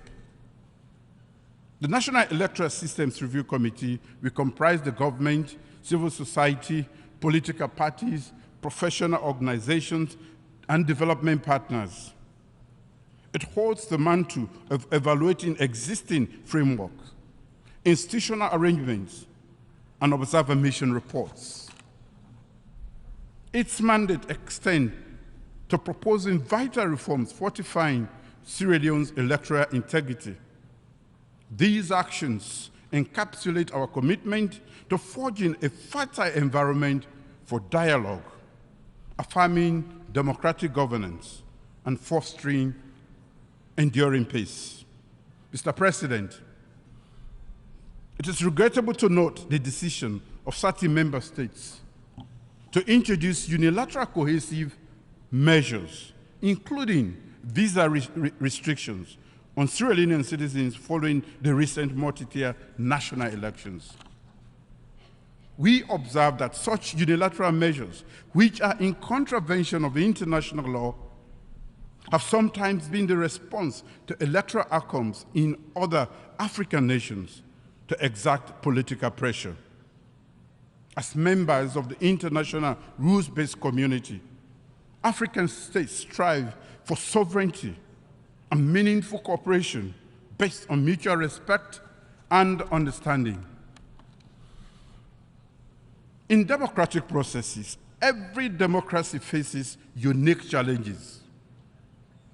However, the essence of sovereignty, as contained in the UN Charter, is the ability of member states to address and resolve internal matters independently and without external pressure. In our engagement on the international stage, we hope for understanding and mutual respect, especially on important issues like national elections. constructive dialogue and open channels of communication should be the pillars of our global interaction and not punitive, unilateral, cohesive measures that do not further the entrenchment of democracy, but instead strain relations between nations. Sierra Leone remains steadfast in its commitment to free, fair, and credible elections alongside our dedication to the rule of law. We believe that democratic progress is a journey, and its pace varies from one nation to another.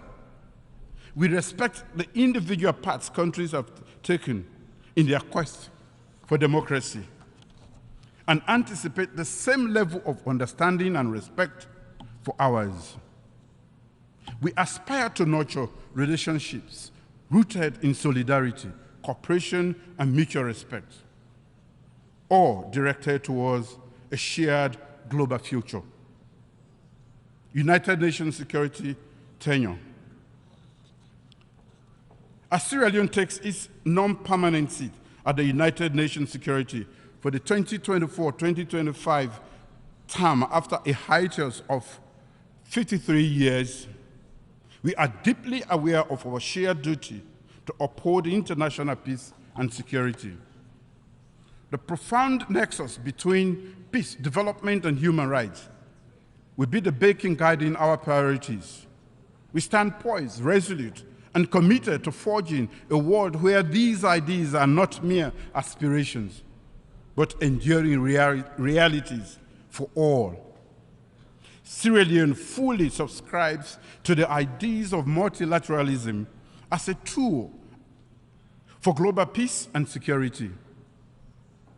Our vision is to serve as the vital conduit linking the ECOWAS community of the West African states, the African Union, and the nations in focus with the Security Council. As we yearn for tranquility and justice, we pledge our commitment to collaborate with the 5 permanent members of the Security Council, and as part of the 10 elected members and the 3 African representatives. Reform of the UN Security Council. Mr. President, Sierra Leone recognizes the pressing issue of Security Council's legitimacy, equitable representation, and transparency. In a world reshaped by geopolitical realities, true global peace and security hinge on reforms and the rejuvenation of United Nations Security Council and the UN General Assembly.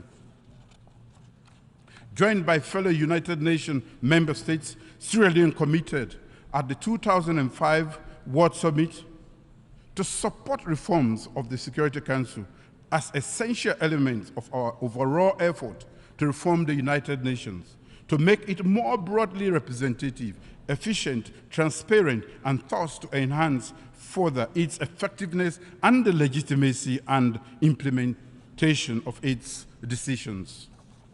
While the discourse has seen forward movement, the historical injustices endured by the African continent remain unresolved at the intergovernmental negotiations. Africa, glaringly, stands alone as the only region without permanent representation within the Security Council and is conspicuously unrepresented in its non-permanent category. The United Nations security remains trapped in the era of 1945, when much of Africa was still in the regrettable grip of colonialism. We must not allow this colonial ethos to persist 3/4 of a century later.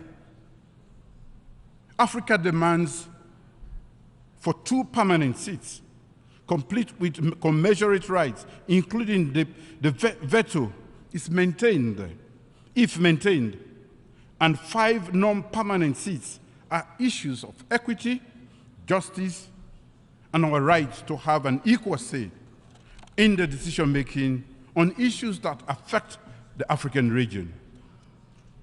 Our conviction is steadfast.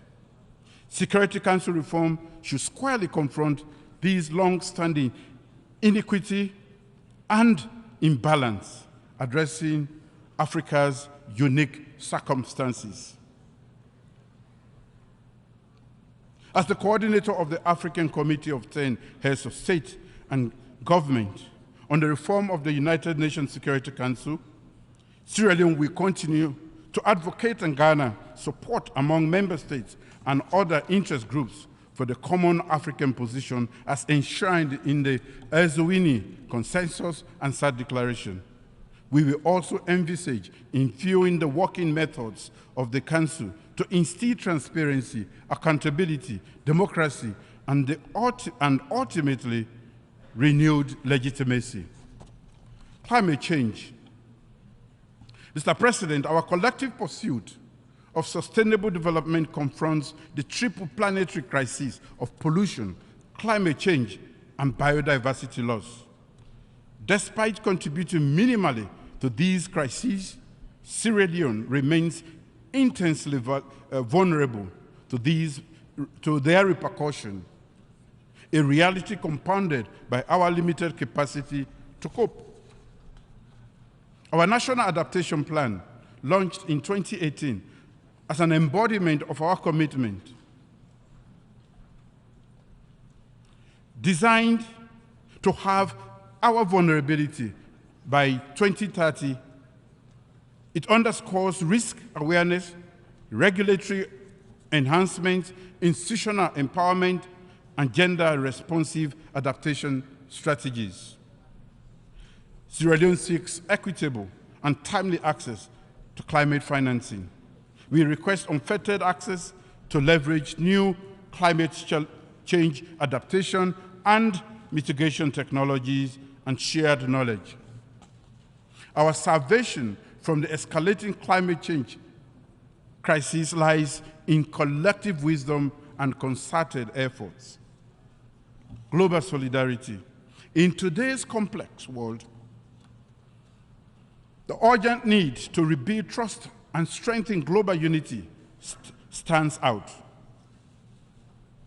We must adopt a cooperative approach, set aside individualistic actions, and promote shared progress based on common values. As we deal with disputes of sovereignty and self-determination across the world, we must also resolve to do so with dialogue, exhausting all avenues for peaceful resolution. Conclusion. In this evolving multipolar world, where conflicts ripple across borders and power dynamics are in flux, we must recognize our shared interests and intertwined destinies.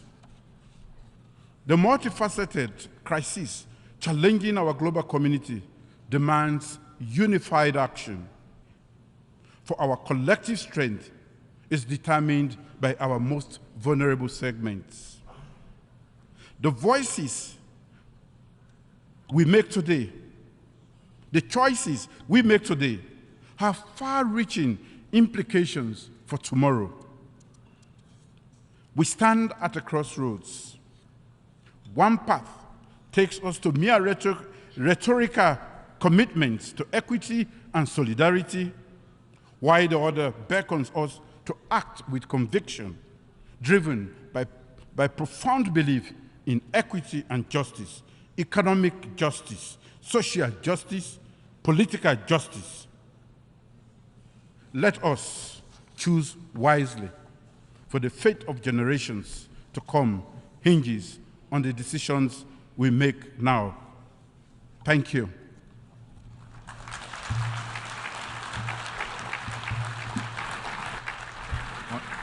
On behalf of the Assembly, I wish to thank the President of the Republic of Sierra Leone for the statement just made, and I request protocol to escort His Excellency.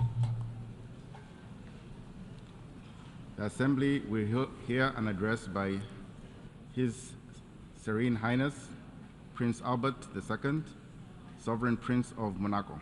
I request protocol to escort His Serene Highness, on behalf of the General Assembly. On behalf of the General Assembly, I have the honor to welcome His Serene Highness, Prince Albert II, Supreme Prince of Monaco, and to invite him to address the Assembly. Monsieur le Président. President of the General Assembly, Secretary General, Heads of States and Governments, Excellencies, ladies and gentlemen. First of all, please allow me to express my heartfelt condolences to the authorities of Morocco and Libya in the wake of the devastating events in these two countries. I would like to express the solidarity and the support of Monaco to the people of Morocco and Libya who have shown courage and remarkable resilience in these particularly difficult times. In 1993, I was taking the floor for the first time from this rostrum as head of delegation of the Principality of Monaco. This was what was at the 48th session of the General Assembly. My country celebrated the 30th anniversary of its admission last spring. My determination to do that, to make sure that Monaco contributes to the implementation of the Charter, is strengthened by the fact that the current challenges oblige us to do that. This year, we're celebrating the 75th anniversary of the Universal Declaration of Human Rights, and I would like to welcome the commitment of Eleanor Roosevelt, who played a decisive role in drafting this historic document, aiming at making sure that every human being can have their inalienable rights. In the recent decades, the United Nations has achieved gains that only multilateralism can allow for. For example, the Agenda for Peace, which was passed during the Security Council Summit in 1992, Agenda for Development, General Assembly in 1997, Millennium Development Objective in 2000, Sustainable Development Objectives in 2015. It is through working together that we've been able to move forward quite so significantly. Mr. President, Monaco was an observer to the UN when my father, Prince Rainier III, decided to take part in the Rio Conference, in the wake of which we had the Agenda 21, which is customarily called the Rio Convention. And this participation in the Earth Summit was one of the trigger elements which resulted in the fact that the Principality started seeking full membership in the community of nations which gather here in this august chamber. The respect for the environment and wild fauna on land and sea and supporting science were fundamental priorities for the Princes of Monaco throughout the centuries. Today, what was a relentless commitment have become a duty for our survival. And that is why we signed the Framework Convention on Climate Change, the Convention on Climate Change, the Convention on Biodiversity, and then the Convention to Combat Desertification. These international treaties, they were added to thereafter, but they continue guided our action to preserve the planet from environmental disasters which can destroy all progress. In this regard, I would like to underscore to what extent the growing body of international law is the unsung success of our cooperation efforts within the UN, and recall that since our admission to the United Nations, we have become parties to 50 international treaties covering a large spectrum of topics such as human rights, disarmament, environment, or the law of the sea. In the course of this past year, the multilateralism in certain areas has shown once again its strength and its effectiveness because it continued and persevered. In December last, we have had a historic event when we adopted the Congy-Montreal Global Framework on Biodiversity, and then we concluded about 2 decades of negotiations by finalizing the agreement on biodiversity and high sea, which I had the honor of signing. And this binding legal instrument will have another decisive step in protecting and safeguarding the seas and the oceans. And these victories, which came out of our collective efforts, have to give us hope, because above and beyond the ocean and the biodiversity, they also show the very potential of the United Nations to build common edifices for us to live better in harmony with nature. Furthermore, it seems fundamental to me to be aware of these new instruments because they give us powerful tools to combat climate change.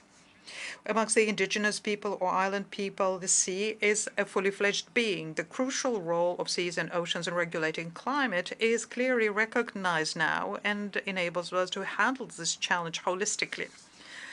Because make no mistake, we will only able to gain the battle on climate if we work together towards the implementation of the SDGs that we have set ourselves 8 years ago.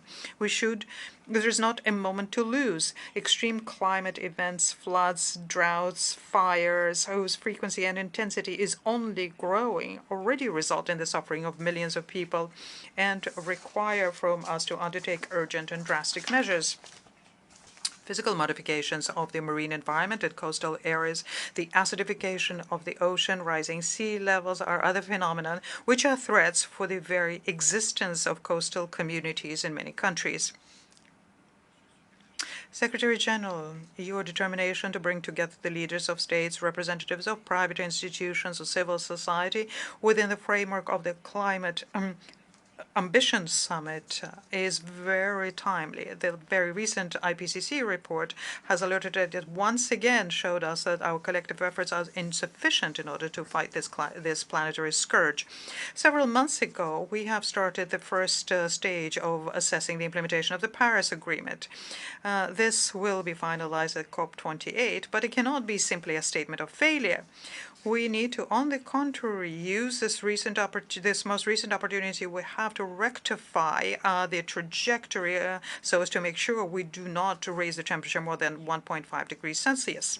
Ladies and gentlemen, let's face facts. Serious changes to our ways of life and our collective organizations are needed and needed fast. We need to redouble our solidarity so justice and equity become keywords of this phase of our transition. In this context, Monaco would like to play its part.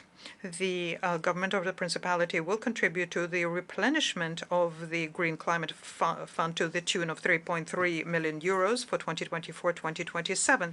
This is a 10% increase compared to the previous period, and Monaco is already a #1 per capita donor into this fundamental instrument under the Paris Agreement. Mr. President, for more than a century, Monaco has shown how our man and sea can coexist.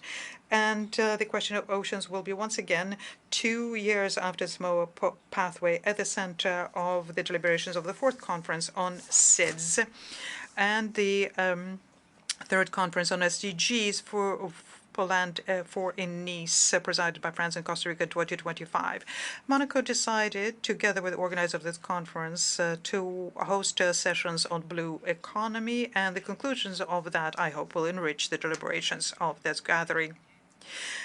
We do still have the unexplained phenomena of the cold stretch in the east of the Pacific Ocean, but the United Nations Decade on Ocean Sciences in the Service of Development provides us an opportunity to better understand the complex phenomena of climate change. Major countries have understood what needs to be done for our oceans. We are looking for water on Mars, but we had to wait for a generation to make sure that under the impetus of the president of the 77th GA, we had another conference on water last March. The young people of our nations place a very serious responsibility on us to make sure that we safeguard the air they breathe, the land where they grow, and the seas and the oceans, the cradles of humanity and key to our survival. And this fight will never be over. Mr. President, the conflict also undermined the environment and an additional obstacle to the implementation of the SDGs. It's been about 600 days now that Russia took the decision, in violation of international law, to launch a major-scale aggression against Ukraine. This was condemned several times by our Assembly, as well as humanitarian and environmental consequences. Here, yet once again, I'd like to express the solidarity of my country, given these tragic events and the destruction that the civilian population suffer every day. And the fights and the bombings resulted in pollution of soils and resulted in toxic substances. Natural areas have been destroyed, and there is now a shortage of drinking water and the spread of diseases. It is inconceivable that in the 21st century, healthcare professionals are regularly attacked, that medical infrastructures are attacked in various areas of conflict. So I appeal once again for the protection of these professions and for the protection of civilian populations. The world is now beginning to recover after the pandemic of COVID-19. I would like to welcome, therefore, the fact that this week we'll have several high-level meetings on major public health issues. And we need to draw lessons from this pandemic so as to strengthen the global governance and build resilient and strong public health systems. Mr. President, amongst the issues of existential threats that we are facing, there is one which has become very widespread recently, and I am referring to, of course, to artificial intelligence, which has in it both at the same time an immense potential for the SDGs and unprecedented risks for peace and security. Looking for innovation is part of our very nature and needs to be supported when it's geared towards improving the lives of our people. We are, of course, fascinated by the advantages provided by digital tools that simplify our daily life, but we cannot ignore the potential dangers they represent. Artificial intelligence very frequently is more effective than man in many tasks. But just like the language of Aesop, it could be the best and the worst thing for humankind.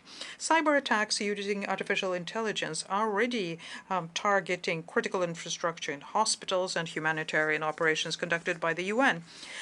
Security and weapons industries use these techniques, and their potential leads us to an ethical problem. Can a machine decide on the human issue of life and death? These questions show that we all have a duty to build a framework of global governance and ethical norms dealing with artificial intelligence. Therefore, concluding current works underway on this is of particular importance. I welcome, therefore, works aimed at creating a high-level advisory body on this within the UN to work on international governance over artificial intelligence. Mr. President, our role has always been the role of moderator in what has been a peaceful country, and I remain convinced of the central role to be played by the UN in rebuilding the trust and reawakening global solidarity. This requires common efforts anchored in the solid multilateral system, which is faithful to the values and principles in the Charter of the United Nations.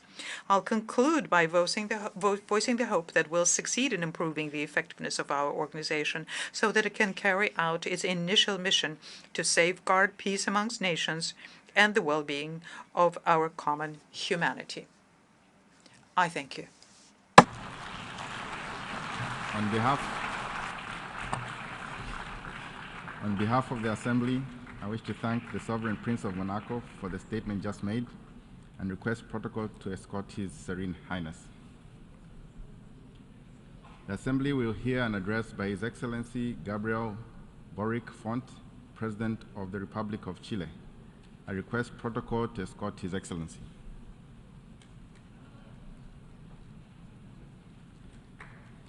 On behalf of the General Assembly, I have the honor to welcome His Excellency Gabriel Boric Font, the President of the Republic of Chile, and to invite him to address the Assembly.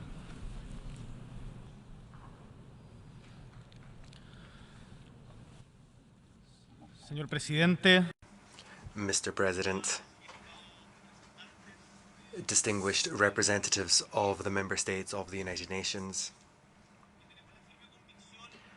we have the firm conviction that democracy is memory and future, and that's why in our country 9 days ago we commemorated 50 years since the coup d'etat of the 11th of September 1973, which violently split our coexistence, bringing death, persecution, pain, and misery to my nation.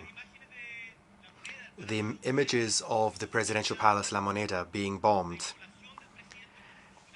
the immolation of the democratically elected president of the country, Mr. Salvador Allende, and the self-evident truth that the then US government, headed by President Nixon, had conspired from the outset to promote the downfall of the Chilean government,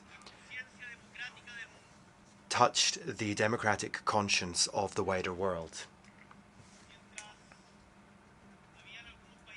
While some countries at that time were betting on instability of fragile and more robust democracies, there were international organizations such as the UN itself who played a fundamental role in defending human rights and democracy. Because from the very outset, they put it on the line to defend those who were suffering most, who were most vulnerable in Latin America and Chile and throughout the world. That is why United Nations and several of the countries here today, we have a great debt of gratitude to you. There were thousands who provided support to the persecuted, who saved lives, and who showed solidarity, which up to today we continue to commemorate on behalf of the victims of the Pinochet regime. Since then, my country has covered a great distance. We've come a long way. As Chilean citizens, we feel proud that we have come together to recover our democracy, restore our republic, and return to the path of human rights and fundamental freedoms, which had been founded by the founding fathers of our democracy. Chile is a country which loves and promotes peace. That is our identity, and that is what we choose to carry forward. 50 years after the tragedy which I've just outlined, we have borne our pain, and we have done so via initiatives such as the Redditch and the Balic Commissions and the Search Committee. But at the same time, Chile remains a country which is progressing because we've learned from the lessons of the past. We have analysed our past to build a better future, and it's through that learning that we can project ourselves into, we can see into the challenges of the future. One of those challenges where there is great agreement, having listened to the speeches which came before mine, is that the problems of democracy must be solved with more and never less democracy. A coup d'etat is never inevitable. Democracy always offers alternatives. We've also learned that human rights are an irrenounceable ethical basis in politics, and that human rights are of no individual party and must be defended in all places at all times, whatever the political colour of the government which undermines them. That is a principle which we have upheld and will continue to uphold, in particular as a member of the Human Rights Council. We have learned through our history that democracy is vulnerable, fragile, that it is not guaranteed forever, and therefore we must look out for it. That violence is not acceptable as a method of political action in democracy. That dialogue must always be the priority amongst those who have different views, and that applies also to relations between states. That is why I want to reiterate Chile's profound conviction and commitment to multilateralism and peaceful mechanisms for resolving conflicts. We have also learned, and I think it is important to highlight this at times of polarization, that when we manage to come together around shared goals, we can make progress in a shared and plural way to the benefit of all of our peoples. Because it's true to say, and you just have to follow the debates in my country to realize this, it's true that there are major differences of opinion in Chile today, but there are also major consensuses. And taken together, along with the four former presidents who are currently still alive, we have signed a firm commitment for the future of democracy and human rights in our country. And we invite other state leaders to join us in this effort. Even at the moments of most political turmoil, we are able to come together to seek ways out of our difficulties and which put our people ahead of our legitimate differences. That is why together, and I underscore this, together, both the government and the opposition are seeking paths forward to meet the demands of our people. The generations which came before us, ladies and gentlemen, assumed the responsibility of making our nations independent, of building democratic institutions, and creating leadership and universal human rights, and progressively moving forward on achieving social rights. My generation, which hadn't yet been born when the coup d'etat happened in 1973, it falls to us to consolidate and to enhance many of the achievements of the past at the same time as with optimism we tackle new threats and challenges ahead. Mr. President, distinguished members of the General Assembly, today there are 3 urgent tasks which I humbly today wish to bring to your attention and which my country thinks deserve our priority and which have already been mentioned by many in this General Assembly today. It is an urgent task, this is number 1, that we look out for democracy, that we take care of it. We must put a stop to the advance of totalitarianism.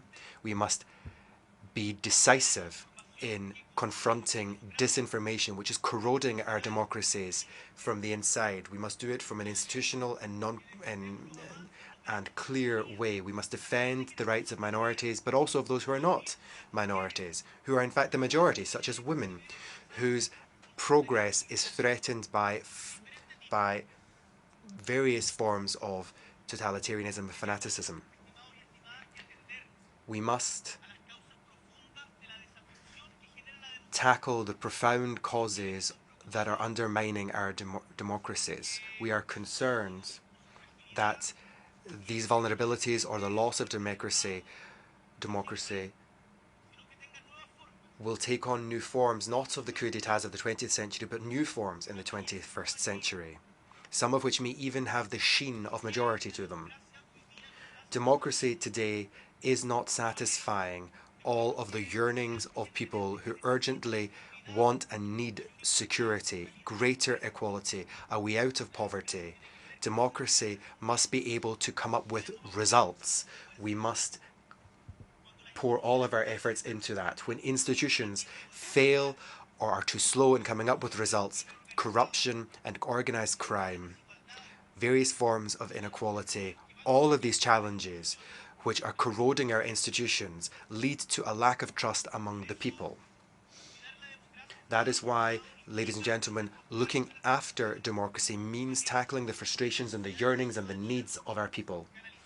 We have to channel them through the challenges which we face and make progress with shared action, greater freedom, more prosperity, social justice, sustainability. We must always put the collective interest ahead of individual interests, and in particular of the individual interests of those who have the most power, including ourselves as the governing class. In this regard, we also call for the strict respect of human rights as a path forward, regardless of who is in government. And as I've already said in other international fora, I feel the obligation to denounce in front of this Assembly and the world the persecution that is brought against all those who have any different thoughts or ideas than those of the government of Mr. Ortega in Nicaragua, who's not only impeding involvement in elections, but is removing citizenship, imposing house arrest and removing political rights. At the same time, ladies and gentlemen, we have to come together to reflect on the fact that any solution to all of these problems must arrive via multilateral consensus. And we must understand that when unilateral sanctions are imposed, That is not contributing towards the solution. The case of the sanctions against Venezuela, for example, from our perspective today, are not contributing to improving the life circumstances of the population of Venezuela, and we are convinced that to ensure that there are free elections with all the necessary safeguards for all in Venezuela, it is essential that the United States lift the sanctions which it has now imposed on Venezuela.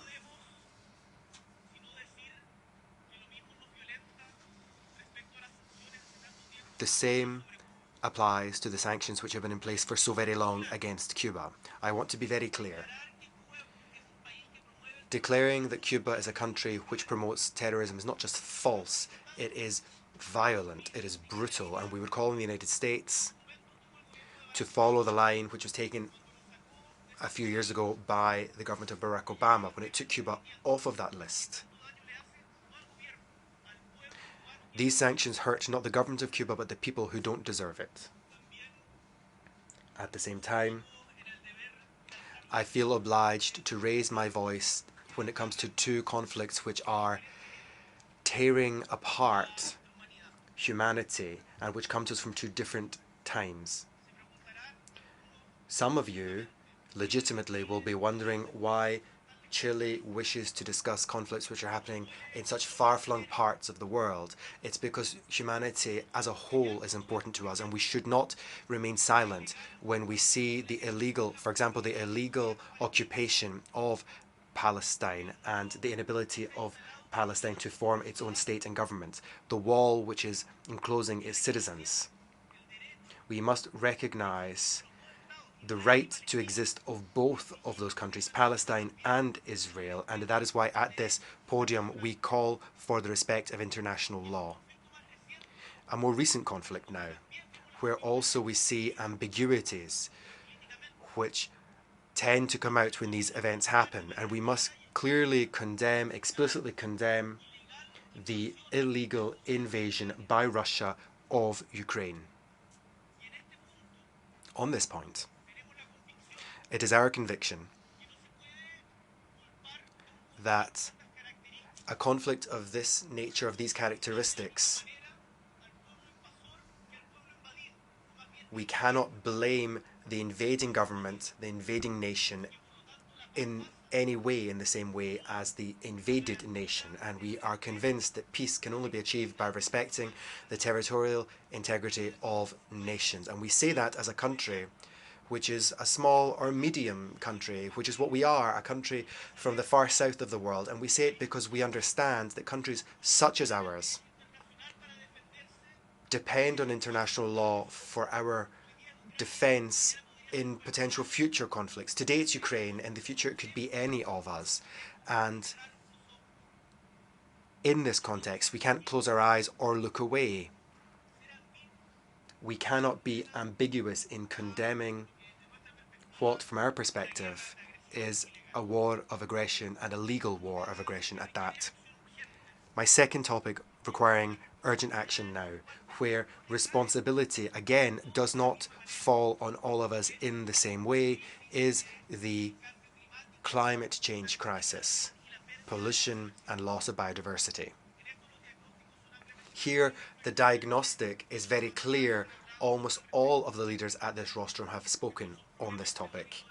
These are problems of today, not tomorrow. In my country, we faced it with forest fires and other disasters, and we know that many of you, particularly the most vulnerable, those who have contributed least to global warming, are the ones who have suffered the most. The ones who have burned the least fossil fuels are the ones suffering the most from this climate crisis. And that is why we make a call, as we did earlier this morning at the high-level panel on this topic, for rapid action to accelerate the transition, to change our consumption, to establish new rules which allow us to meet these demanding challenges. In my country, we've made progress in that direction under different governments with different leadership. We have 43% of protected marine areas and a very high percentage of terrestrial protected areas. We've set up a number of protected areas, and we've also made commitments whereby, at the very latest, by 2050, we'll be climate neutral, if not before. However, climate change means that we are facing increasing and more complex challenges. Right now, it's a very severe drought, which, despite the rains of this year, which themselves brought problems flooding in areas that had lost, were no longer used to such rains. And we've also had forest fires. We are suffering a wide range of phenomena which have a direct impact on the most vulnerable. We understand that the same problems are happening elsewhere in the world. For example, the major floods recently in Libya, which the Secretary General and the President both mentioned in their addresses yesterday. Last year in Pakistan, there was a drought. In Argentina, in the Horn of Africa, in Central America. These are just a few examples which should move us into action now. And that is why we need to do more. I would make a call on the countries with greatest industrial activity to assume their full responsibility, not just to be more environmentally respectful, but also to show greater solidarity with those who are suffering most, such as the small Pacific Island nations, who are suffering the effects of climate change. Also Central America and the Caribbean, they are suffering the devastating effects of climate change, a crisis which we had no hand in causing. In Chile, we are putting all of our weight behind environmental agreements and making huge efforts since last year, for example, for an agreement to protect the oceans.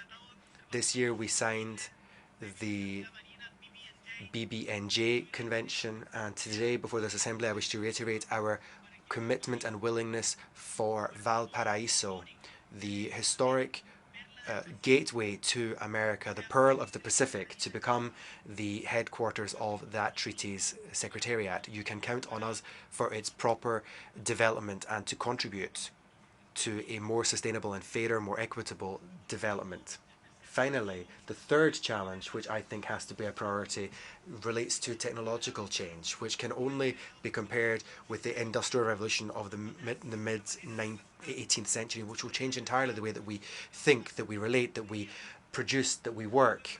Only a few weeks ago, we saw in a small town in Spain how a few hours ago, in fact, how a mother had to report to the police how a group of boys at school had taken images of her daughter and, using artificial intelligence, created pornographic images of her daughter and distributed them. The world is changing. People have a right to privacy, to their integrity. All changes in technology throughout the history of humanity have been a major opportunity to create fairer societies. But if we get it wrong, they can also be sources of new injustice. And in this context, it is the obligation of all to create multilateral consensus, to create an ethical framework for the development and use of new technologies such as artificial intelligence. We need a framework which takes the human rights perspective into account in the research and development of new technologies in order to protect and foment the dignity and the rights of peoples and individuals.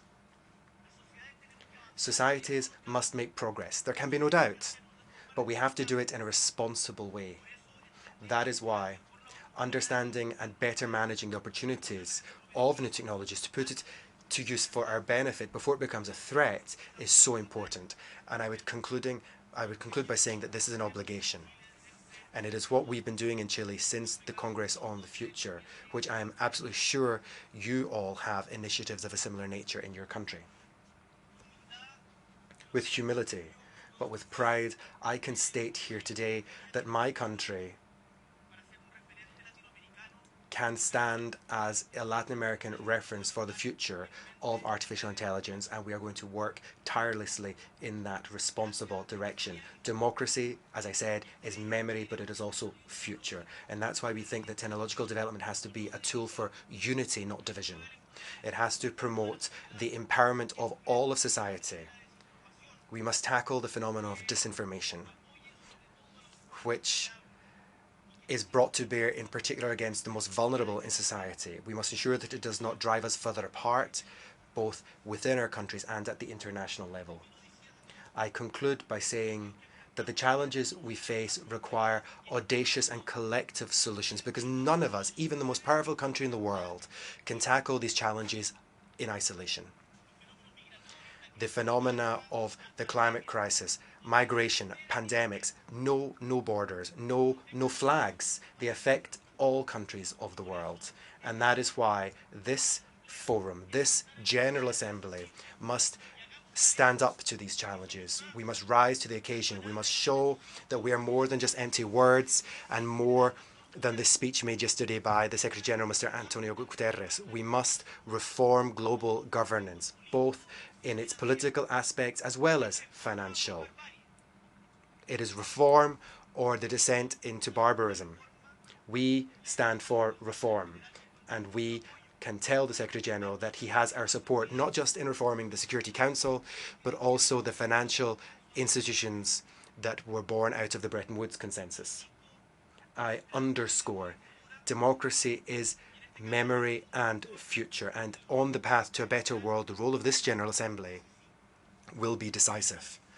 That is why, and because we've learned from our past, and as a representative of a new generation, I am optimistic about what is yet to come in our future. This General Assembly, throughout its more than 70 years of history, has shown that even in the most difficult times, it is possible for humanity to strike agreements on the path towards civilized cooperation and coexistence.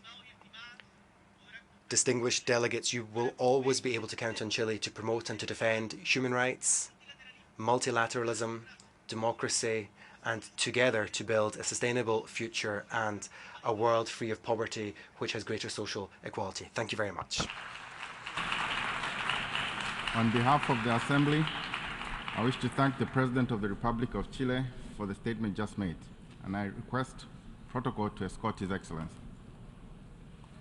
The Assembly will hear an address by His Excellency Kurel Shaw Ukna, President of Mongolia. I request protocol to escort His Excellency.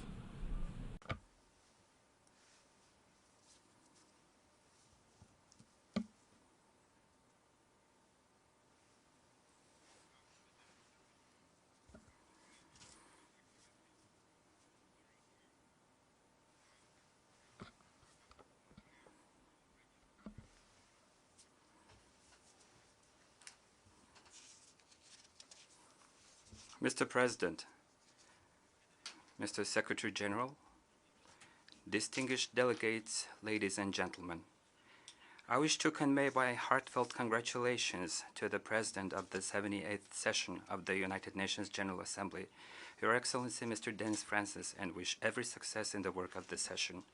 I'm confident that under your able leadership, the 78th session of the General Assembly will facilitate comprehensive discussions on a range of critical issues facing the world and will present constructive solutions for peace, prosperity, and sustainability. We can not only indulge in peace and harmony, but we can entrust a peaceful and prosperous world to future generations by sincerely yearning for peace, security, and sustainable development, and by devoting efforts and financing resources to consolidate the political, economic, environmental, and socio-cultural foundations that sustain the world. Mr. President, despite the world's collective accomplishment in overcoming the threat of the global pandemic, we are still facing a range of challenges stemming from geostrategic and geopolitical tensions, socio-economic crises, climate change, and swift technological advancement. The United Nations, its charter, and international legal system are continuing to play an important role in strengthening global peace, security, and fostering international cooperation. The United Nations, its charter, that will collectively overcome current challenges, conflicts, confrontations, and mistrust, the countries of the world should strive for greater unity, trust, and friendship, and endeavor to further strengthen the role and position of the United Nations as global community of human solidarity.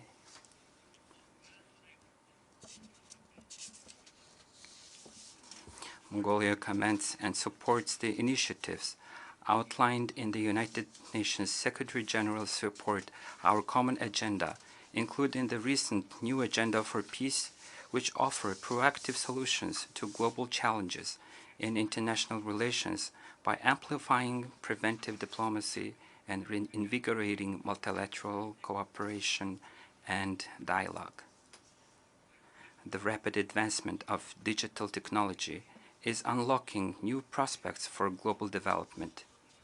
Yet, on the other hand, it is also reshaping the landscape of threats that jeopardize world peace and security, such as terrorist attacks, their financing, money laundering, and proliferation of weapons of mass destruction. Therefore, in order to combat them effectively, it is vital for the countries across the globe and international community to collaborate in all aspects, exchange information, and refine the international legal framework. In this context, Mongolia fully supports the initiatives and activities of the United Nations and its system organizations, and has been actively contributing to the establishment of a comprehensive international convention on countering the use of information and communication technologies for criminal purposes. Mr. President, today's tense and complex geopolitical dynamics are undermining both global and regional security and provoking misunderstandings among nations. Consequently, the most effective means to address these complex issues is peaceful dialogue. It has been more than 3 decades since Mongolia declared its territory as nuclear weapon-free, and we have been fully supporting the international community's efforts for disarmament and non-proliferation of nuclear weapons. In order to make a contribution to our regional peace and security, Mongolia has successfully hosted the International Conference of the Ulaanbaatar Dialogue on Northeast Asian Security in June of this year for the 8th time. The United Nations Under-Secretary General and High Representative for Disarmament Affairs, Ms. Izumi Nakamitsu, participated in the conference and highlighted that the Ulaanbaatar Dialogue mechanism is becoming a significant platform in establishing peace and security and in strengthening confidence-building measures in the Northeast Asia. I'm pleased to note that Mongolia's efforts in pursuing regional peace and security within the framework of its peace-loving, open, and multi-pillar foreign policy are expanding, and the number of participating countries is growing year by year. United Nations Secretary General Antonio Guterres praised Mongolia as a symbol of peace in a troubled world when he visited Mongolia last year. I'm also delighted to note that His Holiness Pope Francis, during his recent visit to Mongolia, stated that, and I quote, "A profound spiritual sensitivity belongs to the very fiber of your cultural identity, and it is proper that Mongolia should be a symbol of religious freedom," end of quote. Furthermore, His Holiness called upon the international community, on this earth devastated by countless conflicts, there be a renewal respectful of international laws of the conditions of what once was the Pax Mongolica, namely the absence of conflict. Mr. President, UN peacekeeping stands as one of the essential instruments in maintaining international peace and security. It continues to play a pivotal role in halting and preventing armed conflicts, alleviating humanitarian crises, and fostering an environment conducive to the progress of social development. For this cause, we consider UN peacekeeping operations as a vital part of the United Nations and multilateral cooperation efforts for peace. Over the past 20 years, through its deployment of more than 20,000 peacekeepers to hotspots around the world, Mongolia has been honorably fulfilling its obligations to the international community in the maintenance of global peace and security. Mongolia emphasizes the meaningful participation of women in UN peacekeeping operations and believes that strengthening the role of women at its all levels will have significant impacts on the maintenance of international peace and security and on the peaceful resolution of conflicts. To contribute to the implementation of the UN SCR 1325, we successfully organized the International Conference on Strengthening the Role of Women in Peacekeeping in June 22, where participants shared and exchanged their experiences and ideas on best practices and lessons learned, as well as challenges and obstacles encountered in the field. We are also aiming at implementing our national policies and activities on ensuring gender equality in line with the Women, Peace and Security Agenda. Mr. President, as nations, it is our collective aspiration to coexist harmoniously and equitably in this world, regardless of our ethnicity, race, age, gender, religion, or cultural distinctions. However, the principle of leaving no one behind in development defined by us has not been fully realized so far. Disparities still persist both in the levels of development among various countries and in the living conditions experienced by different groups of people. The recent global challenges such as pandemic, climate change, geopolitical conflicts, financial and debt crisis, poverty, and hunger have significantly hindered development, particularly in developing countries where progress towards achieving the Sustainable Development Goals is lagging. Even though we have already passed halfway to the deadline for the 2030 Agenda, which is the roadmap for fostering trust, unity, and development, the UN Report 2023 reveals that only 12% of the SDGs targets are on track, while progress on 50% is weak and insufficient, and progress on 30% has stalled or even reversed. If we are unable to achieve our goals, it is evident that the further path for development and progress for mankind is bleak.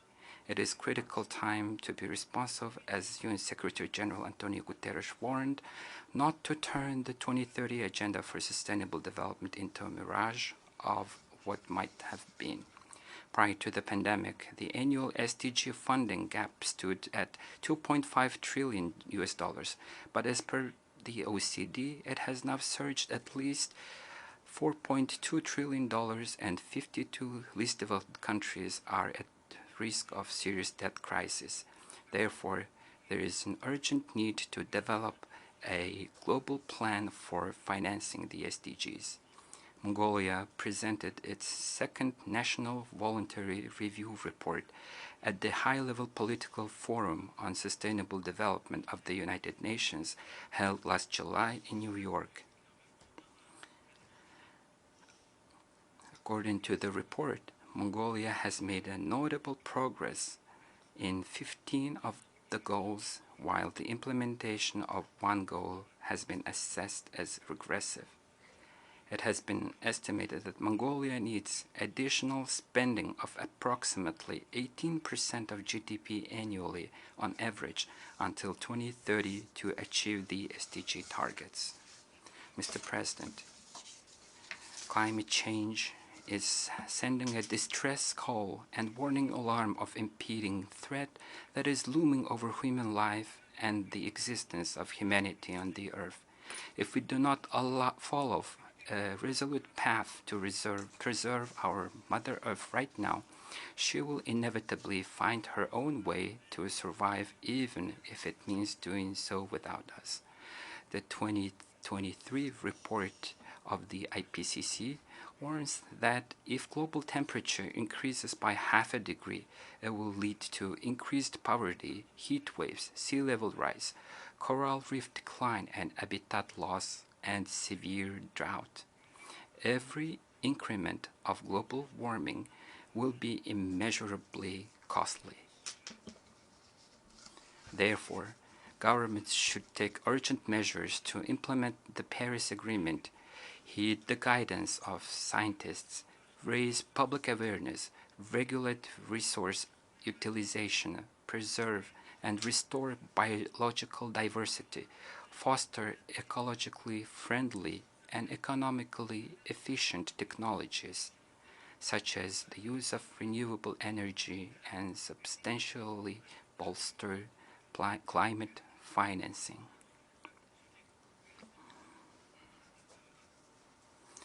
With this determination, in 2023, Mongolia became one of the first countries to adopt the SDG finance taxonomy by introducing major legislative reforms aimed at increasing foreign and domestic investment. Mongolia is effectively implementing the national movements, Billions Trees, and Food Supply and Security, as well as successfully hosted the World Export Development Forum, focusing on further development of green, digital, and inclusive trade and economic relations. Furthermore, in the Orkhon Valley, which has been inscribed in the World Heritage List, we commenced a major development project to rebuild Karakorum, the ancient capital of Mongols, into environmentally friendly, smart eco-city for green development. I'm also pleased to inform that Mongolia has proceeded into the preparation for hosting the UNCCD COP17 in Ulaanbaatar in 2026. Mr. President, at the United Nations, Mongolia actively endeavors to protect the interests of the landlocked developing countries and to present both the challenges and opportunities of countries with special needs to the international community.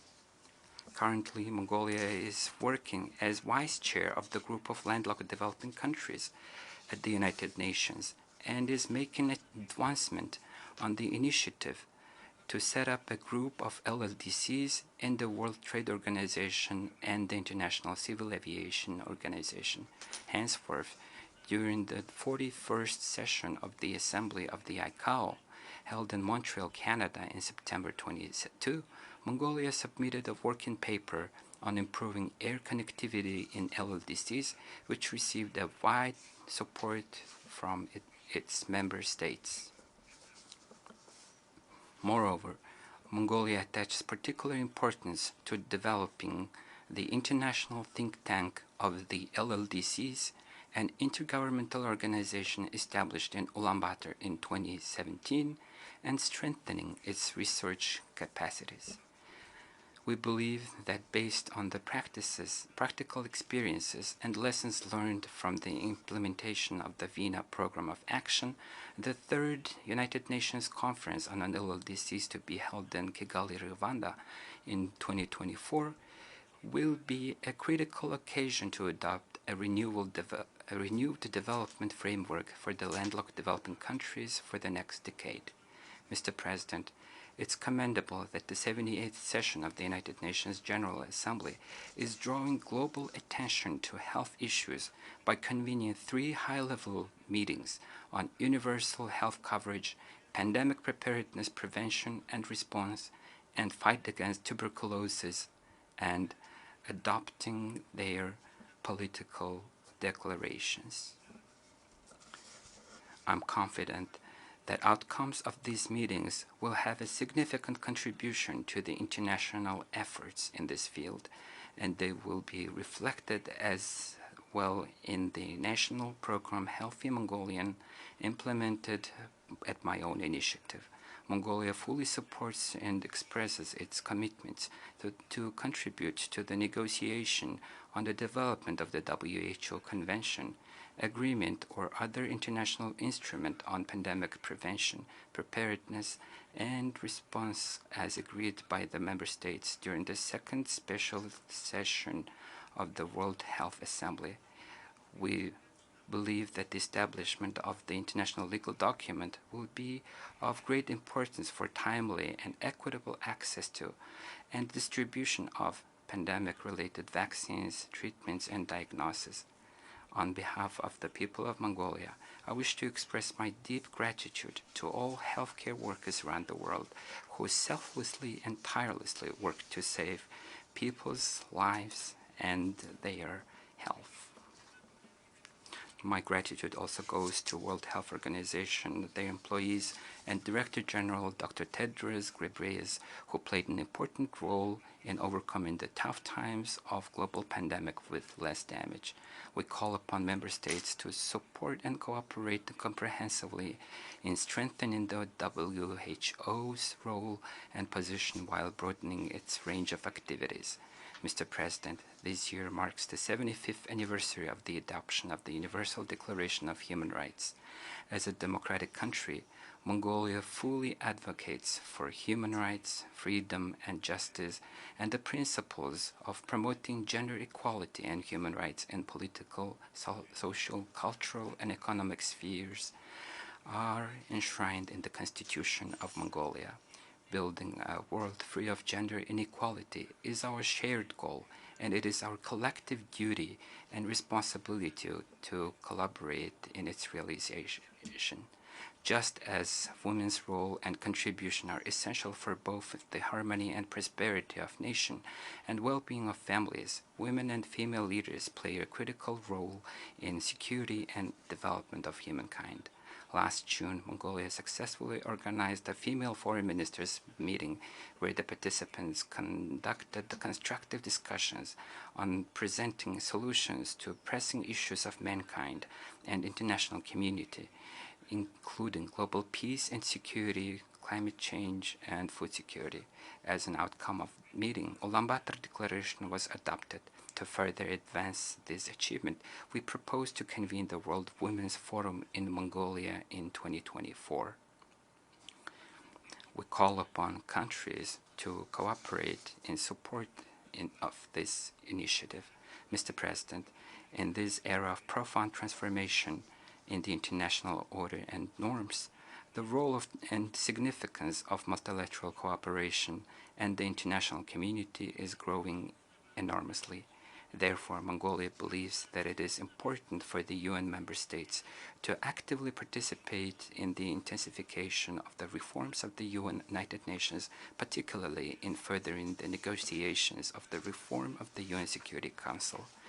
I have a confidence that the Summit of the Future, which will be convened in September 2024 under the theme Multilateral Solutions for Better Tomorrow, will be a decisive event to reaffirm the principles enshrined in the United Nations Charter, revive multilateralism, fulfill commitments, seek solutions to global challenges, and rebuild trust among member states.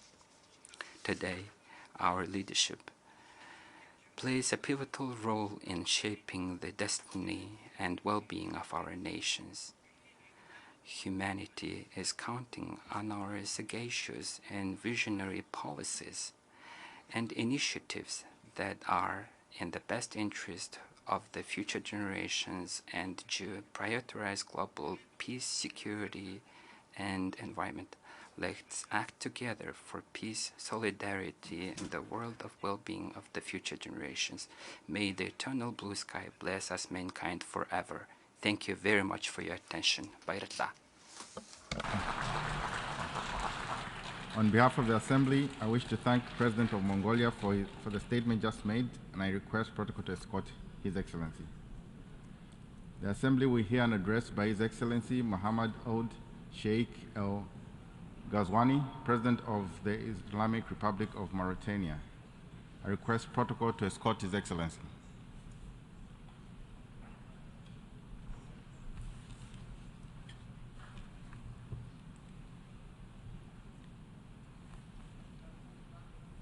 On behalf of the General Assembly, I have the honor to welcome His Excellency Muhammad Oud Sheikh El Ghazouani, President of the Republic of Mauritania, and to invite His Excellency to address the Assembly. Your Excellency.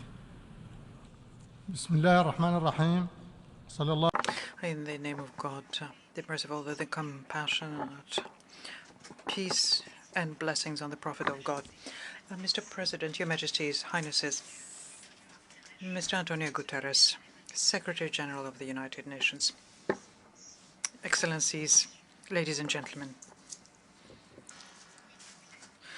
it is my pleasure to first of all express my congratulations to Ambassador Denis Francis, congratulate him on presiding over the 78th session of the United Nations General Assembly, and we wish him every success in discharging this mission. I'd like to thank his predecessor, His Excellency Sada Koroshi, for the excellent way he steered the deliberations of the previous General Assembly. I would like to, furthermore, welcome the efforts made by His Excellency, the Secretary General of the United Nations, Mr. Guterres, efforts to strengthen the role played by the UN throughout the world and to get to the objectives the organization has set for itself. Ladies and gentlemen, our world today is undergoing through various acute and overlapping crises, so much so that their nefarious effects are sensed by one and all, even if it's not in equal measure. Our fates are therefore intertwined, and that is why we need to accelerate the implementation of Sustainable Development Goals in line with the collective undertakings we took upon ourselves to implement them by 2030. There is no doubt, in fact, that the pace and the degree of inclusivity of this implementation have so far been below our expectations, given the complexity and the diversity of the challenges we are facing. Globally speaking, we can say that the progress accomplished so far, in particular in developing countries, is slowing down. Difficulties and even stopping sometimes. For example, let me quote the worsening poverty, unemployment, public health and acute food crisis, inflation, which could lead to economic recession and greater violence, terrorism, destructive armed conflicts. All of this accompanied with environmental deterioration throughout the world. However, as grim as this picture is, we remain hopeful when it comes to implementing the SDGs. On this will depend our collective capacity to open a new pathway for multilateral cooperation to rectify the imbalance in the system of development assistance, to create more effective mechanisms for mobilizing the funding which is needed to finance sustainable development. And that is why this 78th session of the General Assembly is of particular importance. It allows us to take a halfway look at the implementation of SDGs and also to discuss the means we can accelerate the process. Ladies and gentlemen, in the Islamic Republic of Mauritania, we have made the implementation of the SDGs the main area of our developmental effort. And this is shown in our accelerated growth and prosperity strategy, which is the framework for our public action for development. Thanks to these efforts, and despite the regional and international context, which is not favorable, we managed to improve many indicators having to do with SDGs. We fought against poverty, the vulnerability and exclusion. We created a network of social protection, a broad network, so as to strengthen the resilience of our most vulnerable nationals, strengthen their purchasing power, and strengthen the medical and social coverage, so as to progressively get to universal health coverage. We undertook structural reforms. We did this so as to build a diversified economy which is more resilient and better able to create jobs and add value. We also strengthened the economic governance, financial governance, and monetary governance in my country, and we did this by strengthening the productivity of such sectors as agriculture, fisheries, cattle, husbandry, so as to achieve food security and self-sufficiency. And thanks to these reforms, the economic growth in Mauritania, it was at the level of 6.4 last year. Access to basic services also improved, and the offer of health services has broadened.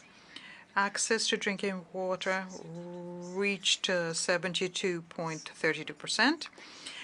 Access to electricity, 91.84% in urban area and 53% on average throughout the country.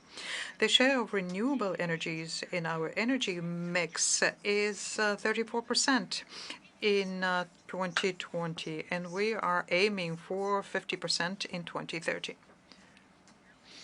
The energy diversification horizon has broadened in Mauritania thanks to a program for the development of green hydroenergy that we've just launched. And this provides us with an alternative, sustainable solution when it comes to clean energy. This helps us implement the objective of the nationally determined contribution, namely an 11% drop in carbon emissions.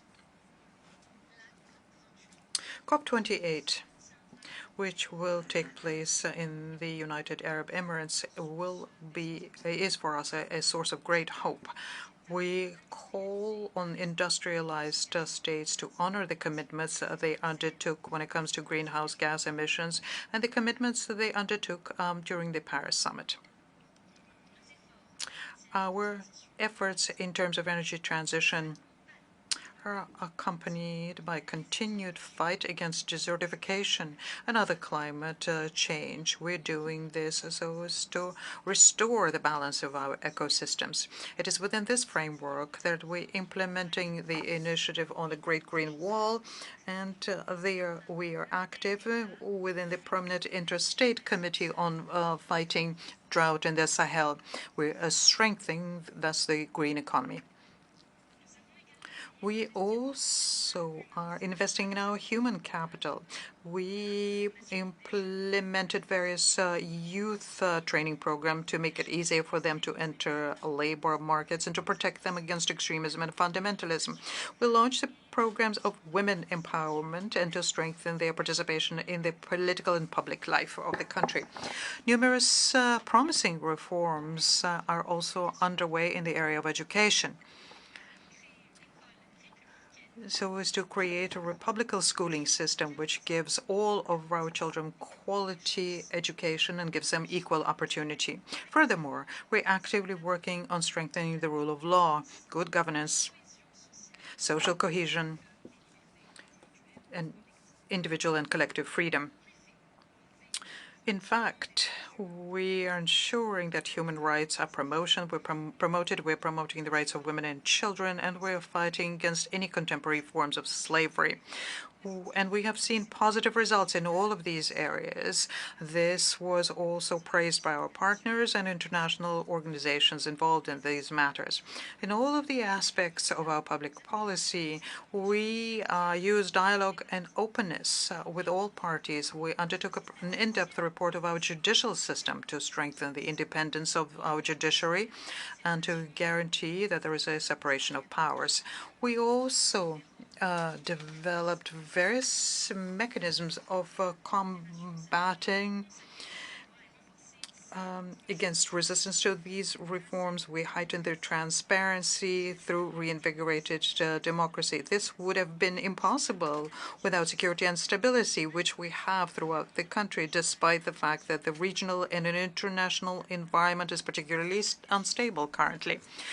Our integrated security strategy was also praised by all stakeholders. We have contributed to the stability and security of the sub-region through the G5 Sahel, which we're currently chairing. We're also contributing to MINUSCA in the Central African Republic and are hosting more than 100,000 of our Mali brothers who found refuge in Mauritania in the wake of the instability in their country. Our efforts to achieve regional and international peace and stability is part of our foreign policy based on good neighborliness, mutual respect, constructive cooperation, dialogue, negotiations, upholding international treaties, and support for any and all just cause.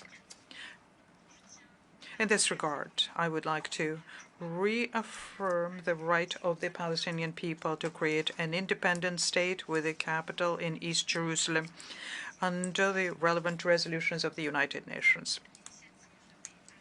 The Arab Peace Initiative.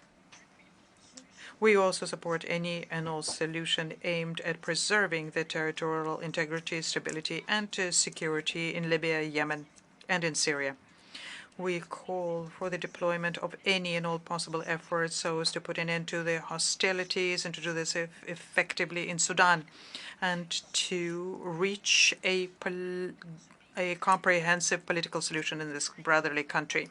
Also, we stand with the government of Somalia in the efforts they are making so as to attain stability in their country. We reiterate our position of principle when it comes to the conflict in Western Sahara. We support the efforts being made by the United Nations and the various Security Council resolutions aimed at finding a lasting and acceptable solution for all. We firmly condemn the phenomenon of Islamophobia, which distorts Islam and which sows division and hatred between the West and Islam. We would like to express our very serious concern as regards the continued war in Ukraine. We call for a negotiated solution, taking into account the concerns of various parties in respect of the international law and the Charter of the United Nations. We reject any coming into power through non-constitutional means, in particular in the Sahel, and call on brotherly countries in the Sahel to rapidly return to the constitutional order. We're aware that a lot remains to do so as to attain the SDGs. We in Mauritania need resources which are far greater than what we can mobilize domestically. Our situation in this regard is similar to the majority of developing states and in particular African states. And that is why the easing of the debt burden of those countries, heightening the level of investment, and upholding the commitments undertaken by partners could help us to collectively get to better results. And that is why we call for the resolution of the issue of debt by reforming the development debt system and increasing the support to the least developed countries, the most vulnerable countries, through multilateral cooperation, which should be strengthened. Ladies and gentlemen, our organization is the very institutional embodiment of our common destiny and the need to cooperate and of solidarity so as to meet the common challenges whilst upholding our common values. And that is why we need to work together so as to continue with the reform of this organization. This is needed for the purpose of working in a more balanced way to resolve international crises, taking into account the needs of the least developed countries.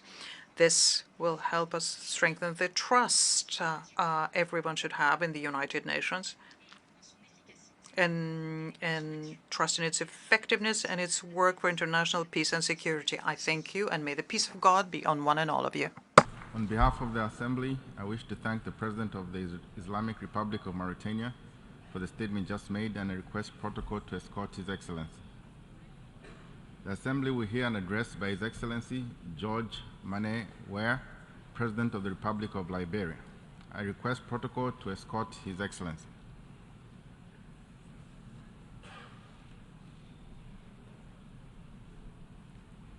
On behalf of the General Assembly, I have the honor to welcome His Excellency George Manneh Ware, President of the Republic of Liberia, and invite him to address the Assembly. Your Excellency.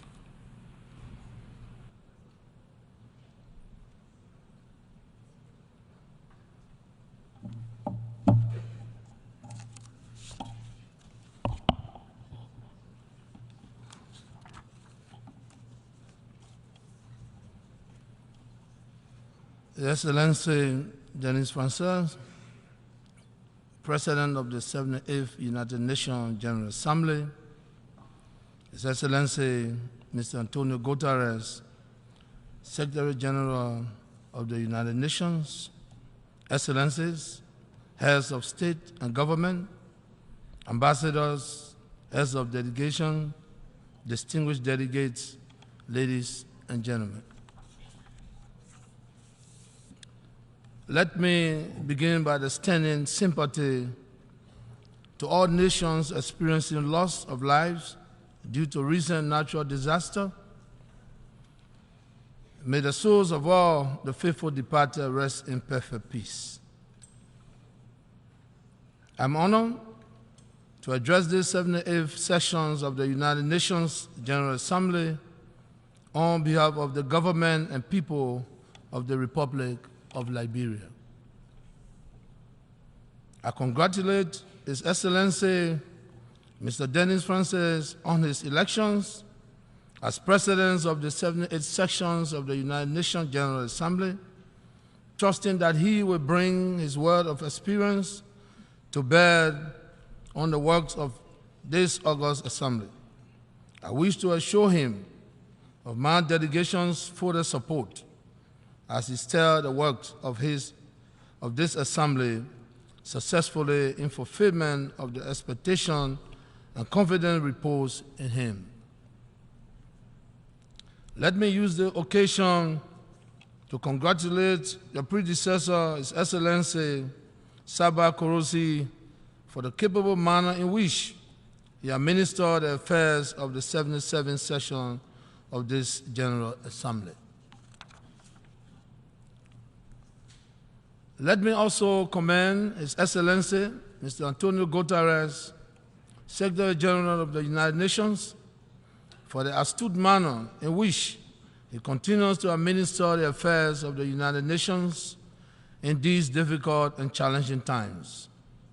His foresight, commitment, and dedication have kept the United Nations firmly on course.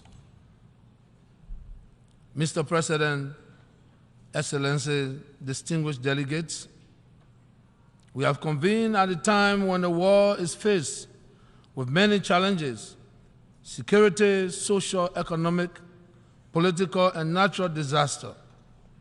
We must exert our collective efforts to confront these challenges with a view of resolving them in order to have a safer, secure, and prosperous future.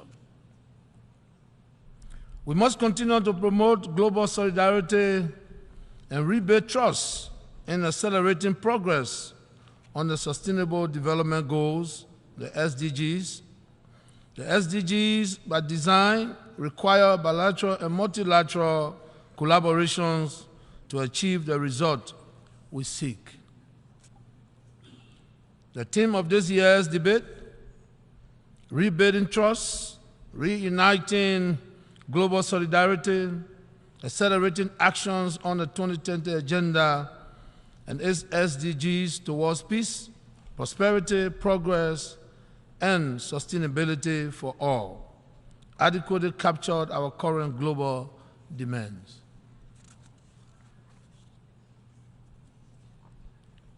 There is a critical need to ensure that development assistance is aligned with SDG projects.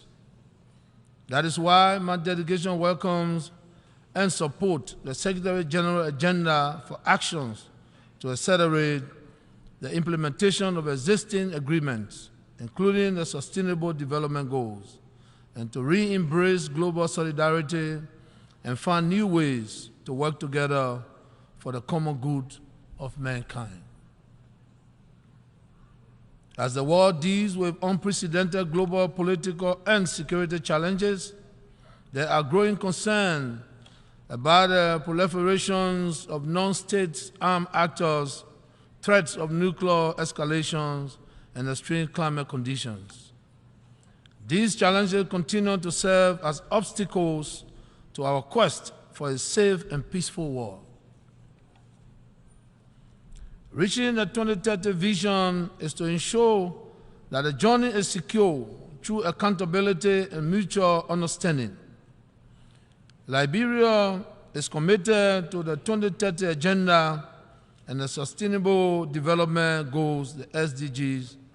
They are in line with our flagship National Development Plan, the Pro-Po Agenda for Prosperity and Development, which represents our resolve to achieve peace and prosperity while addressing the structural impediments to economic growth and national development.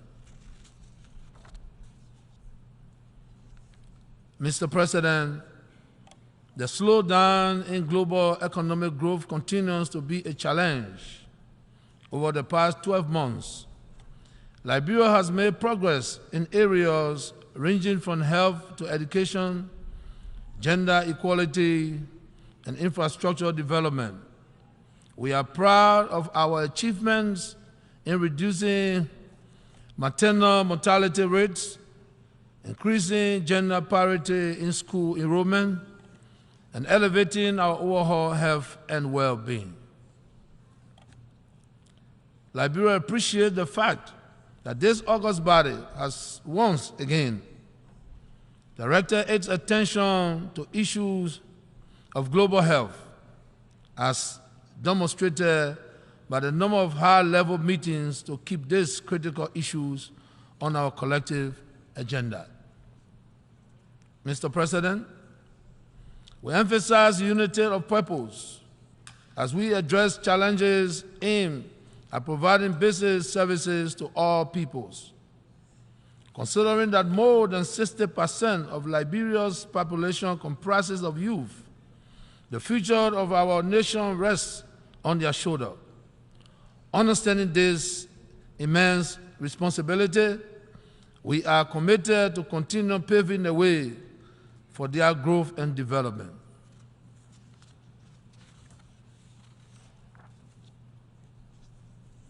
Being cognizant that structural transformation drives prosperity, we are focused on infrastructure development with roads and energy playing a critical part. Thanks to the support of our many partners, we remain unwavering in our commitment to explore means to further the implementations of the Sustainable Development Goals as it represents the roadmap towards prosperity. I support Secretary General Antonio Guterres' proposed SDG stimulus plan and call for the actualizations of the $500 billion per year in order to boost sustainable development for developing countries through tackling the high cost of debt and rising risk of debt, distress, scaling up of affordable long-term financing for development, and expanding contingency financing to countries in need. Mr. President, Liberia profoundly appreciates the continued engagement and support from the United Nations system in consolidating its peace and seeking to address emerging challenges. Liberia will continue to cooperate and collaborate with the United Nations as it continues to rebuild and strengthen its institutions and infrastructure.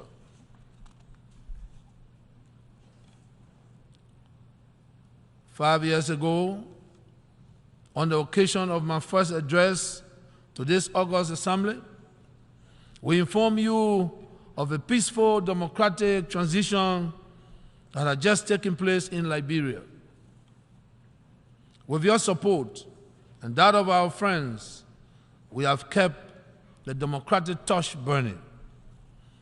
We have maintained peace and security. We have protected human rights and the rights of the media to operate peacefully and freely. The Liberian people have enjoyed the full exercise of their constitutional rights. The country is well on course of consolidating its democratic credentials. I'm pleased to inform you again that in a few weeks, Liberia will go to the polls in keeping with the Liberian Constitution to vote in our scheduled presidential and legislative elections. The October polls will mark the fourth peaceful general elections in Liberia since the end of the Civil War in 2003. This 78th session is taking place at a time when my country is preparing for the first election since the withdrawal of the UN peacekeeping presence from Liberia. The October 10 election is an opportunity to sustain the gains made in our reconstruction and development processes. Mr. President, Excellency, distinguished ladies and gentlemen, the government of Liberia has taken all necessary measures to ensure a free, fair, transparent, peaceful, inclusive, and credible elections. The National Election Commission has been strengthened to ensure that it operates without undue influence. In addition, political parties have committed themselves to a non-violent electoral process by signing the 2023 Farmington River Declaration, which obligates all actors in the elections to continue to promote peace. As a strong believer in democracy, let me reiterate my call for the respect of constitutional governance and respect for the will of the people. While addressing the issues of elections and democracy, permit me to congratulate all democratically elected leaders around the world. Mr. President, our world is also under threat from natural calamities as seen with extreme climate conditions globally. It is therefore our collective responsibility to urgently prioritize addressing the climate crisis as we strive to reach a target of 64% reduction in carbon emission. There remains a need to prioritize support to countries, including Liberia, that have the capacity to use its biodiversity in building resilience against the changing climate.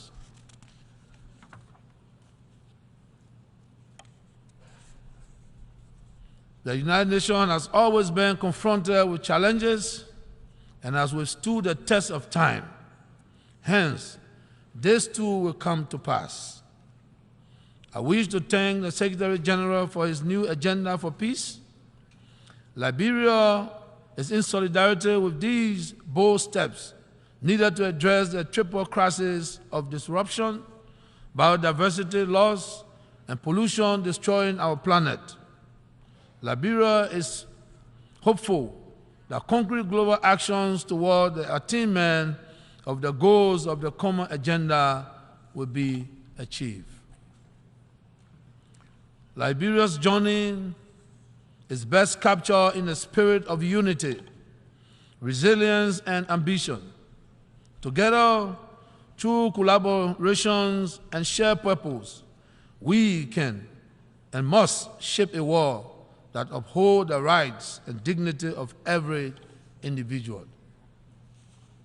In alliance with our United Nations family, Liberia remains resolute in its commitment. We pledge to protect our planet, promote peace, and prevent conflict. We vow to ensure sustainable financing and amplify our partnership, reflecting our shared determination for a better future. We must also accept that this can only be achieved through collaboration between and among governments, non-government stakeholders, and other partners, which will guarantee transparency, accountability, good governance, and the inclusion of all citizens in the decision-making process. Mr. President, Excellency, distinguished delegates, ladies and gentlemen, let us remind ourselves that our collective strength lies in unity. Together, we can overcome any challenge, rebuild trust, promote peace, religious tolerance, uphold tenets of democracy, the rule of law, support women participation, encourage diplomacy, and strengthen global solidarity. I thank you.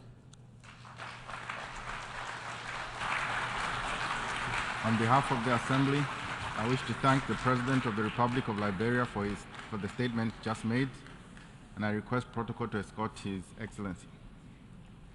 The Assembly will hear an address by His Excellency Felix Tshisekedi Tshilombo, President of the Democratic Republic of Congo.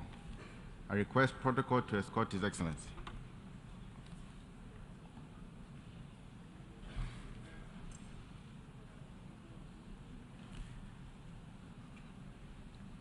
On behalf of the General Assembly, I have the honor to welcome His Excellency Felix Antoine Tshisekedi Tshilombo, President of the Democratic Republic of Congo, and to invite him to address the Assembly. Your Excellency.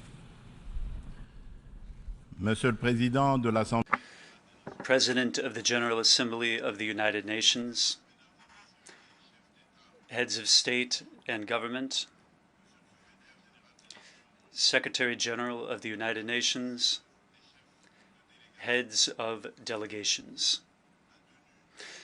The convening of the 78th session of the United Nations General Assembly affords me the opportunity to share with the member states of our organization the vision and the major concerns of my country, the Democratic Republic of the Congo, about the current challenges facing us in the world.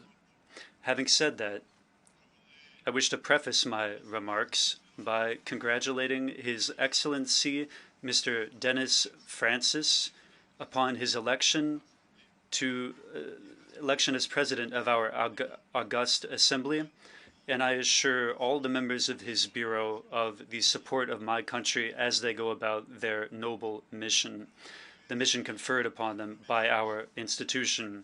I also wish to thank the outgoing President, Mr. Chaba Kuroshi, for his far-sighted leadership and his devotion, which contributed to moving forward our discussions and finding concerted solutions.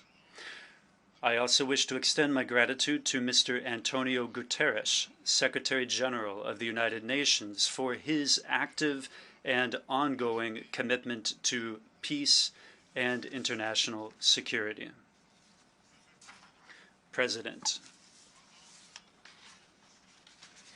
as our session unfolds here in New York, the people of Morocco have not yet finished mourning their victims.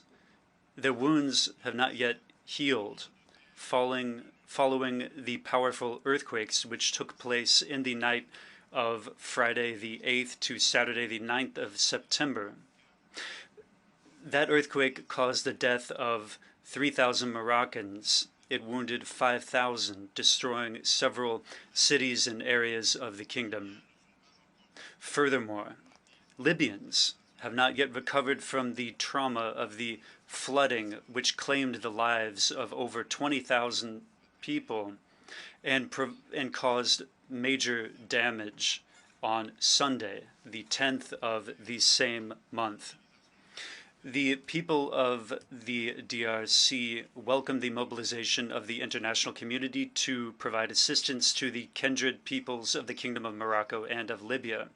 We express our full compassion and solidarity and wish all the wounded a speedy recovery, all the wounded from these two natural disasters. President, beyond deploring these natural disasters, the current session of the General Assembly falls at an exceptional period of our history where the world faces serious situations that threaten the very existence of human beings. There's the war in Ukraine, which has caused a food crisis marked by skyrocketing prices and shortages of basic goods. Added onto that comes the exacerbation of the effects of climate change and armed conflicts, which have continued to erupt in various places. These crises are mutually reinforcing, and they pose a challenge to the multilateral system and to international cooperation. And yet, the maintenance of international peace and security, guaranteeing justice and human rights, prioritizing social progress, and establishing the best living conditions are what everyone in the world wants and has always wanted. These goals need to remain at the center of our collective action following a truly multilateral and inclusive approach. We are called upon to work together with an eye to responding to these challenges, which are existential in scope. For this fundamental reason, I hail the relevance of this year's topic of our session, which is entitled Rebuilding Trust and Reigniting Global Solidarity, accelerating action on the 2030 Agenda and its sustainable development goals towards peace, prosperity, progress, and sustainability for all. This topic places the values of solidarity and of trust at the forefront of the factors for recovery and for accelerating the solutions to closely intertwined global challenges in order to move forward peace, security, and sustainable development. These values take on their full meaning in the context of the crisis that we are undergoing today. In this regard, it is vital to recall that at the halfway point towards achievement of the SDGs in 2023, given the climate disasters, the recurrent conflicts, the economic recession, and the persistent after effects of the COVID-19 pandemic, inequality and poverty have worsened. Hunger and malnutrition are on the rise. Humanitarian needs and the displacement of populations have reached record heights.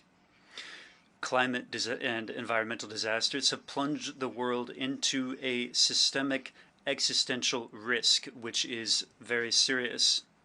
In order to tackle these scourges, which pose a genuine threat to international peace and security, and which also constitute a major obstacle to the prosperity and progress of nations, it is clear that pooling our energy and taking a multilateral approach with mutual trust and solidarity is a major and indispensable approach. President, the maintenance of international peace and security constitutes the foundation of and the main objective underpinning the creation of the United Nations. Accomplishing this requires more determination and commitment on the part of everyone, given the current threats to peace and security in the world. African peoples often don't understand the equivocal attitude, the double standards at work, the ambiguities and the procrastination of our organization, especially of its Security Council, in certain political and security crises which are rampaging through Africa and sometimes have rampaged there for decades. This is the case, notably, of the forgotten crisis of Western Sahara, which has riven apart two kindred countries, Algeria and the Kingdom of Morocco, and that crisis has dragged on for several decades. This is also the case when it comes to Mozambique, which has fallen victim to deadly terrorist attacks for roughly 1 decade in the province of Cabo Delgado. This is also the situation in West Africa, in the Sahel-Sahara region. There, the UN troops are withdrawing, leaving behind them the memory of what they haven't achieved, this despite the fact that they embodied all of the hopes of people that were caught in the clutches of jihadism. The Republic of Sudan is no exception either. Sudan is mired in a deadly civil war, which has pitted, since last year, the military personnel loyal to the president of the republic, pitted them against the rapid support forces under the command of General Mohammed Hamdai Dagalo. This war has already caused much death and much material damage as well. The international community is virtually indifferent to the Sudanese tragedy. This is also the place to broach a question of paramount importance to the Democratic Republic of Congo and also of prime importance for building peace in the Great Lakes region.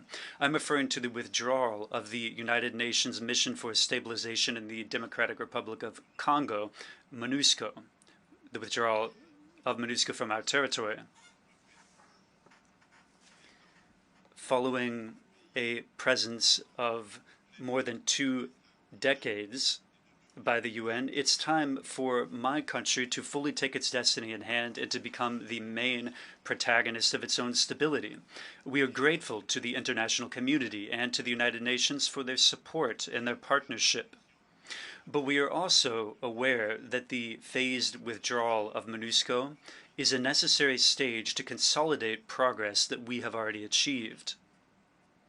Nonetheless, it should be deplored that the peacekeeping missions that have been deployed in various forms for 25 years in the Democratic Republic of the Congo have not been able to stop rebellions and armed conflicts that have torn apart the DRC and the Great Lakes region, nor have they succeeded in protecting the civilian populations.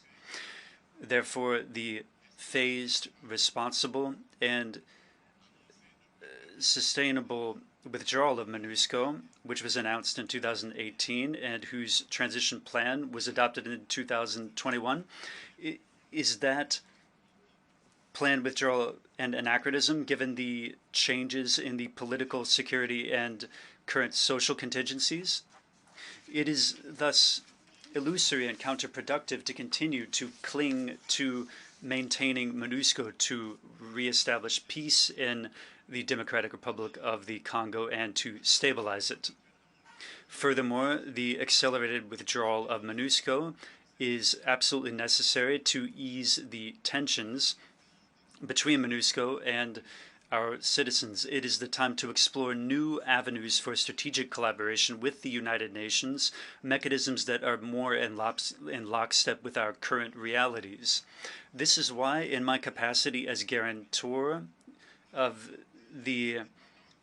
under the Constitution, guarantor of the territorial integrity, sovereignty, and independence of my country, and to ensure the good conduct of our nation and the well-being of my compatriots. In this capacity, I've instructed the government of the Republic to begin discussions with the UN authorities to ensure an accelerated withdrawal of MONUSCO from the Democratic Republic of the Congo, moving up the deadline from December 2024 to December 2023.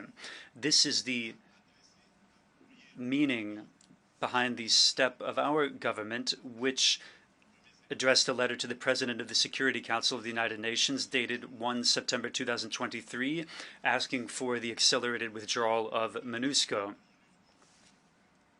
In line with this accelerated withdrawal of MONUSCO, the DRC reiterates its demand to the Security Council of the United Nations to sanction all physical and legal persons acknowledged to be perpetrators, co-perpetrators, and accomplices, both material and intellectually, perpetrators of war crimes and crimes against humanity, and serious violations of human rights, international law, and the Charter of the United Nations on Congolese territory.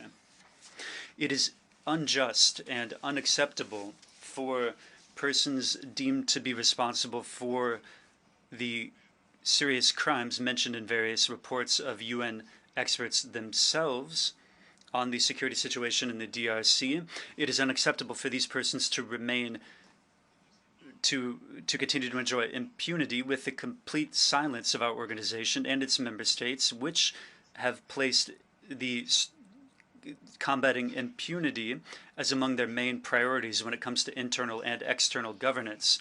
In this regard, the government of the DRC warmly welcomes the sanctions recently imposed by the United States on Rwanda for its support for the M23 terrorist groups and against one of its senior officials involved in the criminal undertakings in Congo. To recall, this terrorist group, which is a proxy for Rwanda, has not honored any of the commitments entered into by the heads of states of the region in the context of the Luanda and Nairobi process. Indeed, not only have they not left the positions they conquered, they are continuing to massacre the civilian population, and they are refusing pre-cantonment and cantonment. They are demanding a dialogue that will never be granted to them. The Democratic Republic of the Congo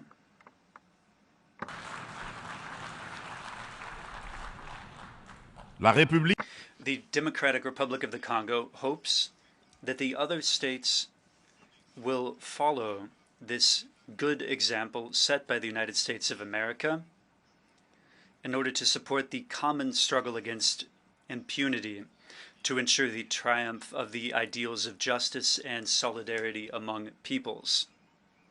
The government of the DRC is awaiting the next meeting of the Security Council, which will focus in particular on our request, and we want it to be constructive when it comes to the management of the delicate and laborious process of crafting peace in our country. President, there's another challenge that is of the utmost concern to all of the nations of the world. I am referring to the warming of our planet. Needless to say, there's been an increase in temperature for several decades that has affected the life of everyone in humanity, and is of concern to all of us. Having said that, I am compelled to note that despite the proclamations in good faith of polluters when it comes to stopping greenhouse gas emissions, despite the many fora convened all over the world to stem this scourge, including the 27 COPs, that is the Conference of Member States of the UN to counter climate change. And despite the many resolutions and recommendations adopted at these various bodies, despite all this, the warming of our planet is far from being restricted to the 1.5 degrees Celsius target. Despite the COP27 held in Sharm el-Sheikh in Egypt this year, there is concern about a trend toward this temperature rising. This is not very reassuring, and it calls for us doubtlessly to revisit our approaches and our policies that we've adopted.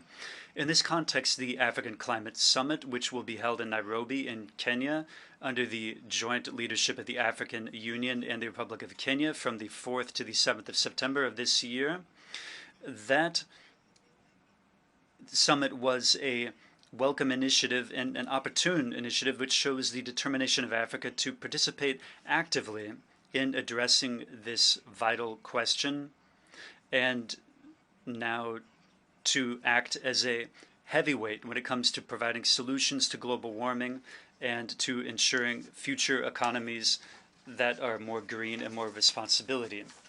The Africans emerged from the summit with a set of shared specifications contained in the Declaration of Nairobi, which aim to ensure a reform of the international financial architecture, to ensure more fairness, restructuring, debt alleviation, local transformation of their products, and putting in place a carbon tax regime, including a tax on the commerce in fossil fuels and maritime and air transport. They also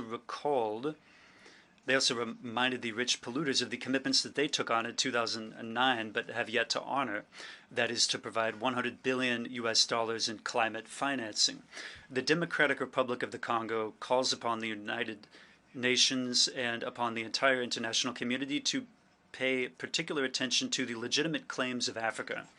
In this context, my country calls for the creation of a fair carbon market, and we want to see an incentivizing of prices to bolster the efficacy of climate financing. We hope to see the rapid operationalization of Article 6 of the Paris Agreement, and we support the idea of mutually beneficial partnerships between the state and the private sector.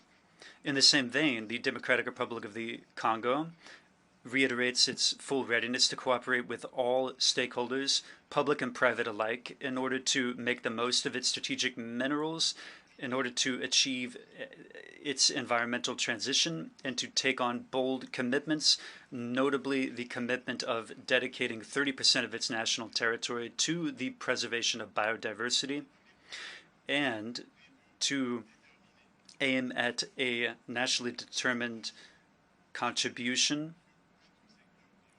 including measures based on 4 major sectors: agriculture, forestry, energy, technology transfer, and adaptation measures.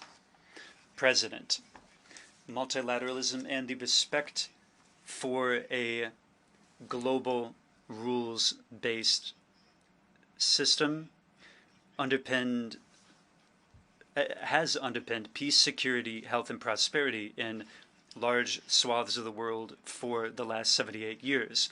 The United Nations embodies these principles and remains a key protagonist in order to cope with contemporary existential threats, be they the current food crisis, climate change, terrorism, or pandemics, or nuclear proliferation. None of these critical global threats can be resolved by nations that act by themselves, no matter how powerful they may be. All of this requires multilateral cooperation. To retain the trust of the international community, the United Nations needs to show that it is capable of adapting to the present and capable of effectively shouldering its responsibilities in tackling today's challenges. In order to provide new impetus to multilateralism, the reform of the Charter of the United Nations on the key points, the Security Council, the veto in Chapter 7, the use of force, this is absolutely necessary but will not be sufficient. We have a lot of work to do. The coordination and cooperation among the various institutions and agencies of the United Nations are imperfect. The global challenges are often tackled several times over at various fora, with different angles being taken, sometimes contradicting approaches being taken, and other problems are not addressed at all, with each international bureaucracy aiming to save itself. In this regard, I wish to sound a stirring call, the call of Africa on the whole, a call to enlarge the United Nations Security Council as a guiding decision-making body of the United Nations to ensure that there are 2 representatives of the African continent there as permanent representatives in order to ensure fair and representative geographical representation. Hence, the relevance and the need to reform our 78-year-old organization, which is somewhat hobbled in the face of current changes and international trends, so as to make it more inclusive in its composition and in how decisions are taken, the decisions that need to take into account the voice of Africa. President, before I conclude, allow me to speak from this high rostrum to speak about the question of violence against women in the context of war and in armed conflicts. It is no secret for anyone that the Democratic Republic of the Congo is one of the African states where sexual violence against women are most disconcerting, due in particular to decades of armed conflict. In order to ease the suffering of women who have fallen victim to conflict-related violence and in order to begin to repair the harm done to them, my country has put in place specific institutional mechanisms. These are, notably, the National Fund for Reparations to Victims of Sexual Violence, conflict-linked sexual violence, and to the victims of crimes against humanity, crimes against the peace and security of humanity. That organization was created in December 2022 and is known as FONARAV. In addition to these initiatives to protect and promote women, the DRC tirelessly strives to change the perceptions that men have about women, notably by removing social structures that create barriers to the fulfillment of women and to address the power dynamics that underpin male-female relations. Indeed, the skills and resources given to women are not enough in and of themselves to change their condition. It is vital to move farther and to change the social dynamics in couples, in families, and in communities. This is what underpins the promotion of positive masculinity, which is an initiative that I started from the beginning of my mandate at the helm of the African Union.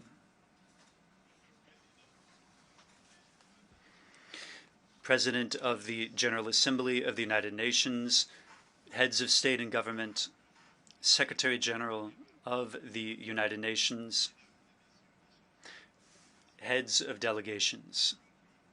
In closing, I wish to confirm once more that at the end of this year, general elections will be held in the Democratic Republic of the Congo,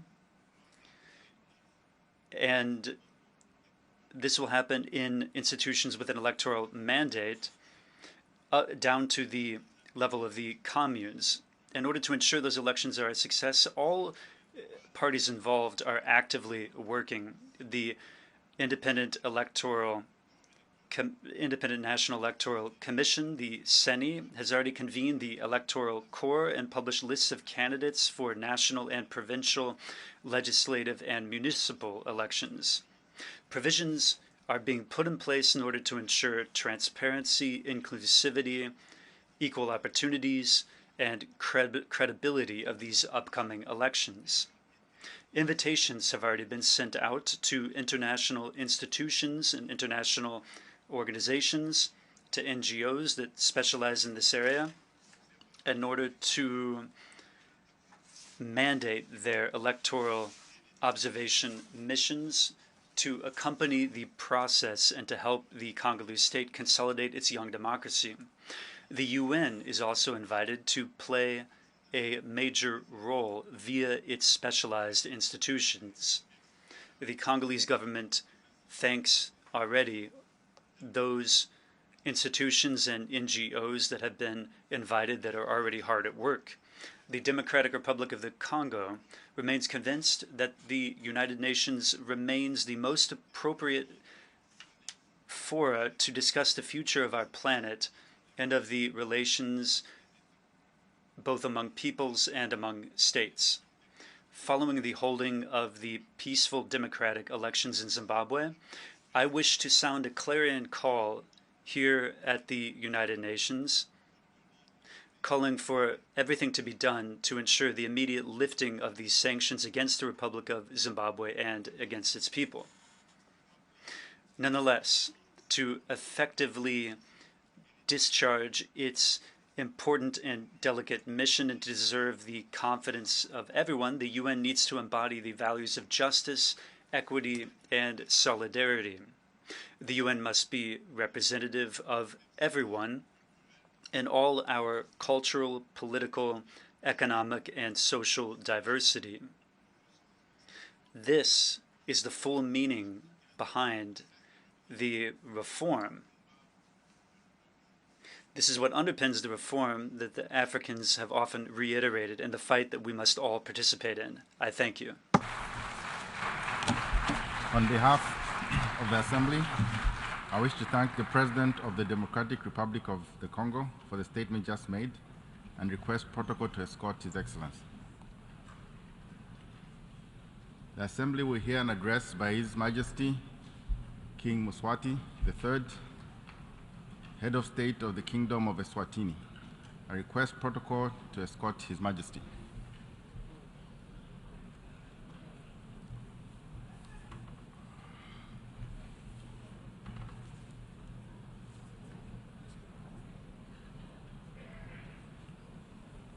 On behalf of the General Assembly, I have the honor to welcome His Majesty King Mswati III, Head of the State of the Kingdom of Swat, and invite him to address the Assembly. Your Majesty, Your Majesty.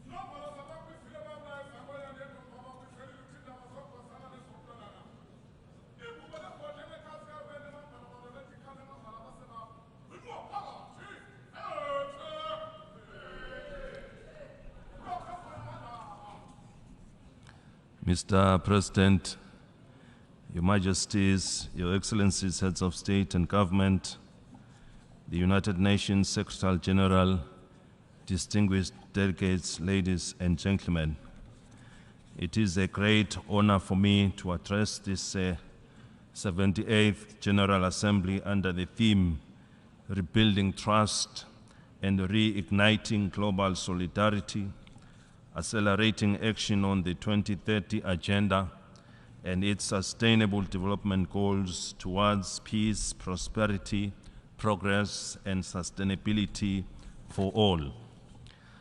In a world faced with complex challenges such as climate change, poverty, inequality, and resource depletion, it has become increasingly evident that sustainable development is not just a noble aspiration, but is an imperative for the survival and well-being of our planet and its inhabitants.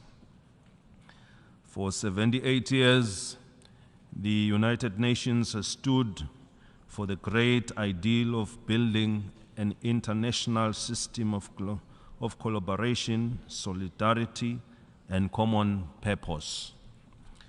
The values of the UN Charter, which are our roadmap today, will remain as such for generations to come, because the United Nations is founded on the timeless ideals of global peace, security, development, human rights, and global cooperation.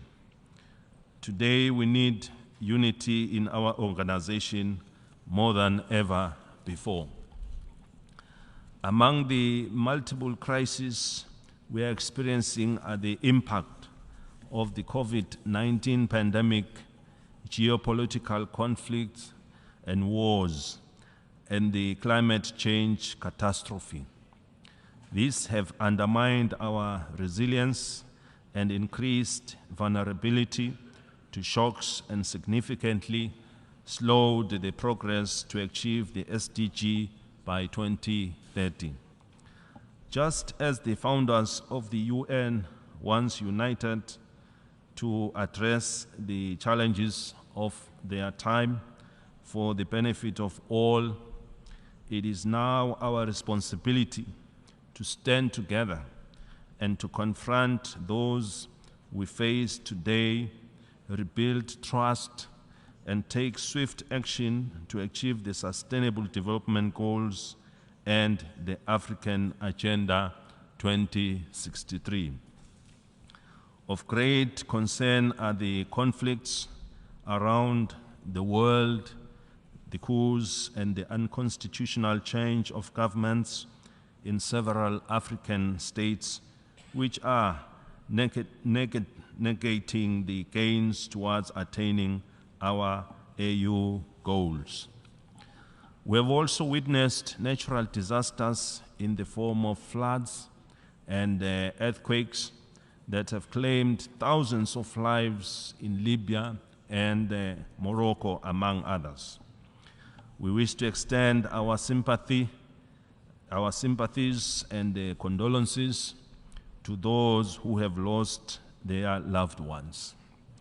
The Kingdom of Eswatini wishes to encourage the efforts that are being undertaken to find a political solution to the matter regarding the Western Sahara within the parameters of the United Nations Security Council Resolution 2654 of 2022.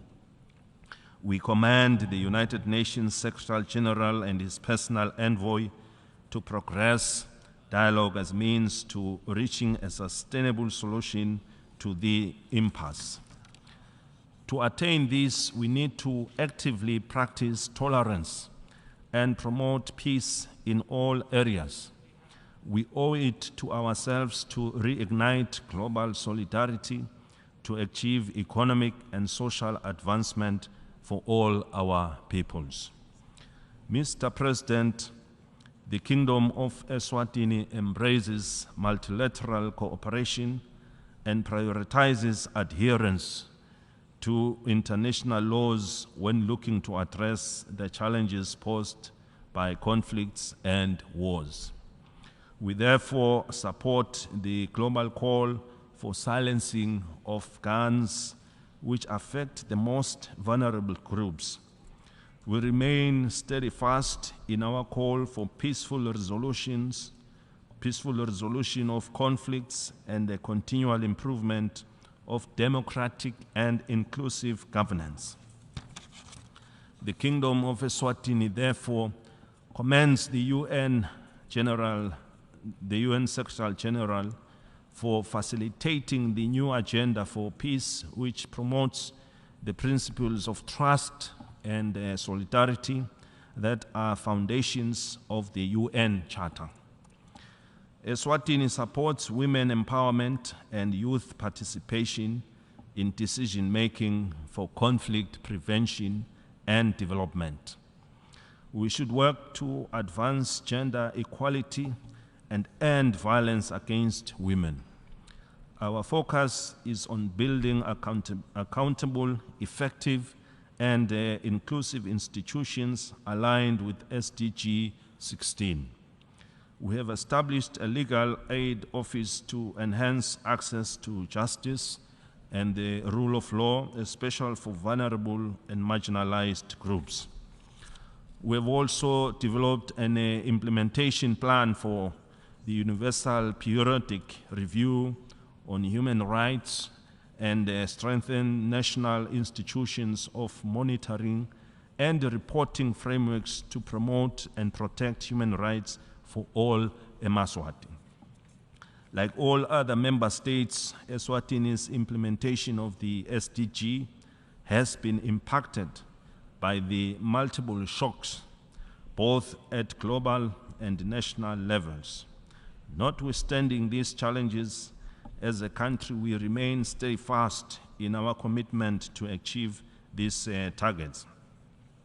We have been ranked top 5 by the World Bank for our growing economy, with our GDP growth at about 7.8%. We attained the second greatest manufacturing value added per capita country and are placed 6th on the 2022 Africa Industrialization Index. Furthermore, we have been ranked number 9 amongst the 10 African countries with the highest GDP per capita. We will not rest on our laurels, but work much harder as we look to improve our economy.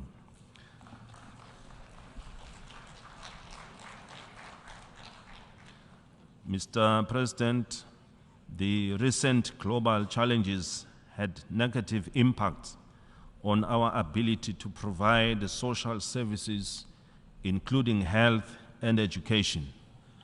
Despite this, we have significantly reduced the rate of under 5 deaths and the maternal mortality ratio in Eswatini.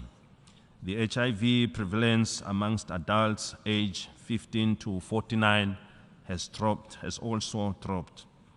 We continue to work tirelessly to strengthen our healthcare systems while also ensuring that our citizens have access to these essential services. We commend the UN Secretary General for the many initiatives aimed at helping member states to recover better from these multiple shocks. Following our participation in the Transforming Education Summit last year, we are delighted to share that the country continues to increase opportunities for learning and skills development, including through the integration and use of digital technologies.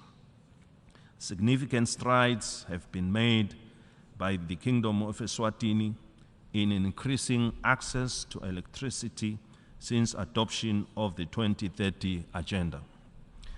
We now have national coverage above 80%. Also notable progress has been made in terms of road and ICT infrastructure connecting cities and economic zones.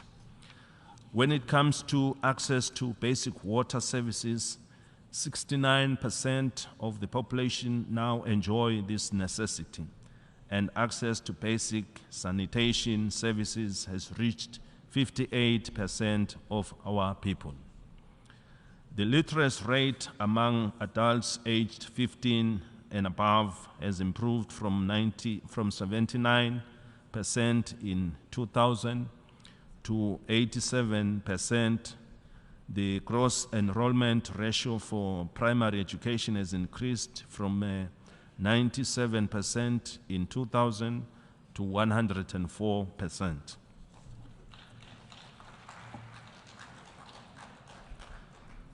In the lead up to the SDG Summit this week, the Kingdom of Eswatini undertook a series of consultations in each region, seeking the views of the people regarding how best to accelerate the attainment of the SDGs. As a result, the Kingdom has prioritized investments in key areas in the remaining 7 years. We want to create decent jobs and employment opportunities for everyone, especially the youth. We want to improve water and sanitation for all.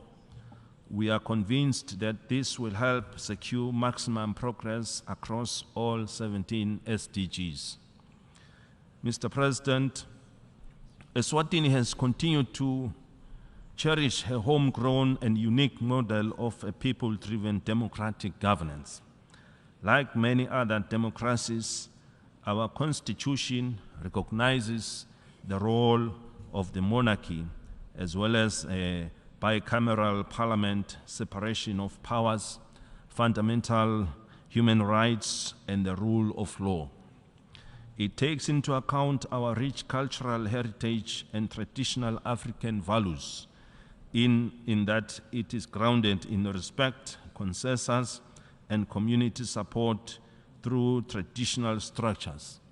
It is a monarchical democracy. Our system is based on individual merit, where candidates are nominated from their communities to stand for elections in constituencies which we call Tingundla, to which they are accountable. The electorate expects members of parliament to meet as colleagues rather than combatants, to look for consensus as opposed to partisanship, and to balance the interests of their constituencies with those of the nation. In terms of our democratic dispensation, elections are a constitutional imperative and are held every 5 years. Eswatini is in the middle of our electoral cycle in a bid to elect the 12th parliament. In this regard, a voter registration exercise was conducted, which returned over 95% registered against an eligible population. This was a resounding success and a ringing endorsement of the support for the system of government. As we speak, the nomination process has been completed. Primary elections were held on the 26th August 2023, and our secondary elections will be taking place 29th September 2023. We are looking forward to eMaswati expressing their desires through the ballot box. Sibaya remains one of our highest institutions where eMaswati dialogue and play their part in determining the future they want. It is an inclusive forum where citizens, irrespective of gender and social status, discuss issues of national interest. A couple of weeks ago, the nation was celebrating 55 years of our independence, during which eMaswati have been living in peace and harmony. Mr. President, Eswatini has been hit hard by the COVID-19 pandemic, which has affected some of our social sectors. Although we have made progress in reducing poverty and inequality, they remain high. As a result, we continue to battle with high unemployment, especially among the youth. With the support of the United Nations in Eswatini, we have launched a youth empowerment program which has generated great public interest from the private sector.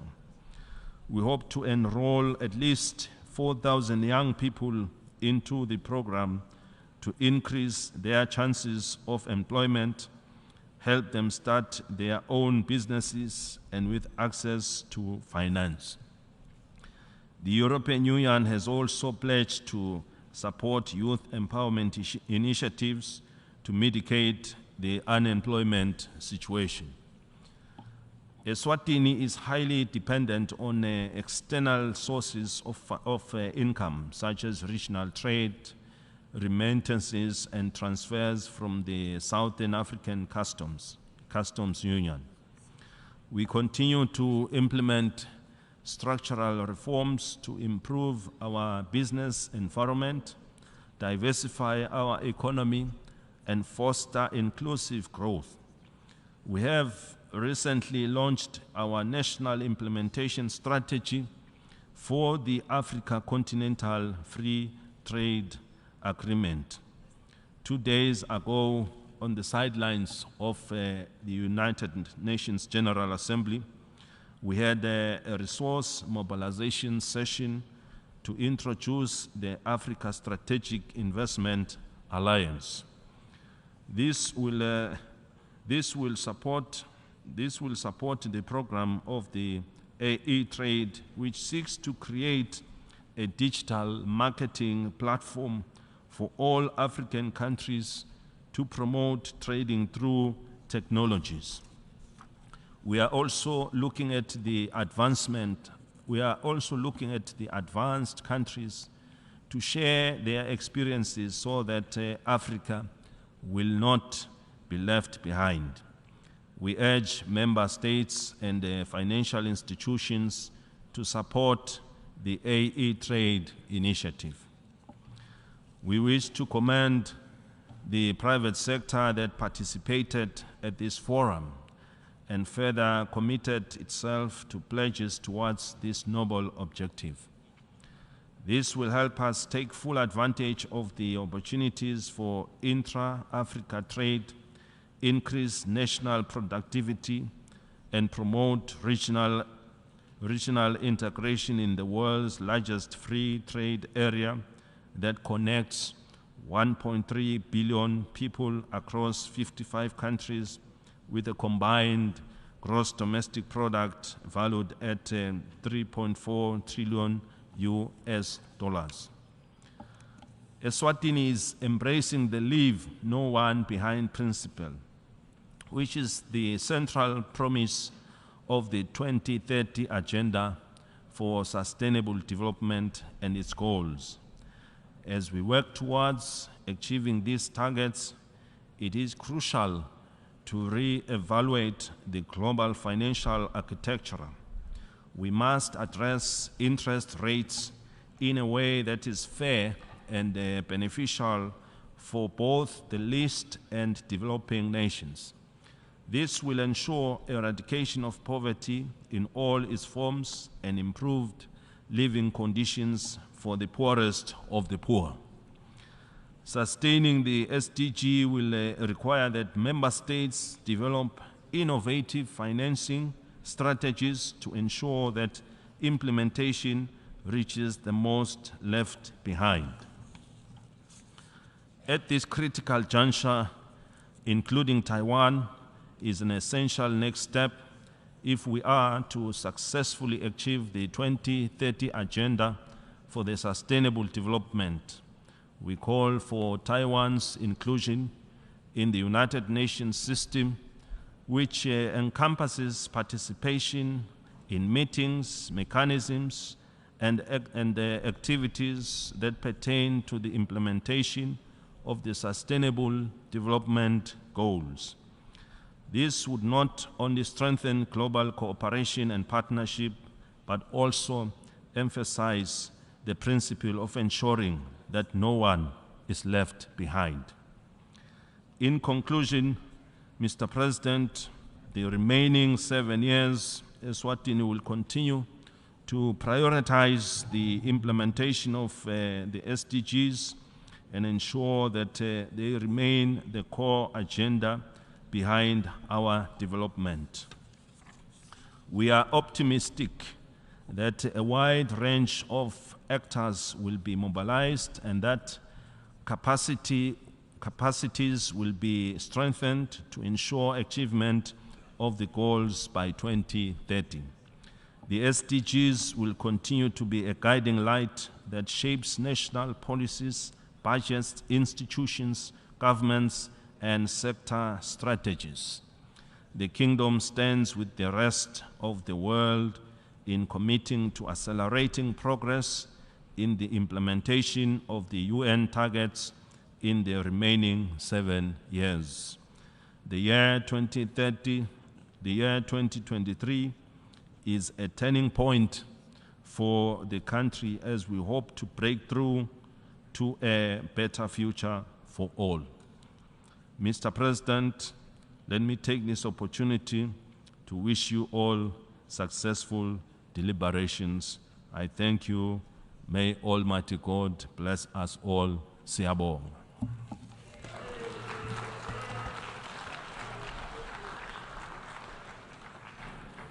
On behalf of the Assembly, I wish to thank the Head of State of the Kingdom of Eswatini for the statement just made and request protocol to escort His Majesty. The Assembly will hear an address by His Excellency David Kabua, President of the Republic of the Marshall Islands. I request protocol to escort His Excellency.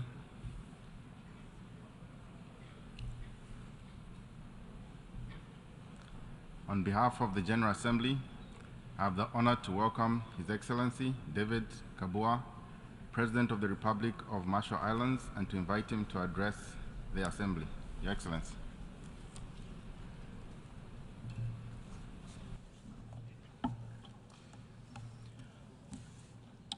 Mr. President, Mr. Secretary General, Excellencies, let us bow our heads together and beseech God Almighty to let His peace and mercy descend on us all and on our fragile home, the planet. I extend to you all warmest Yahweh greetings from the people of the Republic of the Marshall Islands. Mr. President, I congratulate you upon your election to lead the General Assembly. I also offer sincere condolences for the devastating flood in Libya and the earthquake in Morocco.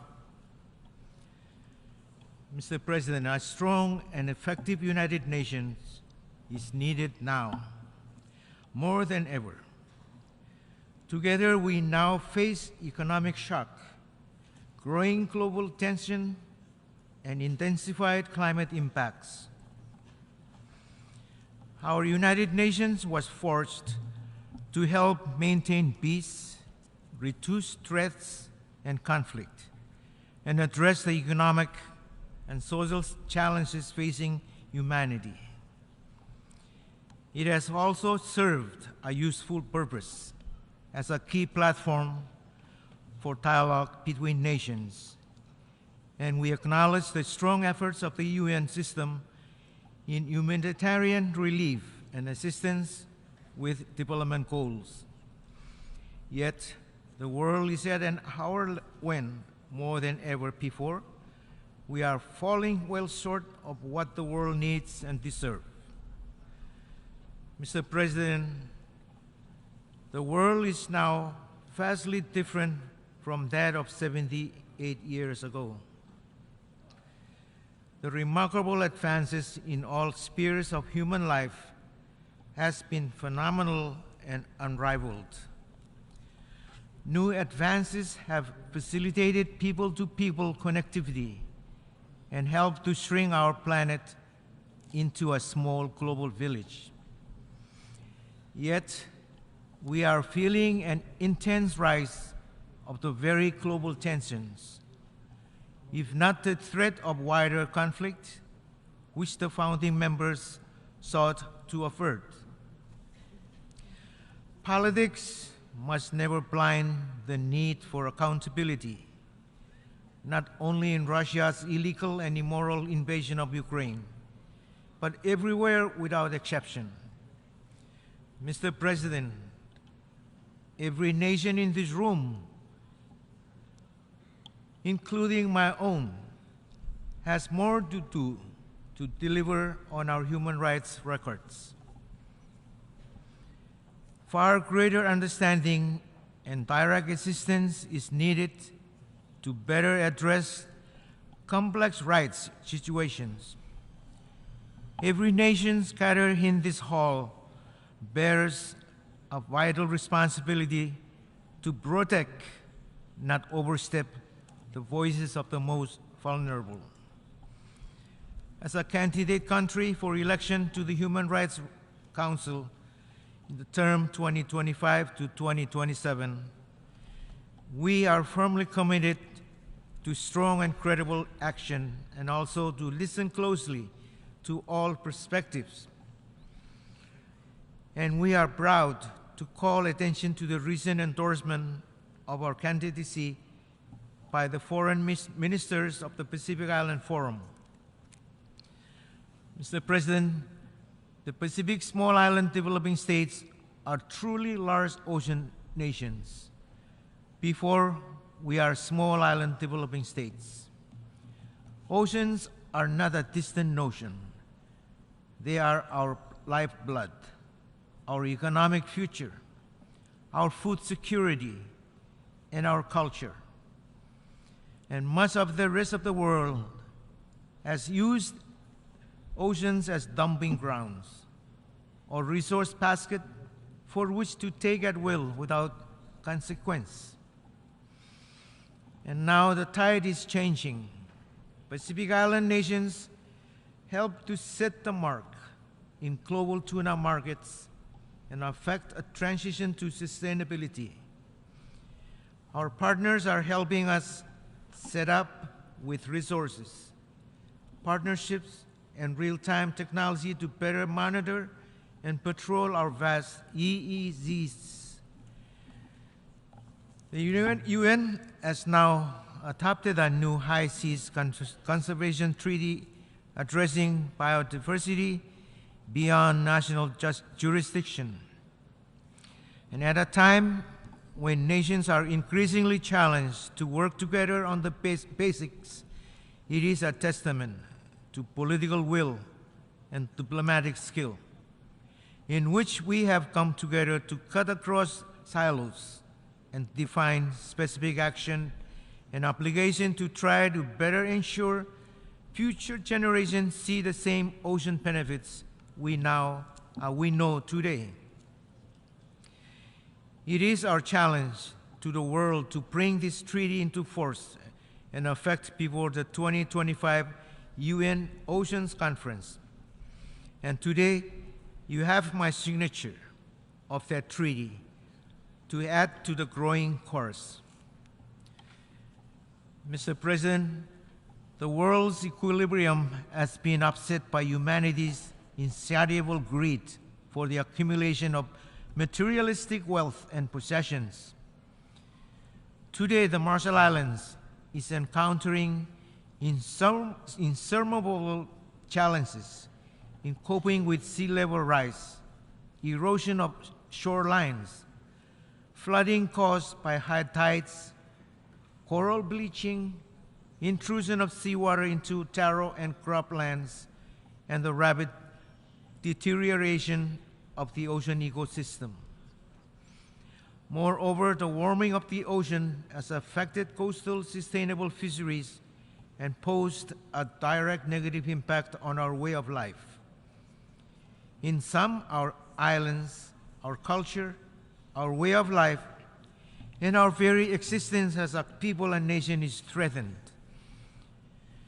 We call for the establishment of an international financing facility to provide assistance and support to small islands, developing states, and low-lying atoll nations and territories devastated during and after natural disaster, as well as elements of insulation from external shocks, be it energy, supply chains disruption, food security, global health pandemics, hyperinflation, and other challenges. Mr. President, the Marshall Islands leaders have raised the alarm and called the world's attention to dangers posed by the climate change monster since we became a member of this august body in 1991. For over 30 years, Marshallese leaders, as is the case with leaders of low-lying island states, have sounded the alarm in every international and regional forums. For over 30 years, the world has been meeting and talking about the adverse effect of global warming and climate change. We hailed the historic conclusion of the Paris Agreement. However, 8 years has gone by, and carbon emission levels remain high, and the planet is getting hotter with each passing day. And as a matter of fact, the Secretary General himself has affirmed that the era of global warming has ended. Now we have entered the age of global boiling. May I again reiterate my humble call for the world to declare war on climate change. Mr. President, the future of the Marshall Islands and all low-lying island states hangs in the balance. The eyes of people the world over are on us in this 78th session of the General Assembly. The Marshall Islands believes that the time for speeches and eloquence of talk is over. It is time for eloquence of actions. Let deeds, not words, be our operating principle. Our own island security is at stake, not only by the tension between superpowers, but by rising seas and changing oceans. The world has spent a full generation falling short in our common goals to avoid dangerous climate change. And we are past the hour of waiting for a real step up in ambition. This year must be different. At COP28, the global stockade must mark the turning point at which we all recognize that we are collectively failing to deliver on the Paris Agreement. And we must all respond by agreeing upon a clear roadmap to correct our course. This ambition roadmap must include the phase-out of fossil fuels. The world cannot afford to further ignore the issue at the heart of the crisis. Though we must use every tool at our disposal, we cannot place our hope in dreams of unproven, untested solutions, or use updated technologies, or greenlight the continued expansion of fossil fuels. For the most vulnerable nations, adequate, predictable, and accessible finance is crucial, particularly for adapting to prepare for the present and future onslaught of the impacts of climate change, and addressing the loss and damage that is already being experienced. We need donors to deliver on their existing commitments and to come together to address the climate finance crisis in a way which is led by the science and the needs of vulnerable states. These challenges might be inconvenient for large economies, but I can assure the climate impacts already at our door and those yet to come are decidedly more inconvenient for low-lying atoll states like mine and for other island nations around the world. Mr. President, the United States has not fulfilled its obligation to the people of the Marshall Islands, resulting from the nuclear testing program. On November 25 or 25, 1947, U.S. President Harry S. Truman, in response to concern about the people of Eniwetok, who were being removed and relocated so that the U.S. could conduct its nuclear weapon tests, stated, the Eniwetokis will be accorded all rights which are the normal constitutional rights of the citizens under the Constitution, but will be dealt with as wards of the United States for whom this country has special responsibilities. Our atoll nations were affected, other atoll nations were affected, and these obligations likewise remain unfulfilled. The Marshall Islands has continued its negotiation with the United States on extending our relationship of free association. We have come a long way in this endeavor, have satisfactorily addressed most issues, and remain cautiously optimistic that our agreements will be finalized soon. However, there remain difficult issues that the Marshallese people have insisted need to be resolved. As a functioning democracy, we cannot ignore the wishes of our people, and as the world's most and preeminent democracy, the United States needs to understand this reality. The Marshall Islands desires to continue its free association with the United States, but the United States must realize that the Marshallese people require that the nuclear issue be addressed. Mr. President, the Marshall Islands strongly welcomes the rise of the partners in the Blue Pacific and the support of friends and allies who are committed to working with us on island-driven solution. Our early steps together are positive, even as more structure is needed to listen closely to our deepest needs. Let's all go beyond the headline announcement and into our local communities and move into more focused dialogue with the Pacific and not just about the Pacific. Mr. President, the Republic of the Marshall Islands affirms a recent statement by the Pacific Islands Forum foreign ministers, which regarding the release of treated water from the Fukushima power plant. With other forum members, we remain vigilant and concerned as committed to regular and ongoing discussion with Japan, as well as an annual dialogue with the IAEA. Mr. President, distinguished heads of state and government, I appeal to you all, let us work together to strengthen the foundation of international peace and security. Let us then jointly call the UN Secretary General Summit of the future next year to include diverse perspectives and voices and to force a watershed moment for peace and security. We have before us all a valuable opportunity to strengthen the pillars of accountability and UN system reform.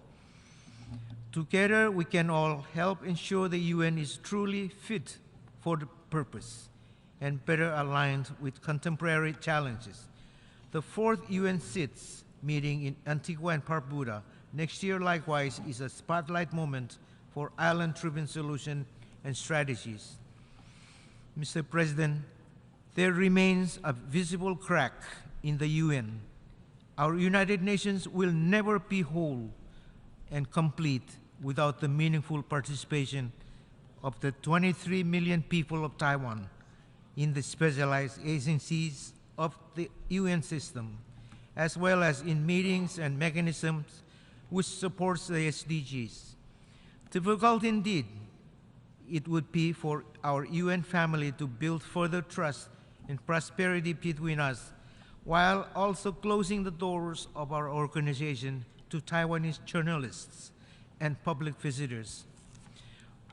For too long, the UN bureaucracy has stuck to a wrongful misinterpretation of Resolution 2758 and has used political influence conclusion to include any clear engagement with the people of Taiwan and their vibrant democracy. We must have the courage to recognize the reality of the present situation and relegate this outdated dogma to the walls of history.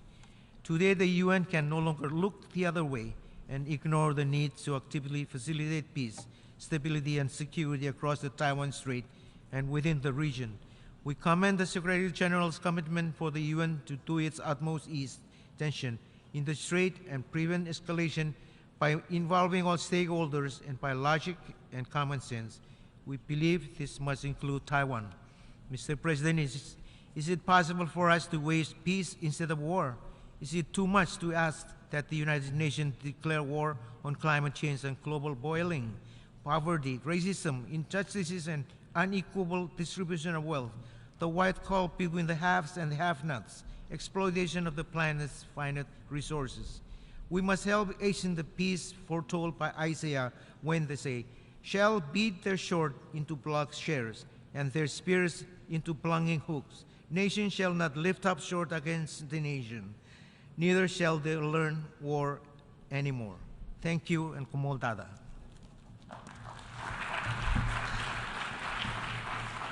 On behalf of the Assembly, I wish to thank the President of the Republic of Marshall Islands for the statement just made, and I request protocol to escort His Excellency. The Assembly will hear an address by His Excellency Mogwitsi Eric Kibitswi Masisi, President of the Republic of Botswana. I request the protocol to escort His Excellency.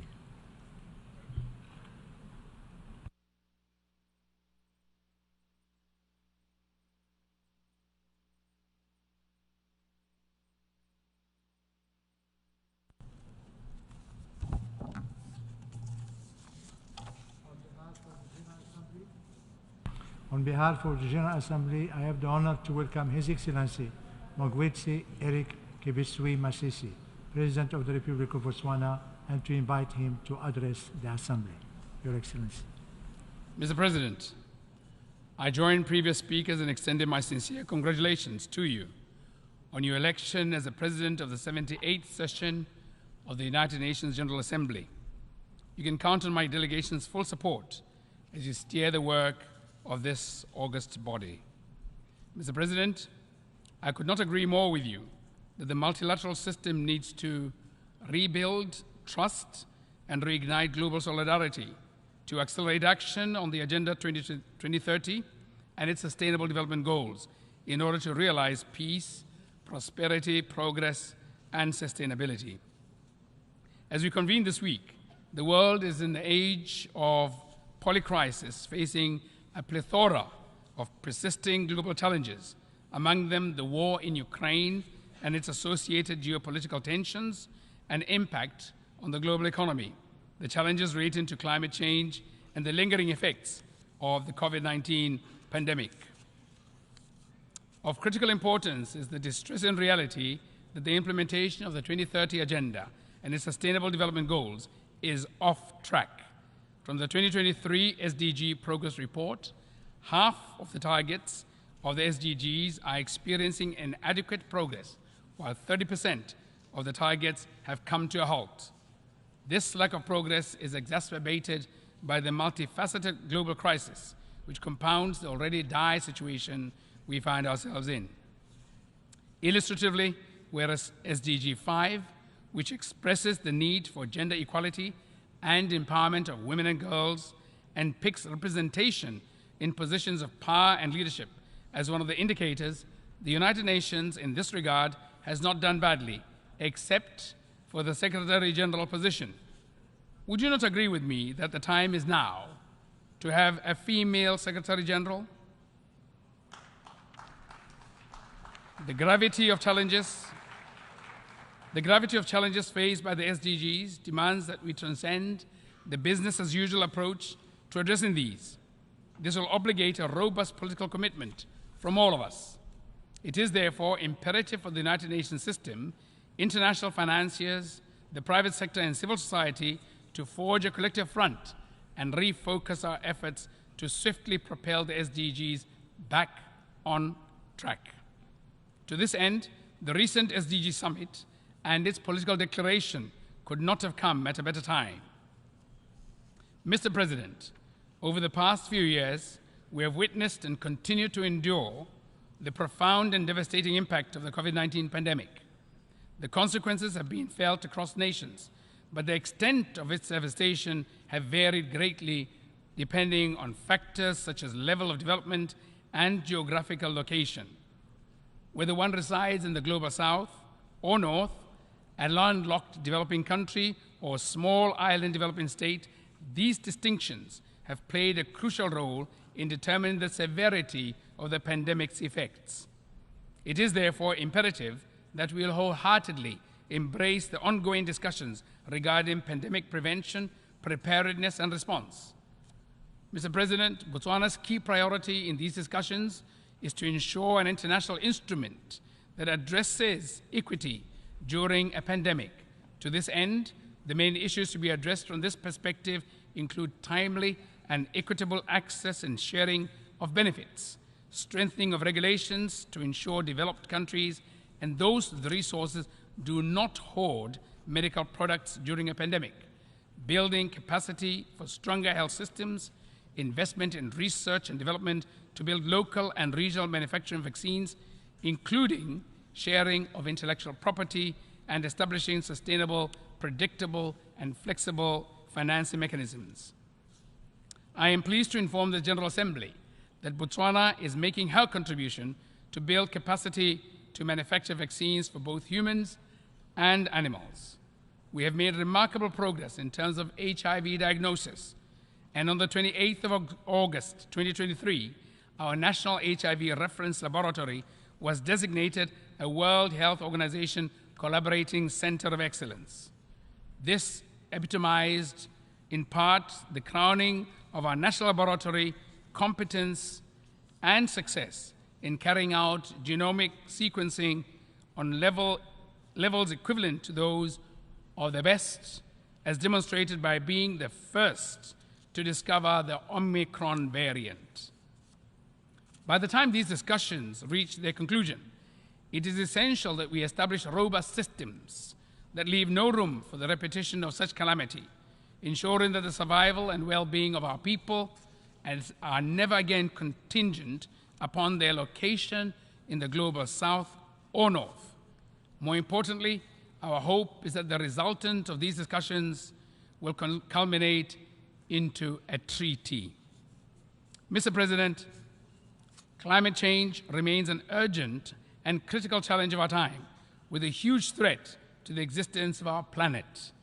It is alarming that the Intergovernmental Panel on Climate Change recently reported record high global greenhouse emissions, which are at the highest level and continues to surge.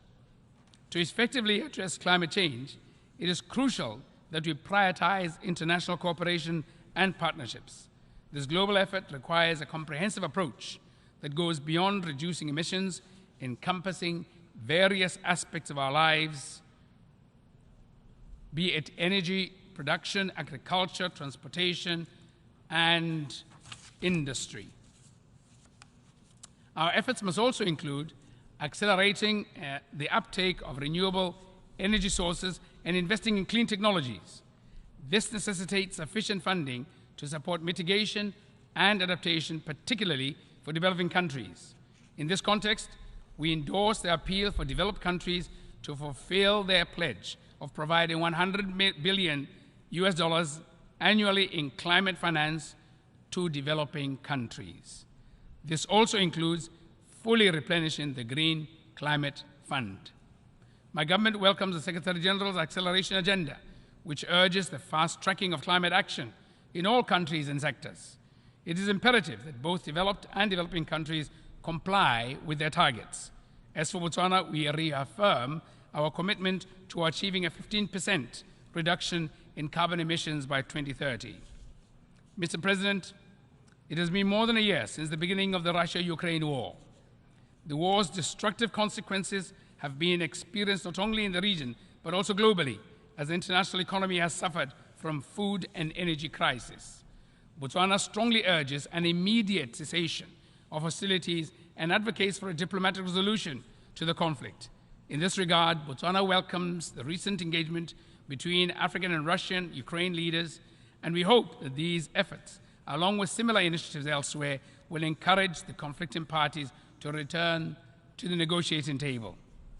While we work on resolving active conflicts, we must step up action in mitigating all threats to international peace and security by reaffirming and observing the purposes and principles of the UN Charter, international law, and other obligations. This also includes commitment to obligations concerning, among others, nuclear disarmament and nuclear non-proliferation, arms control, weapons of mass destruction. Mr. President, Botswana shares a deep concern regarding the persistent conflicts and destabilization of legitimate governments across the African continent. The negation of constitutionalism, as evidenced by overthrows of governments, which seem to be having a contagion effect, should be shunned with the greatest disdain. Equally, the deprivation of people to self-determine continues unabated, albeit repugnant. It is of utmost importance that the United Nations Secretary General collaborates closely with the African Union and sub-regional organizations to prioritize and actively engage to foster peace and stability in Africa. I firmly believe that the attainment of lasting peace in Africa can pave way for a more prosperous and harmonious continent where the aspirations and well-being of African people can thrive. Mr. President, next year marks the conclusion of the Vienna Programme of Action for the Landlocked Developing Countries, LLDCs, followed by the third Landlocked Developing Countries Conference in Kigali, Rwanda, scheduled for June 2024. The challenges faced by the LLDCs have been extensively documented, and the ongoing global crisis have inflicted severe damage to their economies. Unfortunately, the progress achieved in implementing the Vienna Programme of Action has been eroded by these crises, resulting in persistently high poverty levels in LLDCs that averaged 23% as of 2022. These countries continue to suffer from marginalization in global trade due to exorbitant trade costs, underscoring the urgent need for infrastructure development and maintenance to address geographical and structural obstacles and capitalize on their untapped potential. The forthcoming program represents a valuable opportunity to rally greater global support and foster multi-stakeholder partnerships. Consequently, we must prioritize the formulation of new and tangible priorities aimed at bolstering infrastructure in LLDCs, with particular emphasis on transit, transportation, ICT, and energy sectors. I therefore urge the United Nations Secretary General, development partners, international financial institutions, and the private sector and civil society to unite in support of the upcoming conference. It is essential that we not only strive for its success, but also forge a new program of action that is attuned to the pressing challenges confronting the LLDCs. This comprehensive program must provide the necessary tools and resources to enable these countries to attain their SDGs objectives. To conclude, Mr. President, I want to re-emphasize that merely acknowledging global problems without taking substantive measures will not solve them. We require greater action. The urgent action to revitalize the UN system, ensuring that it is fit for purpose, is now. I thank you for your attention. On behalf of the Assembly, I wish to thank the President of the Republic of Botswana for the statement just made and the request protocol to escort His Excellency. We shall now continue the general debates.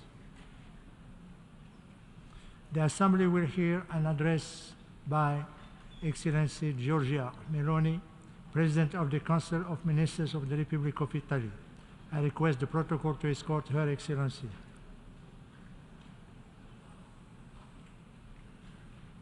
I have great pleasure in welcoming Her Excellency Giorgia Meloni, President of the Council of Ministers of the Republic of Italy. I invite her to address the Assembly. Mr. President, Mr. Secretary General, colleagues, ladies and gentlemen,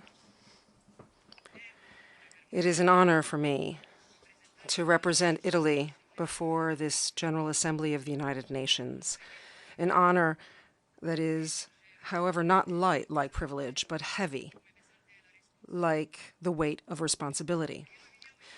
Because we live in complex times of continuous emergencies and change, and we cannot afford the luxury of words of circumstance, of lofty principles that have never been realized, of easy choices in place of the right ones. We need to look back at the profound meaning of what gave life to this place, the community of nations and peoples that are reflected in the United Nations Charter of 1945, which was created to find shared solutions that could guarantee peace and prosperity. There are basically two fundamental premises that give meaning to these halls.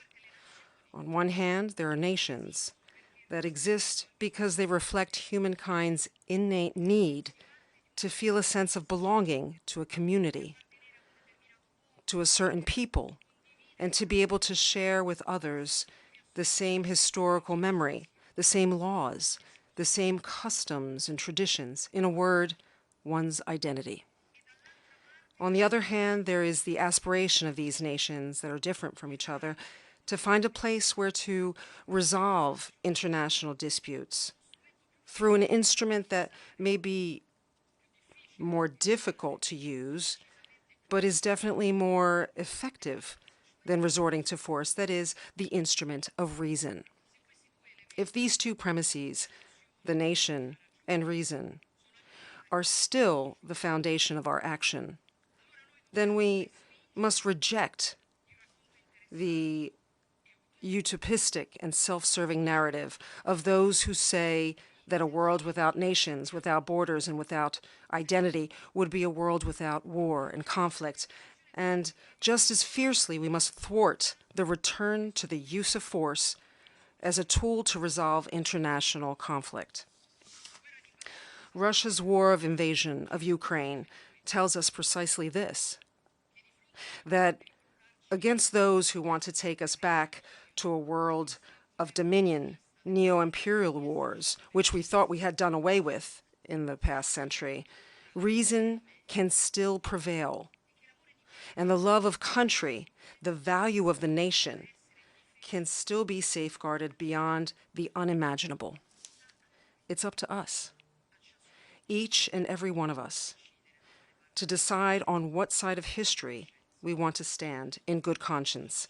But let's not fool ourselves, because this is what's at stake: the choice between nation and chaos, and between reason and prevarication.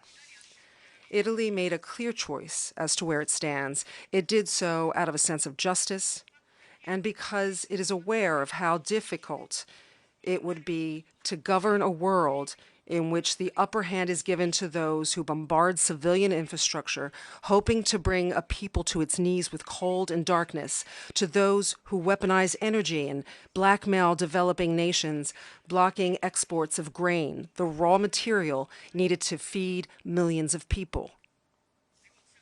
The repercussions of the conflict in Ukraine overwhelm us all like a domino effect, but mainly impact nations of the world south. It's a war waged not only against Ukraine, but against the poorest nations.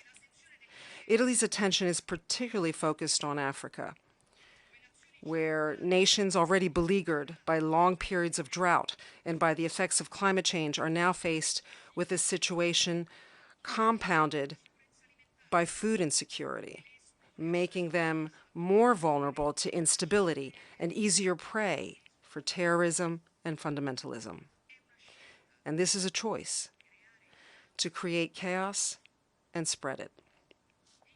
And in this chaos that produces tens of millions of people potentially in search of better living conditions, are infiltrated criminal networks that profit from desperation to collect easy billions. They are the traffickers of human beings that organize the trade of illegal mass immigration. They deceive those who rely on them to migrate to find a better life, having them pay thousands of dollars for trips to Europe they sell with brochures, as if they were regular travel agencies. But those brochures don't tell you that those trips all too often can lead to death, to a grave at the bottom of the Mediterranean Sea, because they don't care whether the boat used is unfit for that type of travel or not. The only important thing for them is the profit margin.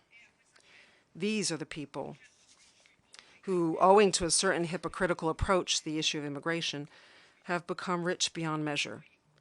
But we want to battle against the mafia in all of its forms, and we will battle against this too.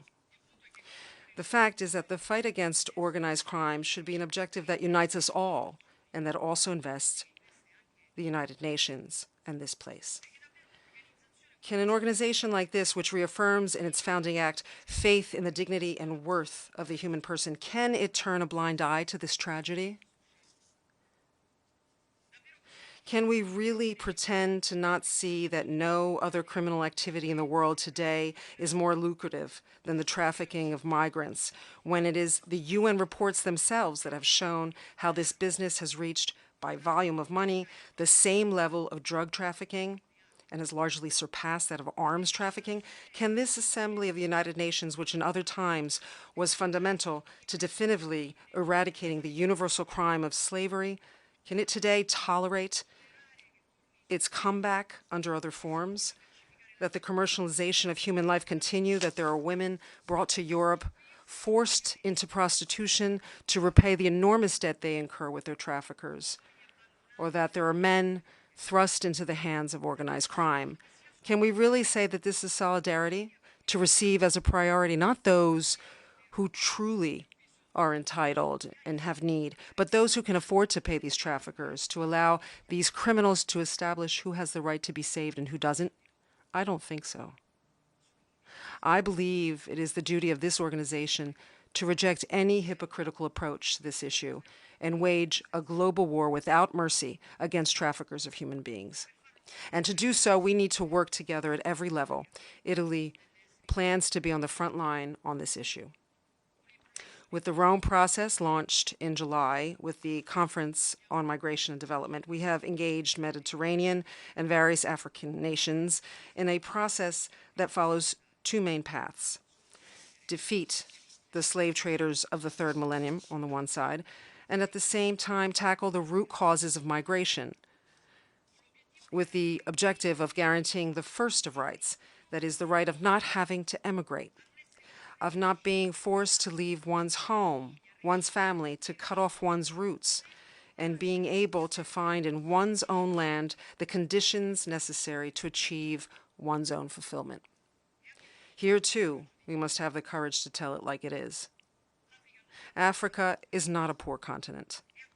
To the contrary, it is rich with strategic resources. It holds half of the world's minerals, including abundant rare earths, and 60% of arable lands that are often not utilized. Africa is not a poor continent, but it has been often, and still is, an exploited continent. Too often, the interventions of foreign nations on the continent have not respected local realities. Often, the approach was predatory, and in spite of this fact, even paternalistic. We must change course. Italy wants to contribute to the construction of a model of cooperation capable of collaborating with African nations so they may grow and prosper from the great resources they possess.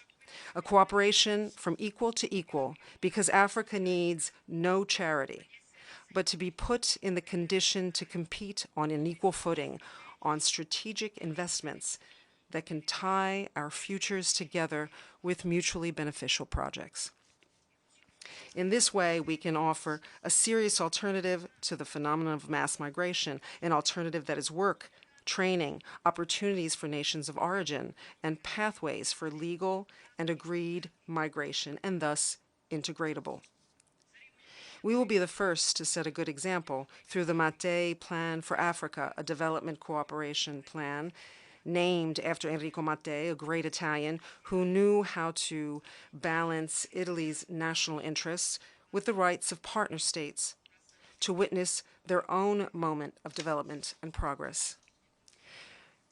The focal point is that we have to have the courage to put humankind and human rights back at the center of our action. It seems like a self-evident principle, but, however, it is no longer the case.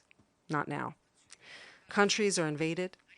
Wealth is more and more concentrated. Poverty is rampant. The slave trade is reemerging. All this seems poised to put the sacredness of the human being at risk.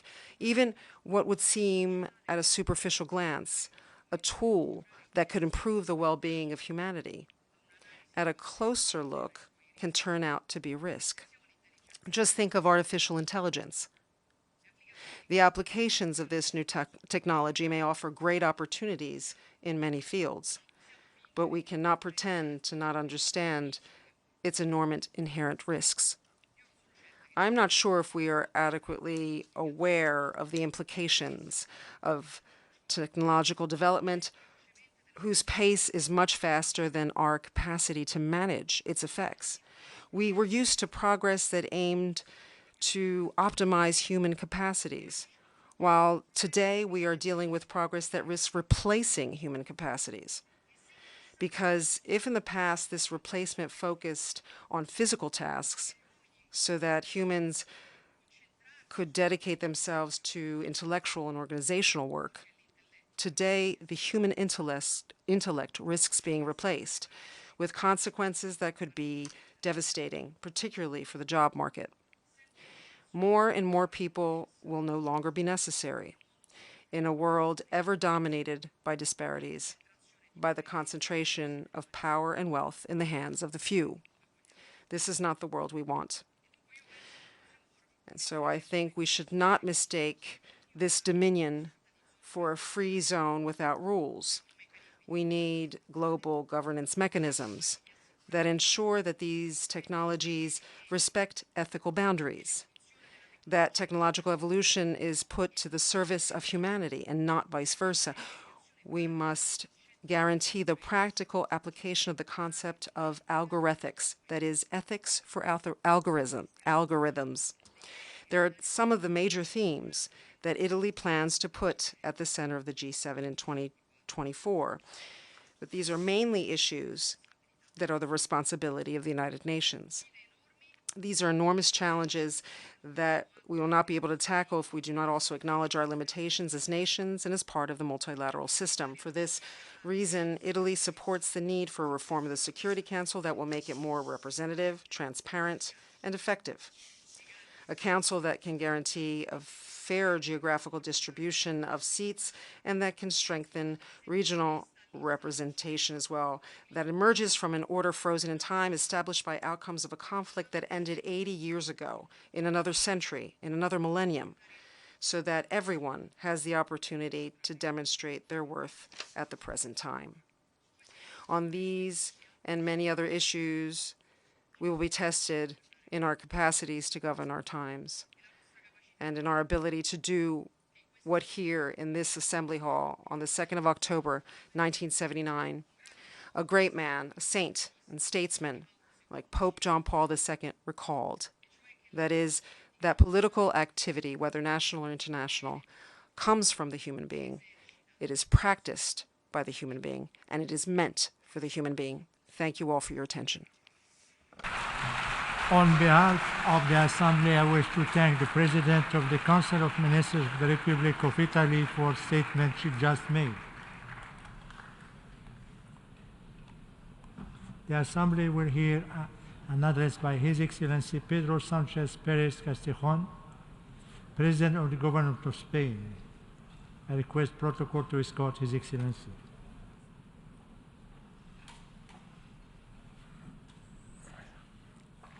I have great pleasure in welcoming His Excellency Pedro Sanchez Perez Castejon, President of the Government of Spain, and I invite him to address the Assembly. Señor Presidente. President, Secretary General, distinguished heads of state and government, Excellencies, esteemed delegates, I would like my opening words to be an expression of the Spanish people's solidarity with the victims of the earthquake in Morocco and of the flooding in Libya. Spain stands and will continue to stand with these two friendly countries to mitigate the consequences of these terrible tragedies in every way possible. Ladies and gentlemen, on the 10th of September this month, a young Spanish aid worker lost her life in the Bakhmut region of Ukraine. The vehicle in which she was traveling was hit by artillery fire, killing another aid worker and seriously injuring two more. All four shared the same passion, a vocation that dignifies all humanity and transcends borders, a passion for helping those in need. That was not the only thing that they had in common. More than anything, it was their activism that brought them together, their work taking food and supplies to civilians, providing medical assistance, evacuating casualties. Their example demands of us a calm but nonetheless urgent reflection on the need to take a stand against injustice and not stay silent when human rights and the most basic rules that govern our nation's peaceful coexistence are being violated. This Assembly has been witness to many memorable speeches delivered by leaders such as Salvador Allende, Olof Palme, and Nelson Mandela. We should, of course, draw inspiration from their words. But given the urgency of the challenges we are facing, it is not enough for us to revel in their eloquence. It is time to turn words into deeds, because time is quite simply running out. We have some difficult choices ahead of us. Change or let ourselves be swept away by the course of events. Progress or retreat. Work together or look out for ourselves. Build a future or revive the past. Content ourselves with words or move on to action. The first of the difficult choices I'm going to talk about is related to the climate emergency. We have just experienced in quick succession the hottest months since records began, and extreme weather events are becoming more and more frequent with devastating effects on every continent. According to the experts, we are now in uncharted territory. It is no longer a case of trying to stop temperatures from rising, but of mitigating and, as far as possible, adapting to a situation that's already here. Thanks to science, we know that we cannot let temperatures increase by more than 1.5 degrees. That is, under no circumstances can global emissions peak any later than 2025, and we have no other choice than to speed up the rollout of renewable energies in a fair and equitable manner, to triple their generation capacity by the end of this decade. In doing this, we also need to show solidarity with the most vulnerable countries, driving forwards the adaptation agenda and putting the loss and damage agreement reached last year in Sharm el-Sheikh into practice. Fighting the climate emergency requires courage and determination. We need to bring about an unprecedented technological and economic revolution, something that will only be possible with wide-scale, resolute support from global society. To win this support, we need to be intelligent in our approach to climate inaction's main ally, denialism. This will be achievable as long as we are able to transform this formidable challenge into an opportunity to create more and better jobs, to make all of our industries more sustainable and, in short, to keep moving forward, following science every step of the way. On this path, my country, Spain's actions speak louder than its words. We have indeed set more ambitious renewable energy and energy efficiency targets in our National Energy and Climate Plan. We are going to be contributing €225 million to the Green Climate Fund, €20 million to the Adaptation Fund, and over €17 million to instruments aimed at strengthening climate justice, particularly the funds for the most vulnerable countries and the loss and damage funds. Just today, I signed the Treaty of the High Seas on Spain's behalf, building on the historic Kunming-Montreal Agreement. This new treaty represents another step forward in protecting the balance of nature. It is crucial that we make a resounding success of COP28 in the United Arab Emirates. Spain is fully committed to achieving this. The second area in which we have difficult decisions to make is the defence of democracy, fundamental rights, equality, and social justice. We are witnessing a profound crisis of apathy and mistrust of institutions, of democratic institutions, a wave of extremism and reactionary thinking that is rising all over the world, also in Europe, which is propelled by movements that all share the same strategy, promising a return to a mythical past that never existed in the first place. Marginalizing and criminalizing disadvantaged minorities, rejecting equality and feminism, and questioning human, civil, and social rights. These movements are bringing back ideas that we thought had long been abandoned, and they are flourishing in those places where social discontent is highest. It is not easy to combat a movement that has chosen lies, fear, and manipulation as its main weapons. But I believe, and this is what I would like to share with you, that there are reasons for hope. From the determination shown by many societies to uphold a legacy of growth and progress and their refusal to move in any other direction than forwards. This is the path marked out by civil society in Spain, which has taken a bold, determined stance, particularly when it comes to equality between men and women, as recent events in the world of sports have shown, in particular, and particularly women's sport, women's football in Spain. Spain has decided that enough is enough, with all the consequences that this decision entails, because every step forward a woman takes is a step forward for us all, men and women alike. There is a long way to go, and there are many battles to be waged if we are to achieve full equality between men and women. None of them is more pressing than the need, once and for all, to eradicate male violence against women, a scourge whose existence is, against all logic, still brazenly questioned by some. In my opinion, there is no better antidote to reactionary extremism than feminism. It is undoubtedly one of the flagship causes of our century, which is the century of women. This commitment to gender equality also needs to be reflected in multilateral relations, and more specifically in the allocation of top jobs at the institutions themselves. in this multilateral field. It is therefore important that this consideration be taken into account in the next appointments made in the United Nations system, including this General Assembly. Ladies and gentlemen, in these tumultuous years, we have seen a growing threat looming over democracy in many places around the world. We witnessed it in Washington, D.C. and Brasilia, and are now, unfortunately, are seeing it in Niger and Gabon.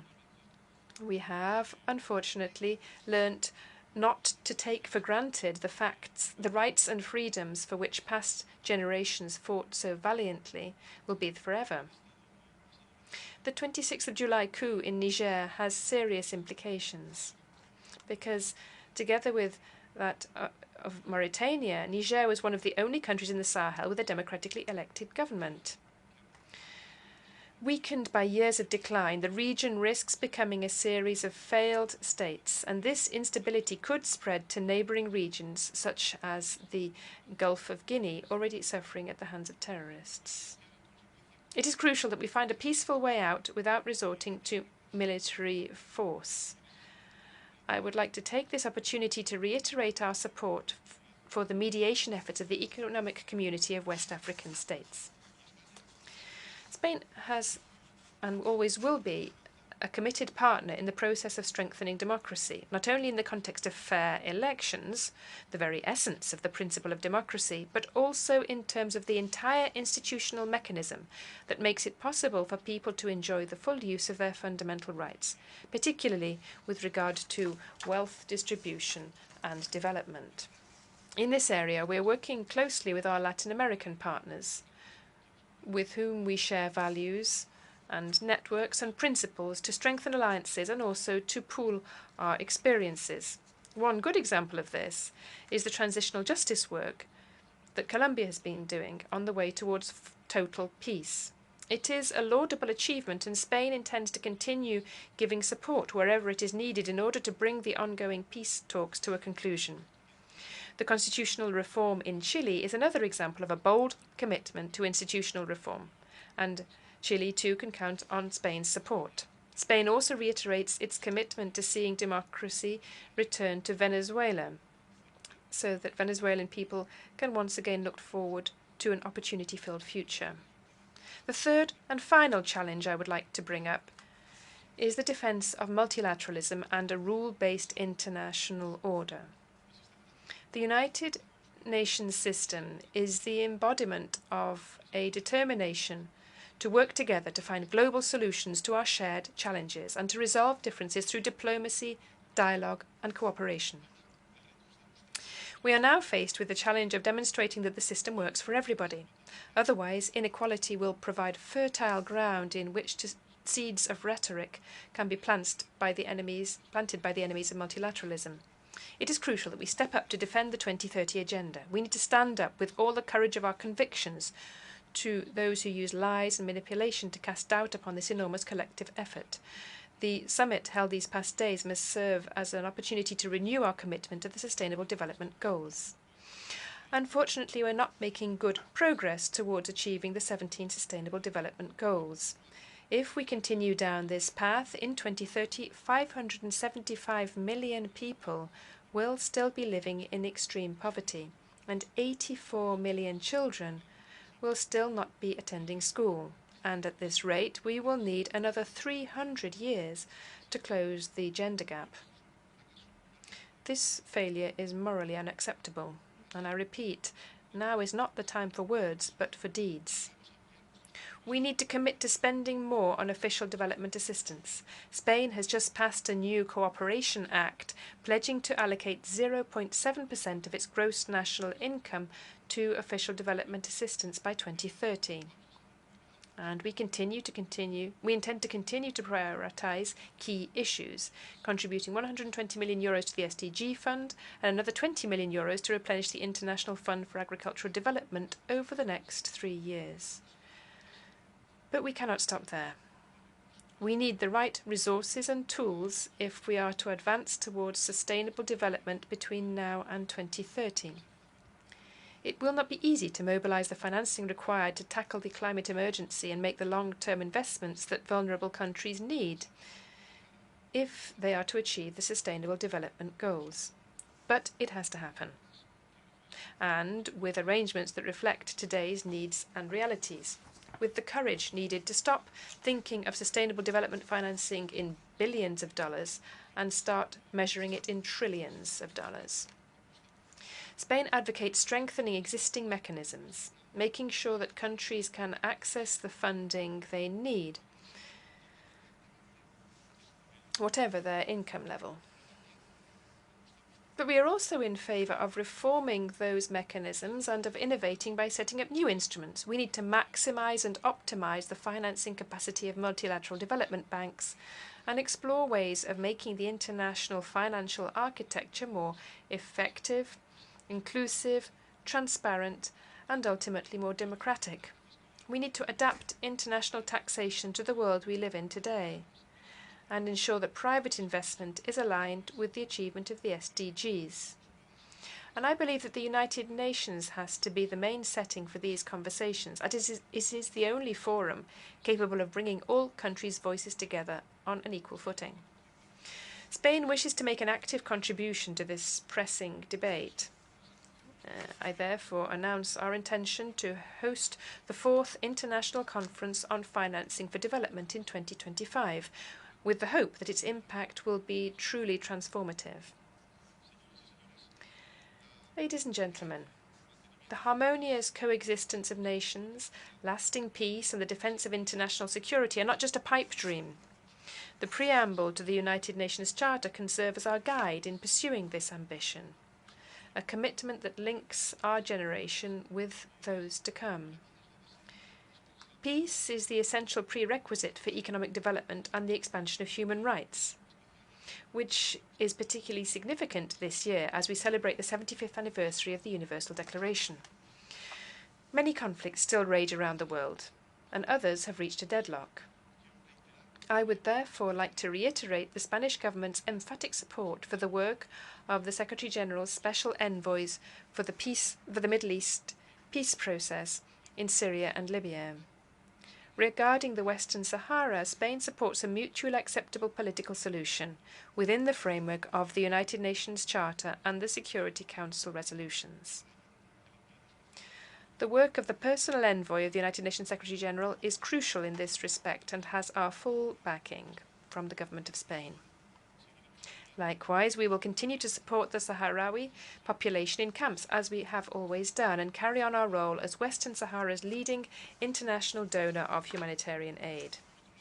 On the other hand, on the 31st of December 2020, Spain and the United Kingdom concluded a bilateral agreement on Gibraltar in the context of the United Kingdom's departure from the European Union. Since then, we have worked tirelessly, aiming to have this understanding form the basis for Gibraltar's future relationship with the European Union. We trust that the EU and the UK will soon be able to reach an agreement regarding this territory. This agreement for us will have to be entirely in line with the UN's policy on this matter, which has Spain's full backing. And it must also be in line with my country's legal position regarding the sovereignty and jurisdiction in relation to Gibraltar.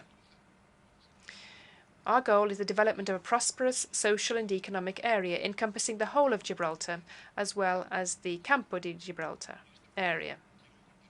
At this point, to conclude, I would like to share some thoughts on the future of Europe with my country currently holding the EU Council presidency. The European Union was born from a vow to bring peace to a continent that was devastated and traumatized following 2 world wars in barely 3 decades. From the ashes of destruction emerged a firm promise: never again will we go to war. The memory of the tragedy we had experienced made us determined to work towards common prosperity, giving us the longest period of sustained peace in our continent's history. In an attempt to undermine the irrefutable success of this unifying project, there are those who resort to caricatures, depicting the EU as a giant with feet of clay, incapable of defending itself with any real conviction. Yet, when faced with Russia's invasion of Ukraine, and contrary to Putin's expectations, Europe's response to the atrocities has been steadfast and united. making it clear that we are not going to sit back and let anyone attack the objectives and principles of the United Nations Charter. I, from this tribune, once again condemn Russia's unwarranted and illegal war of aggression against Ukraine.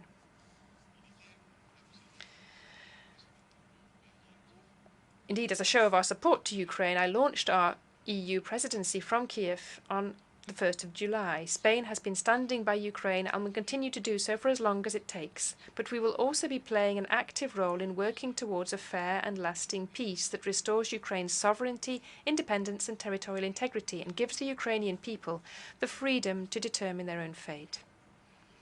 I believe in a Europe that spearheads the defence of global public goods and democracy, takes the lead in protecting its society and workers, and champions economic openness, a Europe that stands on the front line in the fight against inequality and in defending individual rights and public freedoms. That Europe is already here, and it is moving resolutely forwards thanks to two essential factors: a firm commitment to a collective agenda grounded in greater solidarity, fairness and inclusivity than the one which came out of the 2008 financial crisis, and the unanimity and decisiveness of its response to the critical events of these past 4 years. This is the path down which the European ideal must continue to travel, whatever challenges it faces along the way. Europe needs to lead by example on the climate agenda, delivering on our pledges to reduce emissions, keeping our international climate financing promises, and speeding up the energy transition. It needs to drive forward an exemplary policy on the global phenomenon of migration, a phenomenon which looks likely to become more intense and more tragic in the decades to come.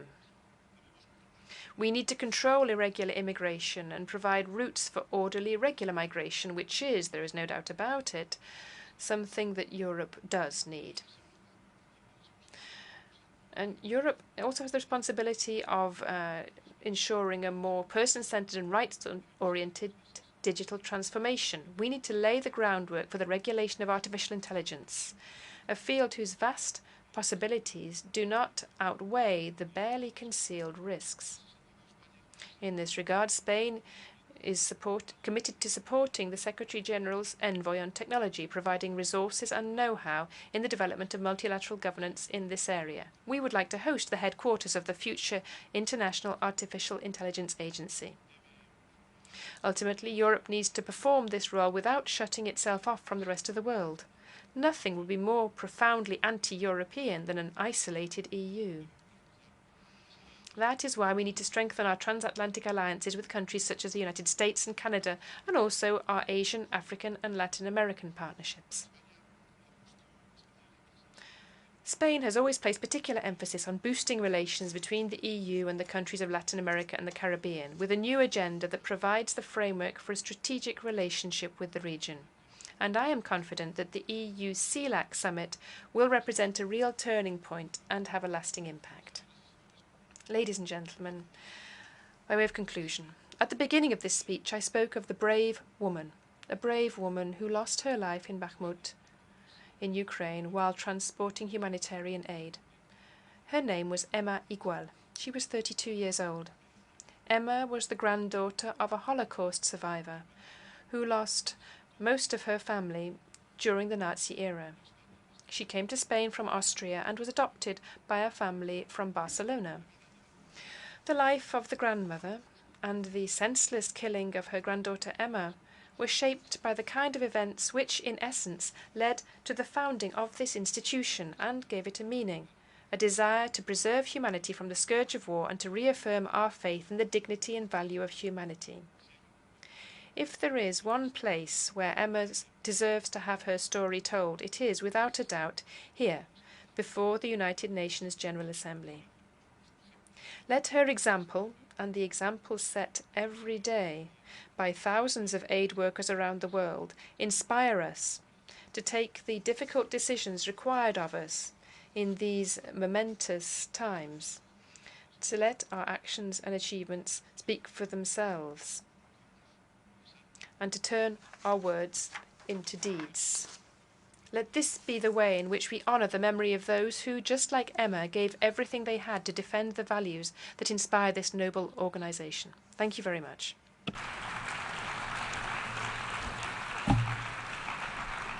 On behalf of the Assembly, I wish to thank the President of the Government of Spain for the statement just made. The Assembly will hear an address by His Excellency Patrice Emery Trovoada, Prime Minister of the Democratic Republic of Sao Tome and Principe. I request protocol to escort His Excellency, and I have great pleasure in welcoming His Excellency Patrice Emery Trovoada, Prime Minister of the Democratic Republic of Sao Tome and Principe, and I invite him to address the Assembly.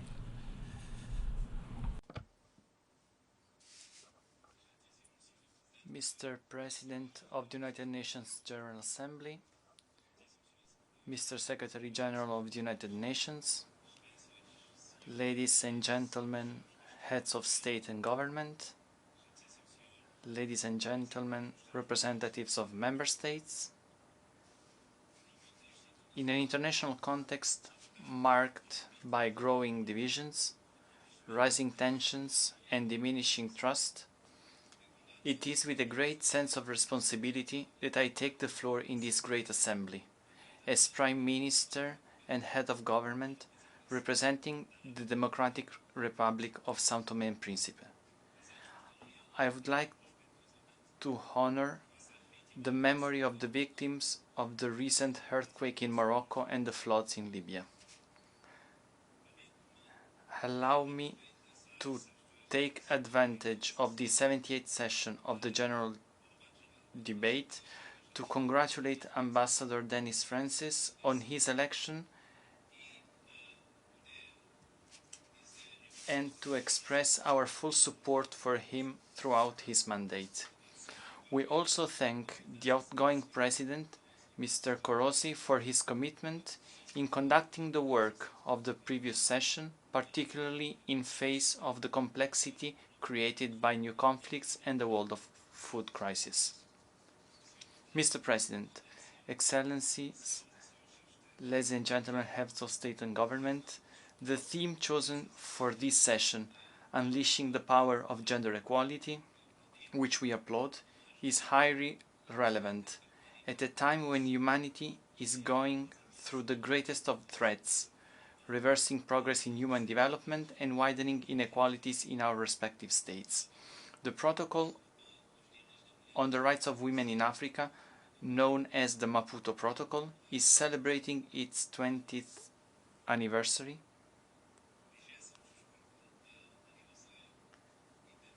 And we have to acknowledge that there is a huge deficit in terms of empowerment and equal opportunities, particularly with regard to women's participation in political decision-making bodies.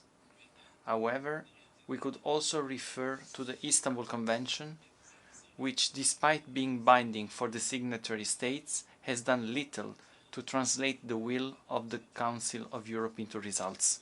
This issue, like others, is a global objective that requires the commitment of the international community, governments, organizations and civil society to create a fairer and more equitable world for all. Faced with the persistent and growing challenges that remain, particularly in terms of poverty, hunger, inequalities and environmental issues, beyond our speeches, we, the leaders of the various nations represented here, must question ourselves and recognize our failures to protect our planet and ensure shared prosperity by 2030. My country, a small island state that has enjoyed effective democracy for more than 30 years and is still developing, is one of the main victims of climate change, ecosystem degradation, and economic dependence.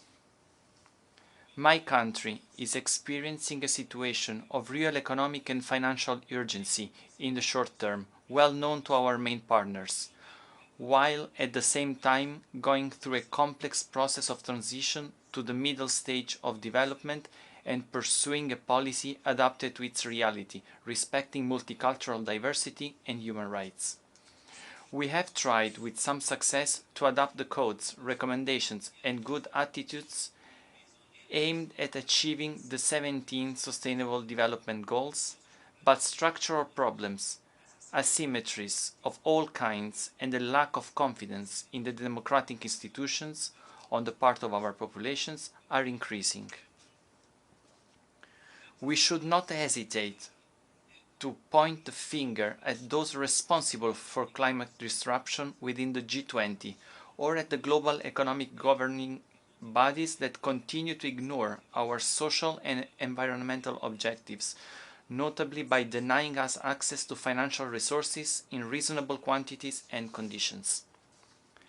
Even more worrying is the fact that we are witnessing an increasing polarization and fragmentation of the world and global governance, with its growing share of populism and nationalism.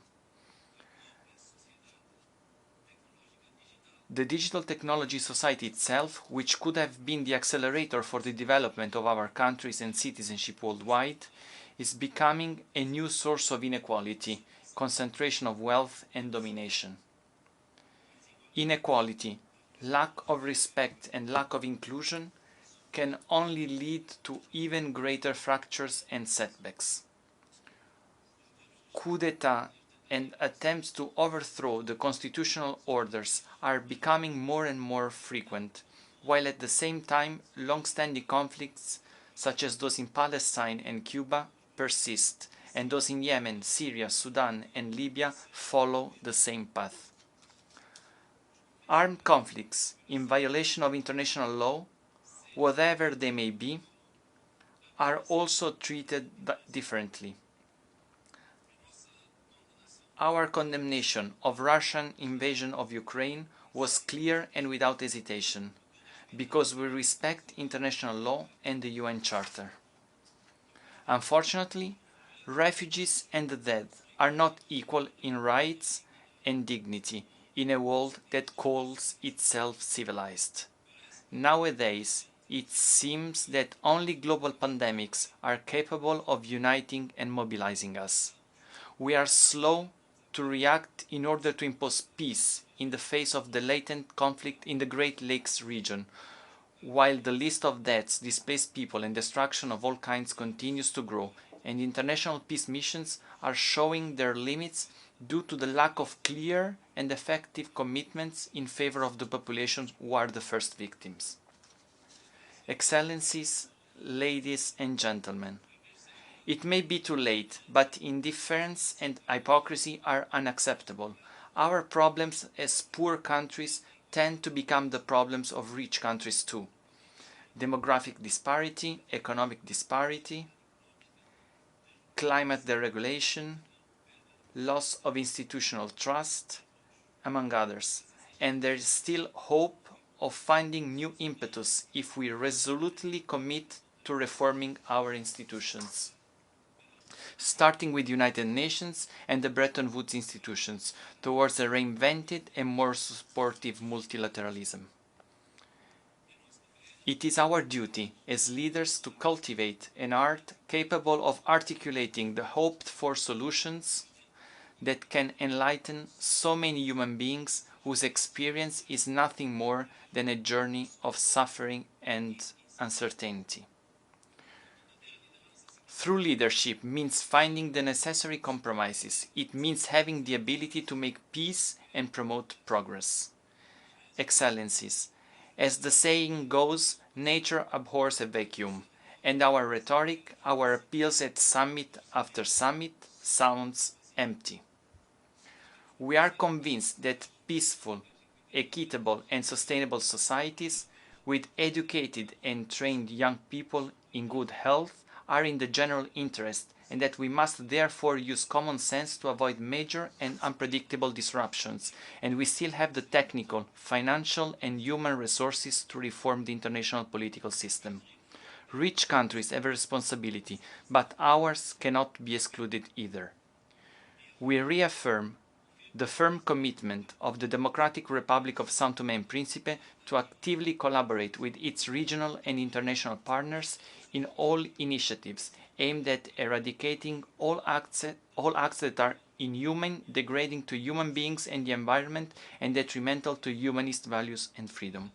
We firmly believe that our organization is the converging center of our causes and is the only entity whose role is to structure and systematize our common challenges and lead the harmonization of our world, respecting cultural differences, models and systems of government and economic choices. Mr. President, Excellencies, ladies and gentlemen, heads of state and government, before concluding, I would like to say how particularly grateful my country is to our Secretary General Antonio Guterres for his tireless efforts to strengthen the role of the United Nations in promoting peace, democracy, and the protection of human life worldwide, as well as in the fight against poverty and climate change in all its forms. His determination challenges and compels us. Thank you for your attention. On behalf of the Assembly, I wish to thank the Prime Minister of the Democratic Republic of São Tomé and Príncipe for the statement just made. The Assembly will hear an address by His Excellency Alexander De Croo, Prime Minister of the Kingdom of Belgium. I request protocol to escort His Excellency.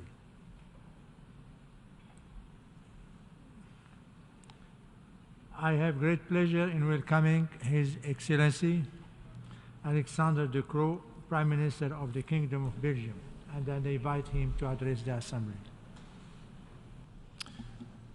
Mr. President, Your Excellencies, ladies and gentlemen, some people, also here in this room, are pessimistic about the state of the world today.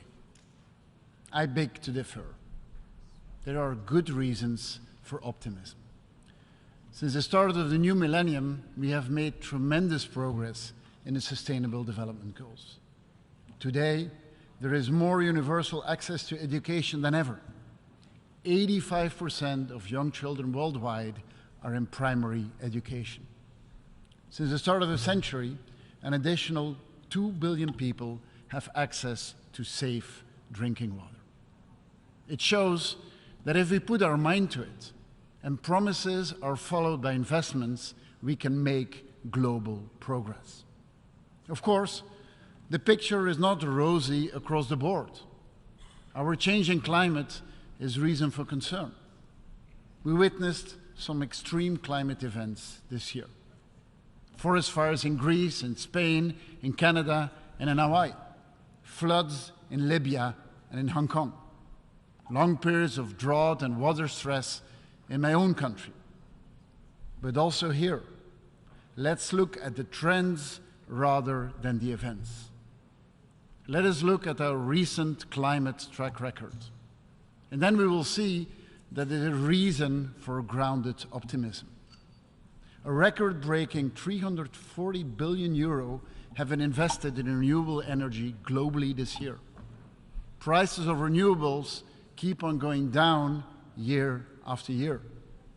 Many climate analysts believe that the carbon emissions will peak as soon as 2025 and will keep going down afterwards, provided we keep up the investment pace in renewables.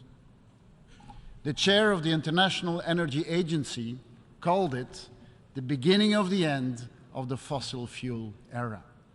He said it shows that our climate policies do work.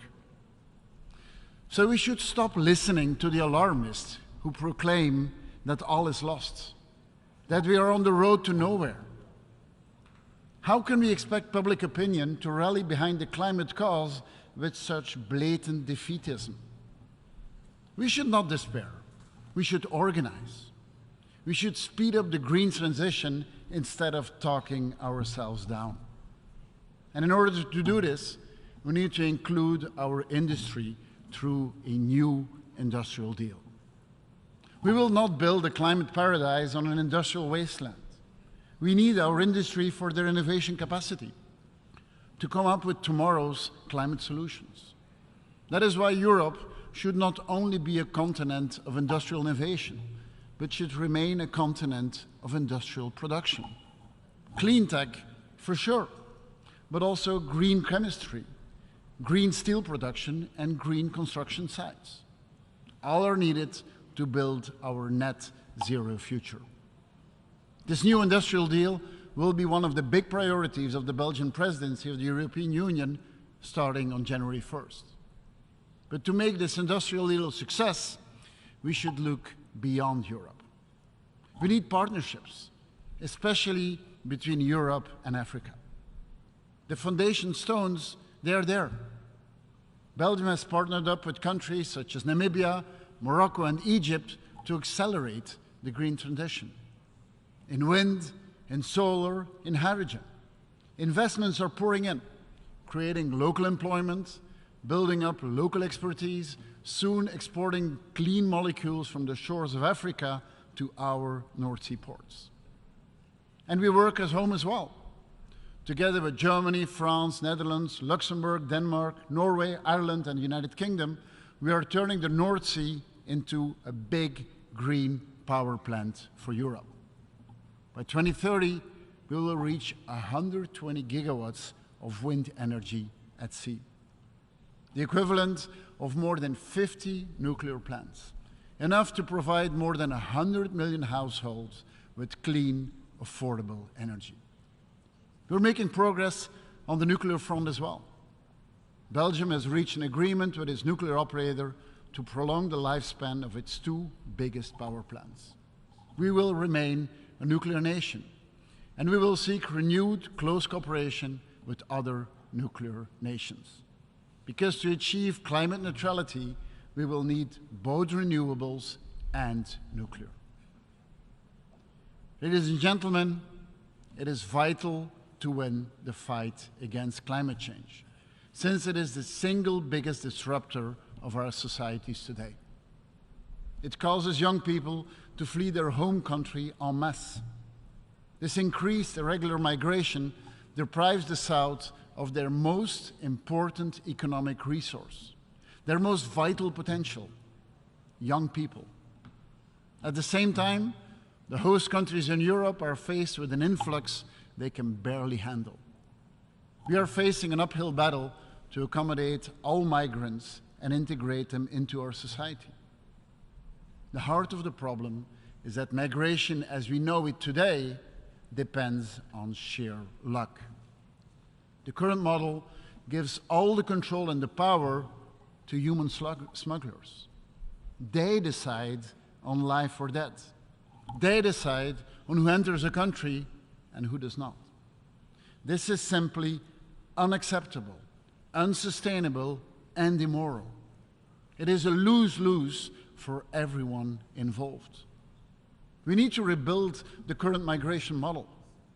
That is why during the Belgian EU presidency, we hope to conclude a new European Migration Pact. A pact that makes sure that every EU country does its part of the work, enforcing solidarity, standardizing and fast-tracking procedures, working on common European readmission and return policies, and last but not least, a pact to strengthen our common borders. But the new EU Migration Pact is only part of the answer. We should also work on one of the biggest root causes of migration, and that is poverty and the lack of economic opportunities. Also here, as with climate change, partnerships are the answer. Partnerships between Europe and the countries of transit and origin. Partnerships that build solid, inclusive institutions to create equal rights and equal opportunities for all, not just for a small ruling class.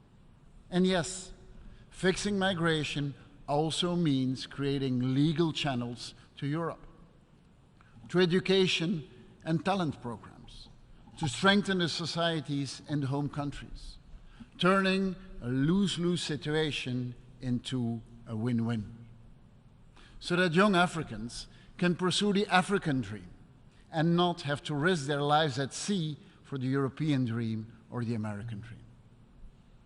Ladies and gentlemen, to empower people also means holding the powerful to account. Unfortunately, we live in a world in which more and more strongmen come to power. Take the Sahel region, faced with a major security crisis, gripped by a perfect storm of terrorism, poverty, and climate change. This triple threat is undermining societies in Burkina Faso, in Mali, and in Niger. We need to stop the territorial and institutional disintegration of the Sahel. Our track record in the Sahel should be a reason for humility, but it should not lead to indifference. The only way forward to restore is the rule of law. Without it, self-government will never be possible. Without the rule of law, the Sahel will always be a potential playground for foreign bullies, wherever they come from. And it must be said that the clear and present danger is coming from a permanent member of the UN Security Council, from Russia, that decided to throw all international rules overboard and to invade its neighbor, from Russia that is executing its opponent. Russia created the Wagner Group to bring death and destruction to Africa, plundering Africa while increasing the price of grain for the most vulnerable. In fact, what Wagner and Putin are doing to Africa is exactly the same as in Ukraine, preventing Africa from flourishing, denying African countries their sovereignty, and ultimately, like in Ukraine, to colonize. Putin and Wagner want to turn back the clock. They want to restore the old world order as it was dominated by colonial powers. Ladies and gentlemen, the decolonization and the emancipation of African, Asian, and South American countries is the most important achievement of our post-World Wars order. We should protect this legacy, shield it from new forms of imperialism. Each of us has a choice to make. Whose side to pick? The side of the colonizer or the side of the victim? When we make these choices, the best guiding principle I can think of is the UN Declaration of Human Rights. We celebrate its 75th birthday this year. The Universal Declaration of Human Rights remains the spinal cord of all human rights treaties and instruments. And in fact, the rights defined in the treaty, they are much older than 75 years.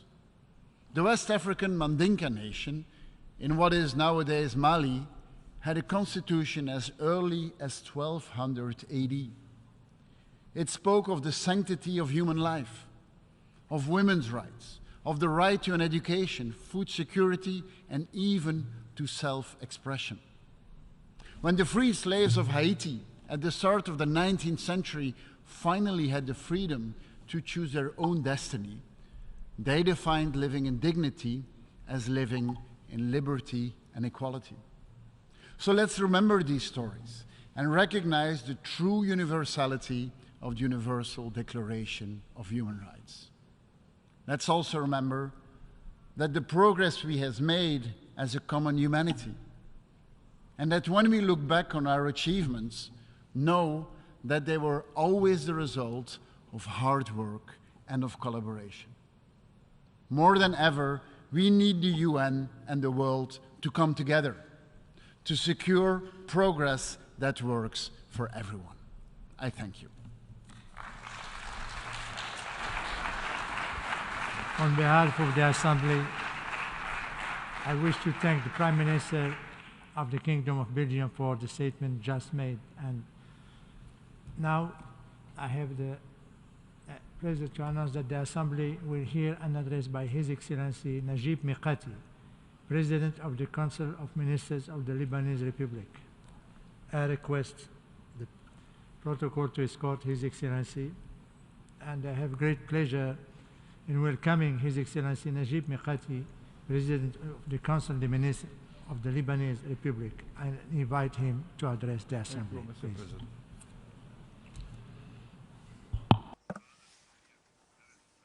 Your Excellency, Ambassador Denis Francis, President of the General Assembly, Your Excellency, Mr.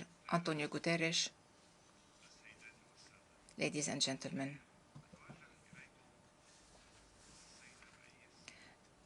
at the outset, I congratulate you, Mr. President, on your election as President of the 78th session of the General Assembly.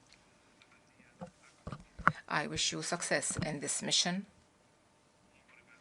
and assure you of the support of the delegation of Lebanon for the forward-looking program you have set for the coming year.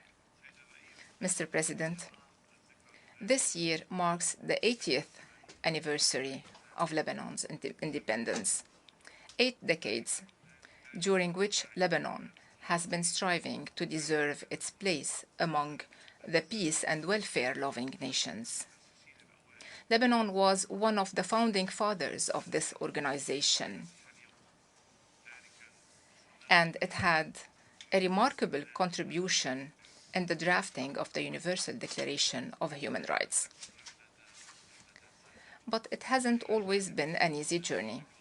Besides the bright chapters of stability, growth, prosperity, and peace building, Lebanon has also known long and extremely difficult phases,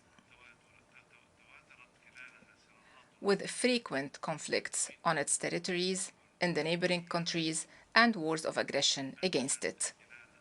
It all culminated in a prolonged occupation of parts of its territories, 2 protracted refugee and displacement crises, leading to an unprecedented economic, financial, and humanitarian crisis.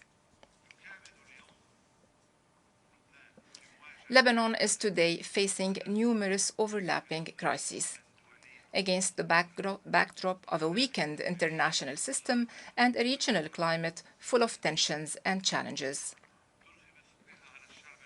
These challenges weigh heavily on the Lebanese people, suffering daily from a lack of basic moral and material elements that enable them to resist. In addition to the brain and youth drain and the receding hope in the eyes of many Lebanese men and women. The first among such challenges is the vacancy of the presidency of the Republic and the inability to elect a new president. This led to an institutional and political instability. It also led to the exacerbation of the economic and financial crisis and the failure to launch the reforms and economic and financial recovery plans on which the Lebanese depend to save the country. I sincerely look forward to the Lebanese Parliament exercising its sovereign role by electing a President of the Republic in the coming period, a president around whom the Lebanese would unite and who will enshrine the return of the Republic through the presidency and constitutional institutions, and Lebanon's return to fulfilling its mission and playing its leading role in close cooperation with our Arab brethren and our friends in the international community. In this context, I commend the role played by the Committee of Five, as well as the French initiative aimed at helping to achieve this constitutional milestone.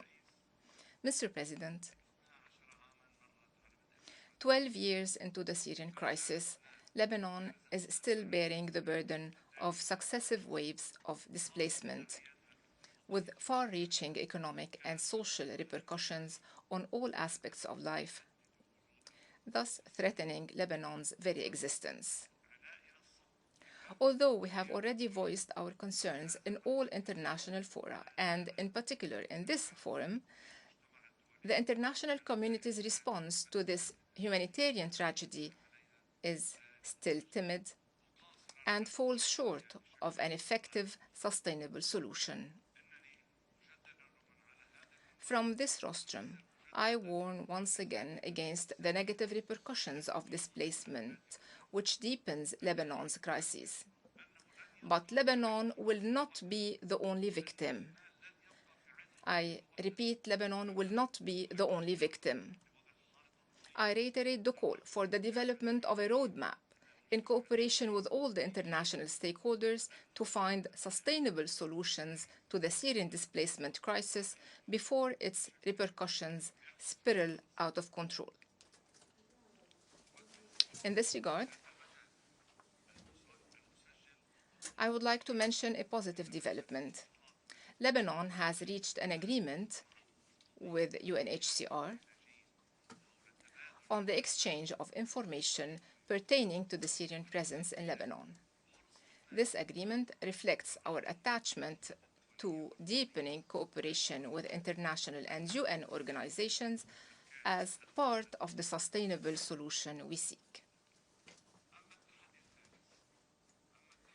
The third challenge is Israel's continued occupation of parts of our land in the south, its ongoing aggressions, and daily violations of the Lebanese sovereignty in violation of Security Council Resolution 1701, to which Lebanon reaffirms its commitment and its respect of all relevant Security Council resolutions.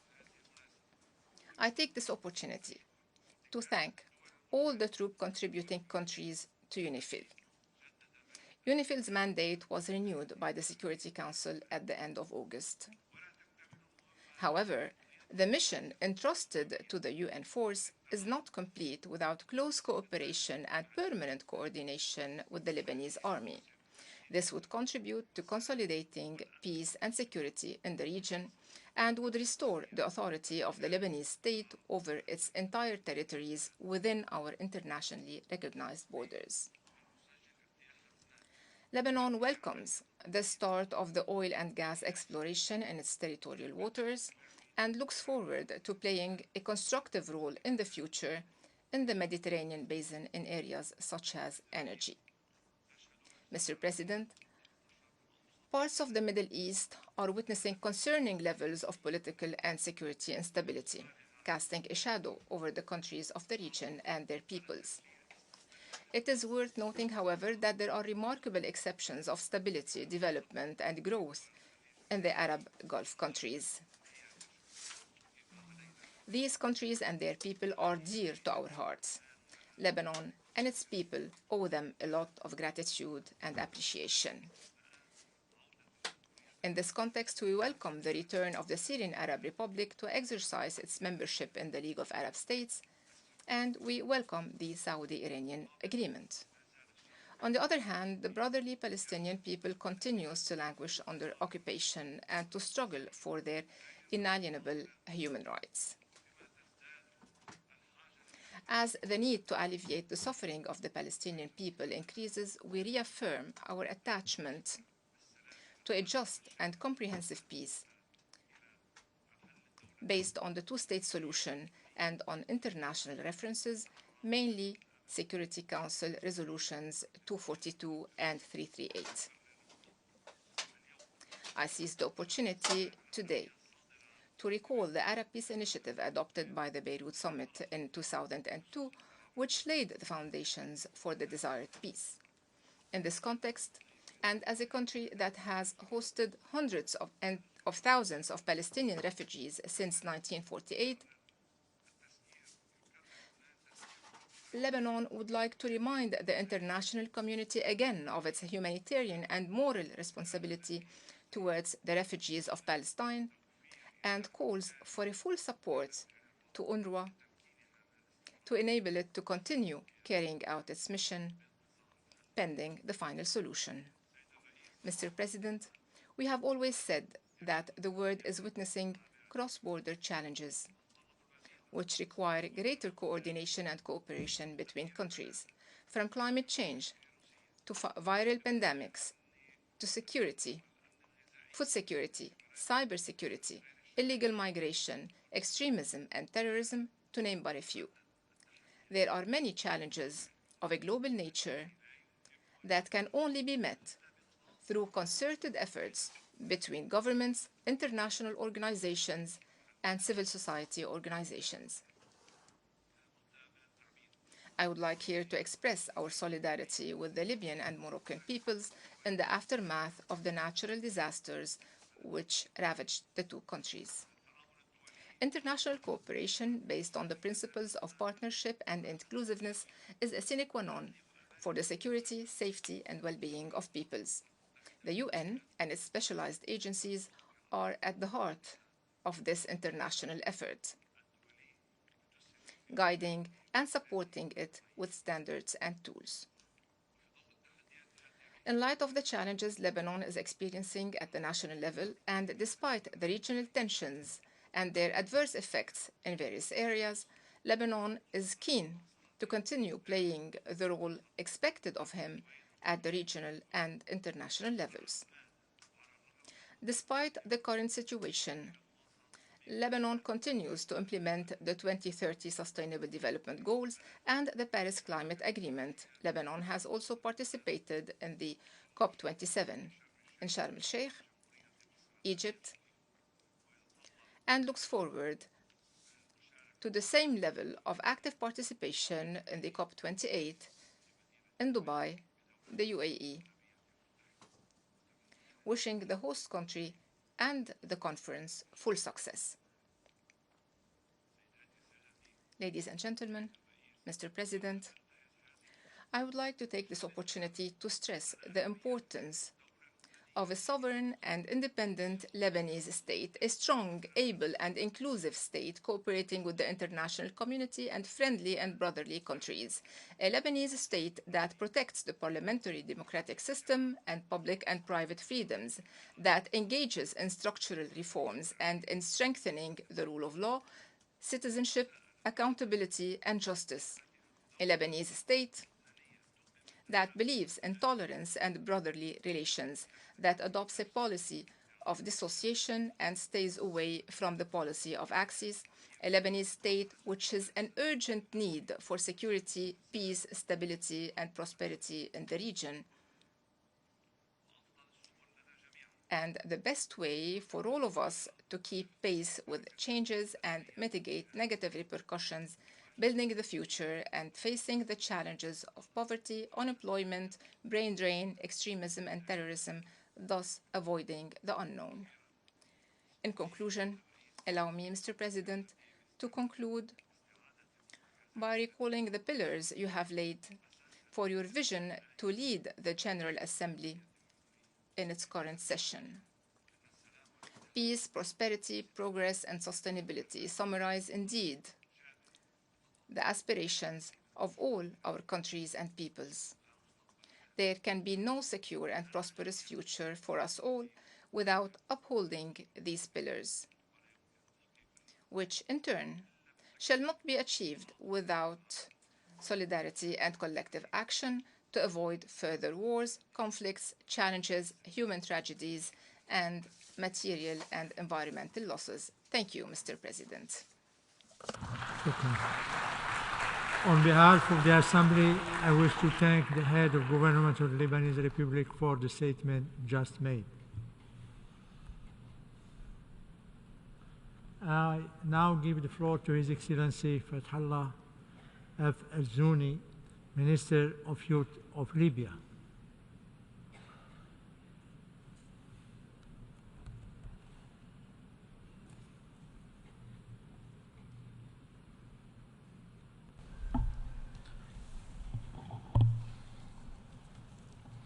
السيد الرئيس السيدات والسادة President, ladies and gentlemen,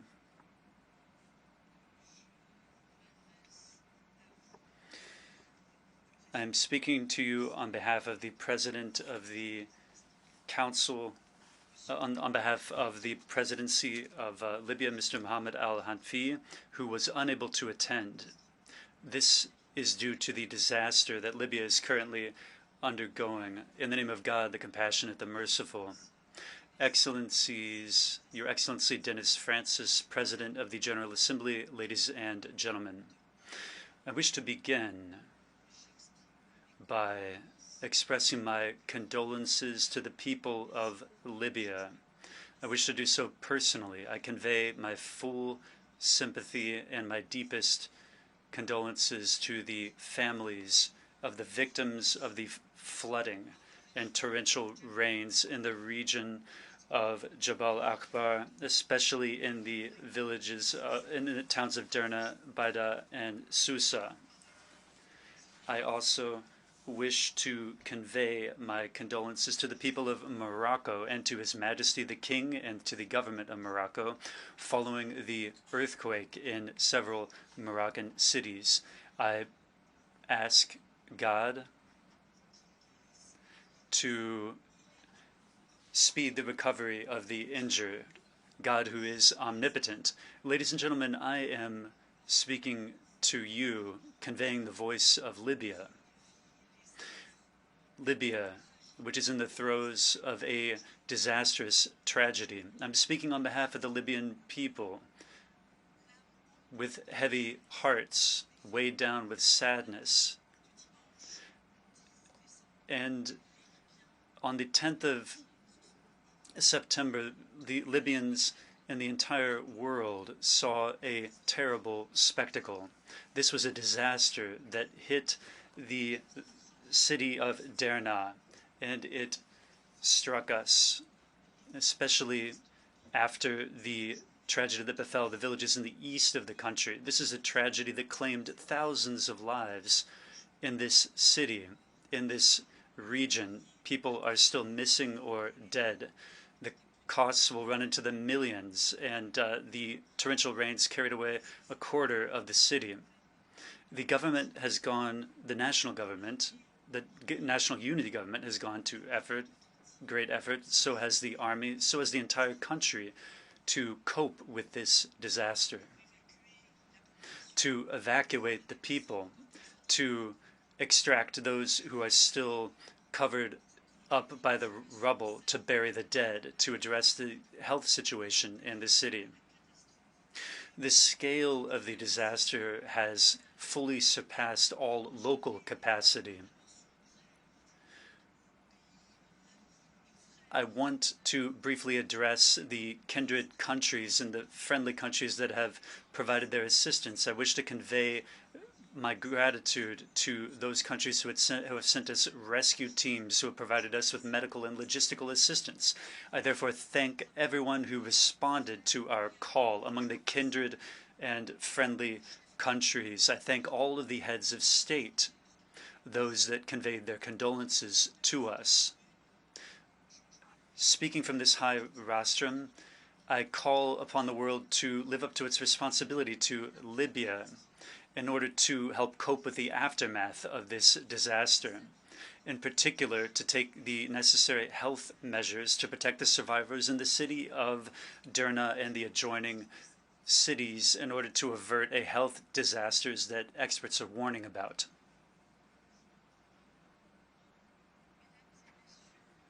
Ladies and gentlemen, the greatest values are born from the greatest suffering. So the disaster of Derna and the other villages, the breath of the Libyan people, the spirit of unity and solidarity, this is all coming into play. Since the tragedy, the Libyan people from the far south to the far north set aside their political divisions and set aside the civil war in order to be reborn, in order to transcend the wounds of the past, and in order to set course toward the future, to see through the eyes of future generations rather than through the eyes of politicians and merchants of war. This, doubtless, is the lesson that we need to pass on to our children, to avoid repeating the errors of that generation. The souls of the people of Derna are turning their eyes, are turning toward reconciliation, the unification of the city. Ladies and gentlemen, Our people has set an example through its solidarity and its unity, through its national cohesion, through its responsibility. These voices must be heard. It is time for democracy to begin in Libya, grounded in the will of the people and in sincerity, thanks to the support of the friendly countries of Libya, the United Nations, the AU, and the League of Arab States. It is therefore necessary to carry out elections to ensure unified authority, free elections with the logistical support that is needed. In conclusion, Libya doesn't need any more weapons so we can kill each other. All of the hotbeds of tension, all of the sites of conflict that were spurred on by adverse conditions, all of this has been carried away by the torrents of Jabal Akbar, and a new era has been born. The only thing that is needed is the voice of the people, only the best interests of the fatherland. And there is no place for the corrupt and for the merchants of war. To Allah belongs the command ever before and ever after. I thank you. I thank the Minister of Youth of Libya. We have heard the last speaker in the general debate for this meeting. We will continue the general debate tomorrow at 9 a.m. in this hall. The meeting is adjourned.